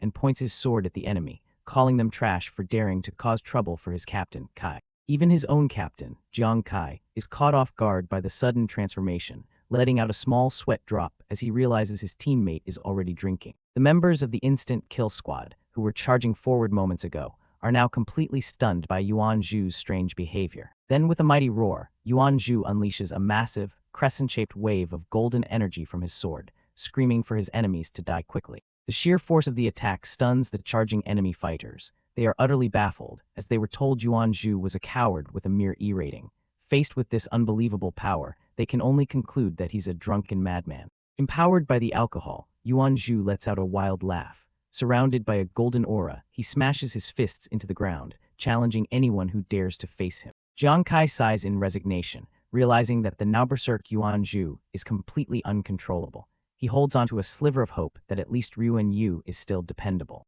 His hope is instantly shattered. Jiang Kai turns just in time to see something that makes him freeze, a look of pure disbelief and exhaustion on his face. The team's supporters, Su Nuanuan and Zhu Zai, cry out in shock and desperation, calling out to their teammate, Ruan Yu. Just like Yuan Zhu before him, Ruan Yu is now chugging from a bottle of alcohol. He declares that he will never yield and that their Vulcan squad will not be defeated. An opposing fighter, furious at the display, shouts, "Damn it, another drunkard." He decides to take care of Ruan Yu first. As the enemy approaches, a blush spreads across Ruan Yu's face. His eyes glint strangely as he lets out a curious, "Oh." The burly fighter leaps towards Ruan Yu with a lecherous grin, calling him a little darling and promising to take good care of him. But his grin quickly turns into a mask of pure terror as he realizes he has made a grave mistake. Ruan Yu unleashes his power in a massive explosion, sending shockwaves across the battlefield. The attack wasn't what anyone expected. Instead of fighting, the now love-struck Ruan Yu smothers the enemy fighter in an unwanted embrace,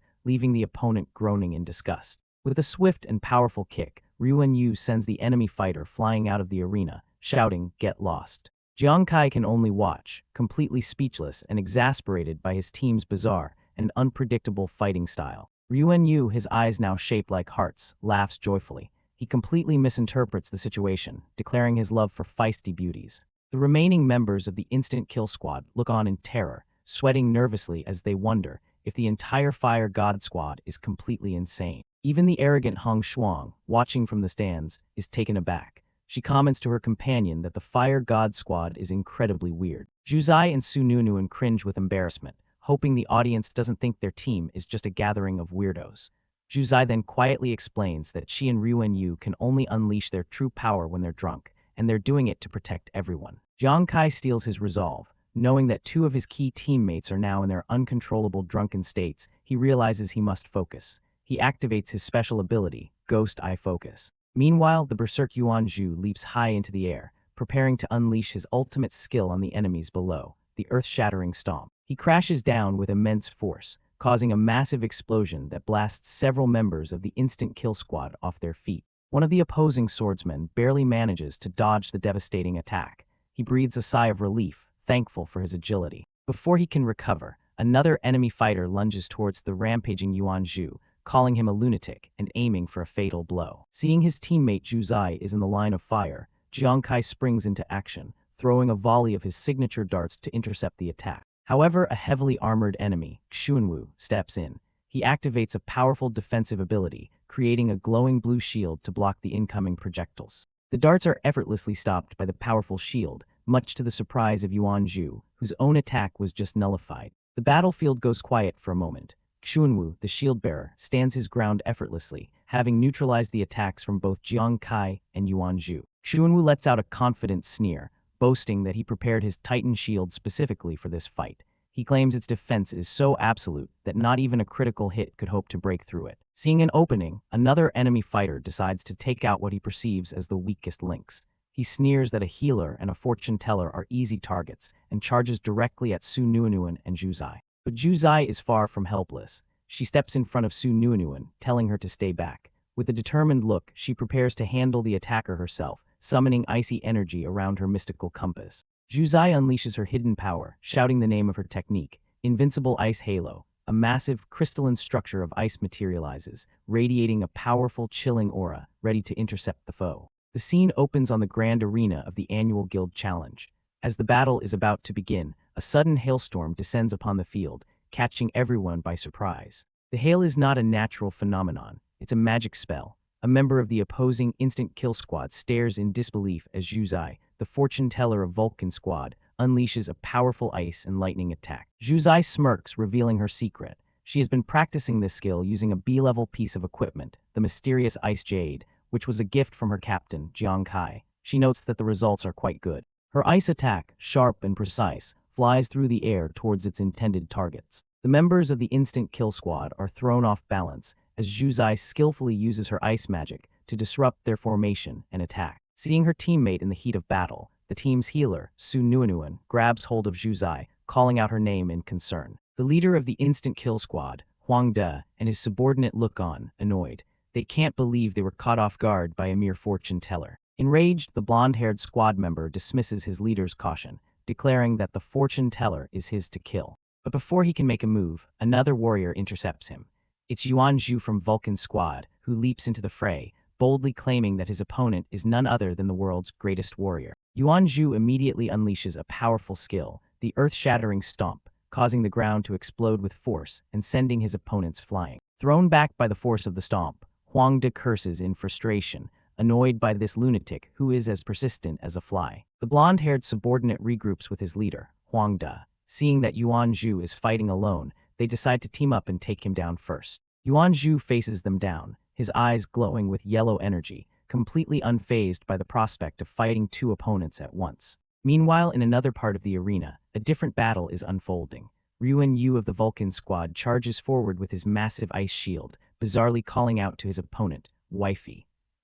Let me leave a mark of love on your pink, tender cherry lips. His opponent, a large, bald warrior from the instant kill squad, is utterly enraged by the taunt. Looking for death, who's your wifey? Take a good look at who I am, he bellows. Despite his anger, the bald warrior recognizes the threat. He notes that the pervert's shield has incredibly high defense and realizes he needs to find an opening to land a clean hit. Yu continues his comical yet aggressive charge, completely ignoring the warrior's fury and shouting, "Wifey, don't be shy." Having had enough, the bald warrior leaps into the air to strike down at Ryu and Yu, screaming, "Annoying bastard, die." Suddenly, a new danger appears. An unseen person shouts, "Ryu and Yu, look out," as several flaming darts come flying through the air, aimed directly at him. The bald warrior mid-attack freezes in shock as he recognizes the style of the attack. "It's Jiang Kai," he exclaims. The scene shows Jiang Kai, captain of the Vulcan squad. His hand is still glowing with fiery energy after having just launched his signature dart attack to save his teammate. Seeing the captain's intervention, a member of the opposing team cries out in panic to their own captain, alerting him that Jiang Kai has already used 8 of his powerful darts. Across the field, Ouyang Feng, a member of the Instant Kill Squad, begins to channel a powerful purple energy in his hand, preparing his counter-strategy. He reveals his trump card, a rare and powerful item specifically designed to counter projectile weapons, the supermagnetic stone. Ouyang Feng unleashes the stone's power, projecting a massive vortex of purple magnetic energy across the arena, a move calculated to disarm anyone wielding metallic items. The magnetic force of the stone immediately affects the entire battlefield. Zhu Zai cries out in alarm as her magical compass spins wildly, while Su Nuinuan finds her own dagger being pulled from her grip. Even the powerful warrior Yuan Zhu grunts as he struggles to keep hold of his sword, which is being drawn in by the intense magnetic pull. Jiang Kai himself feels the pull on his armored gauntlet. He looks on with a grim expression, surprised by this unexpected turn of events. Just as planned, the supermagnetic stone works its magic.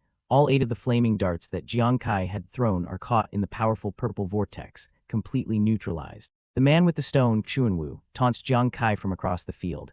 "You didn't think we'd come unprepared, do you?" he gloats, as Jiang Kai's darts float helplessly before him. Xuanwu proudly explains his trump card, the supermagnetic stone, an item cut from the core of a high-level supermagnet, specifically designed to counter Jiang Kai's primary weapon. With a sinister smile, Xuanwu points out Jiang Kai's predicament. "Now you only have 1 dart left. What are your chances of winning?" Jiang Kai remains silent, his face partially obscured in shadow, giving no hint of his thoughts. Then a confident smirk spreads across his face. Surrounded by a faint golden aura, he addresses the enemy leader directly. "Huang De, I think you're celebrating a little too early." Xuanwu's smug expression vanishes, replaced by shock. He stares in disbelief, realizing that Jiang Kai's final, remaining dart is completely unaffected by the supermagnetic stone. The dart glows with its own power, effortlessly resisting the intense magnetic pull that had captured all the others. Xuanwu is utterly bewildered. Dismissing the strange phenomenon, Xuanwu decides to press his advantage. But it doesn't matter, he thinks. This guy is already dead. He then summons a massive, formidable shield adorned with a skull. With the dark energy of the shield swirling around him, he issues a final threat to Jiang Kai. "See this shield. Today I'm going to show you what true despair is." Back in the monitoring room, the professor leaps from his seat in alarm. He exclaims that Kai is going to lose, recognizing the shield as the Titan Great Shield, a fabled weapon with a terrifying 72 defense points. The scene provides an explanation of the world's mechanics. High-level weapons can be downgraded for low-level explorers. While this causes irreversible damage, their power remains far superior to ordinary equipment, as illustrated by the immense power radiating from the Titan Great Shield. Commander Wei and the professor analyze the situation, shocked that Xuanwu would downgrade a transcendent weapon. They realized the enemy went to a lot of trouble, using multiple pieces of downgraded top-tier equipment just to deal with Jiang Kai. The gravity of the situation sinks in for Commander Wei. With the Vulcan squad so thoroughly countered, she worries aloud. Then, is Nuinuan destined to be killed? On the battlefield, the enemy leader Huang De flashes a malicious, toothy grin. Believing victory is assured, he begins to issue his orders. "Instant Kill Squad, listen up." Across the field, the members of the Instant Kill Squad respond to their leader's call. Huang De, his blonde subordinate, and the bald warrior all share sadistic smiles, preparing to eliminate every last member of the Vulcan squad. Xuanwu, his eyes glowing red with malice, adds a cruel directive to the order. "Oh right," he says, "kill them slowly. I want them to fully experience the consequences of offending someone they shouldn't have." With their orders given, 3 members of the Instant Kill Squad charge towards Yuan Zhu, whose weapon is still being hampered by the magnetic force. Helpless on the sidelines, Zhu Zai and Su Nuinuan can only watch in horror. Taking advantage of the chaos, the large, bald warrior renews his assault on Ryu and Yu. With his eyes glowing red with rage, he brings his weapon down, screaming, "You pervert, die." In the stands, other competitors watch the one-sided battle unfold. A female observer sighs in despair, convinced that the difference in equipment is too great and that there is no hope for Jiang Kai's team. This sentiment is shared by others watching from the sidelines. A green-haired woman scoffs at the overwhelming display from the instant kill squad.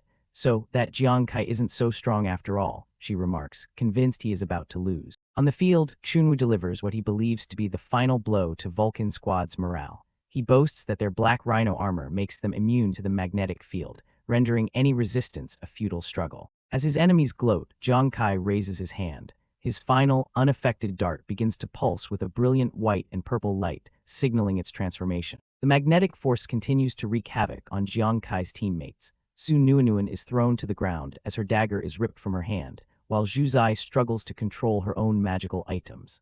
Chunwoo laughs maniacally, believing he has already won. He screams at Jiang Kai, vowing to make him pay for everything he did to the Huang family and to make him beg for mercy on his knees. Ignoring the taunts, Jiang Kai's final dart erupts in a plume of red and black flame as it morphs into its true form.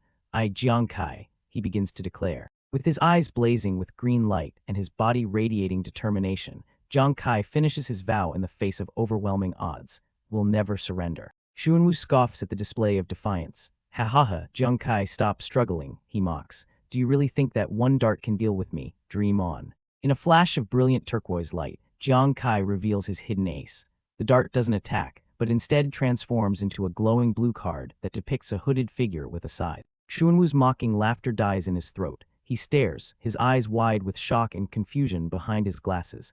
"What?" is all he can manage to say. The other members of the instant kill squad are just as stunned, unable to comprehend what just happened. In the monitoring room, Commander Wei expresses everyone's confusion, asking how Jiang Kai's signature dart skill, 9 trials chasing fate, suddenly turned into a card. The professor is equally stunned, but he senses the immense power emanating from the object. "Such strong killing intent," he exclaims. "That's a weapon with its own aura." Jiang Kai smirks, finally explaining his trump card. He reveals that this isn't his normal dart skill, but the gambler's exclusive unique weapon, the main god card. A system interface appears, providing exposition.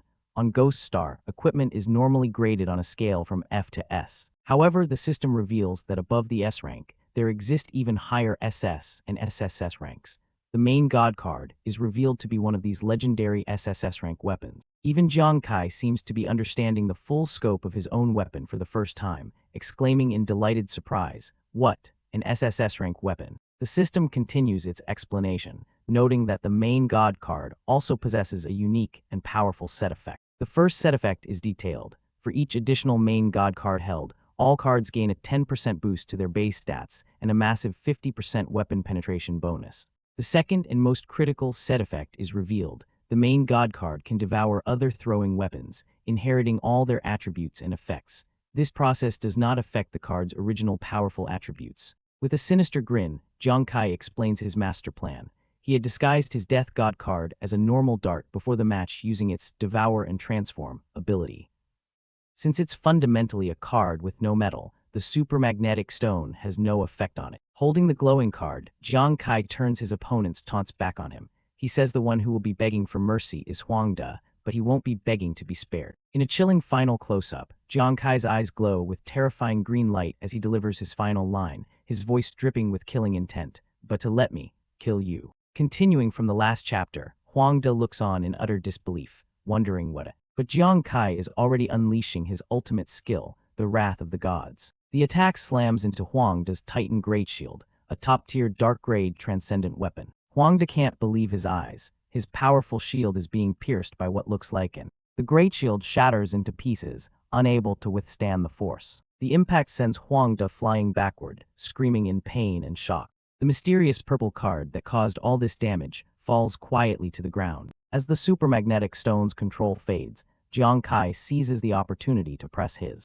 Meanwhile, the other members of the Fire God Squad and the Instant Kill Squad are locked in it. One of the Instant Kill Squad members looks on in shock at the unfolding chaos. A fierce battle erupts between the two sides, with shields clashing against powerful attacks. A bald member of the Instant Kill Squad is stunned by the fierce resistance from the Fire God. One of the Fire God members playfully scolds his teammate after a friendly fire incident. The bald squad member looks on, sweating, as the battle intensifies. Spectators watch the broadcast in disbelief, wondering how Jiang Kai's power could be so. Back in the arena, Huang De is on his knees, completely defeated and unable to even stand. Seeing their leader defeated, the remaining members of the Instant Kill Squad start to panic, and the Fire God Squad members defend against the desperate attacks of the Instant Kill Squad. Two opponents face off, one grinning with excitement while the other gives a confident thumbs up. Jiang Kai looms over the fallen Huang De, his presence overwhelming. The card, now revealed as a main god card,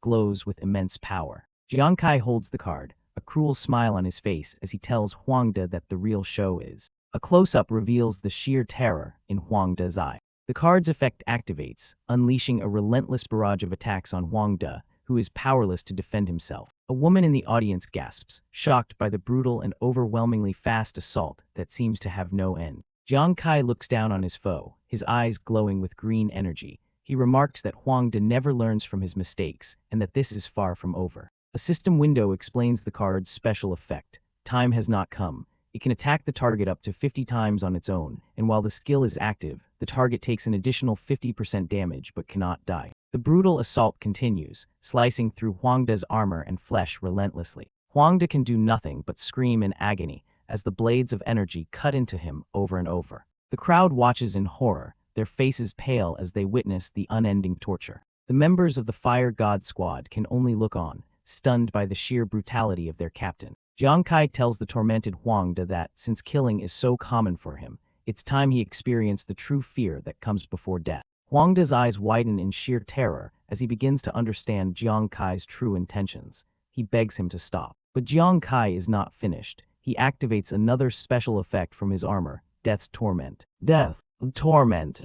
Huang De's mind begins to break under the combined assault, his consciousness spiraling into a vortex of pain. Jiang Kai's terrifying visage looms over Huang De, a shadowy god of death passing judgment. The pain is unimaginable. Huang De feels countless blades slicing at him from every direction, wondering who is doing this to him. He screams that it hurts so much, questioning who is cutting him. The torment is not just external. He feels as if his insides are being eaten away, a burning, gnawing agony from within. He begs for help, screaming that his body feels like it's being crushed into mincemeat. The pain is so immense, so all-encompassing, that his mind can barely process it. He is pierced by dozens of ethereal swords, yet he remains alive, forced to endure every single moment. His mind finally breaks, and he screams out the ultimate question of his despair. Why? Why can't I die? He screams that he can't take it anymore, even as the energy blades continue to slice through him. Jiang Kai coldly replies that the suffering he's enduring now is not even 1/10,000th of the pain felt by the innocent people Huang De killed. Driven completely insane by the pain, Huang De can only beg for death. Jiang Kai coldly notes that the combination of his card and armor creates the perfect physical and mental torture. Lying in a broken heap on the floor, Huang De continues to plead for Jiang Kai to kill him and end his suffering, his mind utterly shattered by the endless torment. From the viewing box, even Su Feixiang, the president of the Black Tortoise Guild, can only watch in stunned silence. He wonders what Jiang Kai's secret weapon is, admitting that even he cannot see through its power. Finally broken, Huang De coughs up blood and begs for mercy. He swears he'll never touch Jiang Kai's family again, admitting he was wrong. But the torture has gone on too long. His pleas for mercy turn back into agonized screams, begging only for death. Jiang Kai knows this is a golden opportunity. He can't just let Huang De die so easily, not when he has a bigger goal in mind. He scoffs, turning his gaze upwards towards the stands. He knows that the real person in charge must be getting impatient. The whole spectacle was designed to draw him out. From the stands, the president of the Black Tortoise Guild, Su Feixiang, sees. He realizes Jiang Kai was intentionally torturing Huang De to force him to show himself. Unable to watch any longer, Su Feixiang descends into the arena and calls out to Jiang Kai. Jiang Kai looks up with a smug grin, feigning politeness. "Oh, if it isn't President Su of the Black Tortoise Guild, what can I do for you?" Su Feixiang tries to bargain, promising that if Jiang Kai kills Huang De now, he will ensure Jiang Kai's family is never touched again. Jiang Kai is unimpressed. He asks why he should believe the promise of a man like him. Su Feixiang warns him not to push his luck. With a cruel smile, Jiang Kai simply says, "As you wish," as the torture on Huang De seems to resume, with the broken man continuing to scream for death. Su Feixiang panics. He reveals that another of his men, Xiao, is already in psychotherapy, and he can't let Huang De be mentally destroyed as well. Desperate, Su Feixiang makes a public vow, staking the entire reputation of the Black Tortoise Guild to ensure the safety of Jiang Kai's family. Hearing this, Jiang Kai smiles. This is the concession he was waiting for. "Good," he says. He clenches his fist, his voice turning ice cold as he delivers his final threat. You said it. After today, if you dare touch my family again, I don't care if it's the Huang family or the Black Tortoise Guild.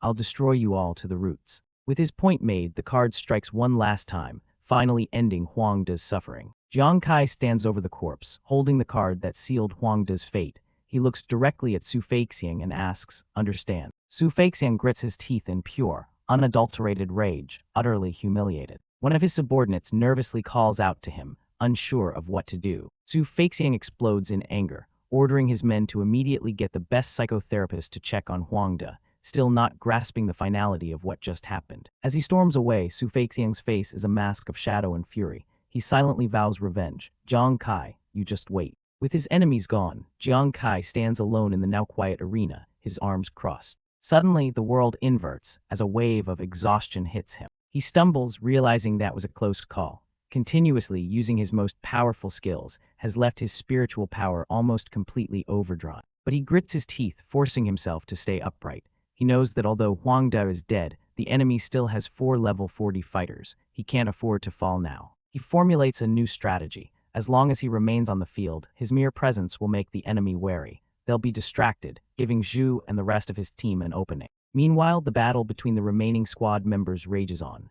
An enemy fighter, glowing with a strength boost, screams in frustration at the Fire God squad for dodging his attacks. He unleashes a powerful slash, which is met by the shield of a Fire God member. The enemy fighter grins, confident in his overwhelming power as he continues to press his assault. The battle rages on as Zhu unleashes a powerful attack, his sword glowing with a menacing red light. His opponent raises a shield to defend, but the force of the blow sends him flying backward. The shielded fighter is in disbelief, his shield cracking under the immense pressure. He can't comprehend how Zhu's strength could have surged so suddenly, making him feel the pressure despite being a level 40 fighter. Watching from the sidelines, the purple-haired mage and her pink-haired companion are ecstatic.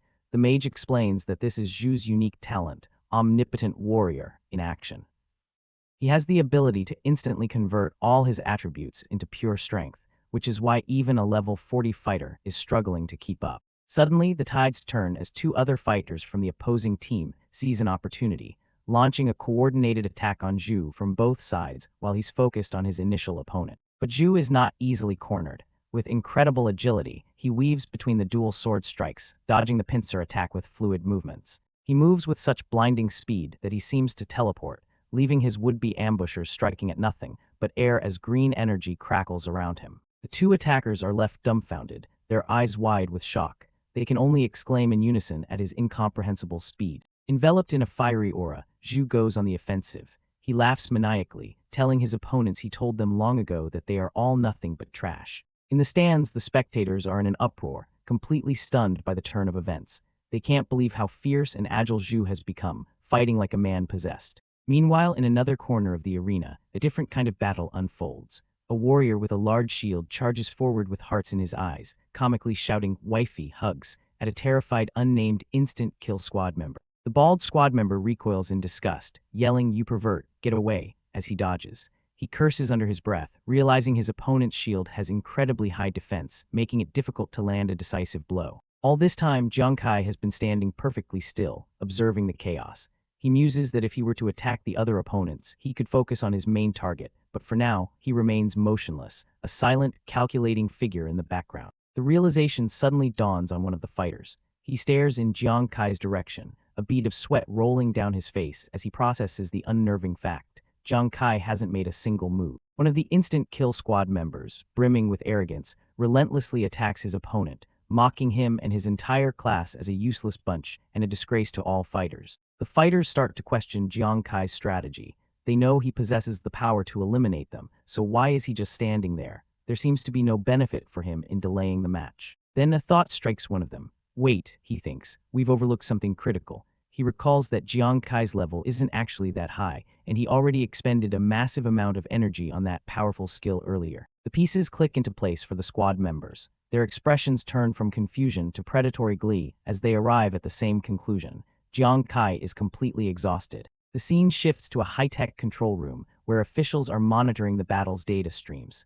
One of them notes with interest that the data for a fighter named Yuan Zhu keeps rising, marking him as someone special. Ms. Lan is in utter disbelief. She exclaims, "What kind of magic does this fire god squad have?" She's shocked that not only did the level 20 Jiang Kai overwhelm a level 40 fighter, but even the usually timid Yuan Zhu is performing exceptionally well. Feeling relieved, Ms. Lan is confident that the fire god squad will win this time, ensuring Nuanuan's safety.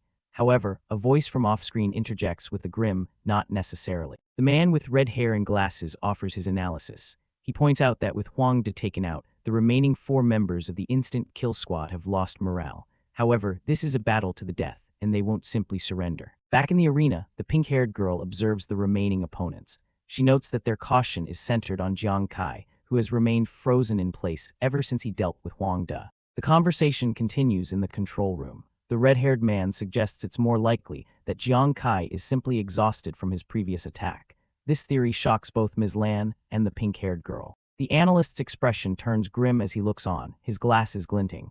And the worst part is, he begins, leaving the others in suspense. They're starting to notice. Just as he says that, the remaining members of the instant kill squad decide to seize the moment. Realizing Jiang Kai is a sitting duck, they laugh and charge forward together, aiming to finish him off while the rest of the fire god squad is still occupied. The battle continues to rage on as the bald member of the instant kill squad leaps into the air, bringing his fists down on his shielded opponent. 2 minutes later, the battle has clearly taken its toll. A massive sword is seen embedded in the cracked ground, a testament to the ferocious fighting that has transpired. Zhu stands his ground, but a frustrated "damn it" escapes his lips, hinting that the prolonged battle is not going in his favor. His opponents have started to notice a pattern. One of them points out that Yuan's strength seems to fluctuate, and his speed decreases every time his sword power increases. The leader of the group confirms their suspicions. He realizes that Yuan's talent for transferring attributes is a double-edged sword. While it makes him powerful, it also creates a fatal weakness if exploited. A plan begins to form. They decide that if they can strike at the right moment when he is unable to convert his attributes, he'll be finished. They're further emboldened by their belief that Jiang Kai has fully exhausted his mental energy. With newfound confidence, they face Zhu and his team. "In that case, what are we waiting for?" one of them taunts, ready to put their new strategy to the test. In response, Zhu channels his energy, his body glowing with power. He roars, "Defeated foes, empty boasts, prepare to die." The instant kill squad members charge forward, their target set on Zhu. "Good, after we deal with you, Jiang Kai is next. Die," they scream, confident in their victory. Watching from the sidelines, the spectators' faces are filled with worry. They realize the enemy has figured out Zhu's weakness and adjusted their strategy. It now seems Zhu is destined to lose. But just as the enemy thinks they have the upper hand, an unexpected attack cuts through the air. "Just you lot think you can beat our fire god squad," a voice cries out. The members of the instant kill squad stop in their tracks, utterly bewildered by the sudden turn of events. "What?" is all they can manage to say. An enormous explosion of fiery energy engulfs the battlefield. Damage counters showing 2000 HP loss flash across the screen as screams of agony echo through the arena. As the smoke begins to clear, a figure stands untouched amidst the devastation. It's Jiang Kai, who had been standing still all this time. The once arrogant instant kill squad members are now strewn across the ground, defeated and broken. One of them looks up in disbelief, stammering, Jiang Kai, you, how is this possible?" Jiang Kai looks down at his fallen enemies with a smug grin, his eyes glowing a menacing green. He simply asks, curious. The scene flashes back to the night before the guild challenge. The unnamed pink-haired girl approaches Jiang Kai by a fountain, asking him what he was so preoccupied with during dinner. Looking out at the moon, Jiang Kai explains his worries. He knows that Huang De hates him to the bone and will use every trick in the book to destroy them, likely targeting his primary weapon. The pink-haired girl, her face etched with concern, asks him if he has a plan to counter their enemies. Jiang Kai smirks, revealing a mysterious, dark energy-wreathed card. He reminds her of the card he got from the mutated Fallen Corpse King's treasure chest, boasting that with it, he has a 90% chance of taking down Huang De by himself. However, he turns serious, admitting that they're not just facing Huang De alone.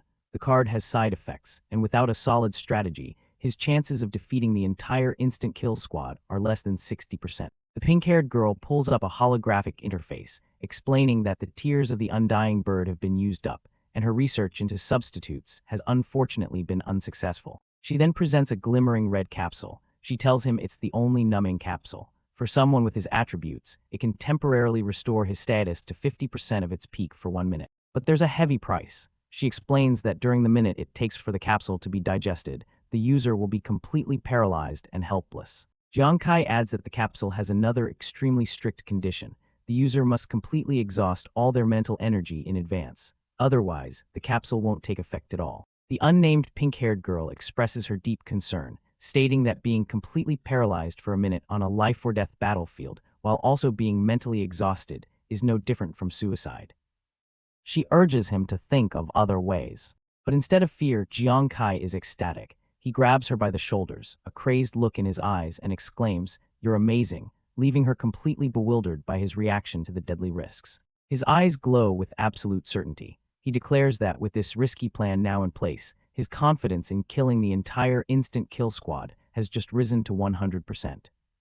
"Just wait and see," he says, ending the flashback. The story jumps back to 1 minute ago in the arena. The instant kill squad, believing Jiang Kai to be helpless, charges forward with bloodlust, laughing as they prepare to strike him down. At that same moment, the comical chase between the perverted shield user and the bald squad member continues, with the two scrambling up the arena wall. We see Jiang Kai standing over the defeated body of Huang De. This was the first step of his plan, a grueling fight to completely drain his mental energy and fulfill the numbing capsule's condition. With Huang De taken care of and his energy reserves depleted, Jiang Kai grits his teeth. The perfect moment has arrived. It's time to enact the most dangerous part of his strategy. He takes the capsule. His face falls into shadow, his eyes glowing an eerie white as a system notification appears. Status restoration countdown, 1 minute. The minute of paralysis begins. Returning to the present, Jiang Kai stands triumphantly over his fallen foes. Answering their question of how this was possible, he simply says, "Too bad you won't live to find out," as he summons deadly daggers of red energy. The final side battle reaches its climax. The bald warrior is shocked by the shield user's stamina, as the latter comically asks if he's playing hide-and-seek before launching a powerful attack. The bald man screams in frustration, realizing he missed his opportunity to finish the fight. In that moment of distraction, Zhu appears in a flash, moving too fast for the bald warrior to react. Zhu delivers a devastating uppercut, the impact sending a shockwave through the air as it connects squarely with his opponent's jaw. The final member of the instant kill squad is sent flying, blood spewing from his mouth. He can only stare in utter disbelief as his consciousness fades, marking the complete victory of Jiang Kai's Fire God squad. In what appears to be a strange dream, Yuan Zhu stands victorious over a fallen enemy, proclaiming, "Remember this, it's your honor to die by the sword of the world's greatest warrior." Yuan Yu watches in horror, letting out a desperate cry as he holds his fallen comrade. He turns to Yuan Zhu, his face twisted in rage, and screams, "You, why did you kill my sweetheart?" Yuan Zhu laughs maniacally, his body glowing with power. "Why did I kill him? What a joke, do I need a reason? I'm the world's greatest warrior," he bellows. Suddenly, Yuan Yu's mood shifts entirely. With hearts in his eyes, he declares, "My sweetheart is gone, so you'll replace him and receive my kisses." The scene dissolves as Yuan Yu is jolted back to reality, a strange green liquid surrounding him. He feels dizzy and nauseous, recognizing a familiar and unpleasant smell. The reality is that Yuan Yu has passed out drunk. His teammate, Jiang Kai, sighs as he uses a self-defense spray provided by Nuanuan, noting that Yuan Yu's drunken rampages are getting worse. Jiang Kai looks up from the mess and calls out to his other teammates, Hu Yan and Su Nuanuan, asking if they are all right after the match. The two girls, Hu Yan with her purple hair and Su Nuanuan with her pink hair, cheerfully reply that they're fine, addressing him as Captain Kai. The scene shows the defeated enemy team, the instant kill squad, dissolving into blue pixels as they are eliminated from the arena. A female announcer with a microphone takes the stage to formally conclude the match. However, before she can finish, the overexcited Yuan Zhu, still buzzing from the fight, ignites his aura and challenges someone named Yuan to face him. The announcer is caught completely off guard by his outburst, letting out a confused "huh." Seeing Yuan Zhu about to cause trouble, his teammates Jiang Kai, Hu Yan, and Su Nuanuan panic. Hu Yan and Jiang Kai rush to physically restrain the powerhouse warrior, pleading with him to calm down as they admit they are no match for him. Seeing the chaos, the flustered announcer quickly declares the Fire God squad as the winners and schedules their next match to get them off the stage. As they are being dragged away, Yuan Zhu enthusiastically tells a terrified Jiang Kai that he'll always have his back, prompting Kai to tell his teammates to hurry up and leave. The Fire God squad leaves the arena. Yuan Zhu is still fired up, Jiang Kai is utterly embarrassed, and the girls are laughing at the absurdity of their teammates. In the audience, a group of spectators looks on in shock, having just realized the implications of what they witnessed. The crowd begins to buzz. They can't believe that the little-known Fire God squad completely wiped out the famed Instant Kill squad, and they question the strange and powerful abilities of members like Yuan Zhu and Jiang Kai. Watching from a private box, a woman with green hair remarks to her companion, a silver-haired man she calls Brother Zia, that she now understands why he wanted to watch the Fire God Squad's match. Elsewhere in a high-tech facility, a man in a white suit named Professor Lai discusses the results with a sharp-looking woman with reddish-brown hair, Ms. Lan. He notes that Jiang Kai's victory will please their commander. The results of the evaluation are out. Professor Li turns to an expectant Ms. Lan, ready to reveal the data. He brings up a holographic display, pointing to the first explosive result. Yuan Zhu's evaluation has reached an incredible SS level. As for Su Nuanuan, her evaluation remains at a C level since she didn't display her other abilities. Ms. Lan is stunned by the news of Yuan Zhu's SS level evaluation, exclaiming that Jiangzhong City hasn't seen a warrior under 40 achieve such a rank in a very long time. Mr. Han explains the significance of this achievement. With an SS level rating, once Yuan Zhu reaches level 60, he can directly enter the Holy Radiance War God Temple's preparatory camp. An overview explains that to combat rampant beast gods, each country established national and local level war god temples, which in turn set up these preparatory camps to train potential new war gods. There are two ways to enter the prestigious camp. The first, and most common path, is to demonstrate absolutely outstanding combat ability during the layers of local level assessments. The second, much rarer route, is to be selected directly by the military after reaching the required professional level, passing their evaluation, and receiving a recommendation. Ms. Lan expresses her astonishment again, realizing that Yuan Zhu has the potential to directly enter the camp, a feat not even one person in the entire nation might achieve in a year. Having processed the news about Yuan Zhu, Mr. Han turns to Professor Li and asks the crucial question, what about Jiang Kai's rating? Professor Li's expression turns grim as he delivers a shocking answer. Jiang Kai's power couldn't be measured. Both Mr. Han and Ms. Lan are floored by this revelation, simultaneously crying out, "What?" Professor Li elaborates, explaining that Jiang Kai's data showed severe inconsistencies.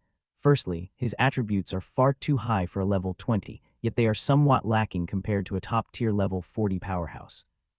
However, his attacks show incredible destructive power. Showing a wireframe data model, the professor reveals that in one test, Jiang Kai's attack coefficient reached an unbelievable 24,000. Furthermore, his card weapon couldn't be found in any database, and it caused the measurement program itself to malfunction, triggering multiple danger warnings. Professor Li concludes his technical analysis with a critique of his performance, stating that although Jiang Kai won, he exhausted himself too early and gives his team members too much freedom as a captain. With all the conflicting data, Professor Li hesitates, considering what official rating he could possibly assign to such an anomaly. Ultimately, he makes a decision. Let's just say D rank for now. Ms. Lan is outraged by the insultingly low rating. Mr. Han, however, calmly accepts the flawed assessment. He thanks Professor Li and states that he will report the final results to Commander Wei. As they leave the evaluation room, Ms. Lan continues to protest, unable to accept the D rank assigned to Jiang Kai. Once they are alone, Mr. Han sits down and calmly agrees with her. Of course he can't be a D, he states plainly. Confused and frustrated, Ms. Lan demands to know why he didn't raise an objection to Professor Li's assessment earlier. Mr. Han explains that the issue wasn't with Professor Li's assessment, but with the entire evaluation model itself. He calls her Lanlin, revealing a closer relationship. He poses a rhetorical question, suggesting that if a person's path is completely different from anyone else's, then using the established system to measure them is fundamentally problematic. With a knowing look, Mr. Han says that just like Commander Wei, he is looking forward to seeing Jiang Kai's next performance, implying they see a potential that transcends standard metrics. The story jumps to the next day. As the team walks through the city, Hu Yan spots a pharmacy and suggests they stop to pick up more herbs to make the spray they used on Ryu and Yu. The Fire God Squad steps into the pharmacy, a vast shop lined from floor to ceiling with countless jars of herbs. As they take in the sight, an apothecary greets them from the counter, asking what they need. Hu Yan steps forward and lists the ingredients for their spray. While the enthusiastic shopkeeper confirms he has the items and asks them to follow him, the rest of the team begins to browse the overwhelming collection of wares. As the apothecary leads them away, Jiang Kai looks around and realizes that Su Nuanuan has wandered off. He spots her down a different aisle, captivated by a shelf full of various potions and formulas. Jiang Kai approaches her, noticing that she's found a section of the shop that sells not just ingredients, but entire formulas. On the shelf are 3 ancient-looking scrolls, labeled Green Submariner, Eternal Freeze Poison, and Bloody Kiss. Su Nuanuan picks one up, identifying it as a poison formula for something called Green Spectre, and remarks that she's never seen it available on the public exchange. The old apothecary explains that the green spectre is indeed very rare. It was recently acquired from a treasure quest involving a mutated warlord-level water ghost in the Taping Mountains Water Ghost Lake. Jiang Kai and Su Nuanuan listen intently, surprised that anyone would venture into such a notoriously dangerous location. The apothecary laughs, explaining that the mysterious, ascetic class of professionals are known for exploring such dangerous places, and that one of them got lucky, finding the ingredient on a dying monster. He continues his tale, noting the sheer luck involved in acquiring such a rare item from a perilous zone. However, he warns Su Nuanuan that the green spectre is highly toxic with strict activation conditions, making it easy to poison oneself during preparation and difficult to use, suggesting she consider other options. Intrigued rather than deterred, Su Nuanuan asks the apothecary to describe exactly what kind of poison the green spectre is. He explains that it's a deadly poison that penetrates armor and adheres to the body, but it has a crucial weakness. The enemy must be completely soaked in water for the poison to take effect. Both Jiang Kai and Su Nuanuan react with surprise,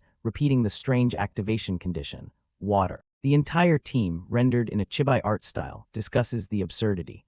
Not only do you have to succeed in applying the poison, but you also have to knock the opponent into a body of water, which is highly situational. Despite the apparent uselessness of the poison, Jiang Kai and Su Nuanuan exchange a knowing glance, a spark of inspiration flashing in their eyes. With matching grins, they enthusiastically declare in unison, "Great, we'll take it." The apothecary is left utterly baffled, unable to understand why they would want such an impractical and situational item. The scene shifts dramatically, signaling a change in location and tone. The setting is now the Jiangzhou City Black Tortoise Private Hospital, a skyscraper looming under the night sky. Inside a stark and dimly lit hospital room, a lone figure in striped pajamas sits on the edge of a bed, cast in shadow. President Huang, the head of the Huang family, peers into the room, his face a mask of grim concern. A doctor delivers a grave report. His son, Huang De, has suffered a devastating mental blow from his fight with Jiang Kai and is on the verge of a breakdown, requiring months of psychological counseling.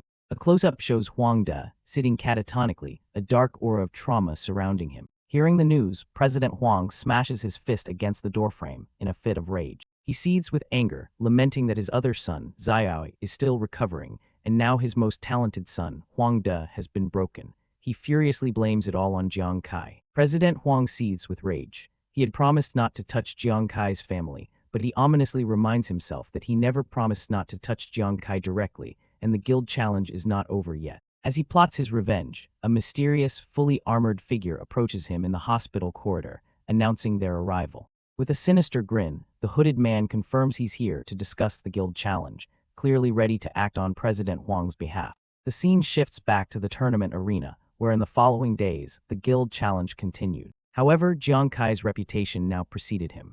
Some teams, having witnessed his brutal and absolute destruction of Huang De, chose to forfeit their matches against the Fire God squad before they even began. After a series of intense battles, many teams were defeated by the Fire God squad. With their captain, Jiang Kai, raising his sword in victory, the squad celebrates their hard-won success. Thanks to their efforts, Jiang Kai successfully led the Fire God squad into the top 16, leaving many other powerful teams eliminated from the competition. Later that night, as the moon hangs high in the sky, Hu Yan rushes to find her captain, exclaiming that the news for their next match is out. A holographic message appears, congratulating the Fire God squad on entering the top 16. It announces their next opponent, the Falcon Squad 4 from the Black Tortoise Guild, led by Su Feixiang. They are summoned to the arena in the West District of Holy Radiance City at 8 a.m. sharp. Hearing the names, Yuanzhu and Ruanyu are taken aback. Yuanzhu wonders why the name Su Feixiang feels so familiar, and Ruanyu agrees. Jiang Kai immediately recalls where he's heard the name. Su Feixiang's Falcon Squad 4 was the same team they encountered while searching for the fallen Corpse King. He realizes the Huang family can no longer hold back and is coming for them. Yuanzhu shouts as he remembers the arrogant group. Hu Yan confirms his recollection, adding that Falcon Squad 4 is known to be an elite team within the Black Tortoise Guild, though she believes they are no match for instant kill in terms of raw combat ability. Hu Yan continues, explaining that the members of Instant Kill are almost all children of the Black Tortoise executives, which grants them access to abundant resources and superior equipment. Su Nuanuan chimes in, adding that Su Feixiang's team was selected from among many powerful players after numerous battles, and they possess extremely strong teamwork and adaptability. She turns to Jiang Kai, reminding him of what she told him before. She warns him to be especially careful of Su Feixiang, whose agility is extremely high. With a determined gaze, Jiang Kai simply replies, "Yeah," acknowledging the weight of the upcoming challenge. The next day, the crowd is buzzing with excitement. The match between the Black Tortoise's Falcon Squad and the main God's Fire God Squad is about to begin, and everyone knows it's going to be a good one. As both teams make their way into the arena, the spectators murmur among themselves. They know the fight between Jiang Kai and Su Feixiang is personal. Su Feixiang is rumored to be Kai's nemesis. Su Feixiang smirks at Jiang Kai. "We finally meet again," he says menacingly. "Remember what I said, I'll personally chop off your arms." Yuan Zhu angrily retorts, telling Su not to be so cocky and reminding him of the fate of the last arrogant person they faced, Huang De, whose grave must be meters high by now. Jiang Kai, with a confident smirk, cuts the conversation short. "Su Feixiang, enough talk. Let's let our strength do the talking." The announcer's voice booms across the field, grabbing the attention of all the players. The 36th Guild Challenge, round of 16, is about to start, and the countdown begins.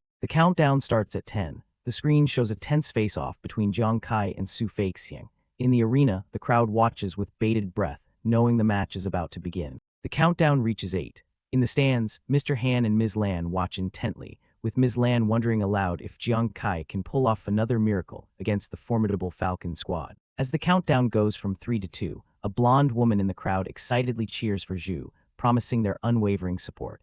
Nearby, a stern-looking man with blue hair watches the arena with a serious expression. The countdown hits 1, and with a final booming shout of "Start" from the announcer, the match officially begins. The moment the match starts, the Falcon Squad lunges forward in a furious, coordinated assault, aiming to overwhelm their opponents from the very beginning. Jiang Kai shouts for his team to be careful. They immediately form a defensive line. Hu Yan and Su Nuanuan get ready to deploy their protective abilities, while Yuan Zhu prepares to engage. Leading the charge, Su Feixiang dashes forward with incredible speed, unleashing a volley of sharp, blade-like projectiles to initiate the clash. However, this opening move is exactly what the Fire God Squad was anticipating. With a wild, gleeful expression, Hu Yan shouts the signal for their counterplan, exclaiming, "So many chasing fates, let's catch them off guard." A fiery attack comes hurtling down, but Su Feixiang, with his incredible agility, dodges it with ease.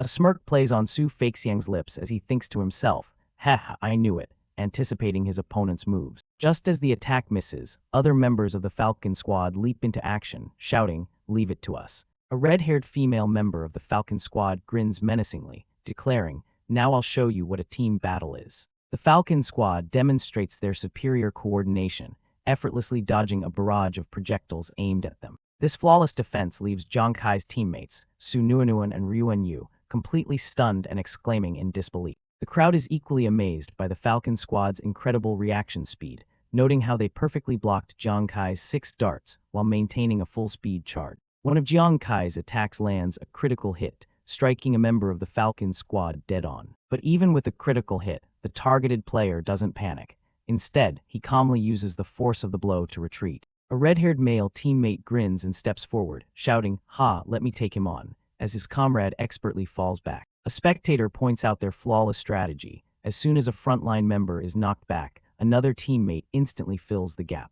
The red-haired woman from the Falcon Squad then launches her own attack, shouting, "Fire God Squad, taste my flaming whip," seamlessly transitioning from defense to offense. The flaming whip strikes the ground with explosive force right in front of the Fire God Squad, impressing the audience with its power and flair. Watching from the stands, Ms. Lan remarks that while she's heard of Falcon Squad 4, this is her first time seeing them fight up close. She admits they live up to their fame for team battles. Mr. Han agrees, adding that although the individual members aren't top tier within the talent-rich Black Tortoise Guild, their performance as a cohesive team is truly exceptional. Jiang Kai observes their perfect cooperation, realizing it could only be forged through countless real battles on the edge of life and death. He quickly orders his own team to pull back. With just this one exchange, it's clear to Jiang Kai that the Falcon Squad is far more terrifying than their previous opponents. Instant kill. A member of the Falcon Squad reveals their trump card, a glowing purple crystal, supermagnetic stone, he declares. "You still want to retrieve chasing fate." The crowd erupts in a panic. They recognize the supermagnetic stone and shout that the Fire God Squad's weapons will be controlled again. They speculate that Jiang Kai will be forced to use his mysterious card from the start. But just as the crowd expects the worst, one of the spectators shouts, "Wait, look." To everyone's astonishment, the supermagnetic stone is completely ineffective. The Fire God Squad's weapons remain under their control, surrounded by a protective aura. The crowd is left wondering what just happened. Su Feixiang is momentarily surprised, but a smirk quickly forms on his face. "Heh, you guys modified your weapons too," he asks, impressed by their preparation. Jiang Kai smirks back confidently. "Surprised," he taunts. "Since we suffered a loss against instant kill, did you think we wouldn't be prepared?" The scene flashes back to before the match. Ryuan Yu thanks Captain Kai for saving some special ores from the Murloc's secret palace. He explains that he discovered the special-grade tough ironstone creates a counteracting force against the supermagnetic stone, and he used it to modify the entire team's weapons. A shot shows the newly modified weapons, including Jiang Kai's sword and daggers. Ryuan Yu proudly declares that with this upgrade, they won't have to worry about the supermagnetic stone anymore. Returning to the present, Jiang Kai pats a beaming Ryuan Yu on the back, praising him for his brilliant work. With their trump card neutralized, Jiang Kai leaps into the air, shouting, "Su Feixiang, now I'll show you that even the most seamless teamwork has flaws in the face of ultimate speed." Su Feixiang activates his ability, Gambler's Time, surrounding himself with ethereal dice as he deftly dodges Jiang Kai's incoming daggers. He smirks, thinking his continuous attack will be enough to fend off the 6 daggers, but his confidence is short-lived as the projectiles strike his teammates, catching them completely off guard. From the observation deck, Ms. Lan breathes a sigh of relief, realizing Jiang Kai's squad had a countermeasure all along. She smiles, reflecting that perhaps this is the fun part of witnessing his team's growth. Knowing that Gambler's Time can't last long, Jiang Kai yells to his teammates, "Zhu, Ryuan Yu now. This is the best time to counterattack." On cue, the bottles thrown by Ryuan Yu shatter across the battlefield, releasing their contents. Yuan Zhu lands with a thud, muttering in annoyance, "Tusk, even nobodies dare to challenge us now." He channels immense power, declaring, "Then let me show you the power of the world's greatest warrior." He stomps the ground, unleashing his ultimate move, earth-shattering stomp. Seeing the massive wave of energy coming, the Falcon Squad's leader screams for his team to fall back. An enormous pillar of light erupts from the ground, the force of the blast sending the Falcon Squad members flying. As the smoke clears, Yuan Zhu stands victoriously amidst the rubble. He looks around, confused, and asks, where is he?" realizing Su Feixiang is nowhere to be seen. Suddenly, without warning, a blade slices through the air and strikes Yuan Zhu from behind. Jiang Kai, activating his eye ability, sees the danger and desperately shouts, "Zhu, watch out." It's revealed that the Falcon Squad's red-haired female member used her whip to pull her teammate out of the blast just in time, allowing him to launch a surprise attack. At the same time, Su Feixiang appears behind Jiang Kai, his eyes glowing with rage. "Jiang Kai, you dare to be distracted while fighting me," he snarls. "I told you if we meet again, I will kill you." Meanwhile, the red-haired woman confronts Yuan Zhu, mockingly throwing his own words back at him.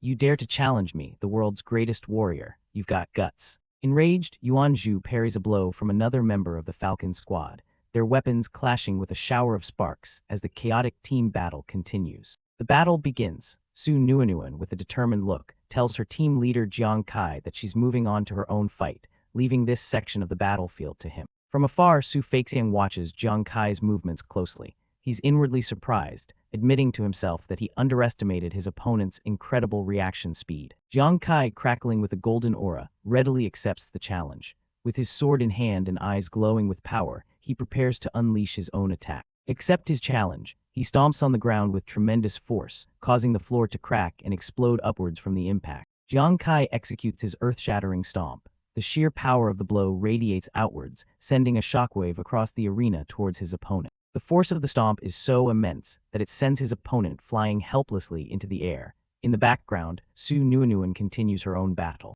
Meanwhile, another member of Jiang Kai's team, Ryuan Yu, confidently declares that he is not weaker than anyone, as he breaks a bottle, seemingly ready to fight. A muscular opponent, Huang De, brings his massive sword down on a smaller foe. However, the attack is blocked by a crystal-clear blue shield, summoned just in time by a man who cheekily introduces himself. Angered by the failed attack, Huang De glares at his opponent, infuriated that his strike was so easily blocked. On another front, 2 female members of the Falcon Squad mock Ryuan Yu, calling him a perverted drunkard and deciding to leave him for their teammate to handle. The women then turn their attention to Hu Yan, warning her to watch out as they prepare to gang up on her. In response to the threat, Hu Yan gathers a large amount of icy energy above her head, preparing to unleash her powerful, enhanced invincible ice halo technique. Seeing her teammate in a pinch, another member of Jiang Kai's team, a girl with long pink hair, decides to step in and help, gathering golden energy in her hands. The enemy team launches their attack first, firing a volley of glowing blue arrows at Su Nuanuan and her dark-winged teammate. Back on the main battlefield, Su Feixiang leaps into the air, blades ready, preparing to strike down at Jiang Kai from above. Jiang Kai meets the attack head-on, his own sword glowing with brilliant blue energy as he swings it upwards to parry the blow. Su Feixiang is surprised by the block, dodging backwards in midair to avoid Jiang Kai's counterattack. With a sinister smile, Su Feixiang taunts Jiang Kai, boasting that when it comes to speed, he has never lost. He then unleashes a flurry of high-speed attacks, his movements so fast they appear as streaks of purple energy. Su Feixiang mocks Jiang Kai, calling his movements too slow. Jiang Kai, however, remains focused, realizing that his opponent is just as tough as he expected. In the audience, spectators are in disbelief, with one commentator noting that no one has ever dodged Jiang Kai's darts at such close range before.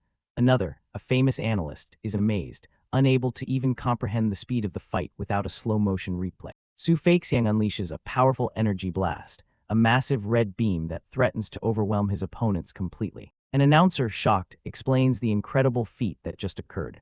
While spinning to dodge a dart, Su Feixiang used the momentum to close the distance and attacked Jiang Kai instantly. In the commentator booth, an analyst reveals Su Feixiang's staggering stats after checking his data. He confirms that Su Feixiang's base agility alone is over 300, and with his gear, it likely tops 350. The analyst elaborates on the dire situation, explaining that while Jiang Kai is known for his agility, Su Feixiang is at least 100 points higher in that same attribute. The conclusion is chilling. Based on pure stats, Su Feixiang is Jiang Kai's perfect counter. Looming over his opponent, Su Feixiang declares that making an enemy of him will be the biggest regret of Jiang Kai's life. A flash of realization hits Jiang Kai as he understands the gravity of the threat he's facing. Su Feixiang spins through the air, unleashing a devastating whirlwind-attack, surrounding himself in arcs of purple energy. Caught off guard by the speed and intensity of the attack, Jiang Kai can only brace for impact as the energy slash closes in. But Jiang Kai quickly realizes the opponent's complex strategy. It seems Su Feixiang only attacked once, but his other hand is clearly charging up a second, hidden attack. He understands that the whirlwind slash isn't just a simple one-hit move, it's a carefully planned combination. Jiang Kai knows he's trapped. He calculates that with his current agility, if he only focuses on dodging, he won't be able to avoid both of the consecutive attacks. Forced to evade the initial slash, Jiang Kai leaps away, leaving himself vulnerable to a volley of golden, fiery projectiles that were hidden in the first attack. A sinister grin spreads across Su Feixiang's face as he watches his plan unfold perfectly. Ha, he took the bait, he thinks to himself. The fiery projectiles explode on the ground where Jiang Kai was just a moment ago, demonstrating the power of Su Feixiang's coordinated assault. Su Feixiang lands, his eyes and blades glowing with a menacing purple light, confident in his superiority. Jiang Kai is shocked, exclaiming "What?"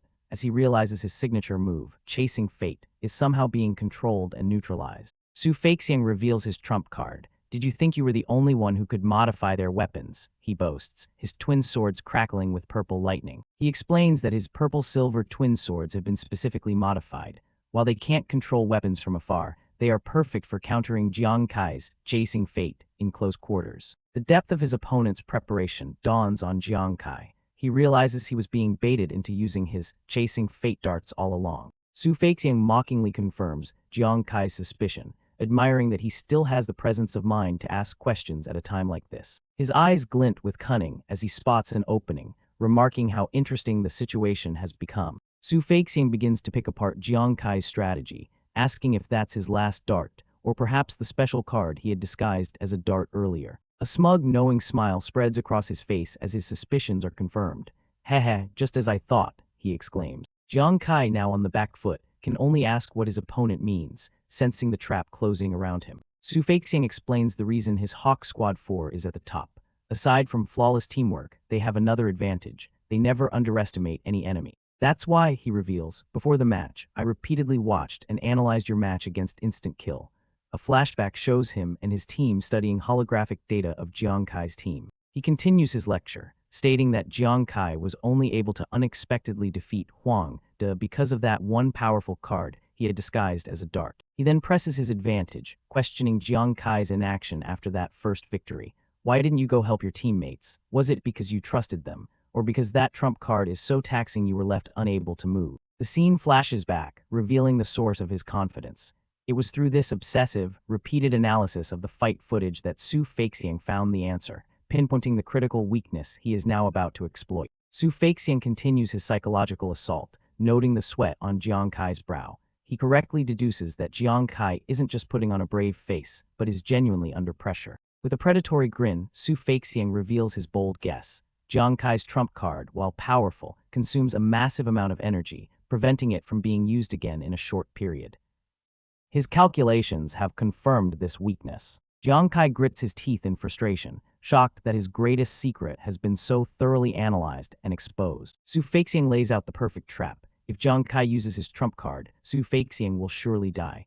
But in the minute it takes to disqualify him, his teammates will have more than enough time to eliminate the rest of the Fire God Squad. Elsewhere, the battle rages. Hu Yan tells her teammate Su Nuanuan to stay behind her. Su Nuanuan agrees, preparing to amplify Hu Yan's healing abilities as they fend off a powerful beam attack. Jiang Kai's eyes narrow, his focus unbroken despite the grim situation. He silently accepts the challenge, ready to fight against the odds. In another part of the arena, a warrior from Jiang Kai's team, named Zhu, confidently declares himself the greatest war god, challenging his opponent to kneel before him. Zhu clashes fiercely with his long-haired opponent from the Falcon Squad, their blades creating streaks of golden light. As his opponent attempts to retreat, Zhu's eyes glow with power. "Run," he scoffs, preparing to pursue. However, the Falcon Squad member, Ryuan Yu, retaliates with contempt, calling Zhu's title trash before leaping down with a powerful shield strike. Zhu manages to block the heavy shield bash with his sword, the impact sending sparks flying.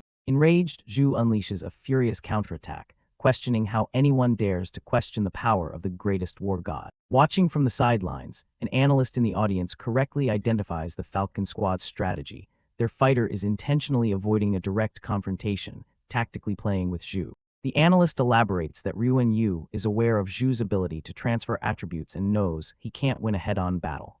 Instead, he is using hit-and-run tactics to test Zhu's patience and deplete his stamina. Another spectator questions if this dishonorable tactic damages the Falcon Squad's reputation, but the head analyst refutes this. He explains that this is a true battle strategy, and for experienced fighters, winning is the only thing that matters. The psychological warfare is working.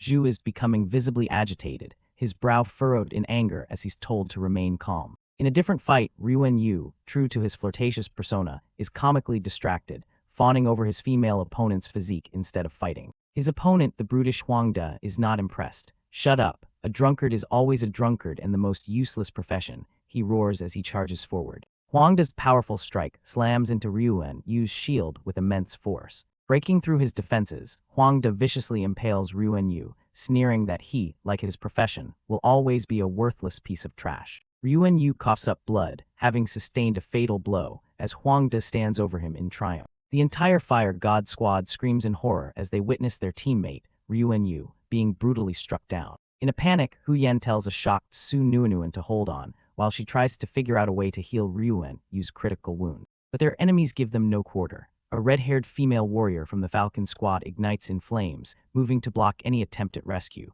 "Want to save someone right under my nose? No way," she declares. The Falcon Squad launches a coordinated assault. While the red-haired warrior attacks head-on, her teammates strike from above. One of Jiang Kai's allies intercepts the immediate physical threat, shouting, "Nuanuan, I'll cover you." Go, creating a desperate opening for her to act. A hand reaches through a swirling blue vortex, attempting to break through a shimmering digital barrier. The two female warriors from the Falcon Squad mock Hu Yan from above, challenging her to see if she truly has the ability to stop them. They launch a swirling vortex of energy down at her. The energy blast strikes Hu Yan directly, creating a massive explosion and sending a powerful shockwave across the battlefield. Su Nuanuan can only watch in horror, screaming her teammate's name as she is engulfed by the attack. The Falcon Squad warriors stand victorious. One sneers, a quack and a doctor with no combat ability. "Are these two wastes worthy of fighting us?" The other adds that their captain, Jiang Kai, can't save them as he can barely protect himself. The battle rages on. The enemy team surrounds Jiang Kai, with one of the female warriors yelling at him for his arrogance and disrespect towards the war god Axe's authority. From a distance, the enemy leader, Su Feixiang, mockingly compliments Jiang Kai's speed, calling him a little brat who runs fast. Enraged, Jiang Kai turns to confront him, challenging him to a direct fight. He swings his sword, but Su Feixiang deftly dodges the attack. Su Feixiang smirks, calling Jiang Kai an idiot. He explains his strategy. Why would he fight Jiang Kai's strength with his own weakness? On the battlefield, victory is all that matters. Losing his patience, Jiang Kai ignites his sword with fiery energy and lunges forward, roaring for his opponent to die. The attack is parried. Seeing an opening in Jiang Kai's aggressive assault, Su Feixiang seizes the opportunity for a counterattack. Jiang Kai is struck, the impact shown in a flash of inverted colors as he lets out a pained grunt. Jiang Kai's teammates watch in horror, their faces filled with shock and disbelief at the sudden turn of events. Having maneuvered behind his opponent, Su Feixiang taunts Jiang Kai, saying it's too late for him to change his approach now. A devastating blow lands on Jiang Kai's back, sending him stumbling forward. With a look of utter contempt, Su Feixiang declares Jiang Kai to be the biggest waste in the world. Standing over a fallen member of Jiang Kai's squad, Su Feixiang delivers a crushing blow to his morale, announcing that all his teammates have been defeated. Su Feixiang presents Jiang Kai with a final, cruel option, to use his one remaining trump card to save someone. The scene reveals the brute of the Falcon squad, Huang De, holding one of Jiang Kai's teammates hostage. Su Feixiang reminds him that he only has one trump card. His other two female teammates, Su Nuanuan and Hu Yan, are also shown to be captured and helpless. Su Feixiang forces the impossible choice upon him. Who will he save? A shot of Jiang Kai's other teammates, defeated and lying on the ground, emphasizing the hopelessness of his situation. Su Feixiang smirks, declaring that no matter who Jiang Kai chooses to save, the fate of his Fire God squad is sealed. They are all doomed to lose. Jiang Kai stands with his head down, seemingly crushed by the weight of his inevitable defeat. As rain begins to fall, Jiang Kai looks up, facing Su Feixiang. Is that so? He asks, a hint of defiance in his voice. But he doesn't think so. A strange green energy swirls around him as his eyes glow, activating the Ghost Eye Focus skill. A confident smirk spreads across his face. The enemy combatants are taken aback by his sudden use of a rain skill, mocking him for bringing out such a trash skill and overestimating himself. They prepare to deliver the final blow. As the rain pours down on his captured teammates, Jiang Kai retorts, who says rain can't take your lives. On the ground, a bottle of green poison, the Green Spectre, lies open. The rain becomes the catalyst for the poison. Green, toxic tendrils rise from the ground, enveloping the enemy team members. The enemies cry out in confusion, baffled by the mysterious green substance rising around them. Ignoring the potential threat, one warrior decides to eliminate the immediate problem, shouting to kill the two captive girls first. With a final, desperate cry of die, an energy blade is launched directly at Su Nuanuan and Hu Yan, who can only huddle together as the attack closes in. From the stands, the spectators are bewildered. They question the strange rain skill from the fortune teller and the F-rank prank weapon thrown by the doctor, seeing them as easy targets. In a high-tech observation room, the analyst Lanlin is startled, feeling a sudden warmth emanating from the battlefield. Her colleague, Mr. Han, urgently tells her to look closer at what's unfolding. On the field, the tide has turned. The enemy warrior with horns cries out in agony as the green poison spreads across her body, activated by the rain. Her red-haired teammate is also afflicted, screaming as the toxic substance clings to her skin. In a moment of horrified realization, she understands their opponent's true strategy. You used poison. Now freed, Jiang Kai's teammates, Su Nuanuan and Hu Yan, stand ready for a counterattack, their eyes glowing with power. Consumed by rage and pain from the poison, the red-haired enemy vows to kill them. Hu Yan scoffs at the threat, telling her to dream on. She unleashes her powerful ice lightning technique, a storm of frozen energy. The devastating ice attack descends upon the two poisoned warriors, engulfing them completely. A close-up shows their faces twisted in agony, blood and poison marking their defeat. Both members of the Falcon squad lie motionless on the wet ground, their weapons scattered, completely incapacitated. Back in the observation room, Lanlin is stunned. What kind of poison is that? It's so terrifyingly potent, it completely incapacitated a fighter. Mr. Han explains with a grim smile. The rare poison, Green Spectre, was never used because its activation condition was too harsh. He never expected someone to pair it so perfectly with a rain-making skill. Su Feixiang, the enemy leader, watches his plan crumble, his face a mask of pure disbelief as he shouts, "How is this possible?" Jiang Kai smirks. He explains that in battle,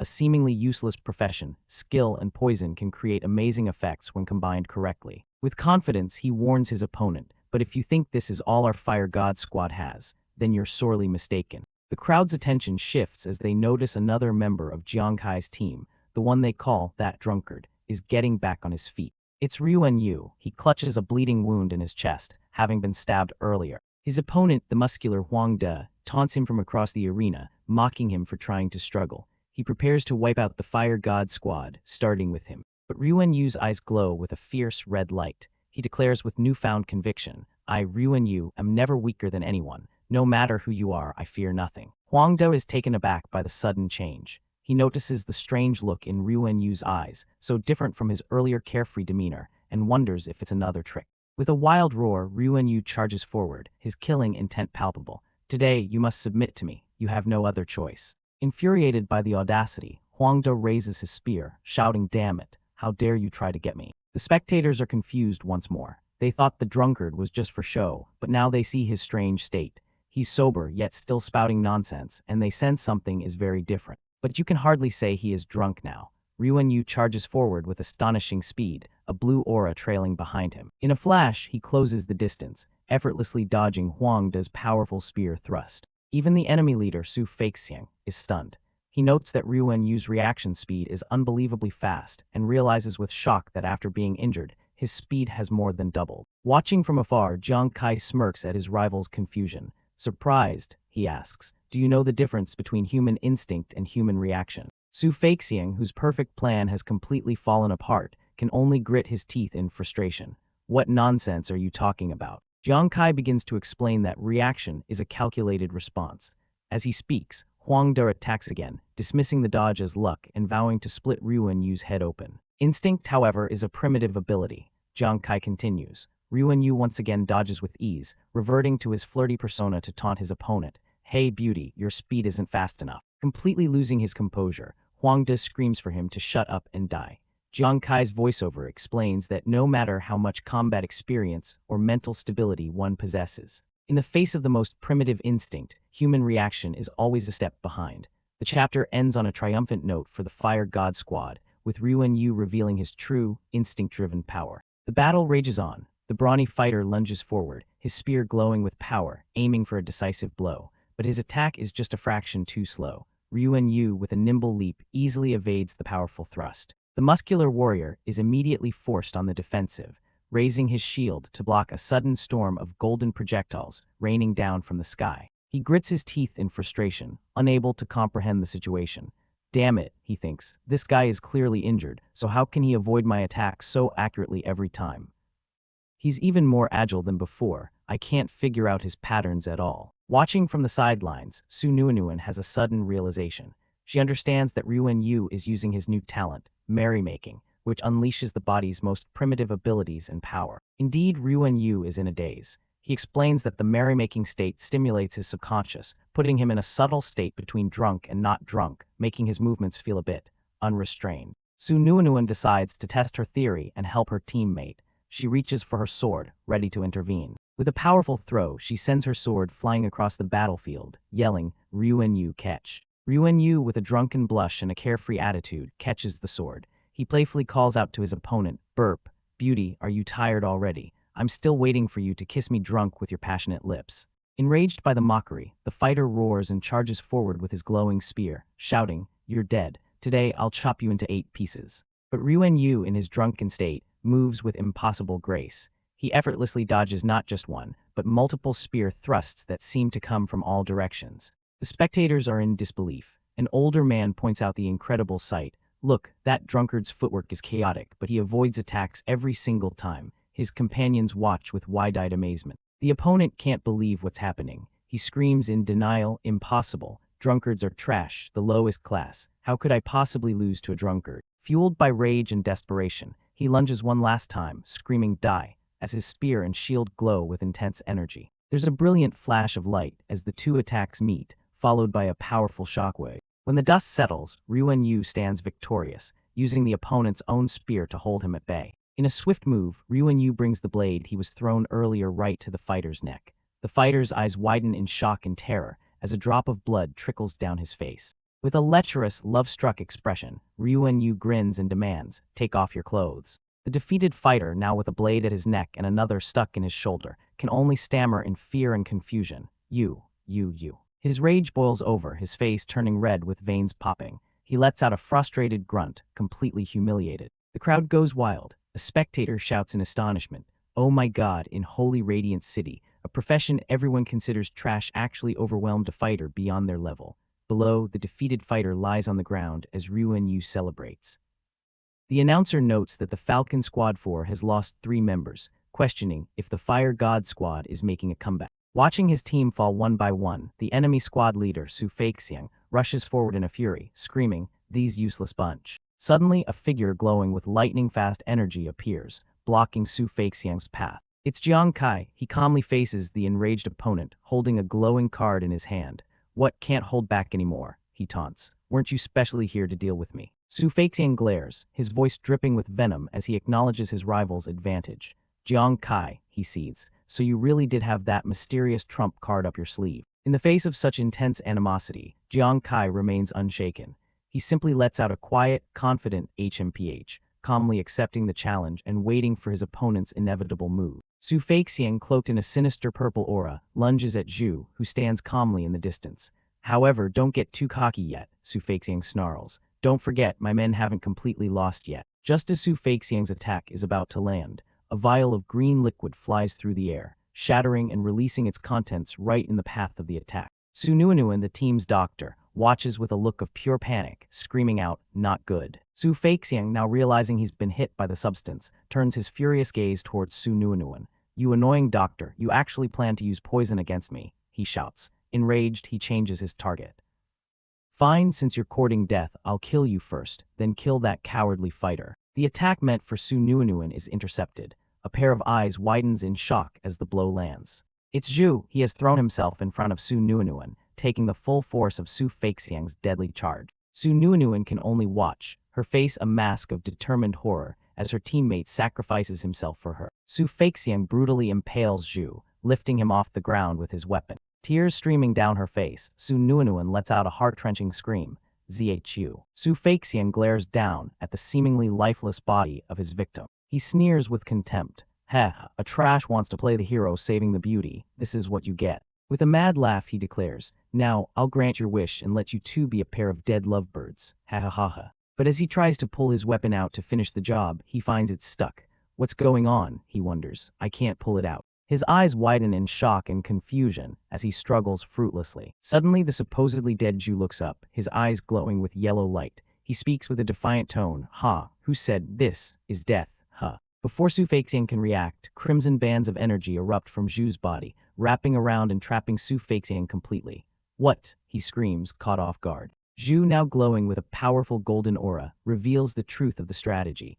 "After all," he declares, "I've long since transferred my attributes to Constitution." The spectators finally understand the brilliant, insane strategy. One explains, in actual combat, attack, reaction, and speed are related to agility, but Zhu actually used his body as bait, directly transferring his attributes to Constitution. With Su Feixiang trapped and immobilized, the real Jiang Kai makes his move, stepping out from the shadows. In a flash, Jiang Kai appears behind the helpless Su Feixiang, his sword already stained with blood from a devastating strike. He grips the handle of his sword, preparing to channel his power for the finishing blow. Jiang Kai, glowing with the same golden aura as Zhu, looks down on his defeated foe. He notes the difference in their power, stating, "No, not the same." He raises his flaming sword, ready to end it. "This time," he says coldly, "let's see how you run." He thrusts his sword down, and the flaming blade plunges straight through Su Feixiang, who can only scream in agony as his life force is violently extinguished in a brilliant pillar of light. As his consciousness fades, the once arrogant squad leader can only stare in utter disbelief.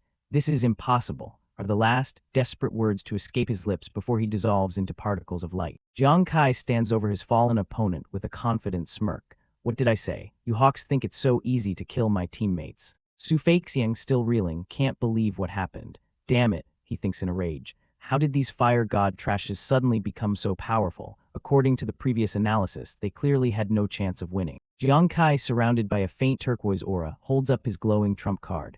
"Now then, it's time for our showdown," he declares. "Su Feixiang, I'll make you accept defeat with all your heart." Refusing to accept his loss, Su Feixiang's eyes glow red with fury. "Jiang Kai, don't get too cocky," he roars. "Today, my people may not be able to deal with the trash around you, but I, Su Feixiang, will definitely take your head, Jiang Kai." Jiang Kai remains calm and analytical, stating, "In battle, the most direct way to gain the upper hand is often Before he can finish, Su Feixiang unleashes his ultimate attack, a furious combination of slashes cloaked in purple energy. Die, storm thrust double slash, he screams. Jiang Kai's eye glows with power as he analyzes the incoming assault. He notes the strong, explosive power and understands that even if the attack doesn't hit directly, he'll be affected by the energy. However, he also deduces the attack's weakness. It means Su Feixiang has no power left for a follow-up. This is his chance to launch the second strike. As the attack is about to connect, Jiang Kai calmly utters a single word, phantomize. Su Feixiang's devastating attack hits nothing but empty air,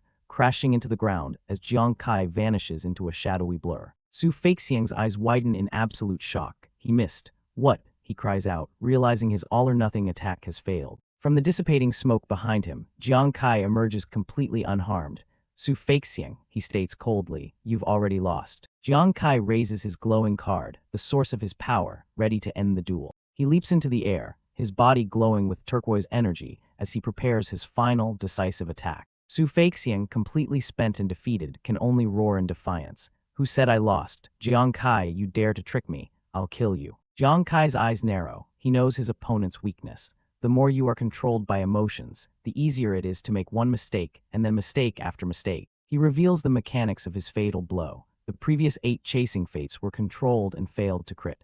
After the death card devoured my 9th chasing fate, it inherited a 90% critical hit rate. Plus the death card's own attribute bonus, this attack. He explains, as his glowing card materializes in front of a horrified Su Feixiang. A system window displays the card's terrifying stats. Penetration increased by 50. Permanently increases critical hit rate by 15%, and increases critical hit damage by 150%. The full weight of his defeat finally hits Su Feixiang. His mind breaks as he realizes he never stood a chance against such a calculated assault. How is this possible? He mutters in despair. With Jiang Kai's final move, a massive defeated emblem materializes, signaling Su Feixiang's ultimate loss. The match is over. Jiang Kai stands over the fallen body of Su Feixiang. He reaches out a hand, absorbing the spoils of his victory as blue particles of data-like energy rise from the corpse. With the battle won, Jiang Kai looks down at his defeated rival. I already said it, he states, his voice devoid of emotion. You've already lost. The spectators are left speechless, their faces a mixture of shock and awe as they process the final blow. One of them can only stammer, heavens. The stunned silence breaks, turning into a massive wave of celebration. The crowd erupts, screaming in disbelief at the miraculous upset. Oh my God, one fan shouts with glee, the Fire Squad won again. The celebration continues as the crowd processes the unbelievable upset. One fan screams with excitement. They actually completely defeated the Black Tortoise's elite squad twice in a row. An armored man in the stands, likely a guild official, pumps his fists in the air, laughing with glee. It's simply a miracle, he exclaims, overjoyed by the unexpected victory. The members of the Fire God Squad are overjoyed. Jiang Kai allows himself a small, satisfied smile. His teammates, a purple-haired girl and Nguyen, cheer with pure elation, while Yuan Zhu blushes and pants, exhausted but happy.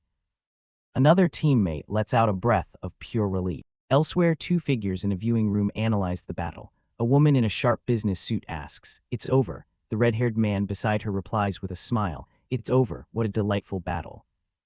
Jiang Kai's performance was as wonderful as always, and Yuan Zhu didn't disappoint me either. Besides that, Nguyen's performance was also very eye-catching. The analyst elaborates on Nguyen's crucial role. Healers using poison is often not obvious in battle, but that girl was actually able to concoct the complex green specter, and even directly use it in battle, showing that her talent for using poison is very strong.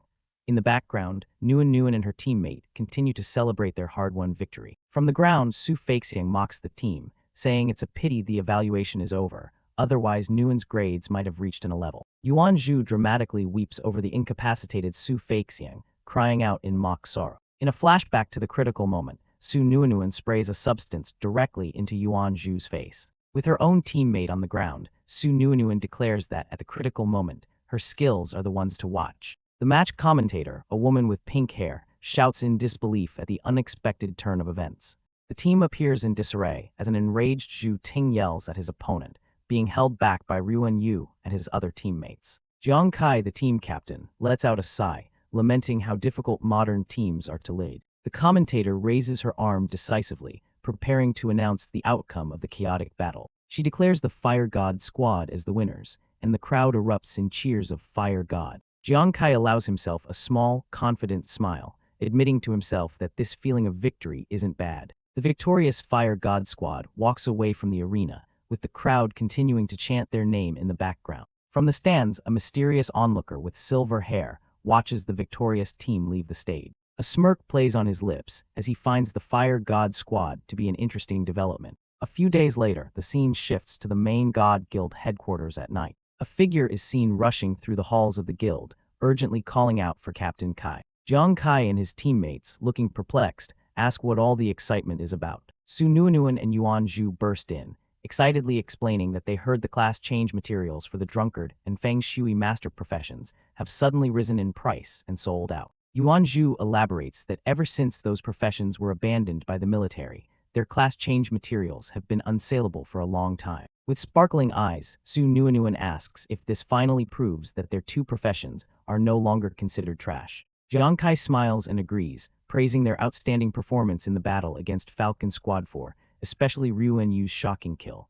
However, he adds that their success is ultimately difficult to replicate due to their unique talents. Hearing the praise, Su Nuanuan and Yuan Zhu laugh together, clearly delighted by the recognition. Zhu Ting claps a hand on his captain's shoulder, agreeing with him and stating that they are not ordinary people in the Fire God Squad. Suddenly, a holographic screen beeps with a news alert. Su Nuanuan reads that in a battle between the Cheetah and Walong squads, Captain Walong made a desperate counterattack and killed all the members of Cheetah after his own team was wiped out. The entire team stares in stunned silence at the news report, shocked by the brutal outcome of the match. Jiang Kai recalls that the Cheetah squad was a decent team affiliated with the Black Tortoise Guild. His expression turns grim as he considers the ruthless power of Captain Walong, who managed to single-handedly wipe them out. Ryuan Yu suggests they should investigate the Walong's captain, but Jiang Kai tells her they don't have time and must be prepared in case they encounter them. Jiang Kai addresses his team, telling them that he has news. Their next opponent lacks members and has voluntarily withdrawn from the competition.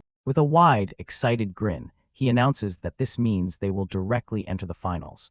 The team erupts in celebration. They are the only team with no casualties, a fact they attribute to Jiang Kai's excellent leadership. Jiang Kai humbly credits the team's success to their tacit cooperation, which allows him to rush forward without any worries. He insists the glory belongs to everyone. He tells them they've all worked hard, and since there is still some time before the finals, they should take a day off to relax. The team cheers in agreement. With time on his hands, Jiang Kai decides he should use the opportunity to go back home and check on his family. The scene shifts to a peaceful, modern neighborhood in Jiangzhou City, showing luxurious villa-style home. Inside, Jiang Kai's sister, Jiang Yingzi, helps their father, reminding him he just got out of the hospital. He insists he's not fragile and wants to exercise so he can help Kai sooner. Startled by a sudden movement, Jiang Yingzi turns with concern, mistaking the person for her other brother and asking if he's okay. A hand gently drapes a coat over the father's shoulders. It's Jiang Kai who has appeared suddenly. He teases his father, asking how he can help him if he catches a cold. Both his father and sister look at him, stunned. After the intense battle, Jiang Kai returns home. He is greeted by his cheerful sister, Yingzi, who is surprised and delighted to see him. "Brother, why are you back?" she exclaims. Jiang Kai looks on with a stunned expression, sweating nervously. He seems completely taken aback by what he sees, muttering, "Wait, this is also too lavish," he finishes his thought. The scene reveals an enormous, glistening feast laid out on the table, complete with roasted chicken, wine, and numerous other dishes. While his father and sister sit calmly, Jiang Kai is shocked by the sheer extravagance. Yingzi, holding a platter of meat, beams at her brother and asks with concern, "Brother, why aren't you eating?" Seeing her pile even more food onto his plate, Jiang Kai panics. "Aya Yingzi, that's enough, I'm not a pig," he protests. Their father chuckles, explaining, "Kai, Yingzi sees that you've lost weight recently and feels sorry for you." As she sets down the food, Yingzi's tone becomes more serious. She looks at her brother hopefully and asks, "Brother, can you stay longer this time?" Their father chimes in, telling Jiang Kai, "Yeah, Kai, you've sacrificed too much for this family. Now that my body is getting better, you don't have to work so hard on Ghost Star." Jiang Kai looks at his family and explains, "Big brother Yingzi, I still have things to do and can't stay long. But you don't have to worry, I'm fine. I just took time out of my schedule to come back and see if you're doing well." Changing the subject to a more serious matter, Jiang Kai looks at his sister intently and asks, "By the way, have the Huang family people been harassing you again?" Yingzi laughs brightly, reassuring him. "No, the security in the villa area is very good, and Brother Lu also often sends people to take care of us." She adds that even the feeling of being followed and monitored has recently disappeared, but as she speaks, ominous red eyes glow in the darkness below. The scene flashes to an image of Yingzi walking alone with her backpack, looking determined yet vulnerable, as multiple pairs of glowing red eyes stalk her from the shadows above. Back in the present, Jiang Kai smiles with relief, unaware of the hidden threat. Brother Lu really keeps his word. I must thank him properly when I have time, he thinks to himself. The father smiles warmly at his daughter. Yes, now Yingzi can live a peaceful life at school. You should have made many friends, right? He asks. Yingzi, holding her rice bowl, replies enthusiastically, of course. The father continues proudly. After all, our Yingzi is smart, kind, and likable. Seated across the table, Jiang Kai listens and agrees. That's great. As Yingzi picks up a piece of food with her chopsticks, her cheerful expression fades for a moment, replaced by a thoughtful, almost troubled look, indicated by a blank speech bubble. She quickly puts the food in her mouth and resumes her happy smile, but it seems to hide a deeper emotion. Jiang Kai watches his sister, his sharp instincts picking up on the subtle shift. His expression turns serious as he thinks, did I just see things? Yingzi seems to have something on her mind. With his family visit concluded, the scene shifts. The next day, Jiang Kai hurriedly returned to Ghost Star. The Fire God Squad gathered once again to prepare for the upcoming finals. A few days later, during their training, a fierce monster appears. It's a level 25 elite sharp-toothed boar, charging forward with immense energy. Before the boar can cause any trouble, a brilliant golden arc of light slices through the air with incredible speed. The attack comes from one of the Fire God Squad's warriors, who gracefully swings his sword, unleashing a powerful blow against the beast. The team easily handles the threat. The warrior boasts, dealing with elite monsters of the sharp-tooth level is a piece of cake for this war god. Another teammate calls out, Zhu, it's not just you who has improved. As a third confirms, that's right, I've also killed at least 3 of them. Jiang Kai looks on with a confident smirk, pleased with his team's progress. Our teamwork has improved, he thinks. Seems like the pre-match training was a good idea. As they reflect on their growth, one of the team members, a man with goggles, suddenly gets an alert and excitedly shouts to the group, the news about the finals is here. A holographic notification materializes, confirming their advancement. It reads, congratulations on reaching the finals. Your next opponent is the Azure Dragon Guild's Walong Squad. Please arrive at the arena in the West District of Holy Radiance City promptly at 8 a.m. tomorrow to participate in the match. The Fire God Squad studies the information on their new opponents. Liang expresses his disbelief. Walong Squad, I can't believe that captain actually made it to the finals single-handedly. The pink-haired woman agrees, calling him a terrifying guy. Meanwhile, the purple-haired woman gets Jiang Kai's attention. Kai, I have news about the Walong Squad captain you asked me to investigate. She begins her report, a spectral image of their opponent glowing behind her. His name is Dai Sang. He's a level 40 fighter, and his weapon is a silver longsword. He's a newcomer who just joined the Azure Dragon Guild this year. An imposing image shows Dai Sang sitting on a throne-like chair, flanked by ominous hooded figures. The briefing continues. Upon joining, Dai Sang immediately formed the Walong Squad. Under his leadership, the squad quickly grew and became a dark horse among the guild teams in less than half a year. The pink-haired teammate adds more details. Since Dai Sang is still new and the Walong Squad isn't as high-profile as the Falcon Squad, there isn't much information about him. She then pulls up a new file, saying, fortunately, I found video footage of his previous battles. The video shows Dai Sang in combat, moving with blinding speed. I noticed that one of his moves, Ghostly Shadowless Slash, is extremely fast, almost capable of killing an opponent in one hit. Hu Yan, the man with goggles, crosses his arms and analyzes the information. Ghostly Shadowless Slash. Sounds like he's got an agility bonus, like that Su Feixiang from before, he remarks, as the purple-haired woman beside him listens intently. Jiang Kai looks on with a grim expression. Hu Yan's right, however, he adds, raising the stakes. Someone who can stand out in a large guild and fight their way into the finals solo in just half a year must be far stronger than Su Feixiang. A close-up on Jiang Kai's eye reveals his intense focus. He understands the gravity of the situation and the immense power of his next opponent. Standing firm, Jiang Kai prepares himself mentally. An aura of power radiates from him as he focuses on the challenge that lies ahead in the finals. In his mind's eye, Jiang Kai visualizes the confrontation. He sees himself leaping into action, blade ready, to clash directly with his formidable new adversary, Dai Sang. Thanks for watching. Like, subscribe, and turn on the bell for more awesome stories.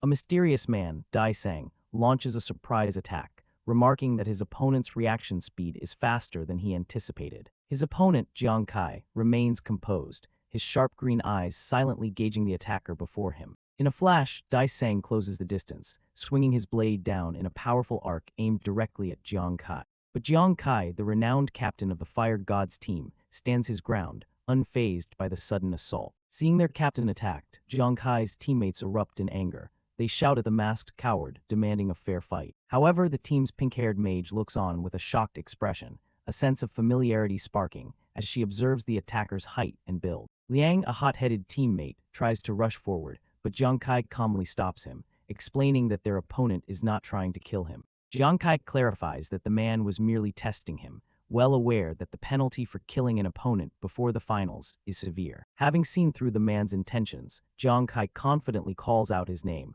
Mr. Dai Sang. A smirk plays on Dai Sang's lips as he realizes his identity has been discovered. Liang is taken aback, shocked to find that the attacker is indeed the infamous Dai Sang. Now facing each other openly, Dai Sang looks down on Jiang Kai with a condescending air, remarking that he's still just a little kid. Just then, one of Dai Sang's own teammates steps forward to confront Liang, warning the leader of the Walong squad not to get arrogant just because they made it to the finals. Dai Sang waves his hand dismissively, assuring them he has no hostility and is actually there to negotiate with Jiang Kai. Jiang Kai's eyes narrow with suspicion. Negotiate? What could the leader of a rival team possibly want to negotiate with him? Dai Sang reveals that he has watched all of their matches and was impressed, especially by Jiang Kai's trump card, which left a deep impression on him. He continues with a surprising admission, stating that, to be honest, he's not entirely confident he can defeat Jiang Kai's team in a straightforward match. Jiang Kai remains wary, cutting straight to the point, and demanding to know what Dai Sang is truly trying to say. A cunning smile spreads across Dai Sang's face as he prepares to reveal his true intention. Dai Sang proposes a shocking deal, a one-on-one fight between him and Jiang Kai, where the outcome of their duel will serve as the final result of the entire competition. Jiang Kai stares back, his expression hardening as he processes the audacious offer. But Dai Sang isn't finished. He adds a critical, unfair condition. During the match, Jiang Kai is forbidden from using his trump card.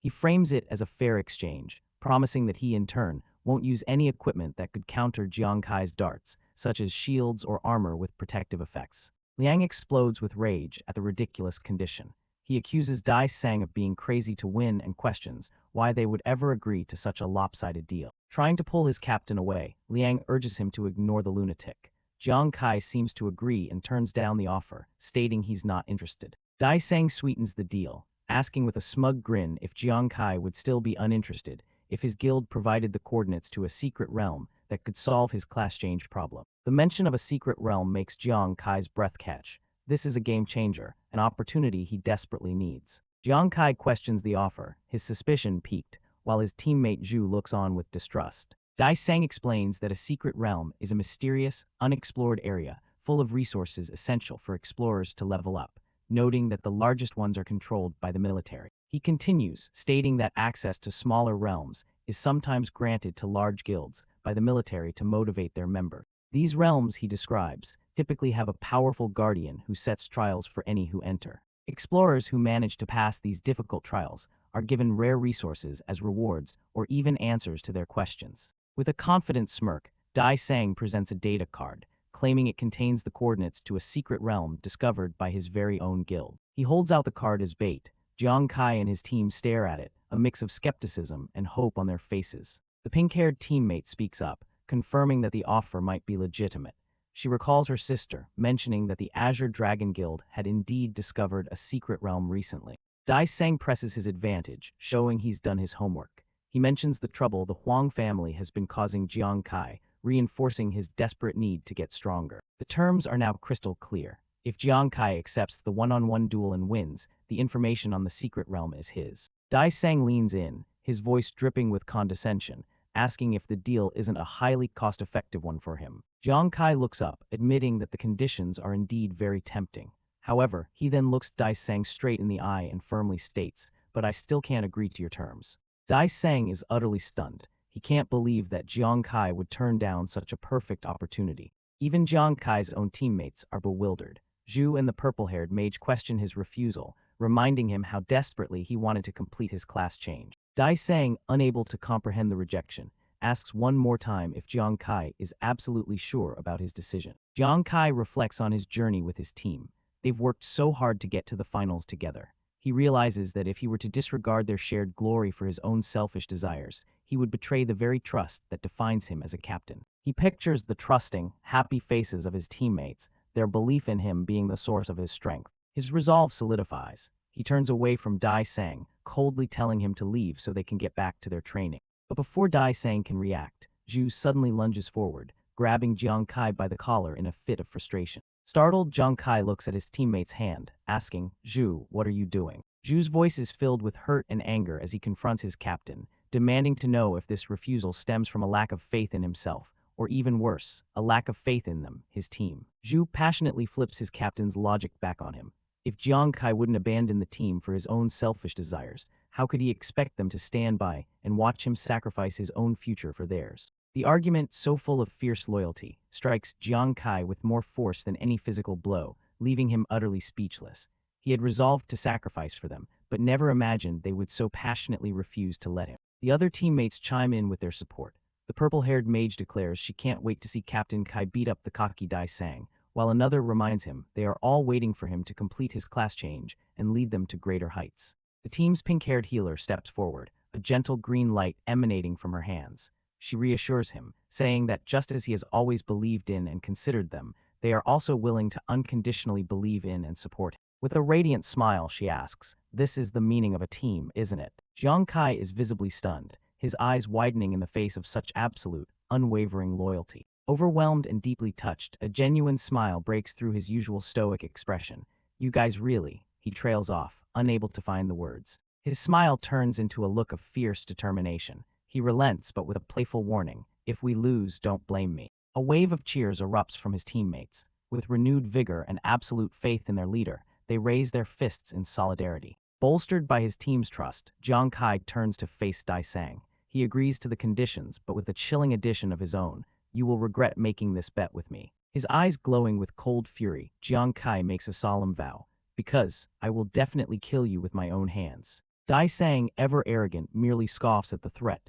"We'll see about that," he says with a dismissive sneer. The scene shifts to the massive arena. An announcer's voice echoes through the stadium, building excitement for the final, unexpected showdown that is about to take place. A digital screen flashes to life, officially announcing the sudden change in format. A one-on-one duel between Jiang Kai of the Fire God Squad and Dai Sang of the Walong Squad. The crowd erupts in confusion and excitement. Some call Jiang Kai arrogant for giving up his team's advantage, while others are thrilled by the prospect of a high-stakes duel between two powerful individuals. From the sidelines, Jiang Kai's team watches with a mix of anxiety and hope.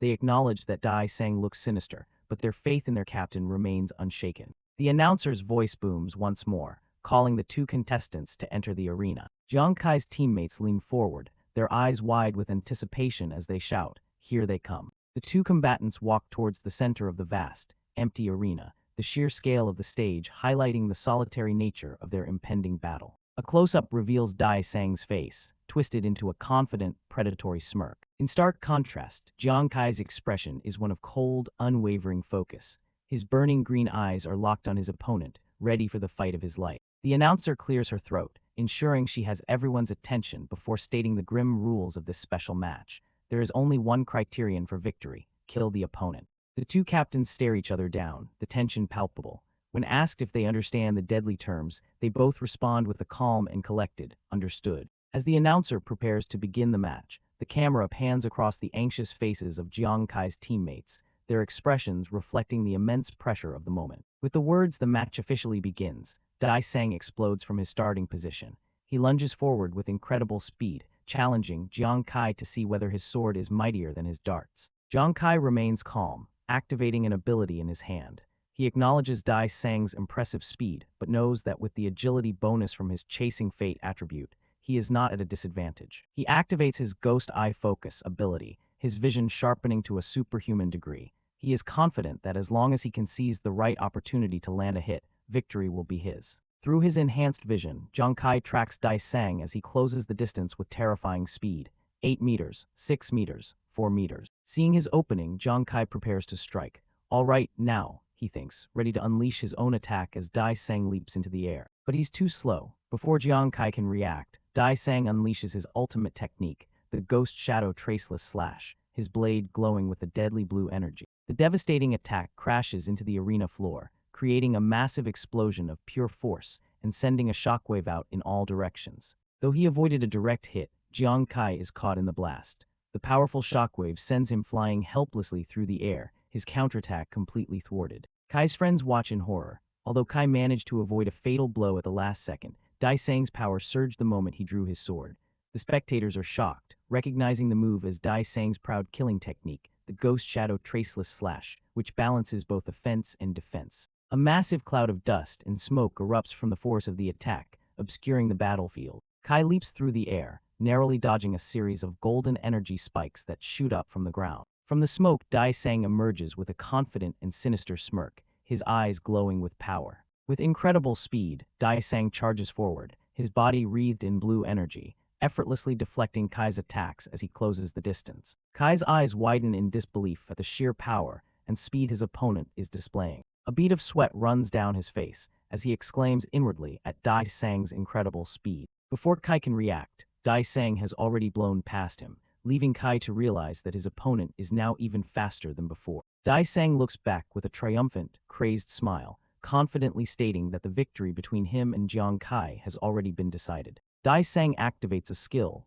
Phantomize, preparing to unleash another devastating attack. From the sidelines, his teammates can only scream his name in terror as Dai Sang's power washes over the arena. The two opponents face each other on the stone platform, the air thick with tension and swirling energy. Despite the danger, Kai remains composed. He recalls watching Dai Sang's previous matches and realizes that the terrifying speed he's showing now means he was holding back significantly before. Dai Sang seems pleased, complimenting Kai on dodging his attack again with what he calls the ghost leather armor.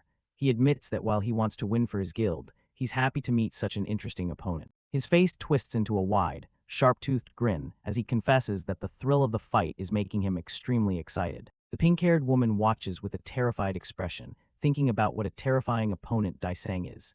She worries that Kai, having been nearly killed in just a few moves, must be under a lot of pressure. Another one of Kai's teammates watches with a mix of anger and frustration, admitting that while the guy is annoying, he has some serious skills. The man with goggles and the purple-haired mage can only look on in worry, muttering their captain's name. Back in the arena, Dai Sang and Kai continue their standoff, sizing each other up. A confident smile returns to Kai's face. He tells Dai Sang that the feeling is mutual, and that he has also aroused Kai's desire to win. Dai Sang gives a thumbs up, calling Kai a bloody little brat he's reluctant to attack. He then makes an offer. Even if Kai loses, he can guarantee him entry into the Azure Dragon Guild. Kai dismisses the offer as nonsense. Shouting that the match isn't over yet, he launches himself forward again, dodging another volley of deadly projectiles. Dai Sang grins, calling Kai's response expected. He mockingly asks if Kai is underestimating him or has just become stupid, taunting that he'll have to shoot more than a few darts if he wants to win. With a flash of blue lightning, Dai Sang lunges forward, his blade crackling with energy, preparing to strike Kai down once and for all.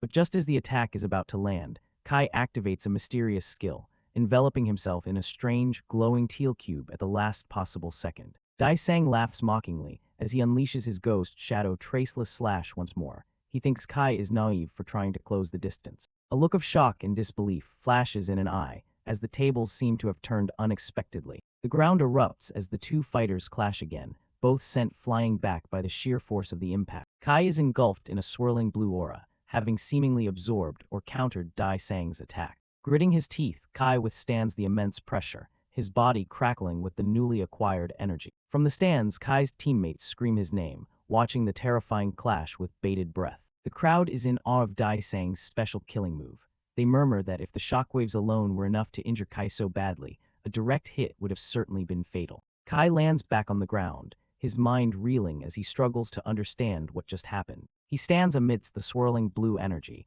wondering why he was still hit despite his defensive measure. Kai analyzes the situation, recalling that he had intentionally held back some of his strength during their first clash to test the attack, which allowed him to barely avoid it. However, despite his best efforts to dodge this time, a bloody slash mark on his armor proves he was still hit by the aftershocks of the blade. His eyes narrow as he wonders, was the distance too close for him to react, or has Dai Sang's Ghost Shadow Traceless Slash become even faster than before? Dai Sang looks down on him with a smug expression, noting that while Kai is back on his feet, he's looking a little worse for wear. As Dai Sang stands surrounded by a faint blue aura, an onlooker realizes something important has been overlooked. He remembers Su Feixiang once boasting that he has never lost when it comes to speed. Dai Sang's expression turns sinister as he boasts that no matter how fast his opponent is, they will definitely lose when facing him. He explains that this is because he possesses the ability to become stronger when facing stronger opponents. Kai stands in silence, his head lowered as if in defeat,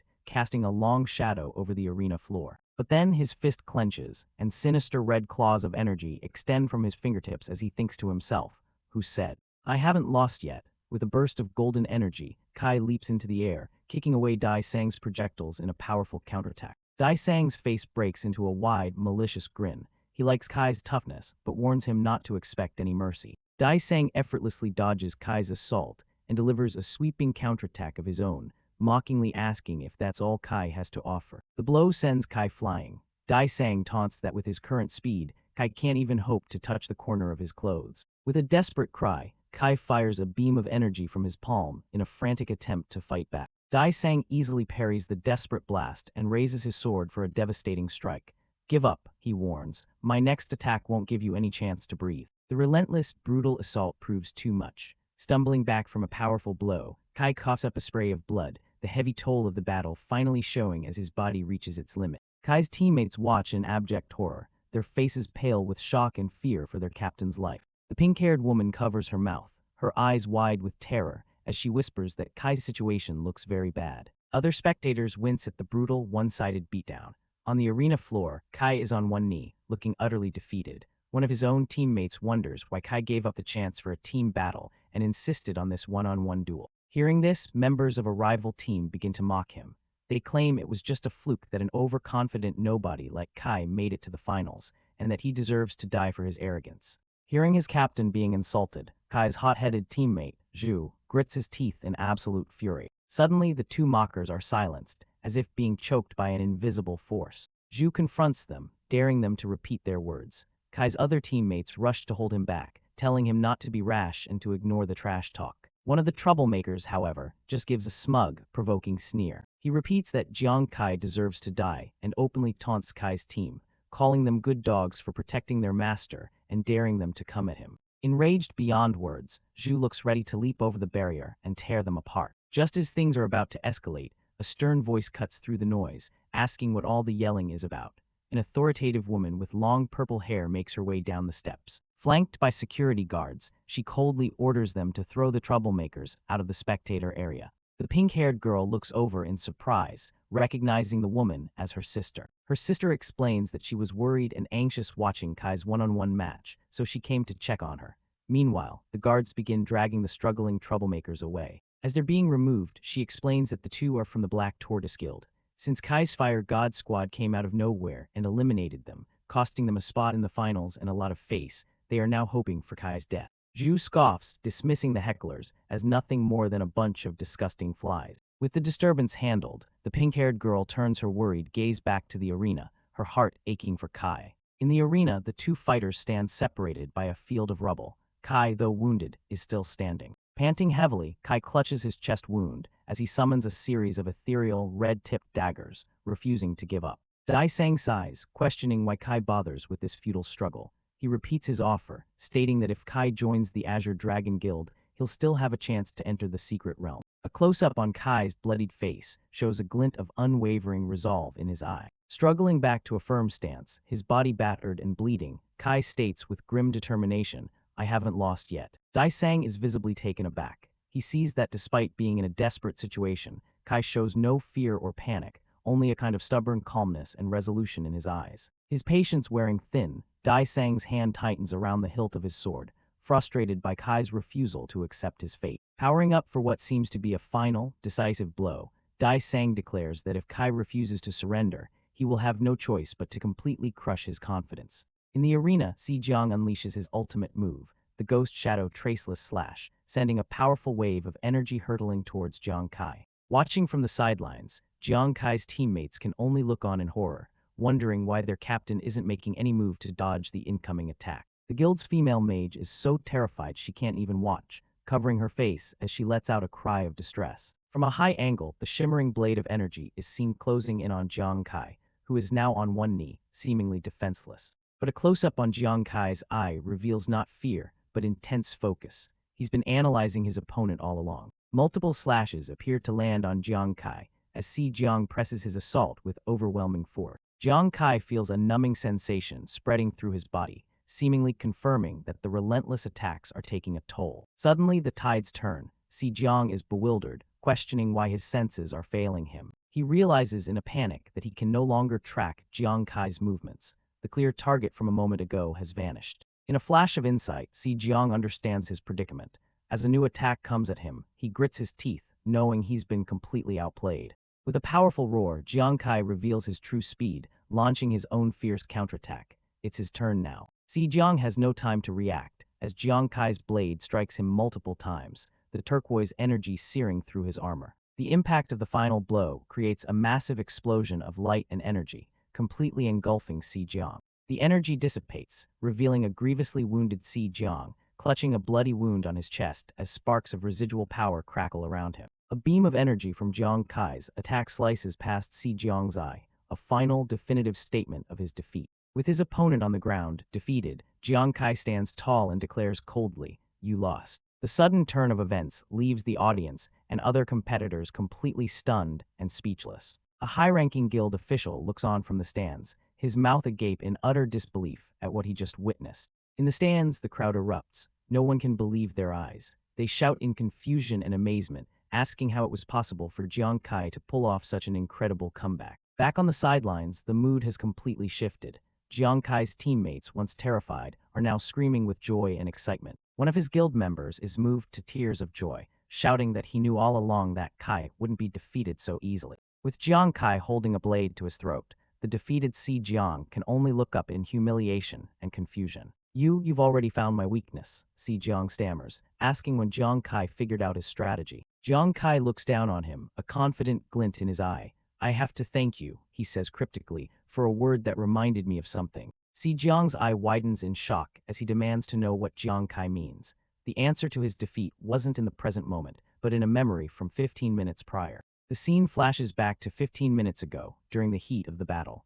Jiang Kai realizes that something isn't right, that he must have overlooked a crucial detail. He recalls a boastful claim Si Jiang made after a previous match. "I remember Su Feixiang once said that he has never lost when it comes to speed, right? Then I'll tell you, no matter how fast my opponent is, they will definitely lose." In a moment of clarity, a phrase echoes in Jiang Kai's mind: "Become stronger against stronger opponents." A spark of understanding ignites in his eyes as he begins to piece the puzzle together. The flashback goes even further, to before the match at the main God Guild. Jiang Kai had studied his opponent, watching recordings of his previous fights and noting a pattern. He always finished his opponents with the ghost shadow traceless slash at the most critical moment. Back in the fight, Jiang Kai contemplates this. He had been so focused on Si Jiang's maximum attack speed that he failed to notice the subtle, occasional changes in his velocity. Then another memory surfaces. He remembers Si Jiang's desperation, how he'd used information about a secret realm as a bargaining chip. This wasn't just a regular match for Si Jiang. Jiang Kai understood that his opponent was a man absolutely determined to win, no matter the cost. This desperation was the key. Jiang Kai theorized that a person so eager to win wouldn't start with their full strength, but would first test their opponent. However, the moment they saw an opening, they would strike with their fastest speed to guarantee victory. A sharp glint appears in Jiang Kai's eye as he realizes the contradiction. "But you didn't," he thinks to himself. He recalls watching one of Si Jiang's previous matches against a high-agility opponent. The attack speed he displayed then should have been more than enough to defeat Jiang Kai in a single hit. But instead of finishing the fight quickly, Si Jiang acted like an experienced hunter toying with his prey, calmly playing a game of hide-and-seek before delivering the final blow. This strange behavior was obviously unreasonable. That's when Jiang Kai grasped the key point and formed a bold guess. He felt as if his movements were being predicted, like his swordsmanship was being read like a book, and he wondered if it was all just an illusion. He looks at his own weaponized claws and thinks that perhaps this strange phenomenon may not be an illusion after all. Deciding he couldn't just wait around for defeat, Jiang Kai chose to take the initiative and verify his hypothesis himself, launching a new wave of attacks. He explains his method. "To verify my guess, I used the pace of the battle and the speed of my low-level attacks as variables, respectively, to fight you and conduct controlled experiments." And just as he suspected, no matter which variable he changed, the results were the same every time. he was consistently hit. He realized that while Si Jiang's ghost, Shadow Traceless Slash, couldn't hit him directly, the aftershocks were unavoidable, creating the illusion of being overwhelmed. The scene snaps back to the present. Jiang Kai stands over his defeated opponent. "You're so eager to win," he says. "Of course you wouldn't have the interest to play hide-and-seek with me." Jiang Kai delivers the final blow to Si Jiang's pride. "Therefore, my judgment is that you have a mental skill that allows you to predict your opponent's moves. And this is your real killing move." Si Jiang's eyes widen in sheer terror and disbelief. His deepest secret has been completely exposed. Jiang Kai continues his explanation. "And I guess that this mental skill of yours can capture the muscle twitches of your opponent, or the airflow on the surface of their body, through your eyes at ultra-high speed." He explains how it works, using the analogy of a predator fish that can predict the trajectory of its prey's movements in advance to launch an attack instantaneously. "After seeing through your secret," Jiang Kai states, "as long as I use a skill to paralyze your thinking and interfere with your judgment, even a moment is enough to become your weakness." Trying to cling to his last shred of dignity, Si Jiang scoffs, questioning if Jiang Kai wasn't afraid that his guess was wrong, that he still couldn't win. Scoffing in defiance, Si Jiang tries to turn the tables with a final psychological jab. "Aren't you, too, confident?" Jiang Kai finishes his devastating analysis. "In order to increase the subsequent kill rate, you probably added attribute points to other attributes besides mind, so your mental power is not high. And this just gave me a chance to break the situation." With blood dripping from his mouth, Si Jiang looks up in utter disbelief. "You were gambling," he says, realizing his fatal flaw was just a calculated guess on Jiang Kai's part. "That's right, but as it turns out, I won the gamble," Jiang Kai retorts. "But you lost. You lost on your proudest ultimate skill." Jiang Kai delivers the final, crushing blow to his opponent's ego. "You lost to your invincible arrogance." Si Jiang is left completely speechless, his pride shattered. A moment of silence passes between them before Si Jiang lets out a sigh of resignation. "Ha, so that's how it is." A wry smile forms on his face as he looks at Jiang Kai with newfound respect. "I didn't expect it. To think that you, a little brat, taught me a lesson." He corrects himself, showing a sign of respect. "Hey brat, no, Jiang Kai." With his head held high, Si Jiang formally concedes. "You win." He then falls to his knees, presenting his head to the victor. "Do it." Jiang Kai's eyes glow with power as he raises his blade, preparing to deliver the final strike. The screen flashes red as the sound of a decisive strike echoes through the arena. However, Jiang Kai stands over his defeated opponent, having spared him. The battle is truly over. Clutching the bleeding wound on his chest, Jiang Kai turns away from the battlefield and declares, "It's over." The announcer, a woman with vibrant pinkish-purple hair, screams into her microphone. Heavens, did everyone see that? Jiang Kai, with almost no advantage, found his opponent's weakness and delivered a fatal blow. As a replay of the final moments appears on screen, she continues to hype the crowd. This is a textbook-level counterkill, a classic among classics. The crowd erupts into a frenzy, their voices joining in a massive chant of Jiang Kai's name. "You are my hero," one fan shouts. "Jiang Kai is now my one and only god." His teammates, ecstatic and relieved, rush towards him. "Awesome, Kai, your performance blew my mind," one cheers. The pink-haired mage adds, "Yeah, Kai, I was so nervous I could barely breathe." Jiang Kai turns to his friends with a wide, reassuring grin. Despite his injuries, he's happy to see them. "I made everyone worry," he says warmly. His purple-haired teammate and another male companion are overcome with admiration. "Captain Kai, you are the brightest star in the entire arena today. Don't forget, I'm your #1 fan," she exclaims, while he chimes in, "Me too." "Captain Kai, you're amazing." Another brawny teammate pumps his fist in the air. "Good, I've decided. We're not going home tonight until we're drunk." He then adds that once Nuan heals Kai, they'll celebrate the victory properly. Suddenly, Jiang Kai is struck by a realization, his face showing a hint of panic as he remembers something important. But his team is already walking off, ready to start the party.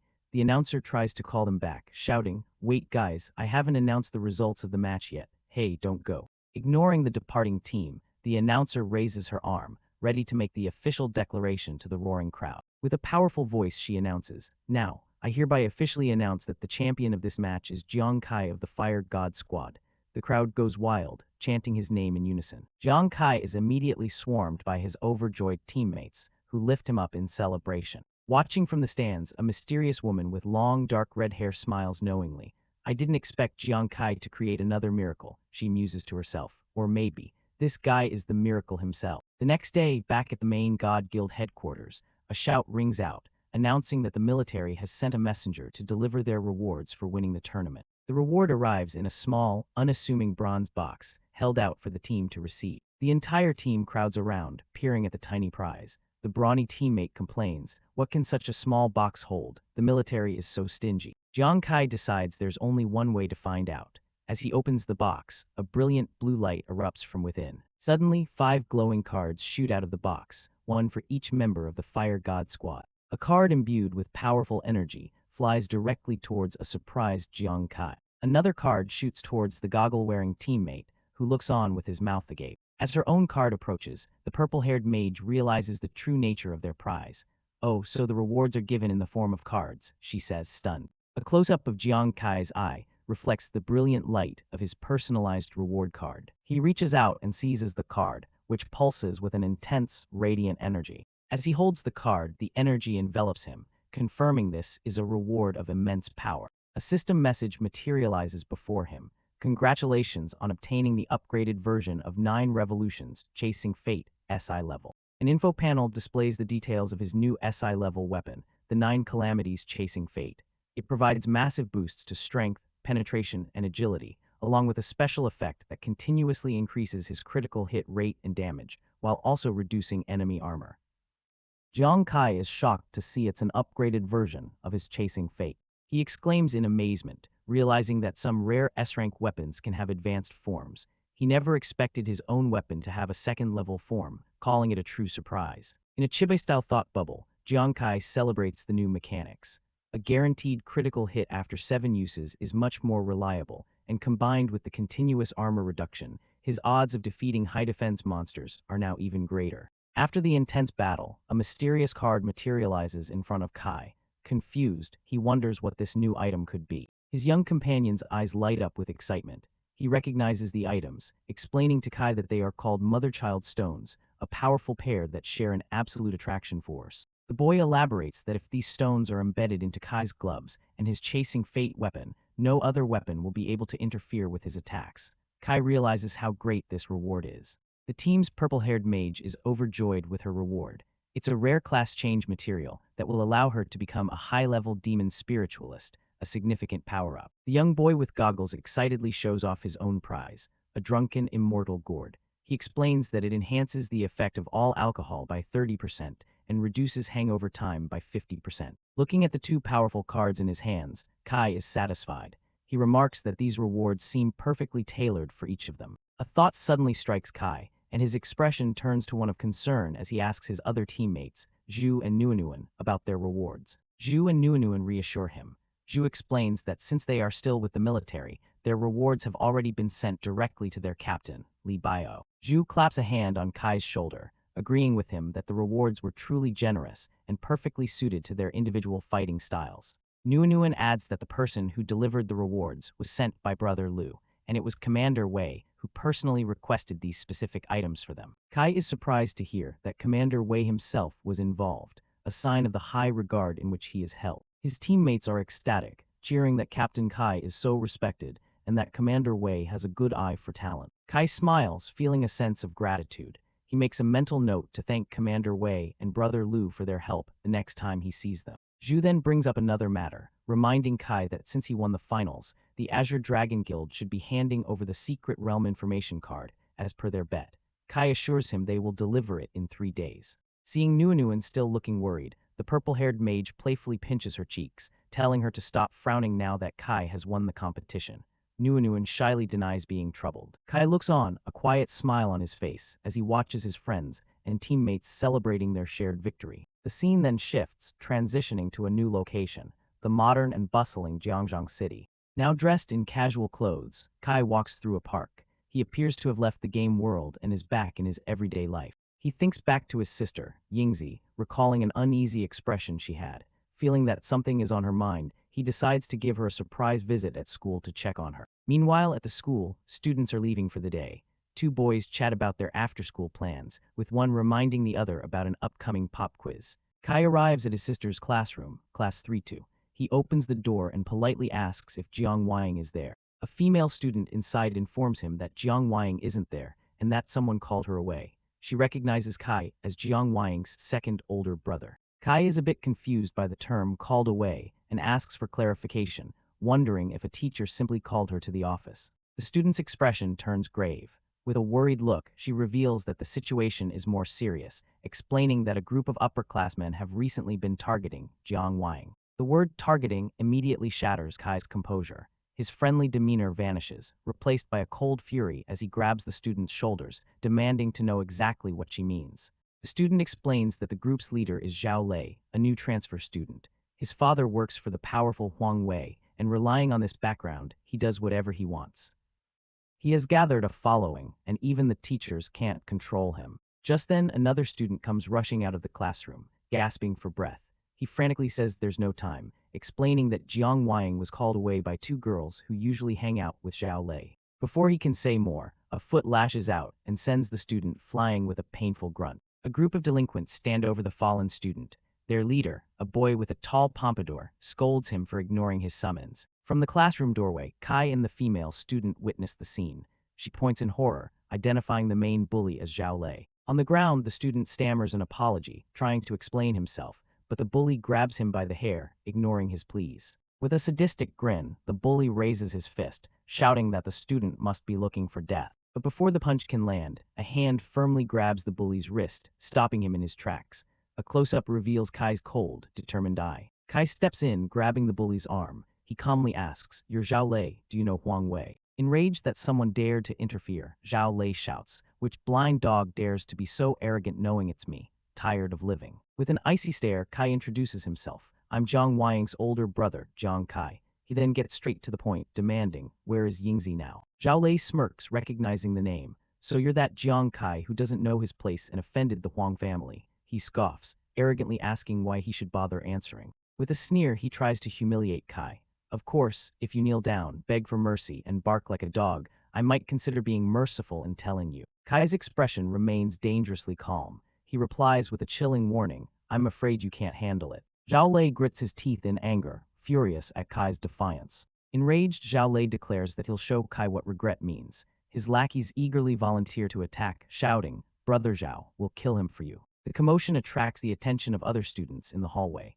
They immediately recognize the aggressor, wondering which unlucky person has angered the rich brat Zhao Lei this time. The first goon leaps into the air, aiming a kick at Kai's head. Without even looking, Kai effortlessly dodges the attack. He coolly remarks, "So slow." Before the first goon can even react, Kai incapacitates him with a single, swift blow. The other bullies look on in absolute shock, unable to comprehend how their companion was defeated so easily. Kai doesn't give them a moment to recover, immediately launching himself into the rest of the group. The fight is a blur of motion. Kai moves with blinding speed, taking down one bully after another with precise kicks and strikes, leaving them all sprawled on the ground. The entire confrontation lasts only a few seconds. When the dust settles, Kai is the only one left standing, calmly surrounded by the groaning bodies of the defeated bullies. Staring at the wreckage of his gang, Zhao Lei trembles with a mixture of shock and pure fury. He screams a final, parting threat, promising he will make both Jiang Kai and his sister understand who truly sets the rules in this school. Meanwhile, on the school's outdoor courts, another scene is unfolding. A tennis ball flies at high speed and strikes Jiang Wang directly in the head, sending her stumbling. Two older girls with tennis rackets stand over her, mocking her. One sarcastically asks why she had to use her face to catch the ball, while the other feigns concern that people might mistakenly think they are bullying her. On the ground, bruised and covering her face, Jiang Wang meekly whispers, "Sorry." Her backpack lies spilled open beside her. One of the bullies scoffs that it's good she knows she's wrong. She then cruelly picks up Jiang Wang's backpack and dumps all of its contents onto the dirty ground, remarking how the books are now ruined. As she rummages through the scattered belongings with the end of her racket, her eyes land on something. She picks up a photograph, looking at it with curiosity. Seeing this, Jiang Wang panics. She desperately reaches out, shouting, "Give it back." She explains that it's a precious commemorative photo from her birthday, the first time her big brother and the others had made her a cake. The bully holds the photo away, taunting her. "Why are you shouting so loudly, so fierce? Look how nervous you are. Seems like we found something interesting." With a cruel, smiling threat, the lead bully holds the photo between her fingers. "Hee hee, if you keep yelling, I can't guarantee my hand won't slip and tear it." Just as Jiang Wang looks on in despair, the lead bully's phone, attached to her shorts, starts ringing. She answers the call impatiently while her friend restrains Jiang Wang. On the other end of the line, she's told that someone named Jiang Kai was looking for Jiang Wang, ran into Zhao Lei, and started a fight. The bully scoffs, calling Kai an overconfident idiot. Hearing her brother's name, Jiang Weiying's eyes widen in shock and realization. The chapter ends with her single, hopeful thought, "It's brother." In a desperate act of defiance, Jiang Weiying is being held down by a group of bullies, but she manages to bite the hand of her tormentor. Having broken free, she runs for her life, her eyes glowing with a mix of fear and adrenaline. Behind her, the bullies are enraged, one of them shouting in anger after being bitten. Showing her battered and bruised legs, Jiang Weiying scrambles up a flight of stairs, trying to escape her pursuers. As she flees, a sense of urgency washes over her. She worries that with their numbers, the bullies will overwhelm her brother. She finally reaches the hallway to see her brother, Jiang Kai, standing victoriously over two unconscious bodies. With relief, she calls out to him. Jiang Kai turns around, his expression softening as he sees his sister and calls out her name, Yingzi. Jiang Weiying, bruised and panting, finally stops running. Her brother looks at her with concern, asking if she's all right. Suddenly, Jiang Weiying's eyes widen in terror as she spots another threat approaching from behind her brother. Sensing the danger, Jiang Kai's demeanor instantly shifts. He clenches his fist, his face hardening with cold fury as he quietly says his sister's name. The leader of the bullies, Zhao, leaps into the air, aiming a powerful kick at Jiang Kai, screaming that it's too late for regrets. Seeing the surprise attack, Jiang Weiying screams a desperate warning to her brother to watch out. Zhao closes in on Jiang Kai, ready to land a decisive blow. But Jiang Kai is faster. He meets Zhao's attack head-on, stopping his leg with a powerful punch of his own. The impact is immense. Zhao is sent reeling backwards, coughing up blood from the force of Jiang Kai's counterattack. Elsewhere in the school, other students are struggling to move large, heavy tables, complaining about their task and wishing the tables would just disappear. Back at the fight, Jiang Kai turns to the remaining bullies and tells them to get lost. The female bully, still furious about being bitten, searches for Jiang Weiying, threatening to pull out all her teeth. Her hunt is cut short as a brilliant flash of light suddenly erupts down the hall, catching her completely by surprise. In that same instant, the heavy tables the other students were carrying are violently obliterated into countless pieces. The shockwave hits the bullies. Brother Zhao and the lead female bully are thrown back, their faces twisted in shock and pain. In a comical cut, the students who were tasked with moving the tables are ecstatic. Their wish came true, and they joke about buying a lottery ticket. The source of the destruction is revealed. Jiang Kai stands with his fist clenched, now enveloped in a blazing, powerful aura as his sister watches in awe. Jiang Weiying, her face a mask of shock and concern, calls out to her brother, stunned by the incredible power he just displayed. On the ground, Zhao clutches his side, groaning in agony. He stares up in disbelief, unable to comprehend how he was so easily defeated. He now understands that Jiang Kai is far stronger than anyone ever imagined. Jiang Kai approaches and stands over the defeated bully, a silent and imposing figure of overwhelming strength, preparing to make his final point. Jiang Kai stands over the defeated Zhao, who looks up in a state of shock and disbelief. With his eyes glowing a menacing red, Jiang Kai leans down and delivers a chilling message. "You should not have bullied her." Zhao's face is filled with pure terror as he feels the immense and frightening pressure of Jiang Kai's aura. The onlookers are stunned. One girl remarks how amazing Jiang Weiying's brother is, while another student recognizes him as the recently famous ghost star explorer, Jiang Kai, her brother's idol. Jiang Kai grabs Zhao by the chin, his own eyes glowing with a cold blue light, and asks menacingly, "Did you just say that you're the one who sets the rules in this school?" Declaring that he will teach Zhao a lesson, Jiang Kai unleashes a barrage of brutal punches, telling him that only those with power have the right to set the rules. Zhao can only scream for someone to save him. As Jiang Kai prepares to strike again, his rage is interrupted when his sister, Jiang Weiying, grabs his arm, begging him to stop fighting. With tears in her eyes and her voice filled with desperation, Jiang Weiying continues to plead with her brother to stop. Hearing his sister's plea, the intense, murderous aura around Jiang Kai begins to fade. His expression softens as he looks at his sister, and the rage in his eyes subsides. He calmly agrees, "Okay." Jiang Kai gently pulls his sister away from the scene of the fight, telling her to wait for him by the stairs while he takes care of the rest. In the background, the defeated bullies lie scattered on the floor. The remaining crowd of onlookers stares in stunned silence as Jiang Kai leads his sister away. Jiang Kai then turns his terrifying, red-eyed glare on the two female bullies from before. They tremble in fear, stammering and begging for him to talk things out. Later, in what appears to be the school's infirmary, Jiang Kai gently tends to the wounds on his sister's knee. He carefully dabs a cotton swab on her bruised and scraped skin, cleaning the injuries she sustained from the bullies. Looking up with a gentle expression, a stark contrast to his earlier rage, he asks with concern if he hurt her. Jiang Weiying quickly reassures him that it doesn't hurt. She then asks why he's at her school to pick her up when he's supposed to be busy on Ghost Star. Jiang Kai gently chides her, asking when she was planning on telling him about the bullying, noting that she always keeps everything to herself. She retorts with a blush, pointing out that he does the same, keeping the dangers he faces on Ghost Star a secret from their family. Caught off guard by her response, Jiang Kai is momentarily speechless. Jiang Weiying continues, explaining that she knows the money he brings home is earned by risking his life, even if he always smiles when he comes home. Tears welling up in her eyes, she confesses that she hates feeling incapable of helping him, so the only thing she feels she can do is try not to be a burden. Jiang Kai listens intently as she explains that the bullying started with rumors and only recently escalated.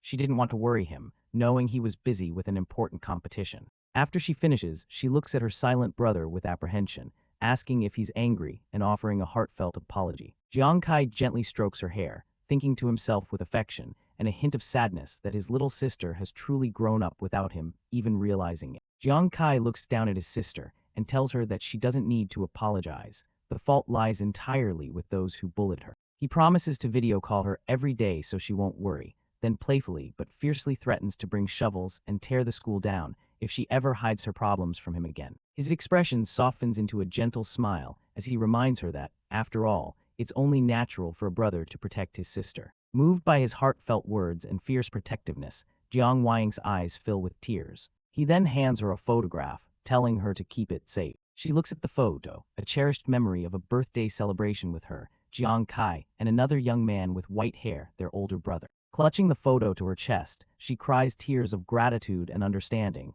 thanking him. With the matter settled, Jiang Kai says they should go home, knowing their big brother will be happy to see them together. They leave the school as night begins to fall. The scene shifts. A few days later, on the remote Ghost Star, we see a lone wooden house standing in a dense forest. Inside, Jiang Kai and his two teammates survey the building.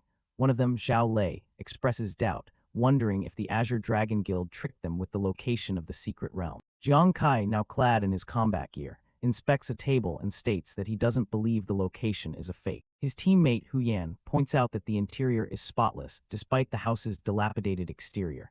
Zhao Lei adds that the uneven ground in the yard suggests others have already been there, searching for an entrance. Jiang Kai is confident in their information, recalling that the proud and arrogant Dai Sang wouldn't resort to cheating, even in defeat. Hu Yan remains skeptical, questioning how the three of them could possibly find an entrance that a massive organization like the Azure Dragon Guild couldn't. Zhao Lei scratches his head in frustration, wishing their teammate Nuanuan was with them, as her intelligence-gathering skills would be invaluable right now. Hu Yan sighs, explaining that it can't be helped since the military forcibly recalled both Zhu and Nuanuan. Jiang Kai explains that they had only borrowed Zhu and Nuanuan for the guild challenge, and now that it's over, they must return to their training. With no immediate solution, Jiang Kai makes a decision.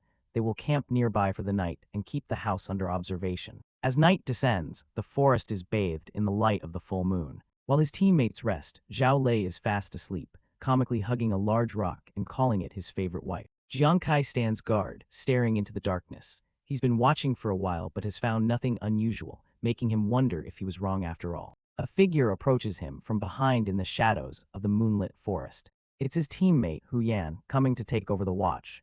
Jiang Kai tells her there's no need to switch shifts and that she can keep sleeping. Suddenly, an unnatural rustling sound cuts through the quiet night, a chilling whisper of movement that doesn't belong. At that exact moment, the source of the sound appears.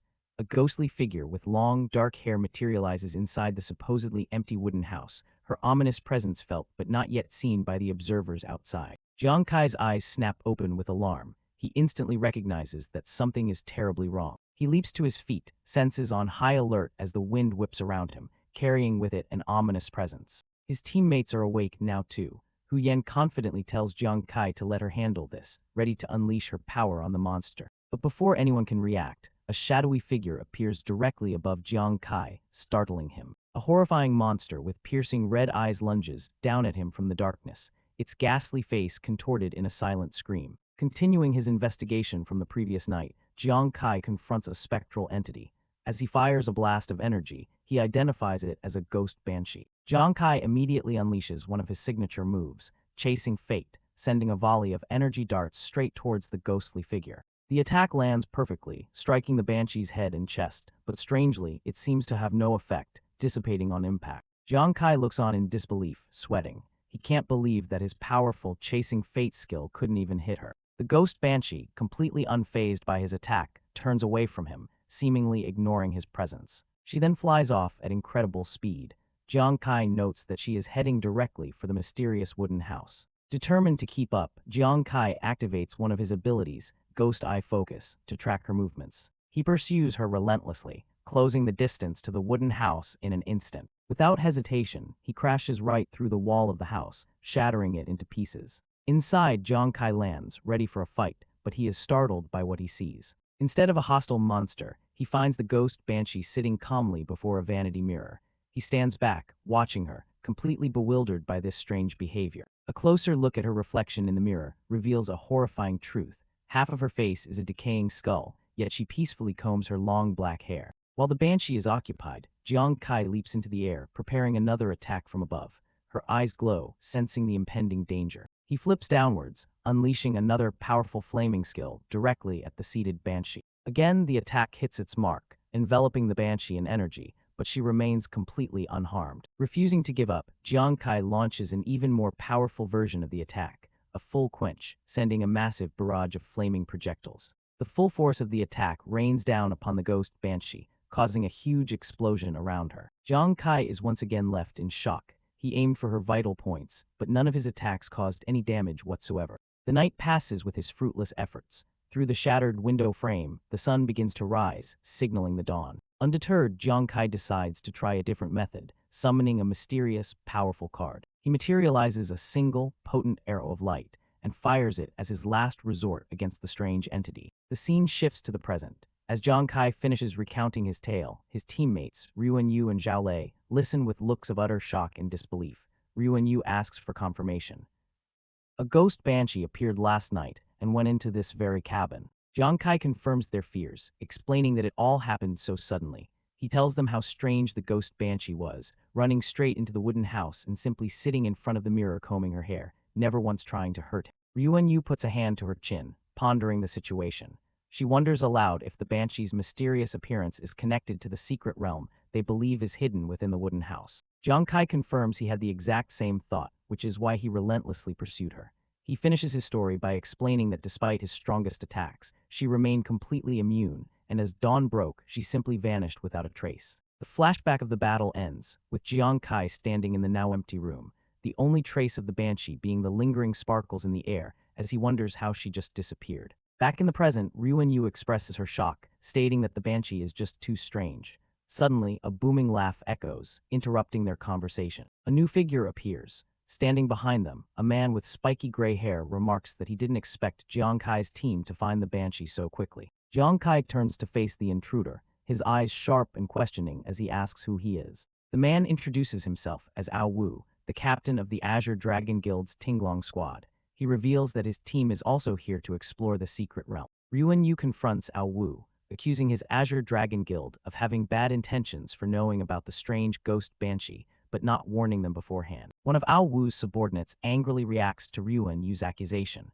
clearly offended by her words. Ao Wu raises a hand to silence his man, calmly admitting that Ruanyu isn't wrong. He confesses they had ulterior motives, but clarifies they only wanted to personally confirm the strength of the Fire God Squad. He compliments Jiang Kai on being impressive and suggests that their teams should try cooperating. Jiang Kai coldly rejects the offer. He states that he never cooperates with people he doesn't trust. Turning his back on Ao Wu, Jiang Kai calls to his teammates, Hu Yan and Ruanyu, and tells them it's time to go. As Jiang Kai's team leaves, Ao Wu's subordinates start complaining, mocking Kai's arrogance and doubting he can succeed where they failed for 2 months, especially since his teammates slept through the banshee's first appearance. Ao Wu, however, smiles with amusement. He says he actually admires Jiang Kai's reckless energy, and since he rejected the offer, he's curious to see what kind of splash he can make on his own. Later that night, as if on cue, the ghost banshee appears once again, emerging from the window of the wooden house.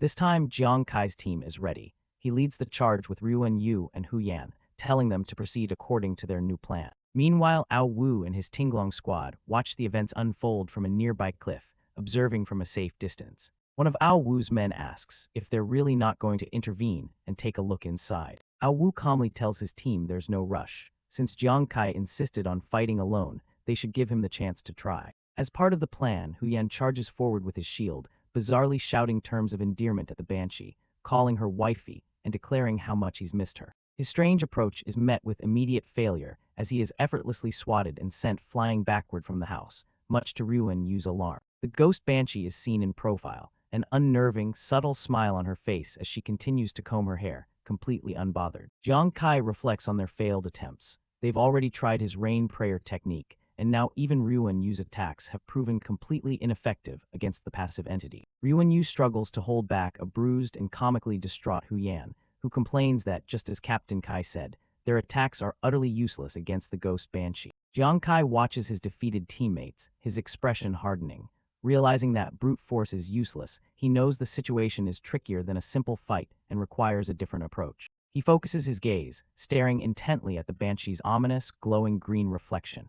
He begins to search for a clue, wondering where the key to this puzzle truly lies. Suddenly, Jiang Kai's special ability, the Ghost Eye Focus, activates, causing his eye to glow with a crimson light as he perceives something beyond normal sight. He's startled by what he saw, wondering if something just flashed by. He quickly snaps his dazed teammate Hu Yan out of it, urging him to drink a sobering potion. Seeing his sudden change in demeanor, Ryuan Yu asks him what's wrong now that Hu Yan has recovered. Using his ghost eye again, Jiang Kai tells his teammates that he noticed something strange specifically with the banshee's eyes in the mirror's reflection. His teammates, however, can't see what he sees. Both Hu Yan and Ryuan Yu state that they don't notice anything out of the ordinary. Ryuan Yu grows concerned, asking if his eyes are playing tricks on him, but Jiang Kai is resolute, insisting that his ghost eye focus can't be wrong and that he saw something in her eyes. He recalls the image that flashed in his vision, the Chinese character for fear, glowing ominously within the banshee's pupils. Staring intently, Jiang Kai realizes there's more to it,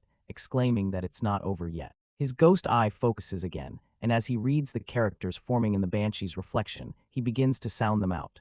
Tur. The revelation continues as two more glowing red characters appear in sequence, roar, and then nest. The banshee is not a monster but a message. Confused by his strange behavior, Ryuan Yu asks him what he is possibly mumbling about. Jiang Kai puts the pieces together, verbalizing the terrifying clue he has just deciphered, Nest of Terror. The moment he speaks the words aloud, the banshee's head snaps up. Her true, monstrous form revealed as a wave of dark energy erupts from her body. A horrifying, blade-toothed grin spreads across her face as she addresses him directly for the first time. Declaring that he is qualified to enter the Nest of Terror, the banshee unleashes her power, blasting Jiang Kai off his feet and pulling him into a dark, swirling vortex. Jiang Kai's eye widens in shock as he is completely overwhelmed and consumed by the unknown energy. A massive explosion of dark power erupts where Jiang Kai once stood, sending a powerful shockwave through the area and blasting his teammates back. Helplessly thrown back by the force, Ryuan Yu and Hu Yan can only scream their captain's name in horror as he vanishes before their very eyes. In a dimly lit room, a silhouetted figure sits before a vanity mirror. Just moments after Captain Kai was taken, his teammate, Yunmi, bursts in, shouting in a rage, "Bastard, hurry up and give Captain Kai back." Her face is contorted with fury and desperation as she lunges forward, determined to get her captain back from whatever took him. Meanwhile, outside the wooden house, the elder arrives with his own subordinates, sensing that something has gone wrong. He barges through the door, yelling at the commotion inside, demanding to know what is happening. Inside, Yunmi, along with a blonde teammate, is in a frenzy, trying to shatter the mirror. "Damn mirror, where did you take Captain Kai?" she screams. Seeing the chaos, the elder immediately commands his men to intervene. "Stop them," he orders, his voice ringing with authority. His subordinates quickly move in, grabbing a struggling Yunmi and her teammate to prevent them from destroying the mirror. As they are held back, both Yunmi and the blonde man shout in protest, demanding to be let go. The elder steps forward, explaining his reasoning. "Don't be reckless. This mirror might be the key clue to unlocking the secret realm. How can we let you easily destroy it?" With the situation under control, he turns to them and asks for an explanation. "Tell me exactly what just happened. Where's your captain?" He muses to himself that it's strange for the banshee to have disappeared before dawn. Pointing a trembling finger at the mirror, Yunmi explains frantically, the mirror. Captain Kai was sucked into that mirror." The elder's eyes widen in shock and disbelief at her words. Sucked in. Suddenly, a powerful force erupts from the mirror, knocking everyone off their feet as the portal violently activates. A system message begins to materialize in the air, glowing with an ominous green light. The notification fully appears, announcing that a personal secret realm Nest of Terror has been activated and will permanently disappear after the explorer passes through it. The elder looks on, utterly stunned by this unexpected development. "What?" he exclaims. Another system window appears. The Mirror of Revelation will now display the explorer's combat progress within the Nest of Terror for those outside to see. A progress bar appears, showing the daunting task ahead for Jiang Kai, a progress of 0 out of 1 million. The scene shifts to inside the secret realm.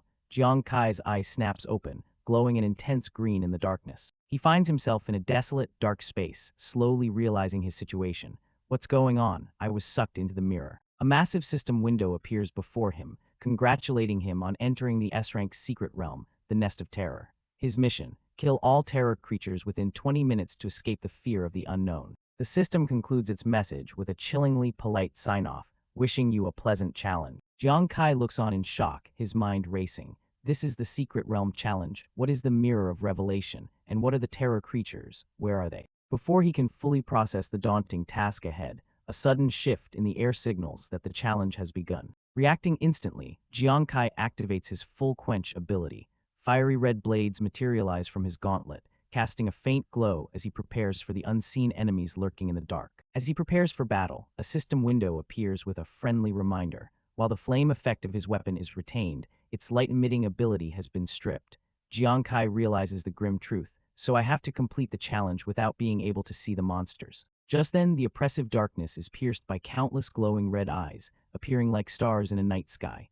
Jiang Kai is startled by the sudden appearance of the horde. His eye reflects the terrifying swarm, but his gaze remains focused and determined, ready for the fight of his life. The creatures are revealed, horrifying spider-like monsters with multiple red eyes and sharp fangs.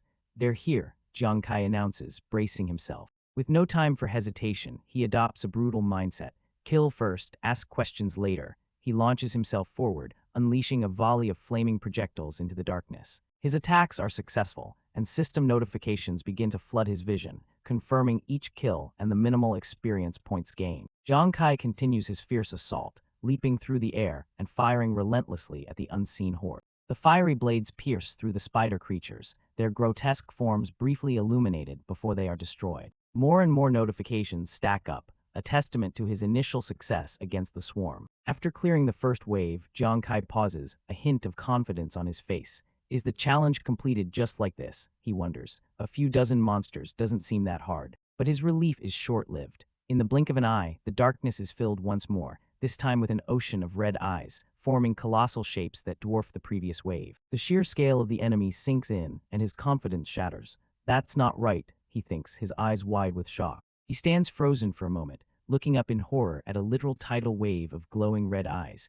an army of monsters so vast it seems to blot out the very darkness itself. The gargantuan swarm of spider creatures descends upon him like an unstoppable avalanche. He is instantly engulfed, fighting desperately to stay alive as the horde swarms over him from all directions. Jiang Kai unleashes another powerful attack, trying to blast his way out from within the crushing mass of monsters. The resulting explosion vaporizes dozens of creatures, but it's like throwing a stone into an ocean. For every monster he destroys, countless more emerge from the shadows. The onslaught is truly endless. How many are there? He screams in desperation. He's taking damage, his hand dripping with blood. The thought of failure begins to creep in, but he fights it back. Faster, I need to be faster. Outside, the Mirror of Revelation displays Jiang Kai's grim progress. Only 77 monsters killed, after 44 agonizing seconds. The elder and his men watch the monitor intently. The elder remarks, "Does this mean that Jiang Kai killed 77 monsters in 44 seconds? The monsters in a secret realm are definitely not weak." Killing 77 in 44 seconds, this guy. One of the younger subordinates finally comprehends the horrifying number on the screen. Then, doesn't that string of numbers mean there are a million monsters inside? Nest of Terror. No wonder it's called the Nest of Terror.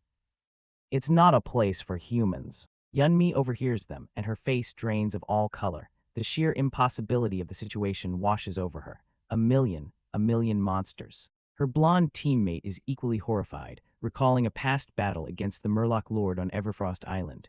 Even with hundreds of thousands of players, it was a difficult fight. But Captain Kai is alone now, he says, his voice filled with dread. How can he possibly kill so many monsters? The dreadful reality causes Yunmi to snap. She struggles violently against the guards holding her back. "No, let me go," she screams, tears welling in her eyes. "I want to go in too. I need to save Captain Kai." The man holding Yunmi back tells her plainly, "You can't get in at all." She looks back, her face a mask of confusion and despair. "What do you mean?" The elder explains the grim reality of the situation. "Because this is a personal secret realm." He continues, his voice low. "Unlike normal secret realms, only a single explorer is allowed to enter. The rewards are often richer, but the explorer must face the unknown challenges alone, and the difficulty is much higher." He turns away, unable to watch the monitor any longer. "It's unfortunate, but I don't think Jiang Kai can last much longer." His words hit Yunmi like a physical blow, leaving her speechless and staring in horror, tears welling in her eyes. The scene cuts back to the Nest of Terror, where Jiang Kai is still being relentlessly assaulted by the endless sea of spider monsters. He continues to fight back, launching attacks into the crushing horde, but it's a futile effort against their sheer numbers. A larger spider lunges at him, spitting a venomous projectile. Jiang Kai manages to blast the projectile out of the air with a perfectly timed counterattack. He lands heavily, his resolve hardening as he glances at the timer. 20 minutes. "It's been 20 minutes already," he says, panting and drenched in sweat. "There are so many monsters that the system doesn't even have time to show the experience gained." He analyzes the creatures, noting their low HP and lack of intelligence, making them easy to kill, but they're endless. He realizes the futility of his situation. "No matter how fast my attack speed is, I can't kill them all." As his stamina wanes, a monster breaks through his defense and lands a solid hit, drawing blood. And the worst part is, he staggers, his body screaming in protest from the endless fighting.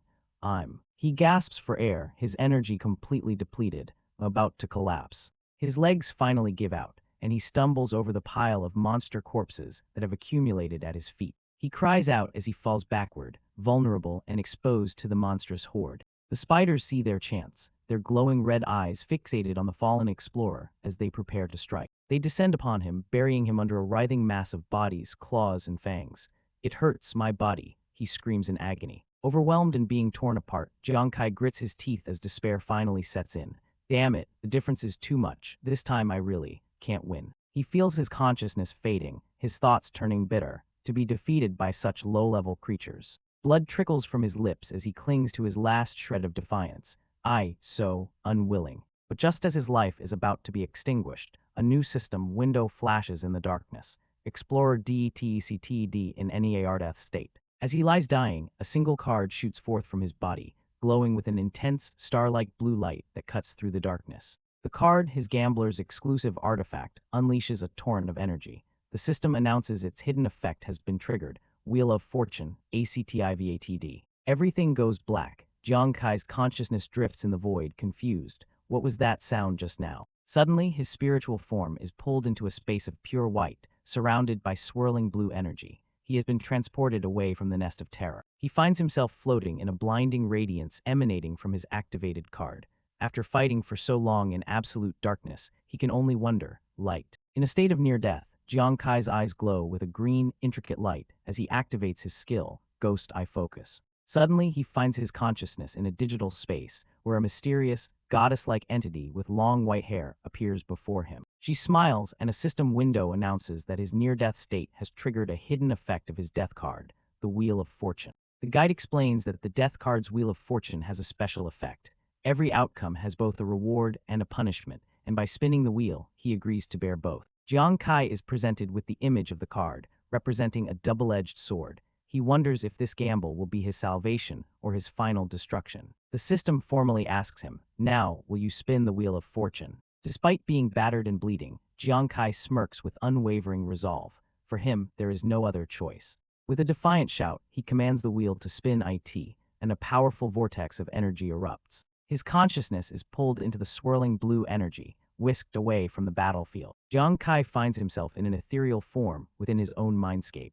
He's shocked to find that all the pain in his body has suddenly disappeared. Before him stands a colossal, magnificent golden clock, the Wheel of Fortune itself, waiting for his command. The hands of the giant clock tick, ready to spin and decide his fate. As he braces himself, Jiang Kai's ethereal form feels the immense power of the wheel as it begins to turn. The Wheel of Fortune spins at a blinding speed.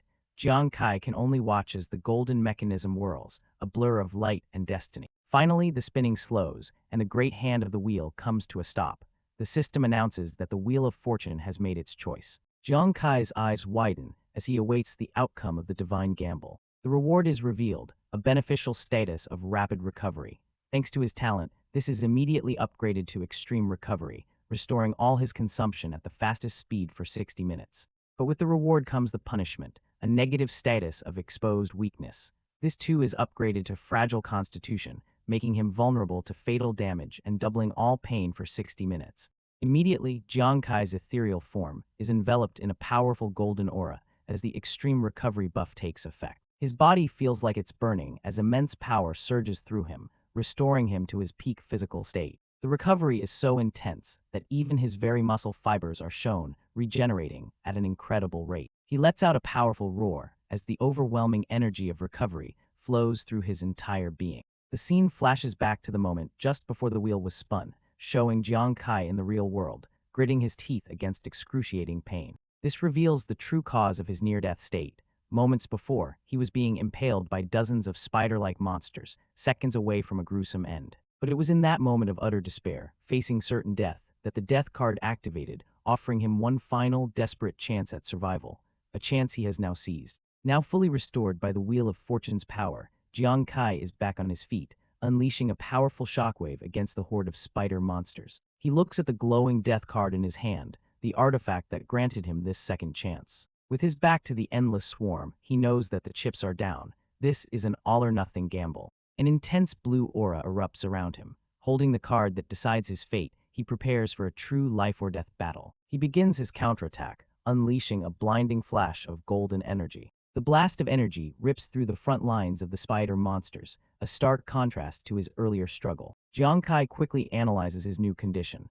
His body has recovered to its peak state, but with the fragile constitution debuff, he could be finished if a single attack gets through. A wild, determined grin spreads across his face as he realizes the simple, yet terrifying, path to victory. He just needs to avoid being attacked entirely. Putting his new avoidance strategy to the test, he uses his Chasing Fate skill, launching a barrage of fiery projectiles at the enemy horde. The fiery attacks rain down on the monsters, causing massive explosions and tearing through their ranks. The sheer force of the explosions shatters the ground, sending debris flying everywhere. The continuous blasts create a beautiful but deadly firework display, decimating the once overwhelming swarm of spiders. Jiang Kai observes the effect. He realizes he can kill them within seconds by hitting them with flames, and if he gets a critical hit, it triggers a chain reaction. Just as he predicted, a critical hit sets off a massive chain reaction of explosions, incinerating a huge portion of the monster army. Still, he knows he has to kill even more. He calculates the daunting task ahead. Since this is a challenge with 1,000,000 monsters, there's a limit. His recovery buff lasts for 60 minutes. To win, he must kill over 300 monsters every second. However, he stands in a small circle of safety, surrounded by a literal sea of red-eyed monsters. He knows his gambler's time, ability, lasting only 10 seconds, is useless in such a prolonged war of attrition. But then a new idea strikes him. Wait, he thinks, a spark of genius flashing in his eyes. He realizes that after his death card devoured the upgraded version of Chasing Fate, the attack became incredibly efficient. Looking at the card, now glowing with a fiery golden aura, he formulates a new, brilliant plan. With a powerful cry, he hurls the enchanted death card directly into the center of the monster horde. As the card flies, he begins a countdown. 3. The card begins to emit waves of intense, fiery energy. 2. The flames spread rapidly, engulfing the spider monsters closest to the card. 1. A confident, almost cruel smile plays on his lips as he watches his master plan unfold. The moment the countdown finishes, the death card detonates in a colossal, fiery explosion, creating a massive inferno that vaporizes everything in its path. A triumphant smirk plays on Jiang Kai's lips as he stands unscathed amidst the swirling ashes. His gamble paid off. He now understands the true power of his new strategy. The death card ignites a massive area with flames, and a single critical hit within that blaze can trigger an unstoppable chain reaction. A path to victory has been cleared. With a menacing glint in his glowing green eyes and a wicked smile, Jiang Kai readies himself to continue the slaughter, roaring, blast more monsters. A moment later, another series of cataclysmic explosions tears through the battlefield, proving that his new strategy is devastatingly effective. As he unleashes another attack, he thinks, the death card is controlled by thought, so its attack damage is far higher than 9 calamities Chasing Fate.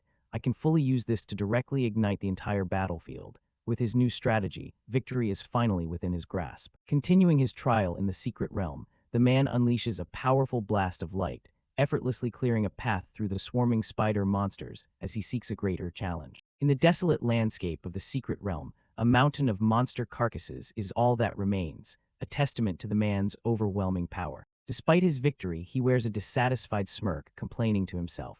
What's going on? These guys are moving too slowly. At least they're monsters from a secret realm, can't they put up more of a fight? With a determined leap, he soars over the field of defeated enemies, shouting his intent to find a worthy opponent. Meanwhile, in the outside world, the observers watch a magical mirror. The kill count, which was rising rapidly, has suddenly frozen at 416 after only 20.9 seconds. The purple-haired mage panics, grabbing the boy with goggles next to her. Ryu, is this mirror broken? Why has the kill count suddenly stopped moving? She yells, her face filled with worry. A man with grayish-blue hair observes calmly, noting the gravity of the situation. Although it's only stopped for more than 10 seconds, this is a secret realm where a million beasts are attacking a single person. A few seconds can determine life and death. However, another man with spiky black hair scoffs at their concern. He states that with the realm's difficulty, it's normal for Jiang Kai not to pass, and that they should be arranging psychological therapy for him instead of being anxious. Infuriated by his pessimism, the purple-haired mage snaps back. You're the one who's mentally unstable. The result is not yet determined, so stop being a jinx. I believe in Captain Kai. The black-haired man remains unconvinced, pointing out that they've been squatting there for months while Jiang Kai just stumbled into the realm by chance. He implies that if Jiang Kai passes, he'd have nothing to say. He concludes with a grim certainty, but at least for now, this opportunity has been wasted for nothing. A million beasts, I dare to bet Jiang Kai will die without a doubt. Suddenly, a voice cuts in. The boy with goggles, who had been listening quietly, steps forward to confront the skeptic, asking simply, "What do you want to bet?" The black-haired man turns, a flicker of surprise on his face at being challenged so directly. The boy with goggles stares him down, his expression hardening as he presses the issue. "I'm asking you, what do you want to bet?" Provoked, the black-haired man's anger flares. "You guys really won't give up. Since that's the case, then I'll leave my words here." He towers over the boy and makes an outrageous wager. "If Jiang Kai can come out alive, I'll kneel down on the spot and call you daddy. Otherwise, you have to kneel down and call me daddy." He leans in, taunting the boy with a final question. "Do you dare?" The two face off in a tense standoff. Without hesitation, the boy with goggles accepts the challenge with a defiant shout. "Bet it is." Just as the bet is struck, the purple-haired mage gasps, her eyes wide with disbelief as she stares at the mirror. "Oh my god, what's going on?" Her cry snaps the others to attention. The boy and the skeptic both turn toward the mirror, their argument forgotten as they see what caused her alarm. To their astonishment, the kill count on the mirror is no longer frozen. It has suddenly leaped from 416 to 620 and is climbing rapidly. The scene flashes back inside the secret realm, where a massive explosion rips through the darkness, signaling the start of a new, intense battle. From the shadows, a fresh horde of larger, more menacing spider monsters emerges, their multiple red eyes glowing with malice. The warrior materializes above the newly spawned swarm, his eyes locking onto the dense horde. After searching for a real fight, he's finally found his targets, remarking with a smirk, "Huh, so you were all here." With a surge of excitement, he dives toward them, unleashing a furious assault. "Hey, you guys are secret realm monsters at least," he shouts, his eyes glowing as he commands them. "Why are you running? Keep fighting. Don't you dare stop." His challenge signals the beginning of the true battle. A final, massive explosion of force rips through the monster horde, marking the climax of the battle. The remaining spider-like creatures retaliate, firing a barrage of green energy blasts in a last-ditch effort. But their resistance is futile, as another fiery detonation engulfs them completely, silencing the battlefield. In the aftermath, the warrior holds a single, glowing card, a spoil of his hard-fought victory. A holographic notification appears in the void, declaring his success. All secret realm creatures have been killed. Time ELAPSED, 1447 seconds. He stands confidently, inspecting his reward card. "It's over. I still had over 20 minutes left of the extreme recovery state. What a waste," he says with a satisfied grin. Suddenly, a brilliant light shines before him, signaling the beginning of his reward phase. He looks on with anticipation. From within a grand, golden mirror, the secret realm guardian emerges. The horned, elegant being announces, "Congratulations, you have completed the Nest of Terror challenge. Now I will calculate your rewards." The warrior is taken aback, realizing who she is. Is this the secret realm guardian Dai Sang mentioned earlier? He wonders aloud, connecting her appearance to his teammates' prior discussion. The guardian smiles slyly and presents his first reward. "Now, you may ask the Mirror of Revelation 5 questions within its permitted scope." His mind immediately begins to strategize. He considers asking for his class change formula, but then thinks bigger. Maybe I can use this to glimpse some truth about Ghost Star and prepare for the upcoming crisis, he muses. The Guardian interrupts his thoughts with a warning, adding a condition of urgency. Please ask your questions quickly. The Mirror of Revelation's energy will be depleted in 5 minutes. His strategic composure breaks for a moment as he panics in a Chibai-style reaction, exclaiming, "There's a time limit too." Wasting no time, he asks his first, ambitious question. What is the connection between Ghost Star and the beast god of Blue Star? He waits, but the Guardian and the mirror simply float there, giving no answer to his profound query. He watches the silent mirror, quickly analyzing the situation. No reaction. Could it be that the question's difficulty exceeded the scope of permission? He correctly deduces. The Guardian confirms his theory. Your first question exceeded the scope of permission. You now have 4 remaining question opportunities. As expected, he says unfazed. He immediately pivots to his next plan, asking, then among the gambler's class change materials, what do the spontaneously combusting flame, the ever-changing metal, the floating earth, and the still breeze refer to, respectively? This time the Mirror of Revelation responds. Its surface begins to swirl with brilliant golden light, preparing to reveal the answer. His face lights up with excitement as the mirror reacts to his practical question. It appeared, he exclaims. He stands before the luminous mirror, where the Guardian floats majestically, ready to witness the revelation. As the image within the mirror takes form, his eye widens with a shocking realization. Wait, this is. The mirror shows him the answer for the spontaneously combusting flame. It is a magnificent, gnarled tree engulfed in eternal fire, a skyfir tree. He stares intently into the mirror, captivated by the image of the blazing skyfir tree, trying to decipher the true meaning of this revelation for the spontaneously combusting flame. As he processes the vision, the mirror's light intensifies with a brilliant flash, drawing him deeper into the explanation of the first material. As he watches the mirror, a helpful spirit appears, explaining the nature of the skyfir tree. She notes that older trees may become spirits, which can be killed for a fire tree heart, a material used to enhance flame effects. A look of revelation dawns on the warrior's face. That's right, it directly generates flames without fuel. Isn't the skyfir tree heart the spontaneously combusting flame? He kicks himself for not thinking of it when he was at Blazing Ridge. The mirror's image shifts to swirling liquid metal. He recognizes it as common silver iron, a metal from Ghost Star that's liquid at room temperature. He mutters, I didn't expect it to be the ever-changing metal. Suddenly, a flash of insight strikes him as he reconsiders the nature of the seemingly common material. The mirror changes again, this time showing a barren, dusty wasteland under a hazy sky. Is this a wasteland? He asks, confused by the new image. His eye widens as he looks closer, rejecting his initial assessment. No. He focuses on the motes floating in the air. The realization hits him. It's dust. He smiles, having solved another riddle. When dust lands, it becomes earth. So when it's floating, isn't that floating earth? The mirror's image shifts for a final time, revealing a clear blue sky filled with white clouds. He strokes his chin, perplexed by the new vision. This time it's the sky, but there seems to be nothing in the sky. What does this have to do with a still breeze? His expression changes from confusion to excitement as he solves the final piece of the puzzle. Wait, it's not that there's nothing. There's also air. The still breeze was the air itself. A system message appears, confirming the end of the session. The Mirror of Revelation has finished answering your 5 questions. He reflects on what he's learned. The supposedly rare materials were all common things, just viewed from a different perspective. Applying this logic, he realizes what the living water with no source must be. With a cunning smile, he concludes his thought process. It must be the most common water cycle on the planet, rainwater. Having uncovered all the secrets, he stands ready, his current class of gambler behind him. I wonder what kind of surprise this new class will bring me after the change, he anticipates. The Secret Realm Guardian reappears, floating gracefully before him. Now, I will present you with the second reward, she announces. He looks up, his eyes wide with surprise and anticipation for the next phase of his reward. A brilliant blue octagonal crystal materializes in a flash of light and data. A system notification announces his prize. Congratulations, you have obtained the SS rank weapon, Sacred Radiance Crystal. He holds the powerful Sacred Radiance Crystal in his hand as a cool, mystical blue energy swirls around it. A detailed description of the SS rank weapon appears.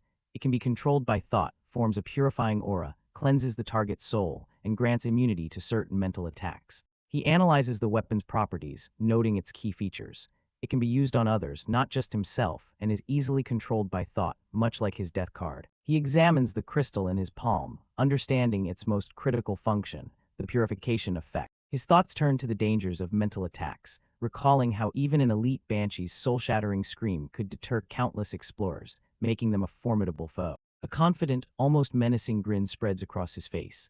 And now, he says, adding the necrotic outer armor I got before, I already have 2 items that can grant immunity to mental attacks. Another system window provides more details on its combat use. The crystal's aura can bind targets without consuming the user's energy, recharging upon killing a target.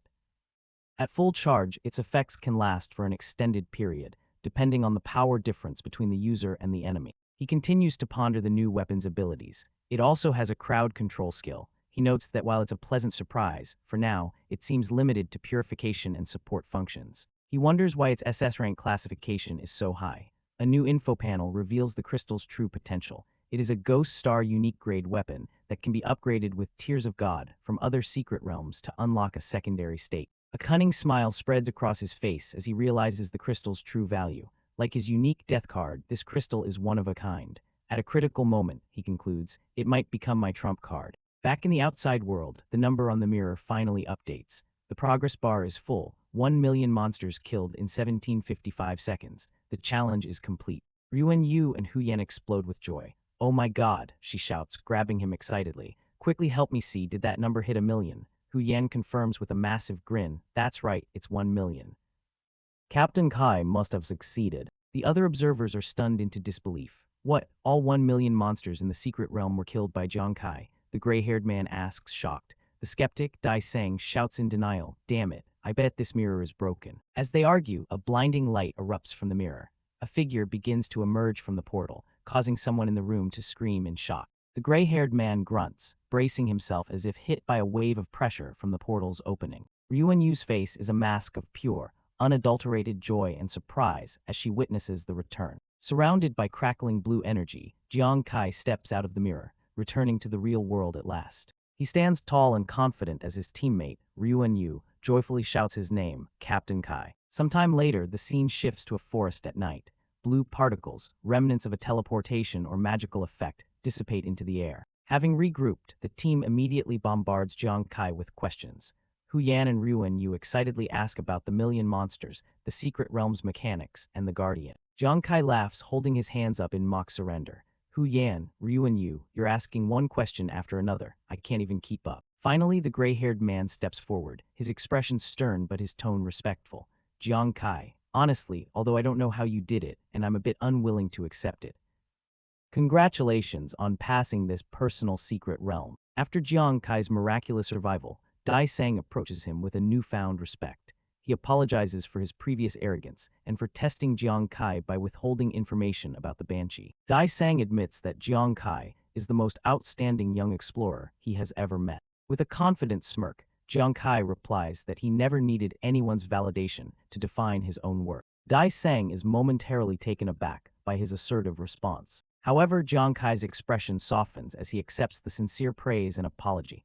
His teammates, Ryuan Yu and Hu Yan, look on with relief. Jiang Kai adds a compliment of his own, acknowledging that Dai Sang isn't so bad himself. Dai Sang lets out a small, relieved laugh, the tension between them finally broken. The two men seal their newfound mutual respect with a firm handshake. They both agree, looking forward to working together in the future. Seeing this, Ryuan Yu and Hu Yan burst into laughter, happy that the conflict is resolved. The rest of Dai Sang's team also smiles, relieved that their leader has reconciled with the powerful newcomer. Ryuan Yu, however, isn't about to let things go that easily.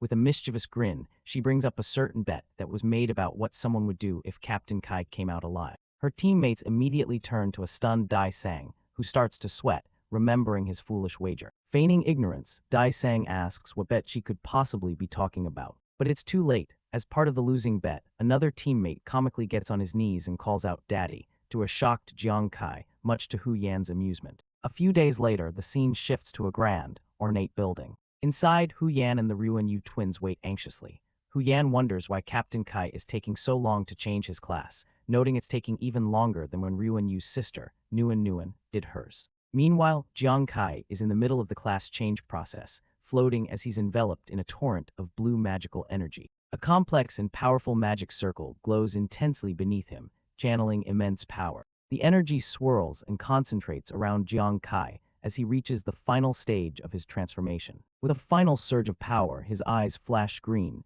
He has succeeded. A system window appears, confirming his success. Congratulations, you have completed the level 20 class change for the gambler. Your new class is. The system reveals his new, advanced class, Deceiver.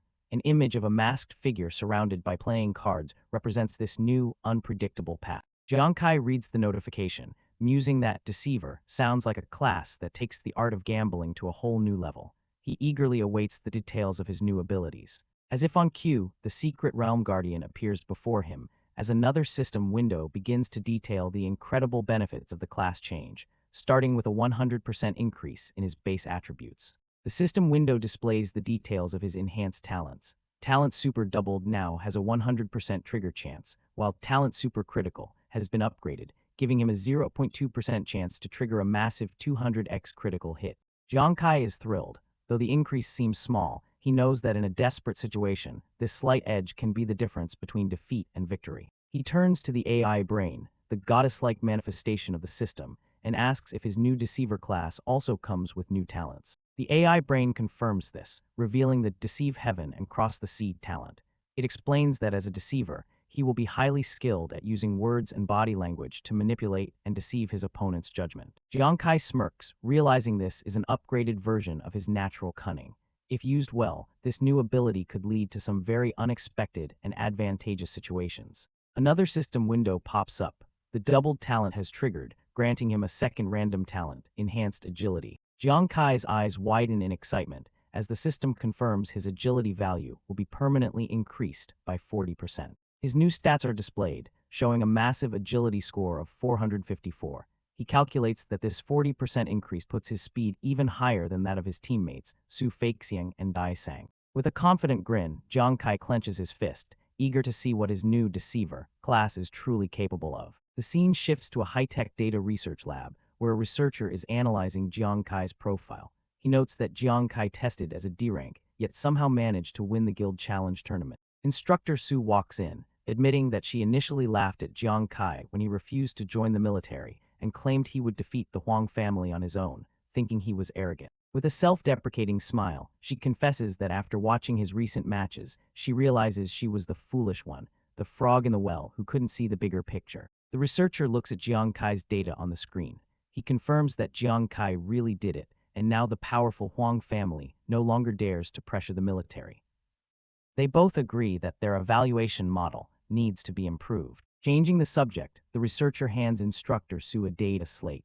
He tells her it's the latest data on the teleportation circles of the Lost Lands and asks her to research their common characteristics. He reviews the report with a grim expression, noting that 55 countries have already made discoveries while they are still empty-handed. Time is running out. Despite the pressure, instructor Su looks determined.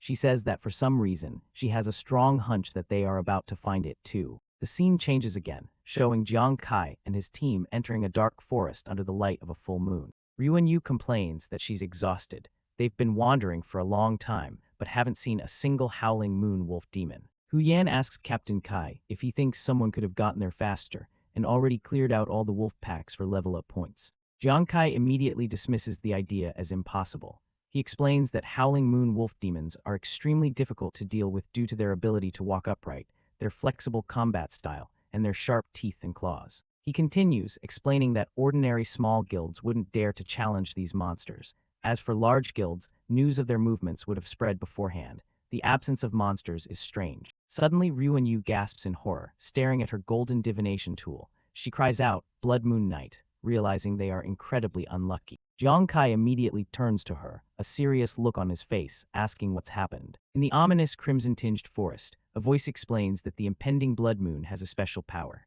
It can awaken the ancient bloodline of the wolf clan. This allows them to transform into powerful, intelligent humanoid forms, their combat power and intellect soaring as a werewolf howls at the full blood moon. Ryuan looks startled as he puts the pieces together. He remarks that it said wolf demons hibernate and wait before the blood moon, which explains why their party hadn't encountered any on their way here. Jiangkai, with a grim expression, adds to the gravity of the situation. He states that a pack of howling moon wolf demons numbers no less than 100, and after they transform, Even an ordinary one would be as strong as the warlord rank iron-armored lizard dragon they fought previously. The implication hangs heavy in the air as the three adventurers stand in the blood-red forest. They are facing at least 100 monsters, each one stronger than a warlord rank beast. Sweating profusely, the terrified Ruan Yu stammers, asking Captain Kai if they should retreat first. But Jiang Kai's sharp, determined gaze tells a different story. He simply says, "It's too late." As if on cue, the forest is completely drenched in the crimson light of the full blood moon. The blood moon night has officially arrived, and the team braces for the inevitable. Suddenly, a swift object flies through the air with a piercing sound, heading directly for the group. The object strikes Huyan, knocking her prized compass from her grasp. Helplessly, she watches it fly away as her teammates look on in shock. From the shadows of the forest, a pair of bright, menacing red eyes gleam, fixed on the adventurers. As Huyan desperately reaches for her falling compass, she fails to notice the predator lurking in the darkness. In a flash, a dark shape lunges out from the bushes, moving too fast to be seen clearly. Just as the creature is about to strike, a powerful beam of energy shoots down from above, intercepting its path. Jiang Kai, his body wreathed in flames, unleashes the attack and screams at his teammate. Hu Yan dodged quickly. But Hu Yan is frozen in terror, her eyes wide as a clawed shadow descends upon her. In a moment of shock, all she can muster is a confused "A," as the reflection in her eye shows the impending attack. Jiang Kai lunges forward, furious at what is happening, only to see a small creature snatch the compass midair. The chaos settles for a moment, revealing a cute, fluffy fox-like creature now resting in Hu Yan's arms. Both she and the creature look utterly confused, with the fox still holding the compass in its mouth. Switching tactics, Hu Yan smiles sweetly at the little fox, trying to nicely ask it to spit out what's in its mouth and give her compass back. The creature struggles with all its might, refusing to let go of its prize. Then, with a happy little chirp, the fox seems to have made a decision, grinning with its sharp teeth. Hu Yan's pleasant demeanor shatters as a dark shadow falls over her face, her patience clearly worn thin. The immediate danger is momentarily forgotten as the scene descends into chaos. Hu Yan loses her temper, screaming at the little fox to give back her compass. Ruan Yu and Jiang Kai try to intervene, urging her to calm down, all while the mischievous fox seems to puff out its chest, enjoying the commotion it caused. But the light-hearted moment is fleeting. The sound of a chilling wind rustling through the trees cuts through their argument, instantly silencing them. The eerie darkness of the forest closes in once more, serving as a stark reminder of the 100 bloodthirsty monsters that are still out there, watching them. The light-hearted moment vanishes as Jiang Kai's expression turns serious, a bead of sweat running down his face. He senses a change in the atmosphere, exclaiming, "Wait, this feeling." His senses didn't deceive him. The dark forest around them suddenly glitters with countless pairs of glowing red eyes, and at the edge of the clearing, the silhouette of a wolf demon appears. They are surrounded. From the shadows emerge a pack of formidable humanoid wolf-like creatures. A system window pops up, identifying them as mutated howling moon wolf demons. Jiang Kai immediately takes command, shouting that they're surrounded by mutated wolf demons. He orders his team to prepare for battle, telling Ruan Yu to protect Hu Yan. In his panic, Ruan Yu drops the bottle he was holding, and it shatters on the ground. However, instead of fear, Ruan Yu enters a strange state of delusion. He sees the monstrous wolves as top-quality beauties and declares himself the Wolf King, brazenly charging forward and announcing he will favor them one by one. Jiang Kai looks on in horror, realizing the situation is not good. Ruan Yu has rushed up before even entering his revelry in wine state, and his frost shield alone won't be enough to handle a siege from multiple mutated wolf demons. Thinking fast, Jiang Kai decides to use Ruan Yu's bizarre charge as a diversion. He yells for Hu Yan to follow Ruan Yu's lead. As Ruan Yu charges with his shield, a horde of snarling wolf demons descends upon him. Seizing the opportunity, Jiang Kai leaps into the air, unleashing a powerful fire ability. He yells "Quench," and reminds his team that the wolves have strong defenses, so they must maintain long-range firepower. Beams of fire rain down on the wolf demons, striking them with explosive force and sending them reeling. The attack culminates in a massive fiery blast, engulfing the battlefield. A system notification confirms that Jiang Kai has successfully killed several demons and gained experience. Amidst the scorched bodies of the defeated wolves, Ruan Yu comically weeps, complaining that someone ruined his good time with his beauties. Jiang Kai stands firm, a thoughtful expression on his face. He finds it strange that despite the large number of wolf demons, they didn't all swarm the party at once.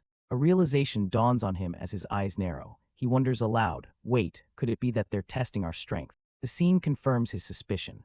More wolf demons are shown lurking among the trees, observing the fight with intelligent, glowing red eyes rather than blindly attacking. Jiang Kai says, as expected, as he sees more of the wolf demons strategically positioned in the distance, confirming they are not just mindless beasts. In response to their intelligence, Jiang Kai gathers a massive amount of energy between his hands, preparing to unleash an even more powerful attack. He thrusts his hands forward, sending a colossal wave of fire surging through the forest. However, as the flames die down, a pack of the wolf demons is still standing, their intimidating forms emerging from the smoke, seemingly unfazed. Hu Yan, still clutching the small white fox, looks at Jiang Kai in disbelief. She exclaims that his chasing fate skill, which critically hit 4 times, only managed to kill 4 out of 17 of the mutated demons. Jiang Kai silently reflects on her words, a drop of sweat on his face. He thinks to himself that these creatures have gotten smarter. Their positioning is too scattered, making it impossible to hit a large area effectively. The realization of their enemy's intelligence sends a shiver down Hu Yan's spine, her face a mask of shock and fear. Suddenly, a warning cry pierces the air. "Watch out behind you." A wolf demon, having slipped past their defenses, leaps towards an unsuspecting Jiang Kai. The massive, clawed hand of the wolf demon swings down, aiming to ambush Jiang Kai from behind while his attention is elsewhere. His eyes sharp and focused, Jiang Kai instantly senses the danger from behind. He spins around, deflecting the wolf demon's surprise attack with a swirl of crimson energy, much to the beast's surprise. Silhouetted against the blood moon, Jiang Kai taunts the creature, hinting at an illusion ability. "What you see as reality is only what I allow you to see," he declares. "Now, enjoy the pain of death." He unleashes his chasing fate go skill, sending a powerful wave of energy hurtling towards the wolf demon. The wolf demon is completely engulfed in the blinding light of the attack, its silhouette vaporizing within the blast. A system notification confirms his victory. 1 level 55 mutated howling moon wolf demon has been killed. Meanwhile, Ryuan Yu, still in his drunken, delusional state, happily charges towards another group of wolf demons, shouting, "Haha, beauty, your wolf king brother is here." With a blissful, almost cherubic expression, he remains lost in his fantasy, ready to fight his imaginary beauties. Though he's getting hit, his shield and strange abilities seem to be protecting him, and another system message confirms he's killed yet another wolf demon. Watching the chaos unfold, Hu Yan remarks on how close of a call it was, noting that if Captain Kai hadn't acted in time, the team would have been in real trouble. Her patience finally snapping, Hu Yan grabs the little white fox, shaking it while threatening to throw it to the wolves if it doesn't spit out her compass immediately. Just then, Jiang Kai's eyes flash with alarm as he senses yet another incoming threat. A fresh wave of wolf demons charges from all sides. Jiang Kai shouts a warning, "Hu Yan, 4 o'clock." Hu Yan turns just in time to see the danger, her face filled with shock and alarm. A massive wolf demon lunges straight for her. Realizing it's too late to get away, all she can do is brace for the impact. Clutching the little fox, she squeezes her eyes shut as the wolf's claws swing down. The attack connects, and deep claw marks appear on her arm, drawing blood as she grunts in pain. Crying out, she is thrown to the ground by the force of the blow. But then something strange happens. The pack of vicious wolf demons suddenly look startled, even afraid. Jiang Kai notices their hesitation, wondering why the wolf demons seem scared and are backing away. He sees that they are trembling, as if they've sensed something terrifying. Following their gaze, he realizes they're all looking in one direction. He looks over and screams, "Hu Yan!" On the ground where she fell, the little white fox is now floating, enveloped in a sinister red aura, its eyes glowing with a terrifying, otherworldly power. Jiang Kai immediately launches another powerful attack, trying to intervene. Jiang Kai unleashes his attack, but to his shock, the energy morphs midair, transforming from his intended fire blast into a volley of ornate, wickedly sharp daggers pulsing with red and black light. The daggers don't strike their target. Instead, they rain down and embed themselves in the ground to form a strange circle. From this circle and the glowing fox, a powerful sphere of pink energy rapidly expands, lifting Hu Yan's unconscious body into the air. Jiang Kai looks on, completely bewildered by the sudden turn of events and the strange magical display. All he can do is shout, "What?" The sphere of pink energy erupts, unleashing a massive, blinding shockwave that blasts through the entire forest. Helpless against the powerful blast, Jiang Kai can only scream Hu Yan's name as he charges desperately towards the light. From the pillar of intense pink light, a new figure emerges. It is a tall, seductive woman with pink hair and fox ears, holding Hu Yan's unconscious body in her arms. The fox-eared woman has made her appearance. Jiang Kai is caught in a whirlwind of magical energy, powerless to resist. "What is this?" he yells, as the fox-eared woman looks down on him with a cruel, mocking smile, in complete control of the situation. A purple-haired mage floats in a daze, surrounded by a strange, pink energy as she mumbles to herself. Her eyes snap open, revealing intricate pupils.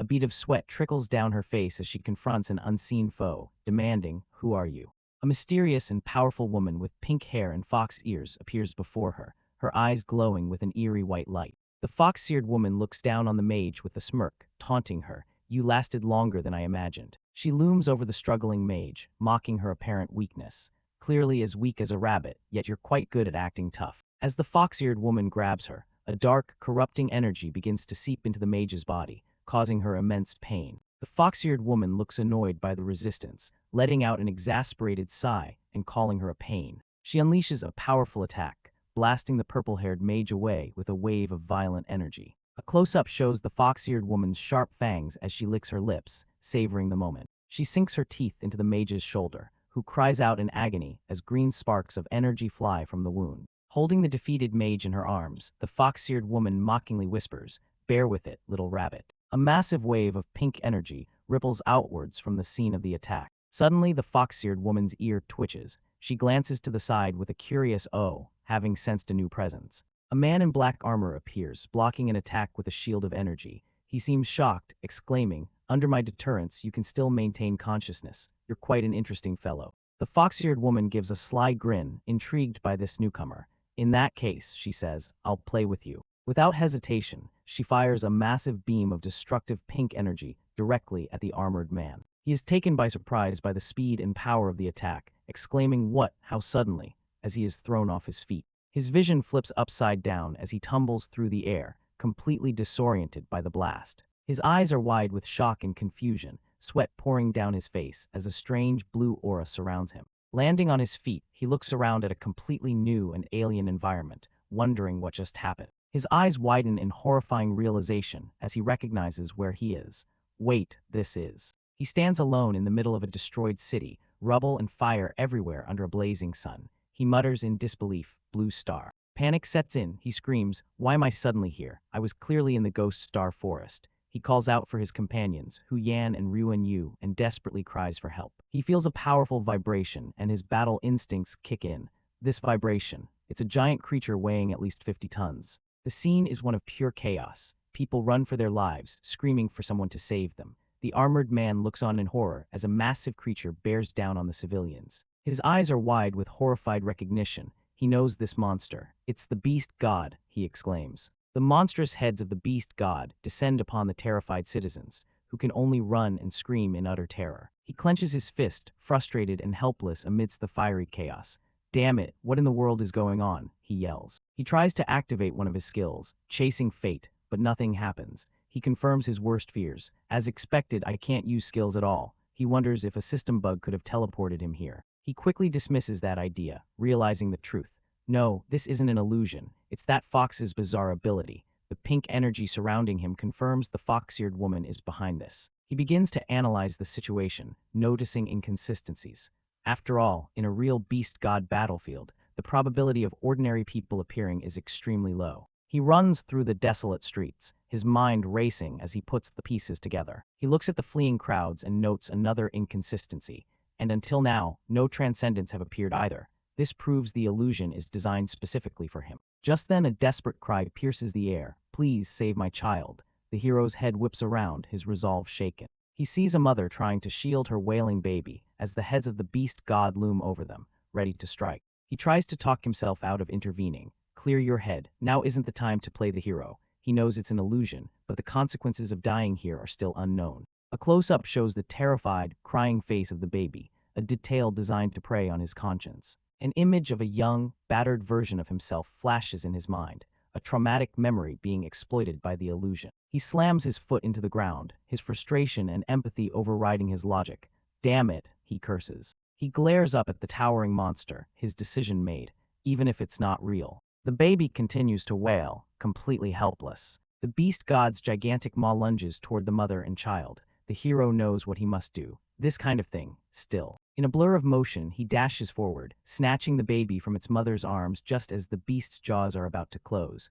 "I can't just ignore it," he roars. Thanks for watching. Like, subscribe, and turn on the bell for more awesome stories. Continuing from the last chapter, a bloodied and battered Jiangkai is desperately fleeing from a monstrous, three-headed beast. He clutches a small child in his arms, trying to escape the creature's relentless pursuit. His body is reaching its limit. Covered in deep wounds, Jiang Kai feels his strength failing, realizing he can't keep running for much longer. He looks down at the crying child in his arms. Despite his extensive training on Ghost Star, he knows that without his skills, he's just an ordinary, vulnerable person. Suddenly, the ground erupts behind him as the beast attacks. Jiang Kai is thrown forward by the force of the impact, still trying to shield the child. As he stumbles, he notices a sharp spike jutting out from the ground directly in his path.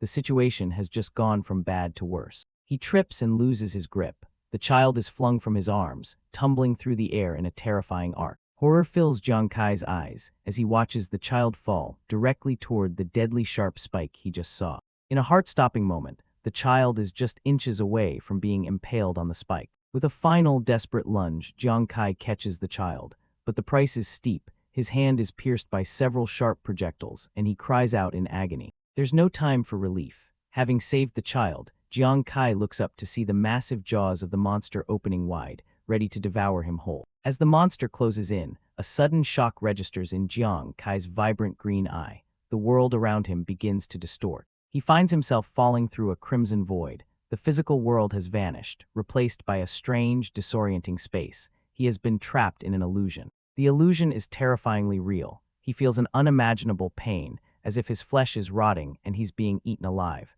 He desperately questions if this torment is truly just an illusion. A sinister voice echoes through the illusion. A monstrous hand appears below the crying child, as the voice taunts him, saying this is the price he pays for trying to be a hero. The shadows of powerful, demonic figures loom over him, their voices dripping with contempt as they question who he, a mere mortal, thinks he is. The voice continues to mock him as he falls, belittling his past victories and scoffing at the idea that he could ever be an all-powerful savior. The image of the helpless, crying child is used to amplify his despair. The voice hammers home the point. In reality, he is completely and utterly powerless. The illusion then conjures images of all the people he couldn't save, branding him as a pathetic wretch who is unable to protect anyone. Tears stream down his face as the weight of his perceived failures crushes him. He admits he can't protect anyone, and the voice eagerly agrees, telling him he can barely even take care of himself. A figure descends from above, a clean, unharmed version of himself, who looks down on his battered form. This alter ego questions why he even bothers to care about others. The illusionary version of Jiang Kai contemptuously steps on his head, accusing him of being selfish from the very beginning. This phantom self mockingly praises him, saying it's heartbreaking how much he's already done, implying that he should just give up. With piercing yellow eyes, the illusionary double holds his face, gently telling him not to force himself to be strong anymore. As Jiang Kai's green eye stares back, filled with conflict, the voice offers a final, tempting whisper, "Let go of the struggle and just rest well." In the face of this temptation, Jiang Kai stands within the void, looking toward a single point of light. The illusion senses his wavering and prepares its ultimate gambit. The illusion shifts, preying on his deepest desires. He finds himself in a warm, familiar home. A woman, his mother, calls out to him, "Zio Kai, what are you daydreaming about?" She worries that he's been pushing himself too hard. The illusion falters for a moment, and Jiang Kai's true, battered form appears at the dinner table, a stark and bloody contrast to the peaceful domestic scene. His phantom parents are taken aback. His mother's illusionary image smiles warmly, remarking on his toughness. She says that even when he was a child and fell, he would always pretend it didn't hurt, trying to be strong. His father's image chimes in, proudly stating that their Zio Kai has always been a real man, reinforcing the comforting nostalgia of the illusion. But as Jiang Kai looks on, the illusion reminds him of his vulnerability. No matter how strong he tries to be, he is still just a child at heart, yearning for this lost piece. Overwhelmed by the lifelike memory, he can only mouth the words he longed to say again, "Dad, Mom." The phantom of his father offers him the ultimate temptation, the one his tired soul craves. "Zio Kai, if you're tired, just come home." The illusion deepens, transforming him back into his younger self, sitting at the table with his parents, a mountain of food before him. It is a perfect, happy memory. He questions the offer, his hand trembling above the table. Could he really just give up and go home? Could he accept this beautiful lie? As his child self, his head droops. The temptation to stay in this peaceful world, free from pain and struggle, is almost overwhelming. But then something shifts. He clenches his small hand into a determined fist. "Dad, Mom, I'm sorry, but..." He has made his decision. The illusionary images of his parents continue to smile, unaware of the storm brewing within him, their peaceful facade about to be shattered. He slams his fist down. The force of his will smashes into the illusionary table, rejecting the false comfort it represents. Back in his true, armored form, he stands resolute amidst the splintering illusion. With fire in his eyes, he declares, "This is my choice." The phantom parents are stunned into silence, their placid smiles replaced with a look of surprise at his sudden defiance. Their forms begin to glow with a gentle blue light, their taunting nature gone. Now they are a true memory, acknowledging that he is grown and must make his own way. As their spiritual forms encourage him to follow his path bravely, they give him their blessing, telling him they will always be proud. This is the strength he needed. He clenches his fist, not in anger but in acceptance and resolve. His path is clear now. Okay, he affirms. A confident smile appears on his face as he truly accepts their memory. I understand, he declares, a golden flame of power igniting in his hand. With a powerful roar, Jiang Kai unleashes his will, shattering the core of the psychological attack with a blast of dark energy. The entire illusion shatters like glass. A silhouette of his soul or will rushes forward, breaking through the false reality. Flashes of the real world break through the shattering illusion. The screaming face of the child he was protecting appears in a shard of broken reality. The image of the three-headed beast from the real world also bursts through, roaring as the mental prison crumbles around it. The false world shatters into a million pieces. Jiang Kai emerges from the wreckage of the illusion, having faced his inner demons and reaffirmed his will to fight on his own terms. His victory is met with disbelief. The creator of the illusion, his sinister yellow-eyed double, is left stunned, unable to process how his mental prison was broken. What? He exclaims in shock. Back in the shattered remnants of the illusion, Jiang Kai faces his yellow-eyed double. With cold certainty, he says, everything here was just your trick. A pure blue aura flares to life around him, cleansing his body of the illusion's lingering influence. This is the power of soul purification. The double drops his shocked expression, replaced by a smug grin. He admits surprise that Jiang Kai resisted the beautiful world he created. Jiang Kai stands firm, his eyes glowing with resolve. He declares that no matter how beautiful it seemed, he knew it was just an empty bubble, and he'd rather shatter it than hide inside. The double mockingly repeats his words, a beautiful, empty bubble, as a sinister purple energy begins to coalesce in his hand. He forms the energy into a perfect, shimmering sphere, taunting Jiang Kai by asking, "Is it like this?" The double smirks, finding Jiang Kai's defiance amusing. He then issues a final challenge. So now, why don't you guess again? Within your so-called falsehood, can I kill you? The double screams, lunging forward and unleashing a vicious claw attack made of pure energy. But Jiang Kai, now free from the mental shackles, dodges the attack with ease, the energy blast striking the ground where he just stood. A confident grin spreads across Jiang Kai's face as he counters. Then I'll bet that your clumsy tricks are completely worthless. He summons a new power into his hand. A golden halo of immense power forms above him. This is the light of sacred radiance, an ability meant to purge all darkness. A system prompt confirms the activation of his ultimate ability to defeat this foe, soul purification. He unleashes the technique, and a blinding explosion of golden light completely obliterates the illusionary space and the sinister being within it. The crimson void vanishes, and Jiang Kai finds himself back in the real world. He is standing in a forest under the peaceful light of the moon. A sense of relief washes over him as he takes in his surroundings. He is finally free. I'm back, he declares. His relief is short-lived. He sees his companion, Ryan Yu, lying unconscious on the ground. He panics, realizing his other teammate is missing. Not good, was Hu Yan taken away. Just then, the unconscious form of Hu Yan is dropped from the trees above. Jiang Kai acts instantly, catching her in his arms. As he holds her, he's stunned to see that the grievous wound she had previously sustained is now completely healed. He wonders if the mysterious fox demon was responsible. Hu Yan murmurs something in her sleep, her face bright red. Jiang Kai is just annoyed, wondering what kind of ridiculous dream she must be having. Suddenly, a mysterious, disembodied voice echoes from the sky. It identifies itself as an explorer from the sacred Radiance Kingdom and comments that Jiang Kai is more interesting than it imagined. Jiang Kai immediately goes on the defensive, holding Hu Yan protectively. "Who are you?" he yells at the sky. "If you have the guts, don't hide." The voice chuckles, condescendingly calling humans impatient. It informs Jiang Kai that in his current state, he doesn't even have the right to know its name.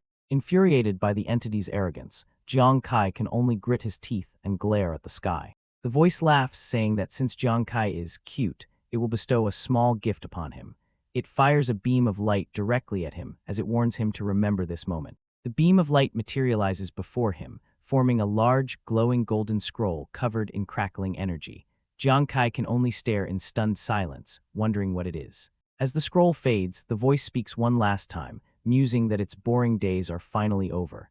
It eagerly anticipates the unexpected things that will happen next, with Jiang Kai now at the center of them. Jiang Kai shouts for the entity to wait and runs toward its fading presence. The voice only laughs, amused by his spirit. It says that next time they meet, he must provide even more entertainment. He continues to yell for the mysterious being to wait, but his pleas are ignored as its presence vanishes completely. Silence falls over the forest once more. There is nothing but the moon and the stars in the night sky. Jiang Kai stands alone, the mysterious scroll and the voice from the sacred Radiance Kingdom now gone. He can only state the obvious: disappear. In the middle of the forest, a voice full of disbelief rings out, questioning Captain Kai. The voice belongs to Hu Yan. She looks completely shocked, asking, "I almost died yesterday. That little fox saved me." Jiang Kai approaches her, asking for details. "Hu Yan, why did that fox demon save you? Did she say anything weird?" But Hu Yan, looking dazed, can't recall anything, complaining of a headache before she fell asleep. However, as she tries to remember, a faint memory begins to surface. Except for, her face flushes as she recalls not a memory, but that dream. In her dream, she was held helplessly by the powerful fox demon, who seemed to be drawing some kind of energy from her. The fox demon lifts a strand of Hu Yan's purple hair to her lips, smiling slyly. "This is a thank you gift," she whispers, "much sweeter than blood." The dream ends with the fox demon's piercing yellow eye, calling her a cute little rabbit and warning her not to get hurt so easily. Hu Yan wakes up thinking what a strange dream it was. Back in the present, Jiang Kai's voice snaps her out of her recollection. "Hu Yan," she looks at him, startled. Blushing furiously, Hu Yan quickly denies that anything is wrong, though she's internally flustered, thinking how embarrassing that dream was. Their conversation is interrupted by Ryuan Yu, who is tending to a campfire. He eagerly calls for Captain Kai and Hu Yan to join him before the meat burns. The two walk over to the camp.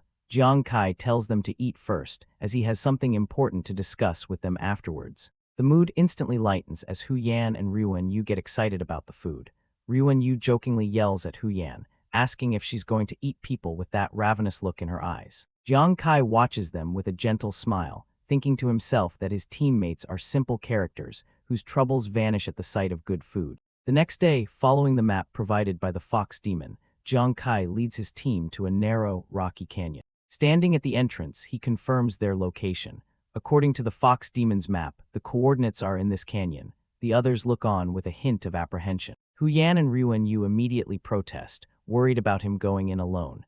Ryuan Yu points out that the fox demon is cunning and it could easily be a trap, suggesting they ask for backup. Jiang Kai dismisses the idea with a confident smirk, stating that they can't always bother Brother Liu, who has his own military duties to attend to. He turns to his teammates and orders them to stay outside and wait. He reminds Hu Yan that she's still recovering and tells Ryuan Yu not to cause trouble, as the foggy interior of the canyon is already dangerous enough. Despite their protests, Jiang Kai reassures them he's just going to scout ahead. He waves goodbye, promising to come out immediately if he senses anything wrong. As he walks into the fog, Jiang Kai privately considers the fox demon's power. He believes her ability is far beyond any monster they've faced, likely on the level of a map boss. He doesn't believe she intends to kill him. If she did, she wouldn't need to be so indirect. He's more concerned with figuring out her true, elusive objective. Walking deeper into the desolate canyon, Jiang Kai can't shake a strange premonition. He feels that something important is hidden in this place. 20 minutes later, he arrives at what seems to be the end of the canyon. He cautiously peeks around a massive rock formation, the air thick with mist and suspense. His expression of tense caution melts into sheer surprise. An otherworldly blue light fills his vision as he stares, wide-eyed, at the scene revealed before him. What he finds at the end of the canyon is a vast, underground lake with eerily glowing blue water. He stands on a rocky outcrop overlooking the water. At first glance, he thinks to himself that there seems to be nothing special about it. To test his theory, he decides to kick a small pebble into the water. The pebble flies through the air, heading straight for the lake's surface. But instead of making a splash, the pebble simply vanishes the moment it touches the water. Jiang Kai's eyes widen as he instantly realizes there's something wrong with this lake. Suddenly, a bead of sweat runs down his face. A terrifying presence makes itself known, and he nervously wonders what it could be. A cold and immense malice begins emanating from the depths, an aura far more dangerous and terrifying than the fox demons. The water begins to churn violently as the immense pressure builds. Something is about to come out. Panic sets in. Gritting his teeth, Jiang Kai curses, realizing he may have fallen for the fox demon's trap after all. Overwhelmed by the terrifying aura, his instincts scream at him to run and escape immediately. But as he flees, he suddenly stops. A moment of clarity hits him as he questions the intense fear gripping him. His heart pounds in his chest. The fear is so absolute that it seems to be the only emotion he can feel. He recalls his past trials, landing on Ghost Star, facing terrifying monsters, and feeling the despair of death. Those moments were filled with a mix of fear, anger, and regret. But he's never felt a fear this pure. His eyes narrow as he realizes something is deliberately amplifying his fear. He turns to face the pressure. If this thing is really so powerful and terrifying, he thinks, why does it hide underwater like a mouse? He continues to analyze the situation. If the entity was waiting for him to get closer, why didn't it attack when he was right at the water's edge? With a confident stomp, Jiang Kai comes to a conclusion. A smirk appears on his face as he sees through the illusion. All of this is to avoid being discovered, he declares. It's all a bluff. Having seen through the ruse, Jiang Kai activates his weapon, extending sharp, glowing red claws from his gauntlet. He faces the lake with renewed determination, ready to attack. Then let's see, he says, what exactly is causing trouble. As he prepares to strike the water, his attack illuminates something beneath the surface, and his eyes widen in surprise. Wait, is that? The water erupts, revealing a glowing, swirling portal. A system window appears, congratulating him for discovering the Lost Land's teleportation circle. Meanwhile, in a different location, a banner of the Sacred Radiance Kingdom is shown. An announcement states that among the top 10 countries developing Ghost Star, they may be the only one to miss the global tournament. Elsewhere, two men in formal attire laugh mockingly. They ridicule the Sacred Radiance Kingdom, joking that they might give them clues if their members are willing to kneel and lick their shoes clean. The men continue their taunts, with one giving a thumbs up and saying they'll consider helping find the teleportation circle if the people of Sacred Radiance kneel before them. Meanwhile, in his office, a fist clenches in anger and frustration. The fist belongs to Commander Wei, who sits in the dark, looking utterly defeated. He wonders aloud, are we really doomed to have no hope? Suddenly, his subordinate, Yahello, bursts into the room, shouting his name. Commander Wei looks up, initially annoyed by the interruption. Yahello, why are you so flustered today? He asks. Yahello struggles to catch his breath, his hand pressed against the desk for support as he tries to speak. But his exhaustion is replaced by a massive, triumphant grin as he delivers the news. We found the teleportation circle. Commander Wei leaps from his chair, his previous despair vanishing in an instant. What did you say? He roars in disbelief and excitement. Sometime later, the canyon entrance has been completely cordoned off by the military, holding back a growing crowd of curious onlookers. Among the crowd is Yu, who looks around in amazement at the sheer number of people who have shown up to watch the excitement. Jiang Kai, standing with his team, explains that finding the linking teleportation circle is currently the top priority for the Sacred Radiance Kingdom, so the large-scale military mobilization is bound to attract attention. Hu Yan excitedly tells Jiang Kai what a great contribution he's made, mentioning the 2,000 guild points and bonus reward. She boasts that even the person in charge of their city, Jiangzhang, can bask in his glory. Kai can only laugh awkwardly. Yu is left speechless, completely shocked by the news of such a massive reward. Just then, Commander Wei and his entourage emerge from the canyon.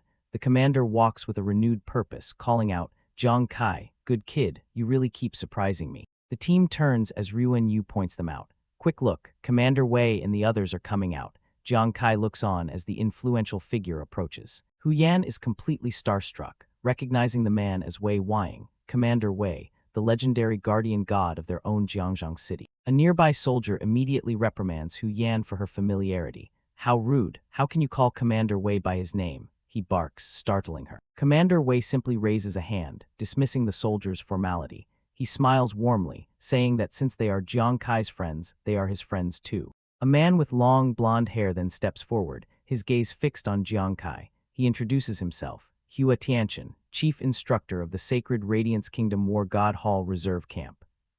I always heard Commander Wei mention Jiang Kai. Today, I finally got to meet him. After emerging from the grueling psychological trial of the previous chapter, Jiang Kai finds himself in a new situation, his expression one of surprise. A man with long, blonde hair extends his hand to Jiang Kai, introducing himself as Hua Tianchen, the chief instructor of the Sacred Radiance Kingdom's War God Hall Reserve Camp. He expresses how much he's heard about Jiang Kai. Behind him, his teammates, the young boy with goggles, Zhuzi, and the purple-haired girl, Ruan Yu, are in awe, realizing just how influential their captain has become to be recognized by such a high-ranking officer. An older, dignified man with a white beard, Commander Wei, stands beside Hua Tianchen. He reveals that Hua Tianchen is also the commander-in-chief for the national championship and acknowledges that he heard Jiang Kai was the one who found the teleportation circle. Commander Wei commends Jiang Kai for his great help in solving an urgent problem. As a sign of gratitude, he decides to give Jiang Kai a share of his personal reward, in addition to the honor he already deserves. Hearing this, Zhuzi's and Ruan Yu's eyes light up with excitement. They can't believe the size of the bonus their captain is being offered. However, Jiang Kai calmly looks at the two commanders and states that he doesn't need any extra rewards. His unexpected refusal sends a shockwave through the group. Commander Wei, Hua Tianchen, Zhuzi, and Ruan Yu are all stunned into silence, questioning what he just said. Facing the high commanders, Jiang Kai humbly explains that he is just an ordinary person, with no special background or influence. He looks at Commander Wei with sincere gratitude, revealing that ever since he came to the Ghost Star, he has been oppressed by the Huang family and other major guilds. He states that it was Commander Wei and a certain brother Lu who withstood the pressure to protect him and his family, a kindness he will never forget. Commander Wei listens to Jiang Kai's heartfelt words, his expression unreadable as he processes the young man's declaration of loyalty. The commander then advises Jiang Kai not to be impulsive, reminding him of his family's situation and warning him that if he only relies on himself to struggle on the Ghost Star, his money will eventually run out. A confident smile plays on Jiang Kai's lips as he replies that he isn't being impulsive. He asks Commander Wei if he remembers what he said back when he took him to the safety zone ruins to watch the Transcendence fight. The scene flashes back to Commander Wei's past words, a declaration that everyone is responsible for the rise and fall of the world, and that someone has to stand up and fight the monsters. Returning to the present, Jiang Kai stands resolute, admitting that if he was still as ignorant as he was during the Battle of Permafrost Island back then, he wouldn't have understood. He smiles, explaining that now, having walked this path alongside everyone, he has begun to understand a little more about that sense of duty. His loyal teammates, Zhuzi and Ruan Yu, look on with admiration, calling out to their captain. Jiang Kai turns his attention back to Commander Wei, insisting that without him, he wouldn't be standing here today. Therefore, the commander should be the one to have a share of the reward. He looks towards the sky, reflecting on the powerful and selfless transcendents who fight for the world, acknowledging that his own strength and awareness are still too meager in comparison. With newfound determination shining in his eyes, Jiang Kai declares his resolve to continue fighting alongside them, but in his own way. Commander Wei falls into a deep, shadowed silence, contemplating the young man's unwavering conviction and profound words. Hua Tianchen approaches, unable to hide his astonishment. He remarks on Jiang Kai's audacity for repeatedly refusing a personal reward from the commander in front of so many people, an honor others could only dream of. Jiang Kai stands his ground as Commander Wei silently turns and faces him, the tension between them palpable. In a sudden burst of energy, Commander Wei lunges forward, his fist hurtling directly towards Jiang Kai's face as he yells, "You've got some guts." Convinced their captain is about to be struck down by the commander's explosive attack, Zhuzi and Ruan Yu scream his name in absolute terror. But Commander Wei's fist stops just inches from Jiang Kai's face. Despite the immense pressure, Jiang Kai doesn't even flinch, his eyes remaining steady and resolute. Commander Wei lowers his hand to Jiang Kai's chin, remarking on his stubbornness, saying that when he's made up his mind, not even 10 oxen could move him. Zhuzi and Ruan Yu, who had been bracing for the worst, look on with wide-eyed relief and confusion, sweating as they try to comprehend what just happened. Commander Wei breaks into a smile, explaining that it's precisely because of this stubbornness and the fearlessness of a newborn calf that he truly appreciates Jiang Kai. With a clap on the shoulder, Commander Wei expresses his genuine appreciation for Jiang Kai's character, transforming his intimidating presence into one of mentorship. Jiang Kai is taken aback, surprised by the commander's sudden praise after such an intense test. The crowd of soldiers watching is in utter disbelief. One remarks that he would have wet his pants from that scary punch, yet Jiang Kai didn't even blink. Another exclaims that this is the first time he's ever heard Commander Wei praise someone. Even Hua Tianchen, watching from the side, admits to himself that they have still underestimated this young man, Jiang Kai. Yuan Yu, filled with relief, asks if Commander Wei isn't angry anymore, while Jiang Kai starts to speak, still processing the turn of events. Commander Wei cuts him off, stating that this isn't the first or second time Jiang Kai has refused him, and that he respects his choice.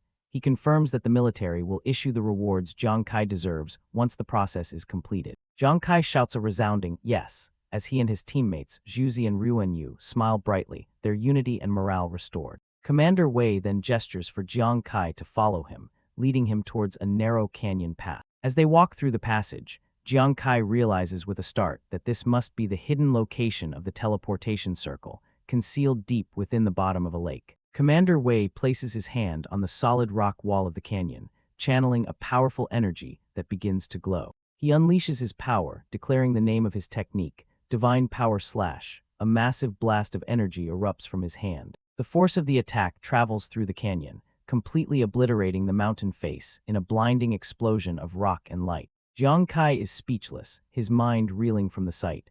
The mountain was shattered by a single attack. He struggles to comprehend the level of power he just witnessed. Commander Wei explains that what Jiang Kai just witnessed is the primal force impact.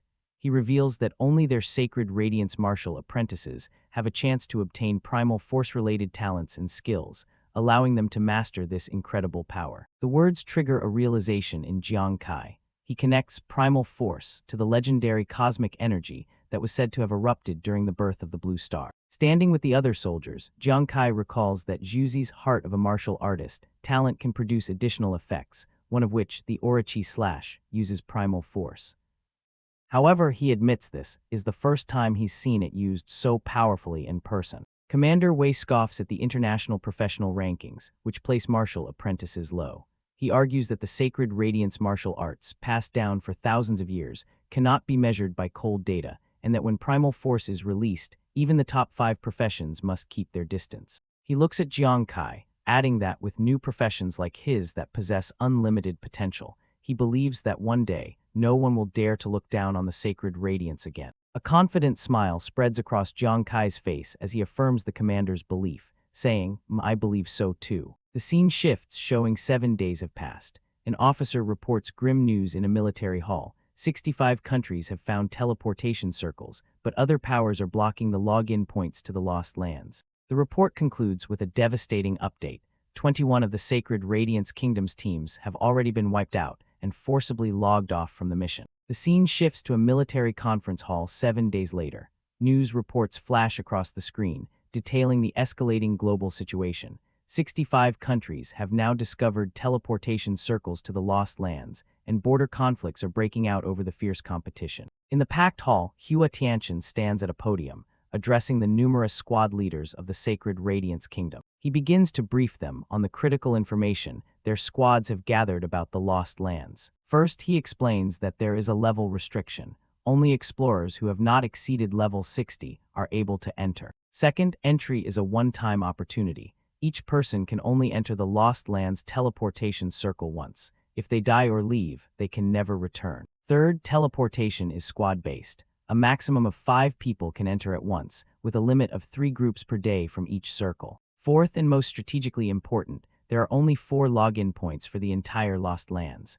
Regardless of which country's teleportation circle is used, everyone ultimately arrives through one of these 4 choke points. Finally, Hua Tianchen reveals the most troublesome point. The powerful countries that have already entered are now cooperating to seal off those very login points, creating a massive blockade. The squad leaders erupt in shock and outrage at the news of the blockade. Hua Tianchen explains the harsh reality. The global tournament only begins when 80 countries enter the Lost Lands. By blockading the entrances, the powerful countries are simply eliminating their competition. For them, one less opponent means one more chance of winning. He then delivers the grim confirmation. This ruthless strategy is working. All 21 of the squads dispatched by the Sacred Radiance have been killed, their members wiped out and forcibly logged off. The story jumps forward half a month later, returning to the desolate landscape of the Ghost Star, where massive explosions of energy light up the twilight. Here, Jiang Kai has been relentlessly training, single-handedly battling vast hordes of howling moon wolf demons. A system notification confirms he has slain hundreds of them across various levels. Surrounded by the flames of battle and standing atop the vanquished monsters, Jiang Kai receives a notification. A triumphant smile spreads across his face as he finally reaches level 21. With the level up, a new system notification flashes before him, signaling the activation of a new class skill. The system presents his new skill, Deception Clone, visualized by the ethereal form of a white-haired woman. The skill's initial description appears. At level 1, it can create up to 3 clones, and upon activation, the main body automatically enters an invisible state. Jiang Kai is pleased, realizing he has acquired a clone-type skill, a powerful tool for strategy and diversion. He reads the next part of the description. The Deception Clone can perfectly mimic his actions, status, equipment, and skills, but its attacks only have visual effects and cannot cause substantial damage. Jiang Kai frowns, questioning the skill's utility. If it can't cause damage, doesn't that mean it can only take hits and can't actually fight back? But then the most crucial detail is revealed. When the Deception Clone takes damage, it simultaneously absorbs the opponent's stamina and mental power without disappearing. All absorbed energy is then fully returned to the main body when the clone is recalled. A sinister grin spreads across Jiang Kai's face as he understands the skill's true purpose. It's not a simple punching bag, but a powerful energy converter. On the surface, it's taking a beating, but it's secretly draining the opponent's energy. Jiang Kai studies the final details of the skill, its 30-meter range, its duration being tied to his mental power, and the high cost of 500 mental power points to activate, which would take him 3 to 4 days to recover. With the Deception Clone skill secured, Jiang Kai's thoughts turn to his unique class talent. He wonders what new skill he will gain under the effect of the doubled Gambler talent. The system avatar reappears, confirming his suspicion. The Gambler talent's doubling effect has indeed activated, granting him an additional random class skill. The system reveals his second new skill, Kick Them While They're Down. This powerful ability increases his critical hit rate and critical multiplier for every 1% of health the target has lost. Jiang Kai realizes with a grin that the more wounded his opponent is, the more insane his own attacks will become. Jiang Kai reflects on this new power. He knows some professions have explorers that get stronger as they get more injured.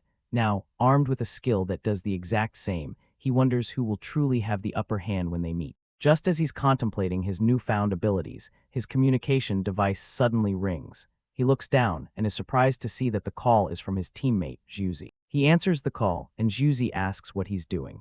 Jiang Kai casually replies that he was just leveling up, then questions why Zhuzi isn't busy with squad training and has time to call him. On the other end of the line, Zhuzi hesitates, his voice trailing off. Sensing the unusual pause, Jiang Kai's expression turns serious as he asks his friend what's wrong. From his location, Jiang Kai makes a call. On the other end, Zhuzi sounds unusually sentimental, admitting he just wanted to hear Jiang Kai's voice. A flustered Jiang Kai questions his friend's sudden corniness. Zhuzi tries to laugh it off, blaming his weird mood on being tired from training. He quickly tries to change the subject, but his nervousness is palpable. Sensing that something is off, Jiang Kai's expression turns serious. He presses his friend, asking if there's something else he's not saying, but Zhuzi avoids the question. Not at all, Zhuzi says with forced cheerfulness. He hastily ends the call, telling Jiang Kai to keep grinding monsters before disappearing in a flash of light.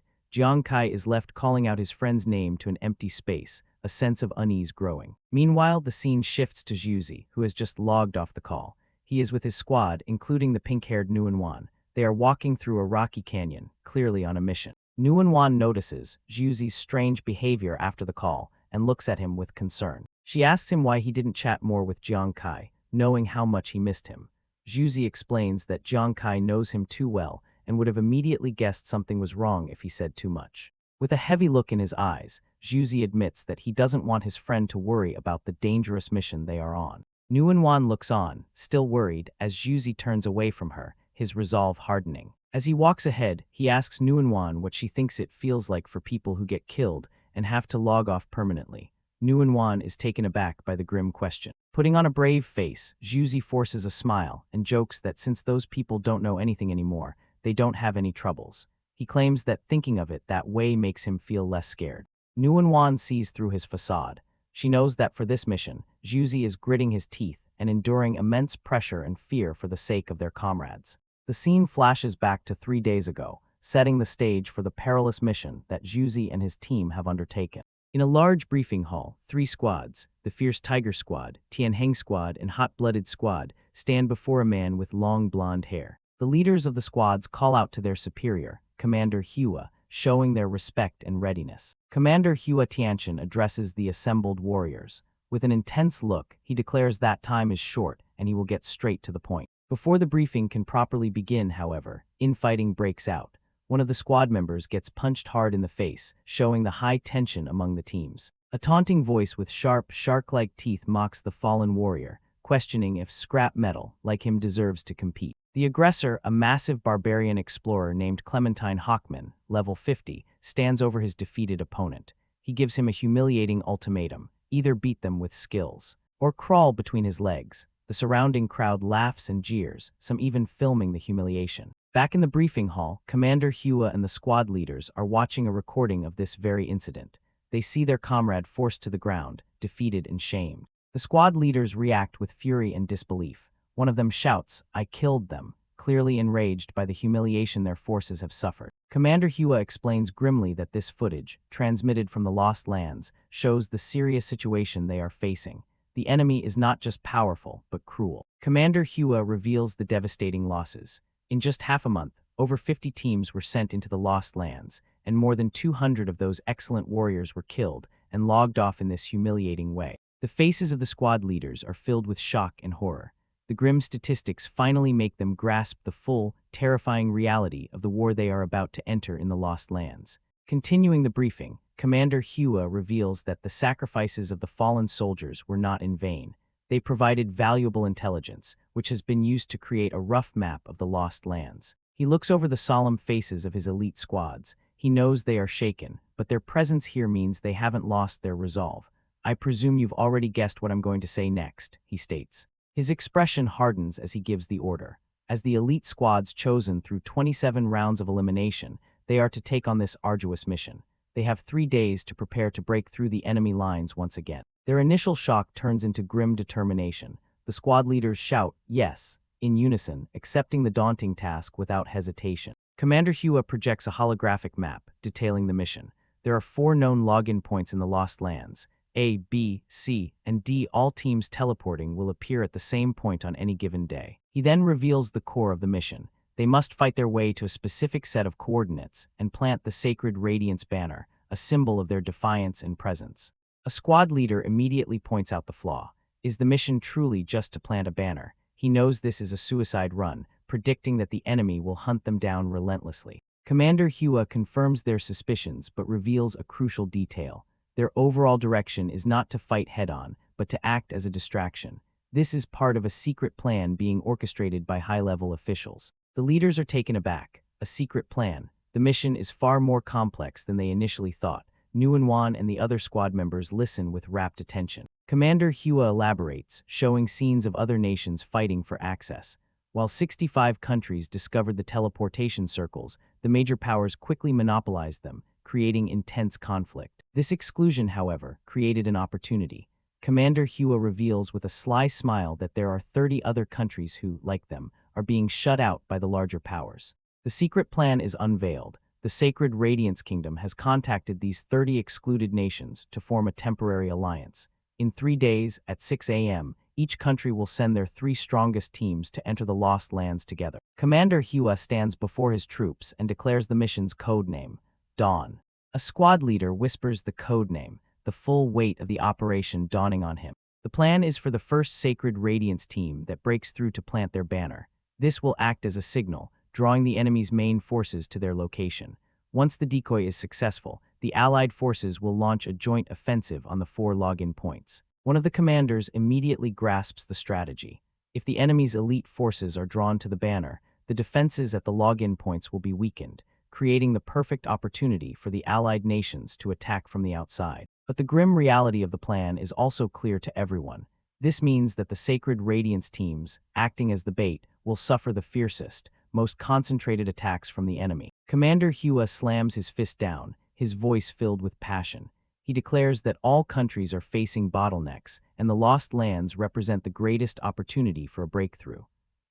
Their mission is not just for glory, but for survival. Your action this time bears the fate of the nation, the survival of the people, he roars. Even if only one person remains, you must carry the honor of sacred radiance and fight to the end, understand? Inspired by his words and fully accepting their sacrificial role, the squad leaders roar back with absolute resolve. Fight to the end, to the death. The flashback ends. The time for talk is over. The united squads of the Sacred Radiance Kingdom stand at the precipice, a swirling teleportation portal churning in the abyss below them, ready to begin Operation Dawn. A close-up shows the determined faces of the squad members, including a nervous but resolute Juzi and Nuanwan, as they prepare to leap into the unknown. In the final moments before the plunge, Nuanwan turns to Juzi, her eyes blazing with fierce hope. "Juzi," she says, "I believe we can definitely do it." Her words cut through his fear. Juzi looks back at her, a small, determined smile forming on his face as he nods in agreement. The squad leaders look on as their soldiers prepare for the life-or-death mission, the tension in the air so thick you could cut it with a knife. As the portal churns, it's confirmed that the first batch of teams, including the Tianheng and hot-blooded squads, have successfully broken through the blockade and entered the Lost Lands. With the vanguard away, a squad leader roars a final command to the remaining units. In this battle, no retreat, no surrender, no regrets. Even if you're crushed to dust, you must complete the mission, he bellows. With a final war cry, he leads the charge, and the remaining squads surge forward into the fray. The scene shifts. 2 days have passed since Operation Dawn began.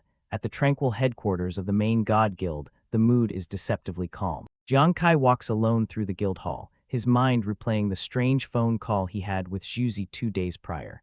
"I really wanted to hear your voice," his friend had said. The words now feel heavy with unspoken meaning. He can't shake the feeling that something is wrong. Was Juzi really just tired from training? He wonders. He hasn't been able to contact either Juzi or Nuanwan for 2 days, and a sense of deep unease gnaws at him. Unable to sit still any longer, Jiang Kai's anxiety turns to action. "Let's just go find them directly," he decides, heading for the exit. Suddenly 2 of his teammates, Hu Yan and Ruan Yu, come sprinting towards him in a panic. "Captain Kai, something happened, Captain Kai," they shout, their faces pale with terror. Jiang Kai stops in his tracks, his expression shifting to surprise as he sees his panicked teammates. "Hu Yan, Ruan Yu, what's got you in such a hurry?" he begins, but they cut him off. Ruan Yu, her voice trembling with fear and urgency, blurts out the terrible news. We just saw a trending video on the forum. Something happened to Juzi and Nuanwan." Jiang Kai's eyes widen in shock and horror. The unease he'd been feeling for 2 days solidifies into cold dread. "What?" Ruan Yu explains that after the video trended, Sacred Radiance officials quickly detected and forcefully took it down. But she was fast enough to save a copy before it was erased. The video plays. A horrifying, shark-toothed grin fills the screen as Clementine Hockman addresses the camera directly.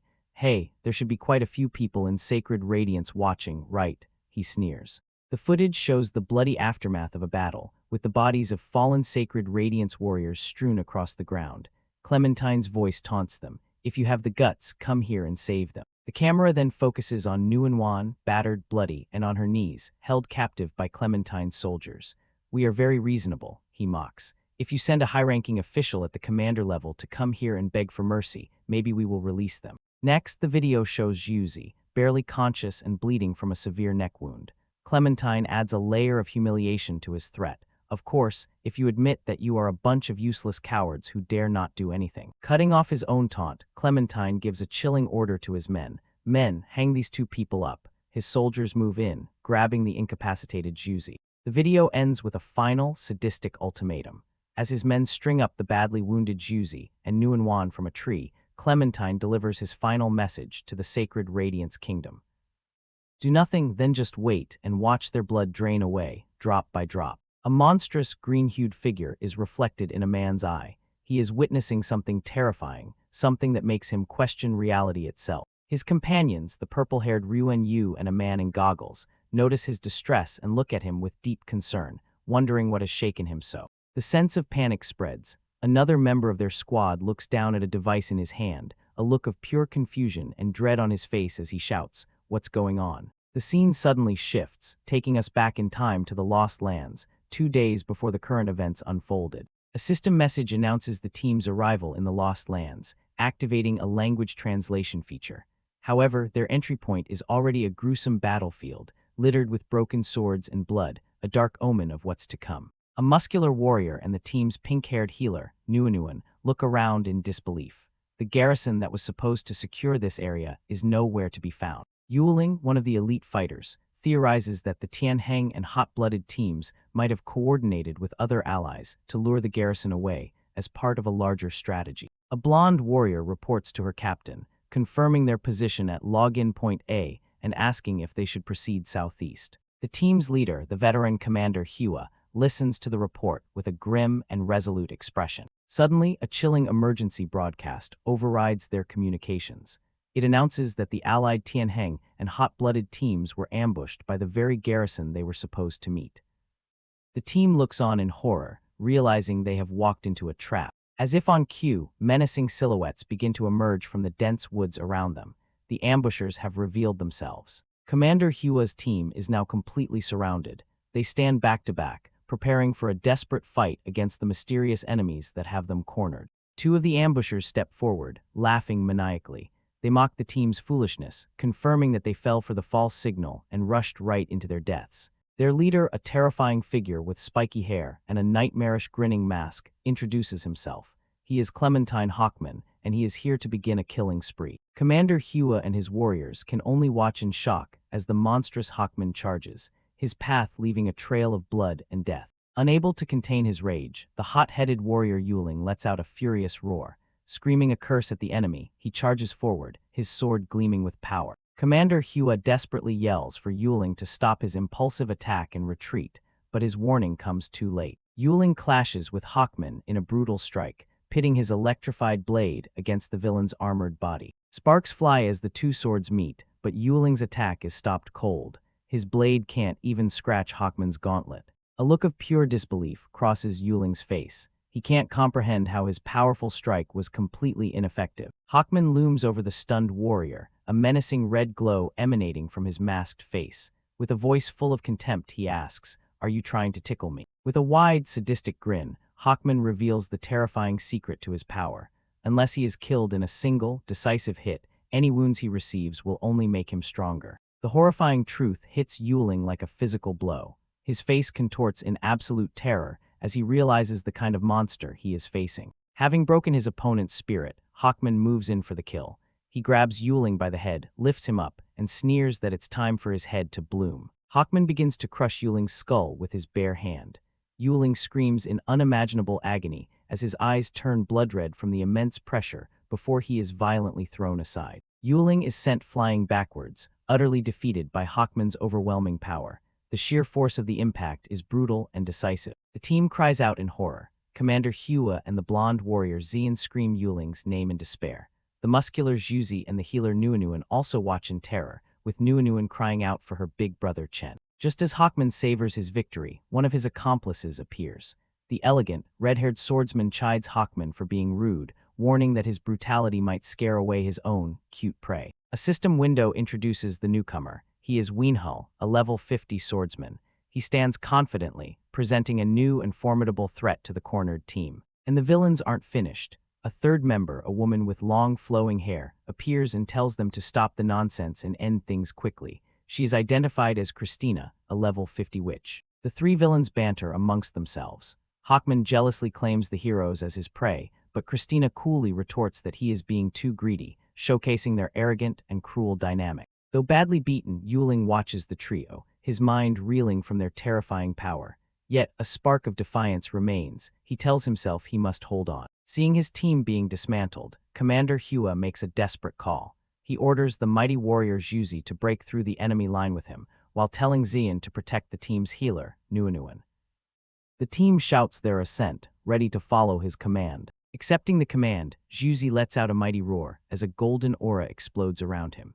He declares himself the #1 war god of the sacred Radiance fighters and challenges all of them to come at him at once. Zhuzi leaps high into the air, a beacon of golden energy, ready to unleash a devastating attack upon the enemies below as Hawkman and Wienhull watch from the ground. With a powerful downward slash, Zhuzi unleashes a wave of destructive energy, blasting away the fodder soldiers in a massive explosion. Wienhull, the enemy swordsman, looks on with a smirk. Intrigued by this display of power from the self-proclaimed #1 war god, he decides to personally accept the challenge. Hawkman protests, eager to fight Zhuzi himself. He finds the warrior's aura interesting and wants the pleasure of personally crushing his head. But Commander Hua intercepts the brute. Raising his shield, he declares that he will be Hawkman's opponent, buying time for his team. This leaves Juzi to face Weenhull alone. The enemy swordsman laughs maniacally, boasting that he will slice Juzi down with his wailing sword. Juzi's eyes glow with power as he holds his ground. He calls Weenhull a joke for his arrogance, ready to prove who the true number one is. The two powerful warriors clash, their blades meeting with a brilliant flash of light. Weenhull is surprised by the sheer power behind Juzi's strike. But Weenhull is not just powerful, he is cunning. He calmly notes that Juzi's powerful attack only struck an illusion afterimage. Juzi is shocked, realizing too late that his opponent has vanished from in front of him. Suddenly, Weenhull's voice echoes from behind him. "Idiot, I'm here," he taunts, having effortlessly outmaneuvered the war god. Weenhull unleashes a flurry of blindingly fast sword strikes. Juzi is thrown on the defensive, unable to keep up with the sheer speed of the assault. A thin line of blood appears on Juzi's neck. He gasps, sweating, admitting that his eyes can't even keep up with Weenhull's movements. He is completely outclassed. Weenhull stands before the defeated warrior, his body crackling with blue energy. He scoffs that trash is still trash, no matter how much it boasts, and tells Juzi to prepare to die. A single bead of sweat rolls down Juzi's face. His eyes, though still glowing, are wide with the dreadful realization of his own defeat. With no more tricks up his sleeve, Juzi can only watch as Weenhull raises his sword high, preparing to deliver the final, fatal blow. A loud metallic clang rings out across the battlefield, signaling a sudden, violent impact. Weenhull looks up with a flicker of surprise, his sadistic grin faltering for a moment. His killing blow did not land as intended. In a heroic last-second intervention, Commander Hua has thrown himself in front of Juzi, blocking Weenhull's deadly strike with his own shield. Though bloodied and beaten, Commander Hua glares at the swordsman with pure defiance.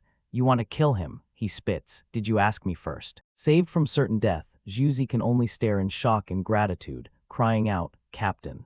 Knowing his time is short, the commander gives his final, desperate order. He shouts for Juzi to wake up, grab Nuanuan, and escape while he holds the enemy off. But Hawkman, enraged by the interference, appears from above.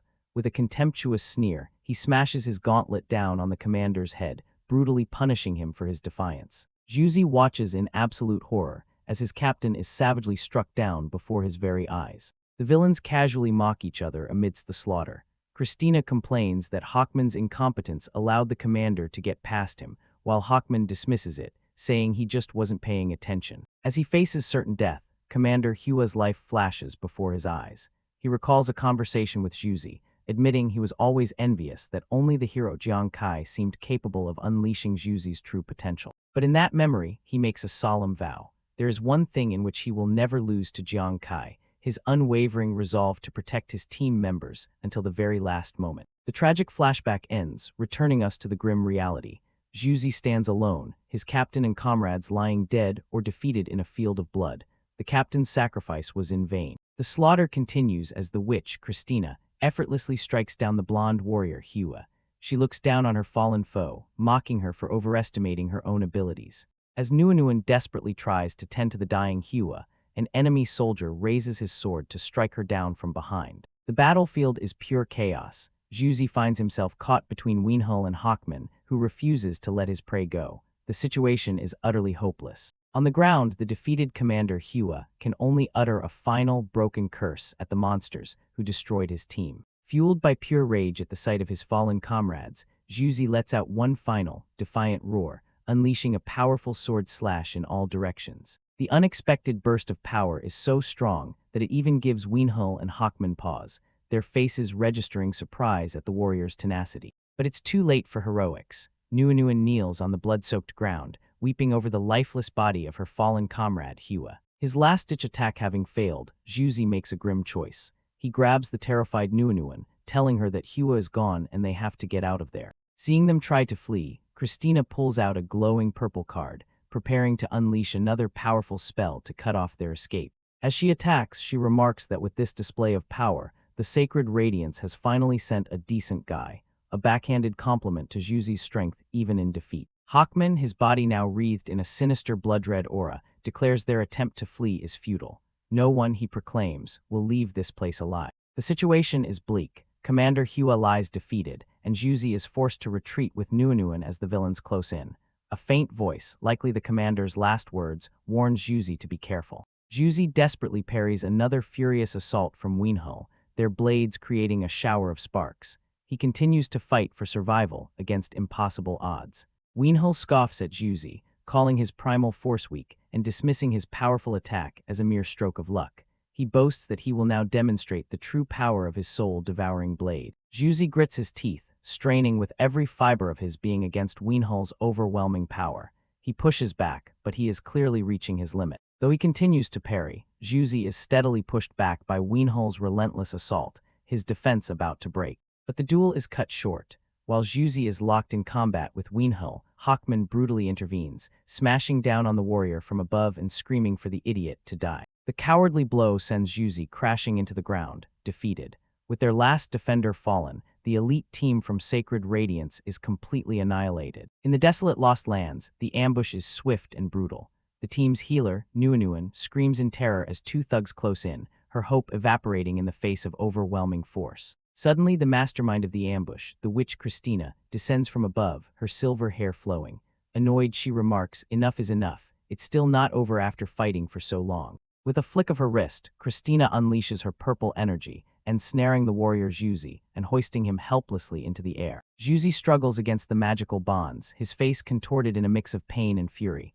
"Ugh, let go of me, let go," he roars, but his efforts are futile. Christina looks down on her captive with a smug expression. "Still not giving up," she taunts. "Honestly, to be able to last this long under the encirclement of several teams of experts, you are indeed very strong." Her expression hardens as she delivers the crushing blow. "But your plan has been leaked. We have already deployed actions targeting your plan. Even if you stubbornly hold on, what's the use?" Juzi grits his teeth, blood dripping from his mouth. The revelation of a leak adds a bitter sting of betrayal to his defeat. Christina continues her psychological warfare, spelling out the futility of his struggle.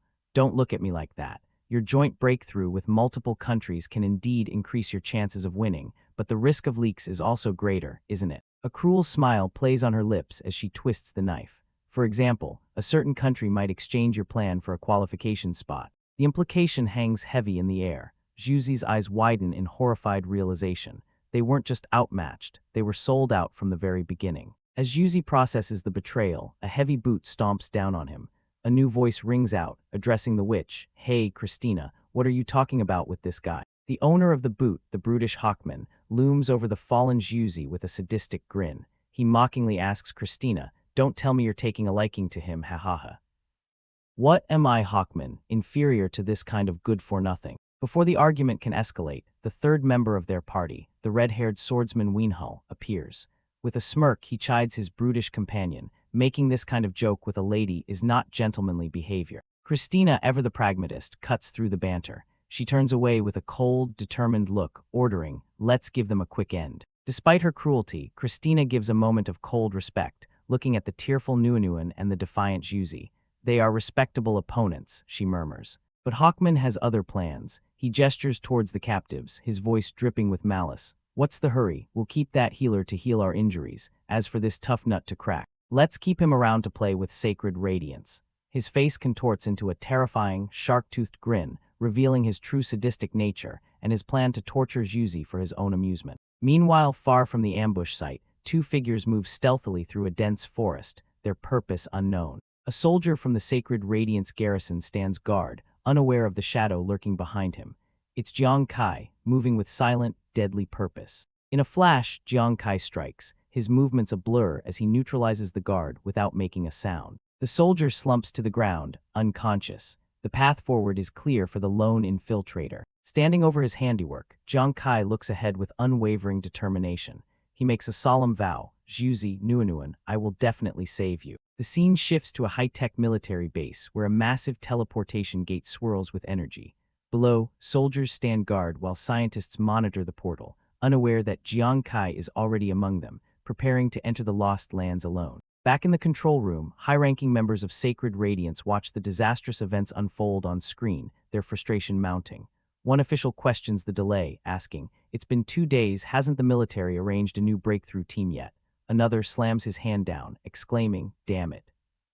Sacred Radiance is being insulted like this, and now the whole world is laughing at us." The feeling of helplessness is palpable. One of them clenches their fist in impotent rage, watching the torture of their comrades. Is there really no one who can deal with those beasts like Hawkman? They lament. I really wish I could rush in there and die with them. This raw despair is felt most acutely by one person in the room. As the officials reel from the news, Lanlin is haunted by a vision of herself, battered and bloodied, apologizing to her captive sister. Nuunuan, I'm sorry. Big sister wasn't able to protect you. Back in the present, at the military base, Lanlin watches as Professor Lee gives instructions to another researcher in front of the shimmering portal. After you go back, organize the data as soon as possible. Yes. Lanlin approaches the scientist, her expression serious. Professor Lee, is today's data collection finished? She asks, trying to maintain her composure. Professor Lee adjusts his glasses and confirms. It's finished. Ghost Star itself is a huge mystery, and this Lost Lands teleportation array makes me even more certain that the secrets behind Ghost Star are far beyond what we can guess. The professor's tone softens with concern as he turns to the young commander. Oh right, Lanlin, are you all right? About your sister, the higher-ups. Lanlin forces a calm smile, putting her duty before her personal pain. I understand, Professor. The military has its own strategic considerations. Being able to get permission to enter here is already enough. Trying to offer some comfort, Professor Lee praises her sister's courage. Although Nuunuan is young, she is very brave. You should be proud to have a sister like her. As a military person, you should be able to understand the big picture better. Professor, let's go back, Lanlin says, turning to leave with the scientist, walking past the line of soldiers guarding the portal. But as they walk away, something catches her eye. Her sharp gaze zeroes in on one of the soldiers in the formation. Wait, that person. The soldier lifts his head, and a flash of glowing green eyes under the helmet confirms her suspicion. It's him. It's Jiang Kai. At that exact moment, a commotion breaks out further down the line, creating a diversion. As the other guards turn their attention to the disturbance, they are momentarily distracted from the figure near the portal. A close-up on Jiang Kai's eye reveals its intense, otherworldly glow. This is the signal. His plan is in motion. Seizing the opportunity, Jiang Kai dashes forward with blinding speed, throwing a small canister ahead of him as he makes a break for the portal. Lanlin reacts instantly, though her true intentions are hidden. She shouts to her subordinate, Instructor Su, grab him, as Jiang Kai closes the distance to the glowing gateway. From an overhead view, Jiang Kai is seen effortlessly leaping over Instructor Su, who was ordered to stop him. He continues his sprint toward the portal unimpeded. The canister Jiang Kai threw flies through the air, releasing a pin as it prepares to detonate. It explodes, instantly engulfing the area and the soldiers in a thick cloud of white smoke. The soldiers are thrown into disarray, coughing and blinded by the smoke bomb, completely unaware of what's truly happening. By the time the smoke begins to settle, Jiang Kai has already reached his destination, standing alone before the swirling vortex of the portal. As the disoriented guards try to regroup, Lanlin watches Jiang Kai's silhouette, her face a mask of calm calculation. Her part in this covert operation is almost complete. With a subtle movement, she lets a small metallic object, a key or access token, drop from her fingers, a silent act of assistance for the man going where she cannot. A faint, knowing smile touches her lips. She has placed her trust and her sister's life in his hands. I'll leave it to you, she thinks, a silent prayer for his success. Without a moment's hesitation, Jiang Kai steps through the threshold, disappearing into the chaotic energy of the Lost Lands portal. With her mission passed on, Lanlin looks on with a gaze of hardened resolve. Her silent plea hangs in the air as Jiang Kai vanishes. You must bring Nuunuan back safely. Meanwhile, back in the Lost Lands, the very portal Jiang Kai just entered flares to life, catching the attention of the victorious ambushers. Quick look, someone has entered from the login point, one exclaims. Overconfident, another sneers. Then if 100 come, kill 100. If 200 come, kill 200, ready for another slaughter. But from the swirling portal emerges not an army, but a single, determined figure. Jiang Kai steps into the Lost Lands, wreathed in the portal's energy, standing alone against the enemy horde. The villains stare in disbelief. What? Only one sacred radiance person. Their shock quickly turns to mockery. The enemy soldiers laugh and jeer at the lone warrior. Damn it, I thought some big shot had come. Turns out it's just a homeless dog from Sacred Radiance. Another shouts, did all of Sacred Radiance die, or are you just scared stiff? Their laughter echoes, completely oblivious to the fact that they are not facing a lone soldier, but a one-man army. Continuing from the last chapter, Jiang Kai stands before his enemies, his hand glowing with intense, fiery energy. He makes his intentions clear, stating, I think you've misunderstood. I didn't come to negotiate. The opposing commander, a burly man with gold-trimmed armor, scoffs at Jiang Kai's declaration, arrogantly asking, not to negotiate, then what are you here to do? Before the commander can finish his sentence, a close-up on Jiang Kai's face reveals his cold, determined expression and glowing green eyes. He gives a one-word answer: kill. Without a moment's hesitation, Jiang Kai lunges forward, unleashing a blindingly fast and powerful attack that streaks across the battlefield. The enemy soldiers are thrown into chaos, completely caught off guard by the sheer speed and force of Jiang Kai's assault. Jiang Kai stands amidst the aftermath of his attack, watching as the bodies of the enemy soldiers are blasted into the air by the force of his power.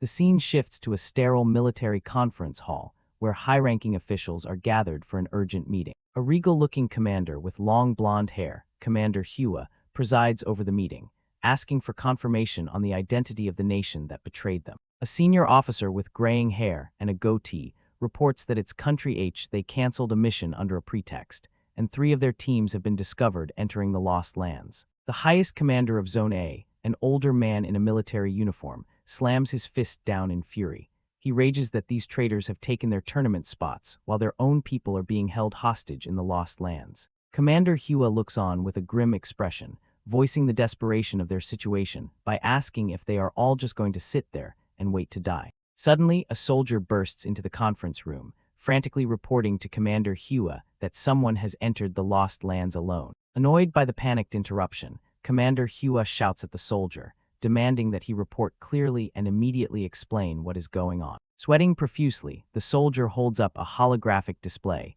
presenting the details of his urgent report to the commanders. The report shows that 10 minutes ago, Jiang Kai of the Fire God Squad disguised himself as a patrol member and successfully snuck into the enemy-controlled canyon. The highest commander erupts in anger again, calling Jiang Kai's solo mission reckless. He questions where this hothead came from and declares that he is simply going to his death, thinking he can be a hero by himself. The soldier continues his report, adding that just 15 minutes after entering, Jiang Kai single-handedly cleared out all 15 guards at login point A. The scene shows the fiery aftermath of the battle from Jiang Kai's perspective. The commanders are left speechless. The panels show Commander Hua, the Zona commander, and another officer, all with wide-eyed expressions of pure shock and disbelief at the news of Jiang Kai's success. Recovering from his astonishment, Commander Hua takes command. He orders the leaders of all countries to be notified, declaring that since their people have broken through, Plan B can be activated in half an hour. However, a man in a suit and glasses raises a concern, advising caution.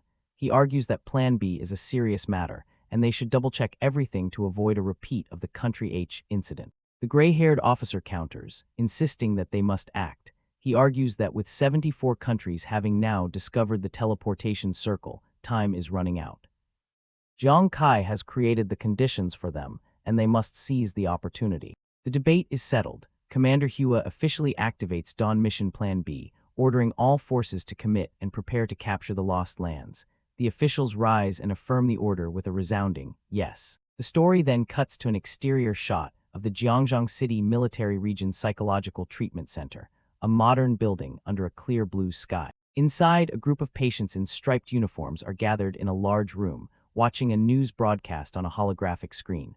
The screen shows Jiang Kai, and the patients wonder who this person is, noting that he doesn't appear to be from the military. While most are confused, one of the patients, a man with a distinctive cross-shaped scar above his eye, instantly recognizes the person on the screen and exclaims, "Jai Jiang Kai." His exclamation leaves another patient nearby asking just who Jiang Kai is. As the news spreads, Jiang Kai's sister, Jiang Weiying, looks at her phone in shock. She sees the image of her brother that everyone is talking about. Looking at the image of Jiang Kai walking fearlessly through a fiery landscape, his sister can only exclaim in disbelief, "Brother." The news of his solitary infiltration is not just on phones. It's broadcast on a massive screen on a skyscraper for the entire city to see, turning Jiang Kai into a public spectacle. Meanwhile, in the Lost Lands, the harsh reality of the situation is revealed. A group of enemy soldiers laugh sadistically, standing before a large tree where Jiang Kai's captured teammates are hanging. One of the hostages, a young woman with pink hair named Nuanuan, is bruised and tied up. She desperately tries to get the attention of her comrade, calling out, "Zhuzi, Zhuzi, are you asleep?" Her teammate Zhuzi responds, his face covered in sweat and grime. He confesses that he is in immense pain and admits that he's scared they are going to die. With tears streaming down her dirty face, Nuanuan tries to encourage him, shouting, "Zhuzi, cheer up. You are the #1 war god in the world." Juzi is aware that their suffering is being broadcasted. He points out a camera filming them and says through gritted teeth that they must never bring shame to the sacred Radiant soldiers. But his resolve is cracking. He is haunted by the memory of witnessing their comrades, Sister Hua and Brother Chen, being brutally murdered, their heads crushed by a monstrous, unkillable enemy. Overwhelmed by pain and trauma, Juzi's determination fades. He tells Nuunuan that he is too scared and can't hold on any longer. Seeing her comrade giving up, Nuunuan can only scream his name in despair, her face a mask of terror and sorrow. One of their captors brutally strikes Juzi, taunting him. "Don't sleep, wake up, it won't be fun if you die," he yells while Nuunuan watches in horror. Another enemy soldier walks up to the hanging Juzi and mocks him. "Hey, sacred Radiance bastard, why aren't your cowardly teammates coming to save you yet?" he sneers, prodding him with a bottle. A whole group of antagonists joins in the mockery, laughing at how pathetic the sacred Radiant soldiers are. One points out that the hostages have been tied up for 2 days and haven't dared to make a sound. With glowing red eyes and a manic grin, an enemy warrior lunges forward, screaming insults. "Sissies, hurry up and cry. Let everyone see how hard the spines of you sacred Radiance people are." As the enemy lunges, Nuunuan screams out Juzi's name in terror, bracing for the worst. But before the blow can land, a sudden, explosive flash of golden energy erupts in front of the attacker. The attack hits the maniacal enemy dead-on, stopping him in his tracks and causing a massive burst of energy. Nuunuan looks up, her eyes wide with a mix of shock and dawning hope, tears still fresh on her cheeks. A figure emerges from the dust. It's Jiang Kai. He casually remarks that the spines of sacred Radiance people are at least harder than the enemy's skull. Seeing her leader, Nuunuan cries out, "Kai." Jiang Kai looks at his captured and tortured teammates with a stern and focused expression. He apologizes to them both, saying, "Juzi, Nuunuan, I'm late." The enemy forces regroup, their leader shouting orders to notify their commander, Hawkman. Realizing Jiang Kai is there to rescue the hostages, they all charge at him with the order to kill him. Jiang Kai remains calm in the face of the onslaught. His gloved hand, with its sharp claws, begins to glow with fiery orange energy as he prepares for battle. Crossing his arms, Jiang Kai focuses his power, creating rings of energy around his body. He tells his friends, "Sorry Nuunuan, you two might have to hang there a little longer." As part of the counterattack, a female enemy with red hair steps forward, confident in her abilities. She scoffs and unleashes her power, attempting to disable Jiang Kai with hypnosis. However, Jiang Kai is prepared. He activates his skill, mental purification, and rings of blue energy immediately surround him, neutralizing the psychic attack. The hypnotist is stunned, shouting in disbelief that her power failed. Her shock is cut short as she is engulfed by a fiery counterattack from Jiang Kai. Jiang Kai's fiery projectiles, shaped like sharp blades, strike her directly. The hypnotist smirks, thinking the attack is weak because it couldn't even break her armor. Her confidence is instantly shattered as the projectiles detonate in a massive explosion, obliterating her. Facing the rest of the horde, Jiang Kai unleashes a new skill, shouting, "Go die, quadruple phantom kill." 4 glowing blue clones of himself burst forth, charging into the enemy ranks. A large, muscular enemy warrior retaliates, swinging a massive blade and yelling, "Sacred Radiance trash, taste the flavor of my earth-cracking slash." At the same time, a robed enemy sorcerer joins the attack, casting a withering curse of purple energy, boasting that Jiang Kai's soul will be nailed to the lowest level of hell. Jiang Kai and his clones brace themselves, ready to meet the combined assault head-on. The clones unleash a coordinated blast of energy, intercepting the enemy attacks in a blinding flash of light. The enemies are thrown into confusion, frustrated that their curse is ineffective and that Jiang Kai's clones are too fast and numerous to pin down. The battlefield erupts into chaos as Jiang Kai's clones tear through the enemy lines, leaving explosions and defeated soldiers in their wake. Unseen by the combatants, a new threat watches from the shadows. An eye peers through the leaves, observing the battle. The eye belongs to a blonde, hooded archer hidden in the trees. He draws his bow, taking aim with a glowing poison-tipped arrow and smirking, "Hee hee, you're dead for sure after getting hit by my poison arrow." From the tree, Nuunuan spots the hidden archer and screams a desperate warning, "Kai, be careful behind you." Alerted, Jiang Kai glances back over his shoulder, but it's too late. A thin, blue streak of light, the poison arrow, zips through the air, aimed directly at him. The arrow finds its mark. Jiang Kai is sent flying, his body thrown to the ground by the force of the impact. As he falls, the enemy archer who shot him gloats from the side, "You're courting death." The spot where Jiang Kai landed erupts in a burst of fiery energy, sending up a cloud of smoke and debris. Watching in horror, Nuunuan and Juzi cry out for him. Nuan urges him to run, screaming that there are too many enemies and he shouldn't worry about them. Jiang Kai lies motionless in the grass, a sinister purple aura spreading from the arrow wound in his leg. The enemies close in, shouting, "He's been poisoned. Go." The enemy soldiers, led by a warrior with a cruel grin, advance on the downed hero. They decide to savor the moment, planning to let him thoroughly enjoy the fear of death instead of killing him outright. One mockingly says, "This is the result of you coming to rescue people." But as the enemies celebrate, one of Jiang Kai's clones that had slipped behind them grins menacingly. In a flash of red, it begins to slaughter the unsuspecting soldiers from the rear. Both Nuan and Juzi stare, their faces frozen in expressions of absolute shock and horror, as they witness the carnage, screaming Jiang Kai's name in confusion and terror. Back in the classroom, upon seeing the broadcast of her brother being struck down, Jiang Weiying drops her phone in shock. The shock is too much for her to bear. Jiang Weiying collapses and faints on the classroom floor, her phone showing the image of her seemingly defeated brother. Her classmates rush to her side in a panic. At the same time, in the psychological treatment center, the patients who were watching the broadcast sit, bolt upright in their beds, clenched with anger.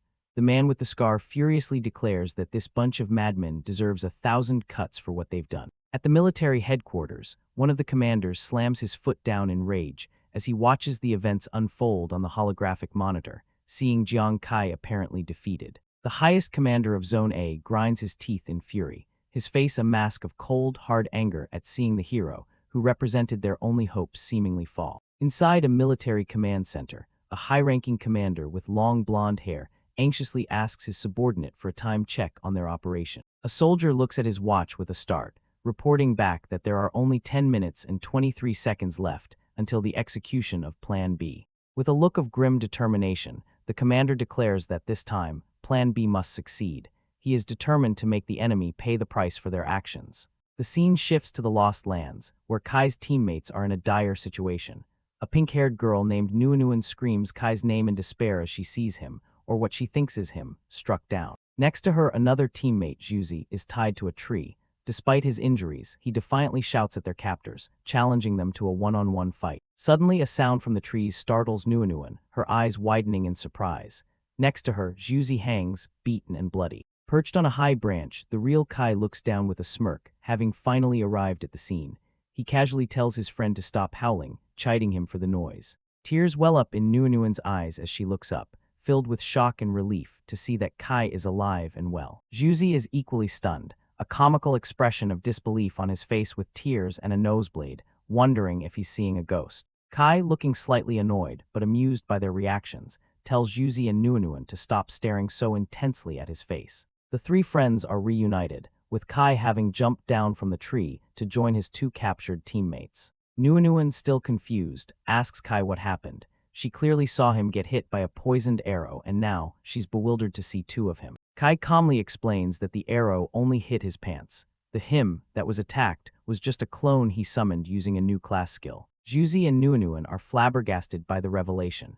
They can't believe he's already changed professions and learned such an incredible skill. Kai begins to recount the events from half a minute ago, revealing his trump card, the deception clone skill. In the flashback, the enemies are seen rushing towards what they believe is Kai, shouting that he's been poisoned and to capture him, all while Kai himself is already repositioning. Kai finishes his explanation, standing beside his clone. He reveals that what they saw was a decoy created to act as a diversion, allowing him to circle around and hide in the bushes to plan his rescue. Still in awe, Juzi and Nuan can only exclaim how amazing and incredible their friend's new ability is. As Kai's clone begins to dissipate into pixels, Juzi and Nuan urge him to run, fearing he has used up too much stamina to fight the remaining enemies. Meanwhile, the enemy soldiers are still furiously attacking the spot where the clone was, only to find nothing but a tattered piece of clothing, realizing they've been tricked. One of the enemy soldiers, a man with spiky hair, pauses mid-action, a sudden feeling that something is terribly wrong washing over him. He looks back towards the tree where their hostages were, a sense of dread growing as he begins to understand the deception. His face contorts in a comical, two-headed expression of pure shock and horror as he realizes the prisoners are gone. Far from the scene, the silhouettes of Kai, Juzi, and Nuan are seen making their escape through the dense forest, putting distance between themselves and their captors. The enraged enemies finally spot the fleeing group. Their leader yells at his men to stop hitting the empty spot, shouting that they've all been fooled and directing their pursuit towards Kai's real location. With the enemy closing in, Kai turns to his friends, telling them it's too late to escape together. He orders Juzi to take Nuanuan and run, insisting that he will handle the rest. Juzi is shocked, questioning if Kai seriously intends to face the entire enemy force all by himself. There's no time to argue. Kai shoves his friends forward, yelling at them to run. As they flee, he powers up, assuring them that he'll catch up with them later. To conserve energy, Kai shouts to recall the deception clone he had left behind. The clone, which had been drawing the enemy's fire, dissolves into a cascade of blue-green pixels. As Juzi and Nuanuan make their escape, the enemy leader orders his men to intercept them. Looking back, Juzi yells for Kai to come back alive. Kai stands his ground, confidently facing the swarm of enemies leaping towards him.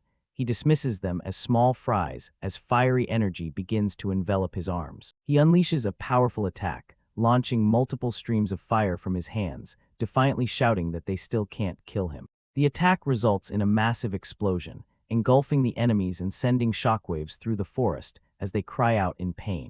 A new, more menacing enemy appears, his mouth a terrifying maw of sharp teeth.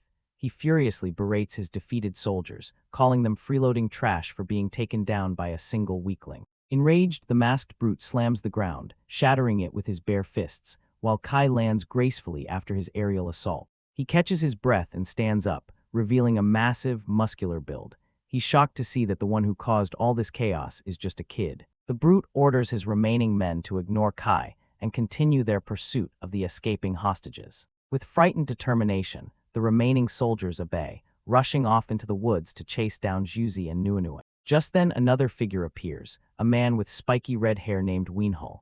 With a smug grin, he mockingly comments on how the two little kitties managed to slip away. The masked brute grumbles in frustration, stating that they should have listened to him earlier and crippled the hostages' legs, complaining that some people's elegance is a hindrance. A third figure, a woman with long white hair, looks on with disdain.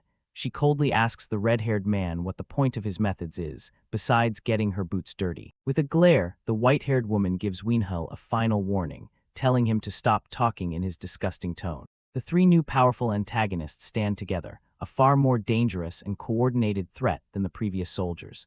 The white-haired woman sits perched in a tree, observing with an air of superiority. From his hiding spot, Kai watches this new trio, a smirk on his face. He notes that it's a pity, just a little bit more, and recalls his weapon, preparing for the next round. Suddenly, the masked brute reacts, catching a blast of fiery energy just before it hits him, showing he is much faster and more perceptive than the others. The battle has already begun, and one of the three opponents facing Jiang Kai is already taken by surprise. Hookman, the brawny masked man, stares in disbelief at the blood dripping from a fresh wound on his hand. His companions, the red-haired Wienhull and the silver-haired Christina, share his shock and confusion at the unexpected turn of events. Hookman can't believe it. The attack was so fast he barely even registered it happened. He flies into a rage, berating his allies. A bunch of freeloading trash. A single weakling made you like this. But Jiang Kai is no weakling. He calmly weathers the onslaught, a fiery determination burning in his eyes. As Hookman lunges forward for another attack, Jiang Kai effortlessly parries the blow. Jiang Kai looks up with a smirk, taunting his opponent. Just a little bit more, and I could have blown you into minced meat. Hookman is enraged by his arrogance. Ha, you brat who still smells of milk, you're really arrogant. A green flame ignites in his hand. Then I'll crush your head and see what's inside, he roars, lunging forward with his empowered fist. Suddenly, Wienhull intervenes, a purple energy crackling around him. Hookman, you're so barbaric, you really lack decorum. How about I teach him to properly experience the wonderful crunching sound when bones shatter, Wienhull says, launching his own fierce attack. But Jiang Kai is too quick. He leaps into the air, easily dodging the powerful ground-shattering strike. He lands gracefully, leaving Wienhull's attack to hit nothing but dirt. Jiang Kai's eyes lock onto his new target with cold focus. Wienhull leaps into the air, preparing a downward strike charged with purple energy. Wienhull unleashes a volley of energy blades, raining them down on Jiang Kai. "Tusk not bad speed," Wienhull remarks as Jiang Kai skillfully weaves through the barrage. Wienhull charges up a powerful void-piercing stab, mocking Jiang Kai. The struggles of dying prey are interesting, but knowing your place and waiting for death is more discerning. At the same time, Hookman charges forward again, yelling, "You brat, I'm going to pound you into a pancake." Seeing her two allies failing to land a hit, Christina finally acts. "You two idiots, what hunting game are you playing? Just end it quickly." She summons thorny vines from the ground. Jiang Kai is now assailed from all sides, with Hookman's punch from the front and Christina's vines from below. He leaps into the air, a whirlwind of energy exploding from him to counter the simultaneous attacks from Wienhull and Christina. Wienhull and Hookman can only watch in disbelief, as their coordinated assault is effortlessly repelled. However, the attack was just a diversion. As Jiang Kai is occupied in the air, Christina's thorny vines erupt from the ground, ensnaring him completely. Christina gloats, believing her witchcraft has finally trapped him. "Do you think my witchcraft is inferior to those two's attacks? You're underestimating me." But Jiang Kai unleashes a fiery burst of energy, shattering the thorny restraints with ease. Christina scoffs, still confident. "Don't think you can escape just by blasting apart a few vines. HMPH, naive." However, Jiang Kai wasn't aiming for the vines. He unleashes a massive explosion directly at the ground. In a horrifying realization, Christina understands his true plan. Wait, his target is the ground. The explosions rip through the battlefield, incinerating all of her magical vines from their roots. The entire field is engulfed in a sea of fire, completely nullifying her spell. How is this possible? Christina screams in disbelief as her ultimate binding spell is rendered useless. The scene shifts to a high-tech observation room, where a group of strategists has been watching the entire battle unfold. An elegant, blonde-haired analyst smiles knowingly. Jiang Kai actually chose to forcefully break the witch's spell head-on, so from the very beginning, he wasn't trying to dodge the vines, but to lure Hookman and Wienhull away, leaving Christina alone.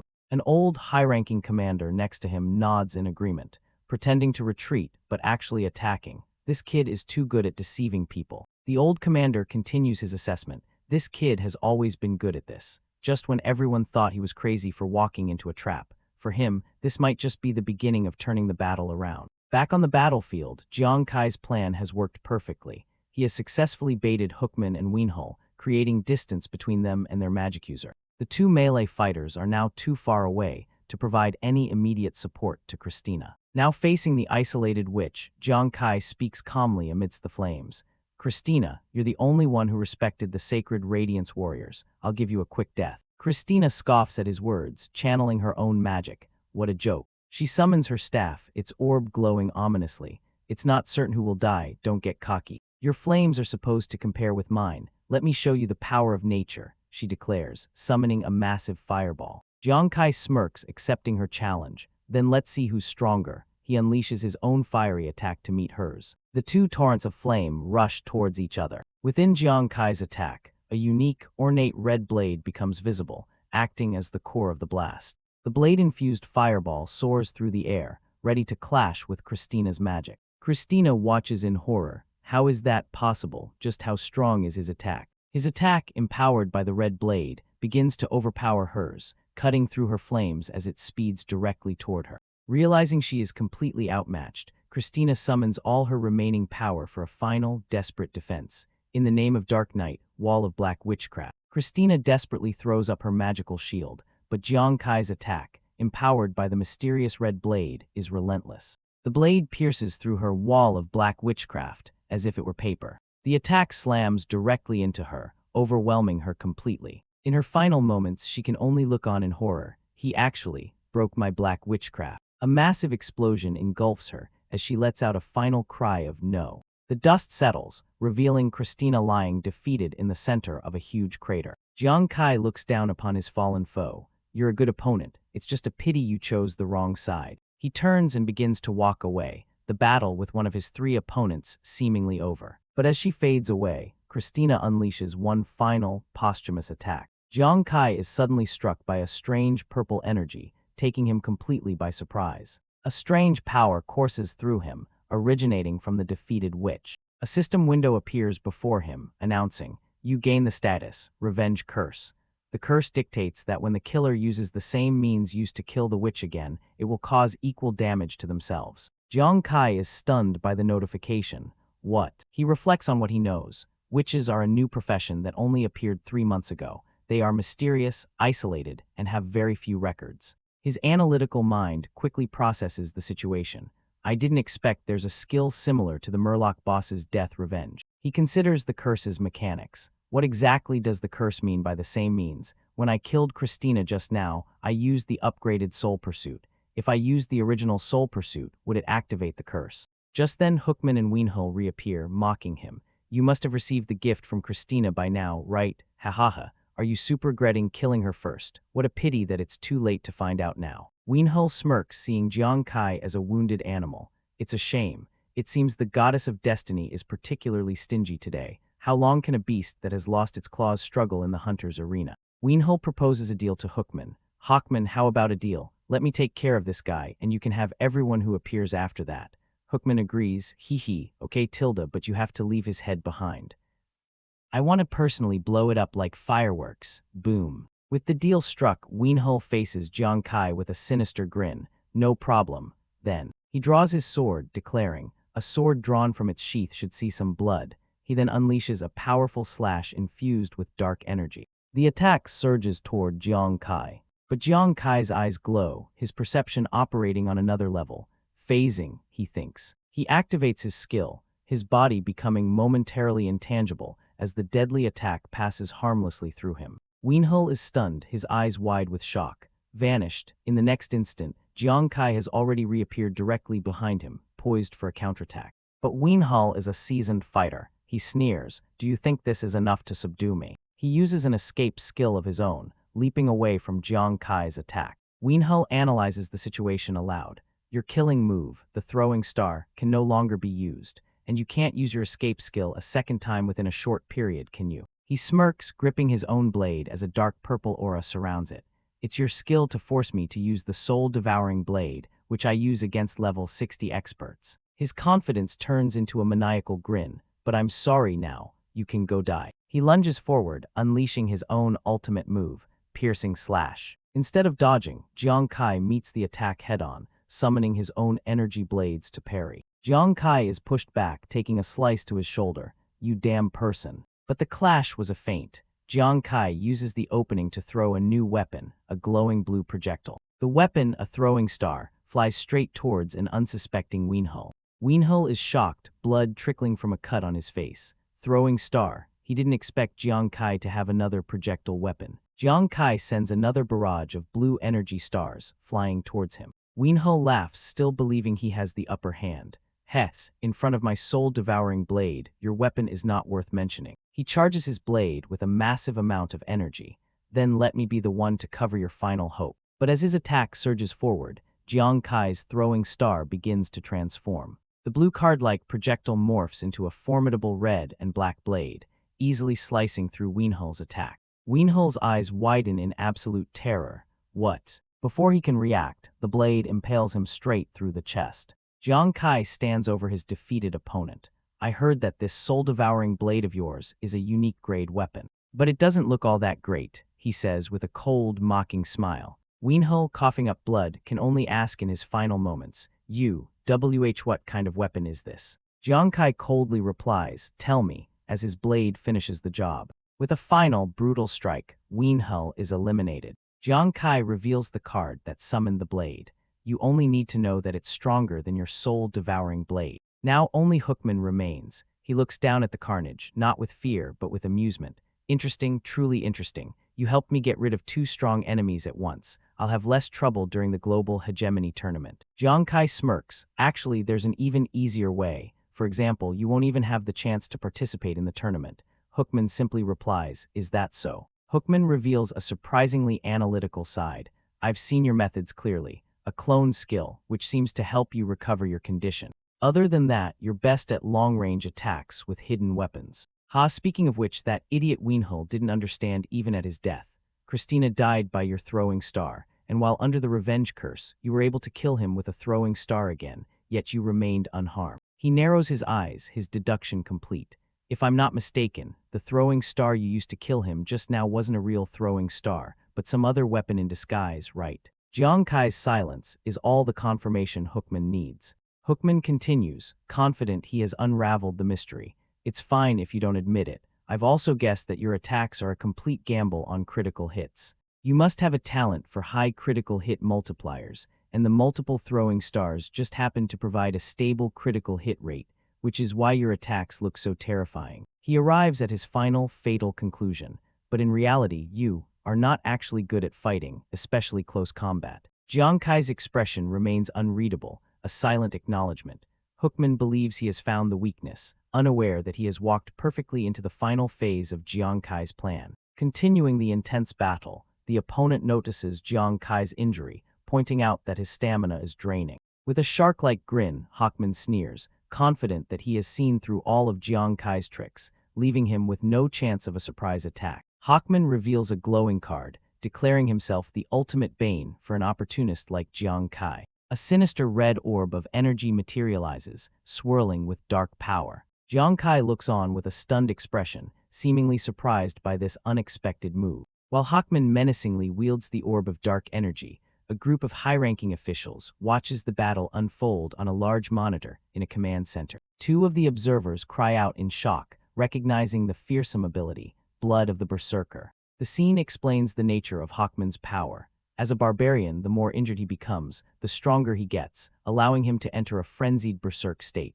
The entire command center is in disbelief. The ability instantly triples his combat power, a fact that leaves them all speechless. A man with long blonde hair watches with concern, wondering aloud if Jiang Kai can possibly hold on until their plan B succeeds. An old, bearded man among the observers looks on grimly, clearly worried about the turn of events. Empowered by his berserker blood, Hookman taunts Jiang Kai from afar, claiming this power is far superior to Jiang Kai's soul-devouring blade. With a malevolent glare, Hookman vows to crush every bone in his body to prove the weakness of anyone associated with the sacred radiance. He roars that his opponents are nothing but trash in his presence and charges forward with overwhelming force. From Jiang Kai's perspective, Hookman's massive hand closes in, ready to strike him down. Hookman lands a powerful blow, taunting Jiang Kai for pathetically accepting his fate like a stray dog. He draws back his fist, ready to enjoy the next part of his brutal assault. Jiang Kai swiftly blocks a rapid succession of Hookman's powerful punches,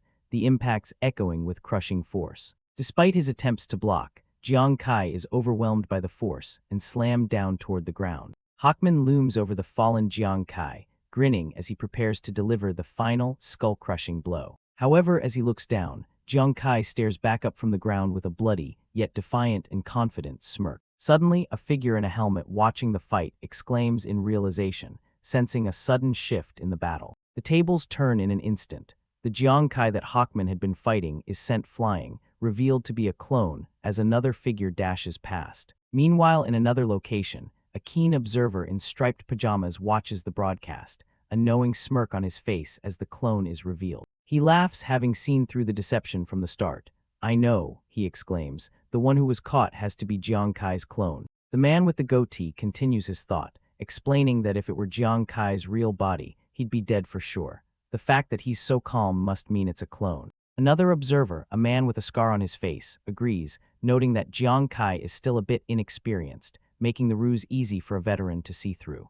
Still, he compliments him for managing to escape Hookman's control. They decide that the next time they see Jiang Kai, they should give him some advice on acting, suggesting the clone should have acted more panicked to be more convincing. Back on the battlefield, the clone of Jiang Kai seems to be fleeing, and the enraged Hookman gives chase, yelling after him. As Hookman closes in, he scoffs that Jiang Kai is still too green to fool him. But it was all a trap. The clone turns, his eye glowing with power as he activates his skill, Deception State. Hookman is caught completely off guard by the sudden turn of events. An aura of red energy erupts from Jiang Kai's clone as he stands ready to counterattack. The effect of the Deception State hits Hookman, who groans in pain, his entire body paralyzed by the skill. Hookman realizes with horror that he can't see his opponent's movements at all. Jiang Kai has become a mere silhouette. Jiang Kai's clone casually tosses aside a piece of broken equipment, mockingly asking about Hookman's status as an unkillable barbarian. Surrounded by crackling energy, he challenges Hookman, saying he'd like to see just how long the barbarian can truly last. He activates another skill, Gambler Time, which boosts his attack speed by 100% and unleashes a furious barrage of strikes against the helpless Hookman. Jiang Kai explains his strategy. Barbarians focus on tempering their bodies, leaving their mental power weak.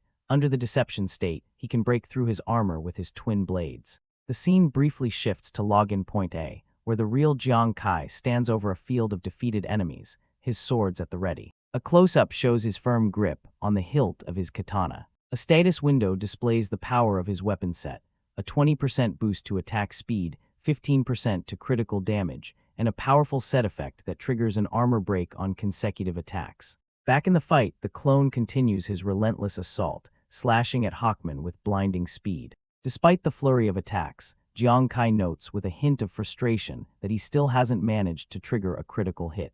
Hawkman, ever arrogant, sneers at him, claiming it's a dream to think he can break his armor with 2 crappy blades.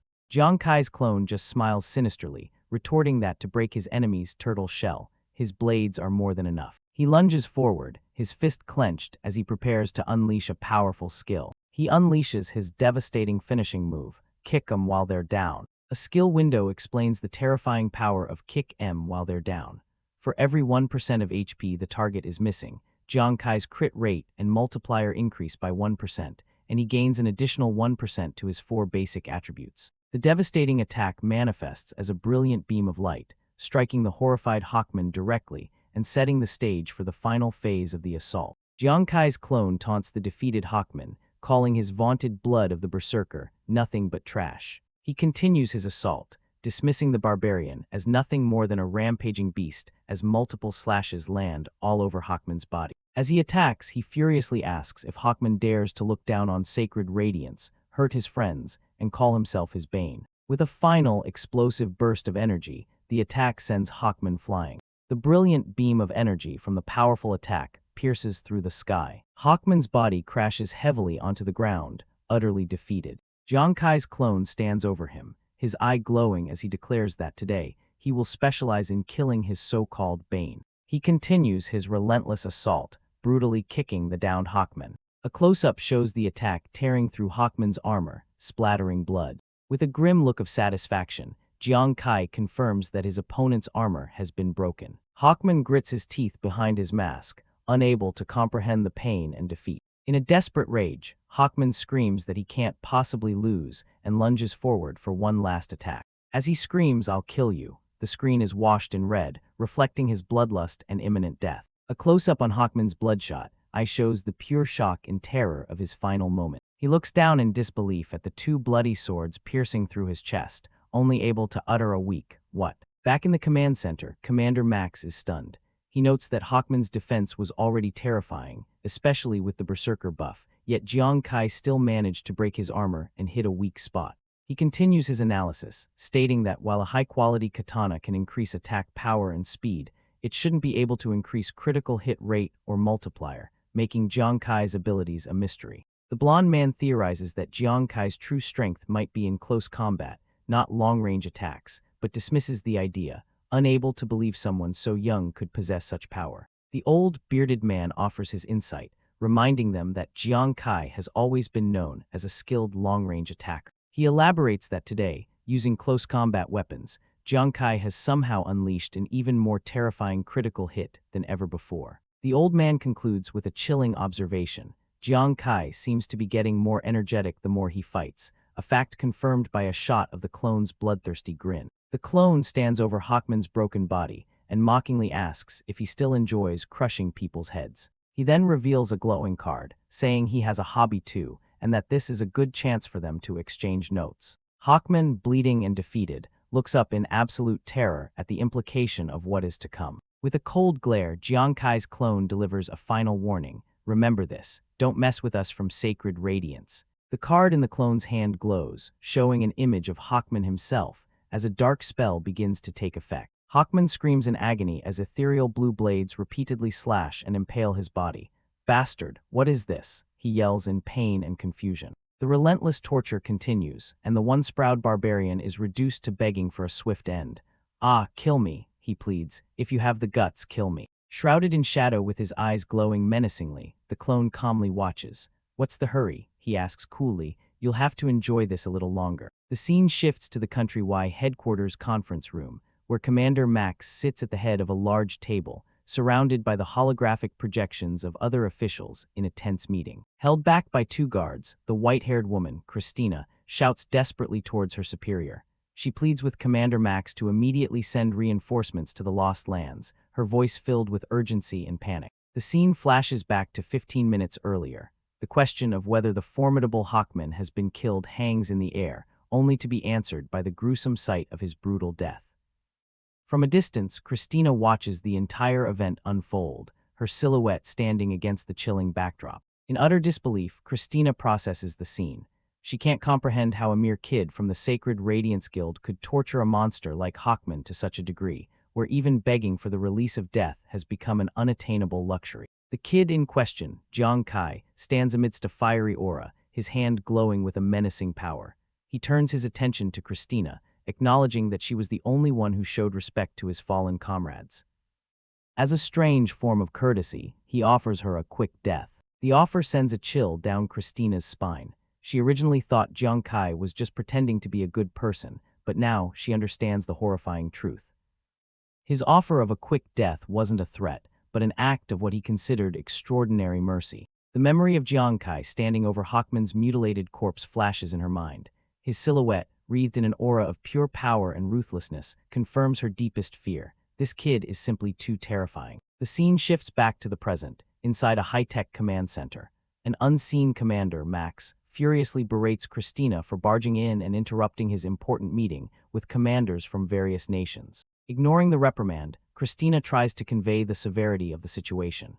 She warns Commander Max that the kid who broke into the Lost Lands is no simple character, and that their enemies could use this opportunity to strike. Appearing from the shadows, a stern-faced, bearded man in a military-style suit, Commander Max, cuts her off with a sharp command, "Shut up." Leaning forward with an intimidating presence, Commander Max dismisses her concerns with contempt. "Are you trying to teach me how to do my job?" he asks, his tone dripping with arrogance. He continues to belittle her, pointing out the failure of his most trusted subordinates, who were taken down one by some unknown brat from Sacred Radiance. Enraged, Commander Max shouts that he doesn't need to make a big fuss over small fry like Jiang Kai. He reveals that the 3rd, 5th, and 9th garrisons have already been dispatched to deal with the threat. Standing confidently before a large window, Commander Max makes a bold declaration. Within 10 minutes, he proclaims, they will crush him to pieces. "Now get out," he commands. With her face cast in shadow, expressing her dismay and helplessness, Christina can only obey, whispering a defeated yes. The perspective shifts back to the brutal torture of Clementine Hawkman. He lets out a primal scream of pure agony as he is relentlessly assaulted. Impaled by numerous blades of light, Hawkman's bravado is completely shattered. He frantically begs for his life, swearing he will never again dare to touch anyone from Sacred Radiance. With terror in his eyes, his pleas for mercy turn into a desperate request for a quick death, a release from the unbearable torment. Jiang Kai looks down on him, his form shrouded in shadow. He mocks Hawkman's cowardice, calling him a bully who preys on the weak but fears the strong, someone even worse than the trash he looks down on. With his eyes glowing an intense green, Jiang Kai delivers a final, chilling warning. "Next time you meet someone from Sacred Radiance, remember to kneel and take a detour." With a final, devastating strike, Jiang Kai ends Hawkman's suffering. The impact is so powerful it creates a massive splash of blood and energy. As Jiang Kai watches, Hawkman's body doesn't just fall. It dissolves into a vortex of blue, pixelated data, leaving nothing behind but the lingering energy of his demise. From the dissipating pixels, a single, glowing data card materializes. Jiang Kai reaches out and claims his reward for the kill. But just as the battle ends, Jiang Kai suddenly flinches, clutching his chest. A splatter of blood appears on his armored glove as a sharp pain hits him. He grimaces, realizing the cause of his agony. With Hawkman's death, the pain-suppressing effect of his skill, kick M while they're down, has vanished. The full weight of the damage he sustained during the fight suddenly crashes down on him, intensifying the pain throughout his body. But even as he reels from the pain, his head snaps up, his senses screaming a new warning. A voice from an unseen enemy cuts through the air. "Kai, it's him. He killed Hawkman and the others." His brief moment of victory is shattered. The next battle has already begun. Wincing from the sudden onslaught of pain, Jiang Kai's head snaps up. His sharp eyes detect the new arrivals, his expression a mixture of pained exhaustion and unwavering resolve as he prepares for the next wave. In the distance, an entire legion of soldiers makes a dramatic entrance, landing with enough force to crack the very ground beneath them. Jiang Kai stands alone on the path, a solitary figure facing an overwhelming army. As he clutches his wounded side, Kai assesses the new threat.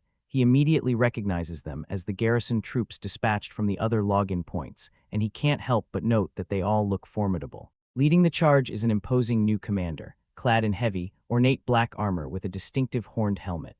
His smug confidence is palpable as he and his elite guards march forward, with Kai's internal thoughts noting that this leader looks especially strong. The garrison leader sneers at the lone warrior before him. "Kid, do you really think you can defeat the elites of our many nations all by yourself?" he taunts. "Since you're here, don't even think about going back." Despite the blood dripping from his side, a defiant smirk plays on Jiang Kai's lips. "Is that so?" he retorts coolly, his spirit unbroken. "At a time like this, I can't back down." Standing tall against the overwhelming odds, his hand crackling with demonic energy, Kai makes his stand. "You've come at the right time," he declares with a confident grin. "I, Jiang Kai, will fight you to the end." The garrison leader looks down from his helmet with a condescending smirk, completely unimpressed by Kai's bravado. "Heh," he scoffs, "still talking tough when death is at your door." His patience gone, the leader's face contorts into a mask of cruel excitement and rage. With a wide, manic grin, he bellows the single, brutal order to his waiting army: "Kill him." At their commander's word, the entire garrison surges forward. A flood of soldiers, heavily armored brutes, swift assassins with glowing daggers, and rank-and-file warriors charge as one, intent on overwhelming the lone Jiang Kai. The battle rages on. With his body enveloped in flames, Jiang Kai unleashes his quenching ability, holding the line against the enemy forces. Suddenly, a voice cuts through the chaos, mockingly addressing Captain Kai for not inviting his friends to the fight. An enemy commander, Chunwu, looks up in surprise, wondering about the origin of the voice as lightning cracks across the sky. The heavens open up and it begins to pour rain. The source of the downpour is revealed to be Hu Yan, who unleashes her ultimate super invincible cosmic rain prayer technique upon the battlefield. The enemy soldiers scramble to shield themselves from the magical deluge. A mysterious hooded figure is caught off guard by the powerful torrent of water. The force of the water is overwhelming, and the hooded enemy is swept away, cursing that the current is out of control. Jiang Kai looks on in shock, recognizing his teammate Hu Yan and wondering when her rain prayer technique became so incredibly powerful. Hu Yan gives a cheerful wink to Captain Kai, boasting that he isn't the only one who has acquired a new talent. As if on cue, another ally, Yuan Zili, the #1 war god in Zuoryo, charges into the enemy lines, ready for battle. Another teammate, Juzi, makes his presence known with a massive explosion of light that sends enemies flying. Ryuan Yu looks flustered as Juzi makes a dramatic entrance, declaring himself the king of the battlefield. Kai acknowledges the arrival of his teammates, Ryuan Yu and the others. The scene pans out to reveal a massive army of reinforcements has arrived, lining the cliffs. Leading the charge is Lu Dachuan, the captain of Dawn Mission Plan B. His orders are clear: protect Jiang Kai and capture the base. The allied forces roar in unison, their war cry echoing across the battlefield as they move to protect the hero of sacred radiance. Jiang Kai is stunned by the sheer number of reinforcements. The battle becomes a massive clash as the allied forces swarm the enemy. A young woman with pink hair, Nguyen, rushes to Kai's side, asking if they have arrived in time. Kai is surprised to see Nguyen, asking how she managed to get here with so many reinforcements. Nguyen begins to explain what happened. After Kai told her and Juzi to leave first, she was worried about dragging him down, so she faked a retreat to hide and recover their strength to come back and help. However, before they could hide, they were caught by the enemy and had no choice but to keep fleeing for their lives. She recalls the shock and fear of that moment, her face bruised and dirty from the chase. She explains that just as they were about to be caught, their savior appeared. Big Brother Lu arrived with his team, turning the tables on their pursuers. Bringing the story to the present, Lu Dachuan tells a weary Kai to leave the rest to them. As he speaks, healers from the reinforcement squad immediately tend to the severe injuries of Nguyen and her companion. As the healers work, Hu Yan and Ryuan Yu rush over to a relieved Nguyen and Juzi, announcing that they've come to help. Kai realizes the scope of the counterattack. Not only did his friends come, but the multinational alliance nations that were previously repulsed have also launched a simultaneous attack. He smiles, understanding that this was no last-minute plan. The military had a coordinated backup strategy all along. Nguyen tells Kai that without him tying down the garrison at Point A, they never would have had the chance to break out. As she prepares to heal him, he warns her to be careful of a strong enemy named Kate. She gently takes his hand, reassuring him not to worry. The battle rages, with Lu Dachuan's forces cutting through the enemy. While being healed, Kai confidently tells Nguyen that Big Brother Lu is the core of Dawn Mission Plan B and can handle Kate. Besides, all their friends have arrived. As if to prove his point, Hu Yan unleashes another devastating attack, a super invincible great hailstorm, telling the enemies to get ready to scream. The enemy troops are pelted with massive hailstones, crying out in agony as they try to shield themselves. Meanwhile, Ryuan Yu gleefully tears through the enemy ranks, taunting them that the more they struggle, the more excited he gets. The #1 war god, Yuan Zili, leaps into the air, challenging anyone who dares to be insolent and unleashing an earth-shaking stomp. An enemy soldier is sent flying, powerless against the force of the stomp. The enemy commander, Kate, can only grit his teeth in frustration as his forces are completely overwhelmed by the coordinated assault.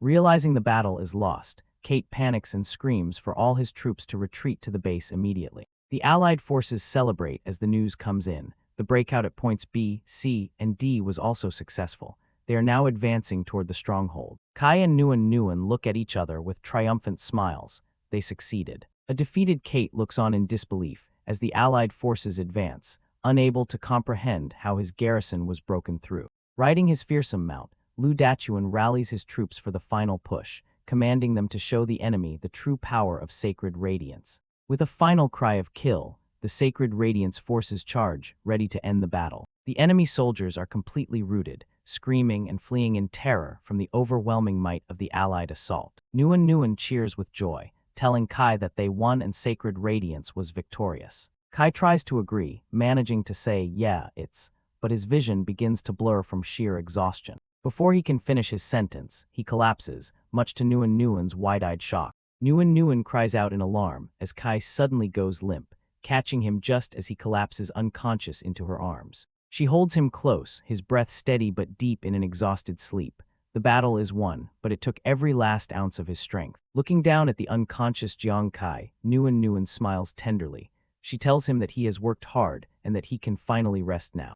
The victory sends shockwaves across the world. An emergency broadcast announces that the multinational Allied forces launched a second surprise attack, successfully breaking through the 4 garrisons of the Lost Lands. The latest battle report shows a decisive victory, with the garrison forces suffering a casualty ratio of 3-1 against the Allied forces. News anchors report that at 6 a.m. Jiangzhou time, the second wave of reinforcements arrived as planned, boosting the Allied forces' overall combat power by a massive 40%. Finally, a military spokesperson confirms that with the third main force landing, the battle marks the successful occupation of the Lost Lands by the Allied forces. Meanwhile, on the losing side, a holographic meeting devolves into bitter arguments. The defeated commanders begin to shift the blame, accusing each other of incompetence and desertion. The accusations fly, with one leader pointing fingers at Country Y for not sending enough people from the start. All eyes turn to one man, Max, as the others declare that his Country Y should bear the greatest responsibility for the failure. Max trembles with silent fury, his eyes burning with rage as he becomes the scapegoat for the entire debacle. Back at the Lost Lands, the multinational Allied forces, led by Sacred Radiance, plant their flag, officially declaring the area open and under their control. The scene shifts to the newly established Allied military camp. Suddenly, a strange, pixelated energy materializes in the nearby forest. A guard on patrol at the camp's perimeter notices the unusual disturbance. Alarms blare as an intruder is detected.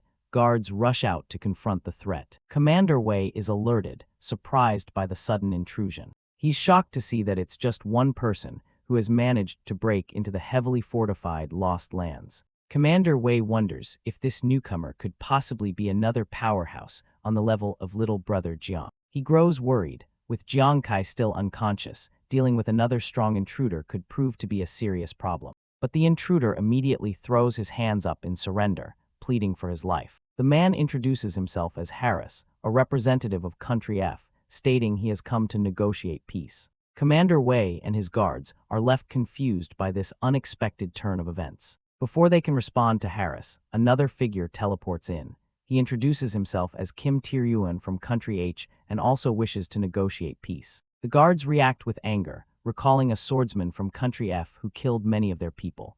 They are even more furious to see a representative from Country H, whom they consider traitors. The two representatives desperately plead their case. Harris of Country F states they are willing to use sufficient resources to buy a spot in the upcoming tournament.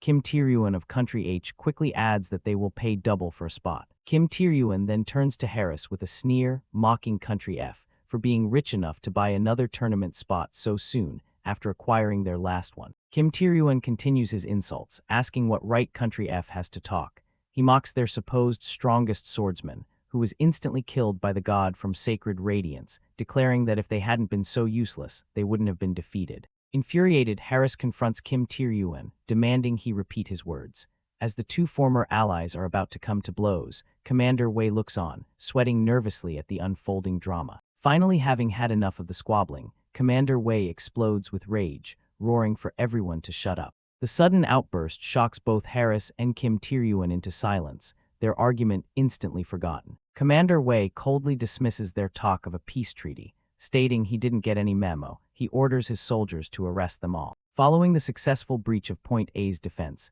the Allied soldiers erupt in cheers, celebrating their hard-won victory. Their faces show a mixture of relief and exhaustion after the intense battle. The scene shifts, a close-up on a bright green eye, which slowly blinks open, signaling that Captain Kai is finally regaining consciousness. His teammates Hu Yan and Ryuan Yu rush to his bedside, their faces beaming with joy and relief. "Captain Kai, you're finally awake," Hu Yan exclaims, thrilled to see her leader conscious again. Kai sits up abruptly, startled and disoriented. Looking at his teammates, he asks what happened, confused about why he was sleeping for so long. Hu Yan gently explains that right after they broke through Point A's defense, he passed out from complete exhaustion.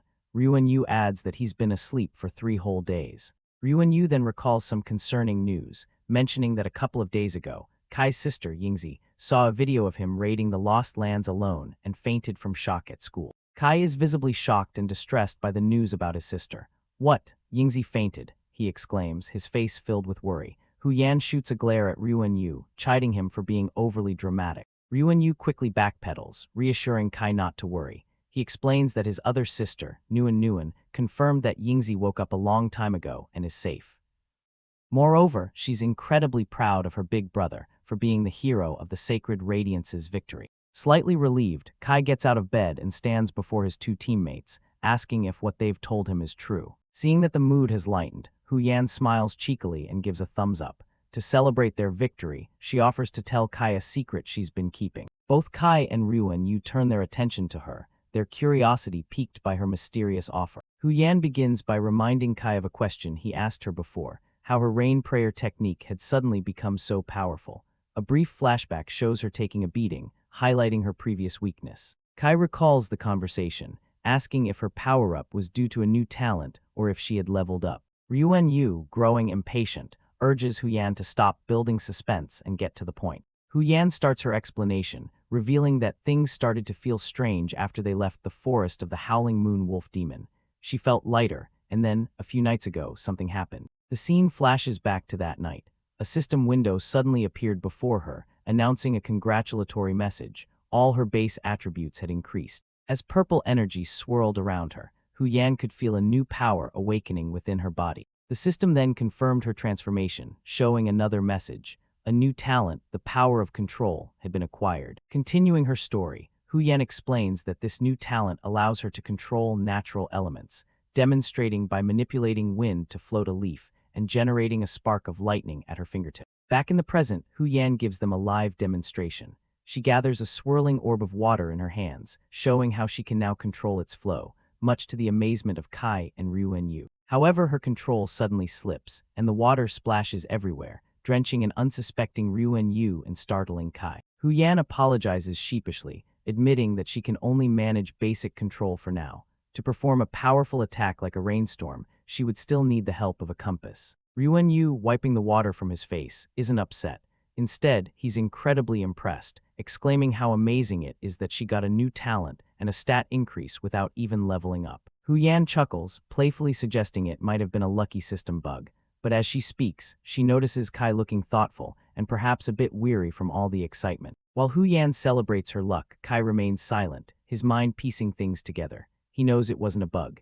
His intuition points to the fox demon, recalling how it has always shown a strange fondness for Hu Yan, connecting its influence to her sudden surge in power. As the excitement settles, Kai lets out a small cough. Hu Yan immediately shows her concern, realizing that in all the chaos, he hasn't eaten in 3 days and must be starving. Without a moment's hesitation, both Ryuan Yu and Hu Yan sprint off, enthusiastically volunteering to fetch him something delicious to eat, each claiming to know his favorite foods. Kai is left alone for a moment, a warm and gentle smile gracing his lips as he watches his caring friends run off. He's touched by their energetic and heartfelt concern for his well-being. Just then, a man in ornate blue and white armor parts the curtain of the tent. It's Lu Dashuan, the captain who led the reinforcements. "Little brother Jiang, I heard you're awake," he says with a friendly smile. Kai recognizes him immediately. "Big brother Lu." Lu Dashuan explains that he had been meaning to visit, but he was busy organizing the defense and didn't want to disturb Kai's much-needed rest. With genuine gratitude in his eyes, Kai sincerely thanks Lu Dashuan for arriving in the nick of time to save him, Zhu Zai, and his sister Nuan Nuan from a perilous situation. Lu Dashuan firmly grasps Kai's hand, laughing heartily. He brushes off the thanks, insisting that without Kai holding the line, the Dawn mission would have never succeeded. He declares that Kai is, without a doubt, the greatest hero of the battle. After the warm exchange, Lu Dashuan's expression turns more serious. He informs Kai that he has two important matters he'd like to discuss with him, leaving Kai to wonder what they could be. Lu Dashuan explains the first issue. Some of the defeated garrison troops are suing for peace and are offering to pay a high price for spots in the upcoming tournament. While the military leaders wanted to refuse, the offer is tempting given that their resources are stretched thin. Kai listens intently and questions why his opinion on the matter is so important, believing that such a strategic decision should be left to the military command. Lu Dashuan places a reassuring hand on Kai's shoulder, reminding him that he was the one who took on the toughest part of the fight. He implies that they wouldn't want to make a peace deal that would feel like a betrayal to their hero, subtly asking for his blessing. Understanding the political weight of the situation, Kai offers a diplomatic response. He entrusts the military to make the final call, confident that they will properly weigh the pros and cons for the good of the nation. Lu Dashuan smiles, satisfied with Kai's politically savvy answer. "Okay," he says, accepting Kai's position. Kai then prompts him for the second topic of discussion. The atmosphere shifts as Lu Dashuan introduces the second item. He reveals that this proposal comes directly from the high-ranking Commander Wei and concerns the upcoming Global Hegemony tournament. Lu Dashuan delivers the commander's request. He wants Kai to lead Yuan Zhu, Gu Nuanuan, and his own Vulcan squad to represent Sacred Radiance in the tournament. Kai is left completely stunned by the proposition, pointing to himself in disbelief. Me. Thanks for watching. Like, subscribe, and turn on the bell for more awesome stories.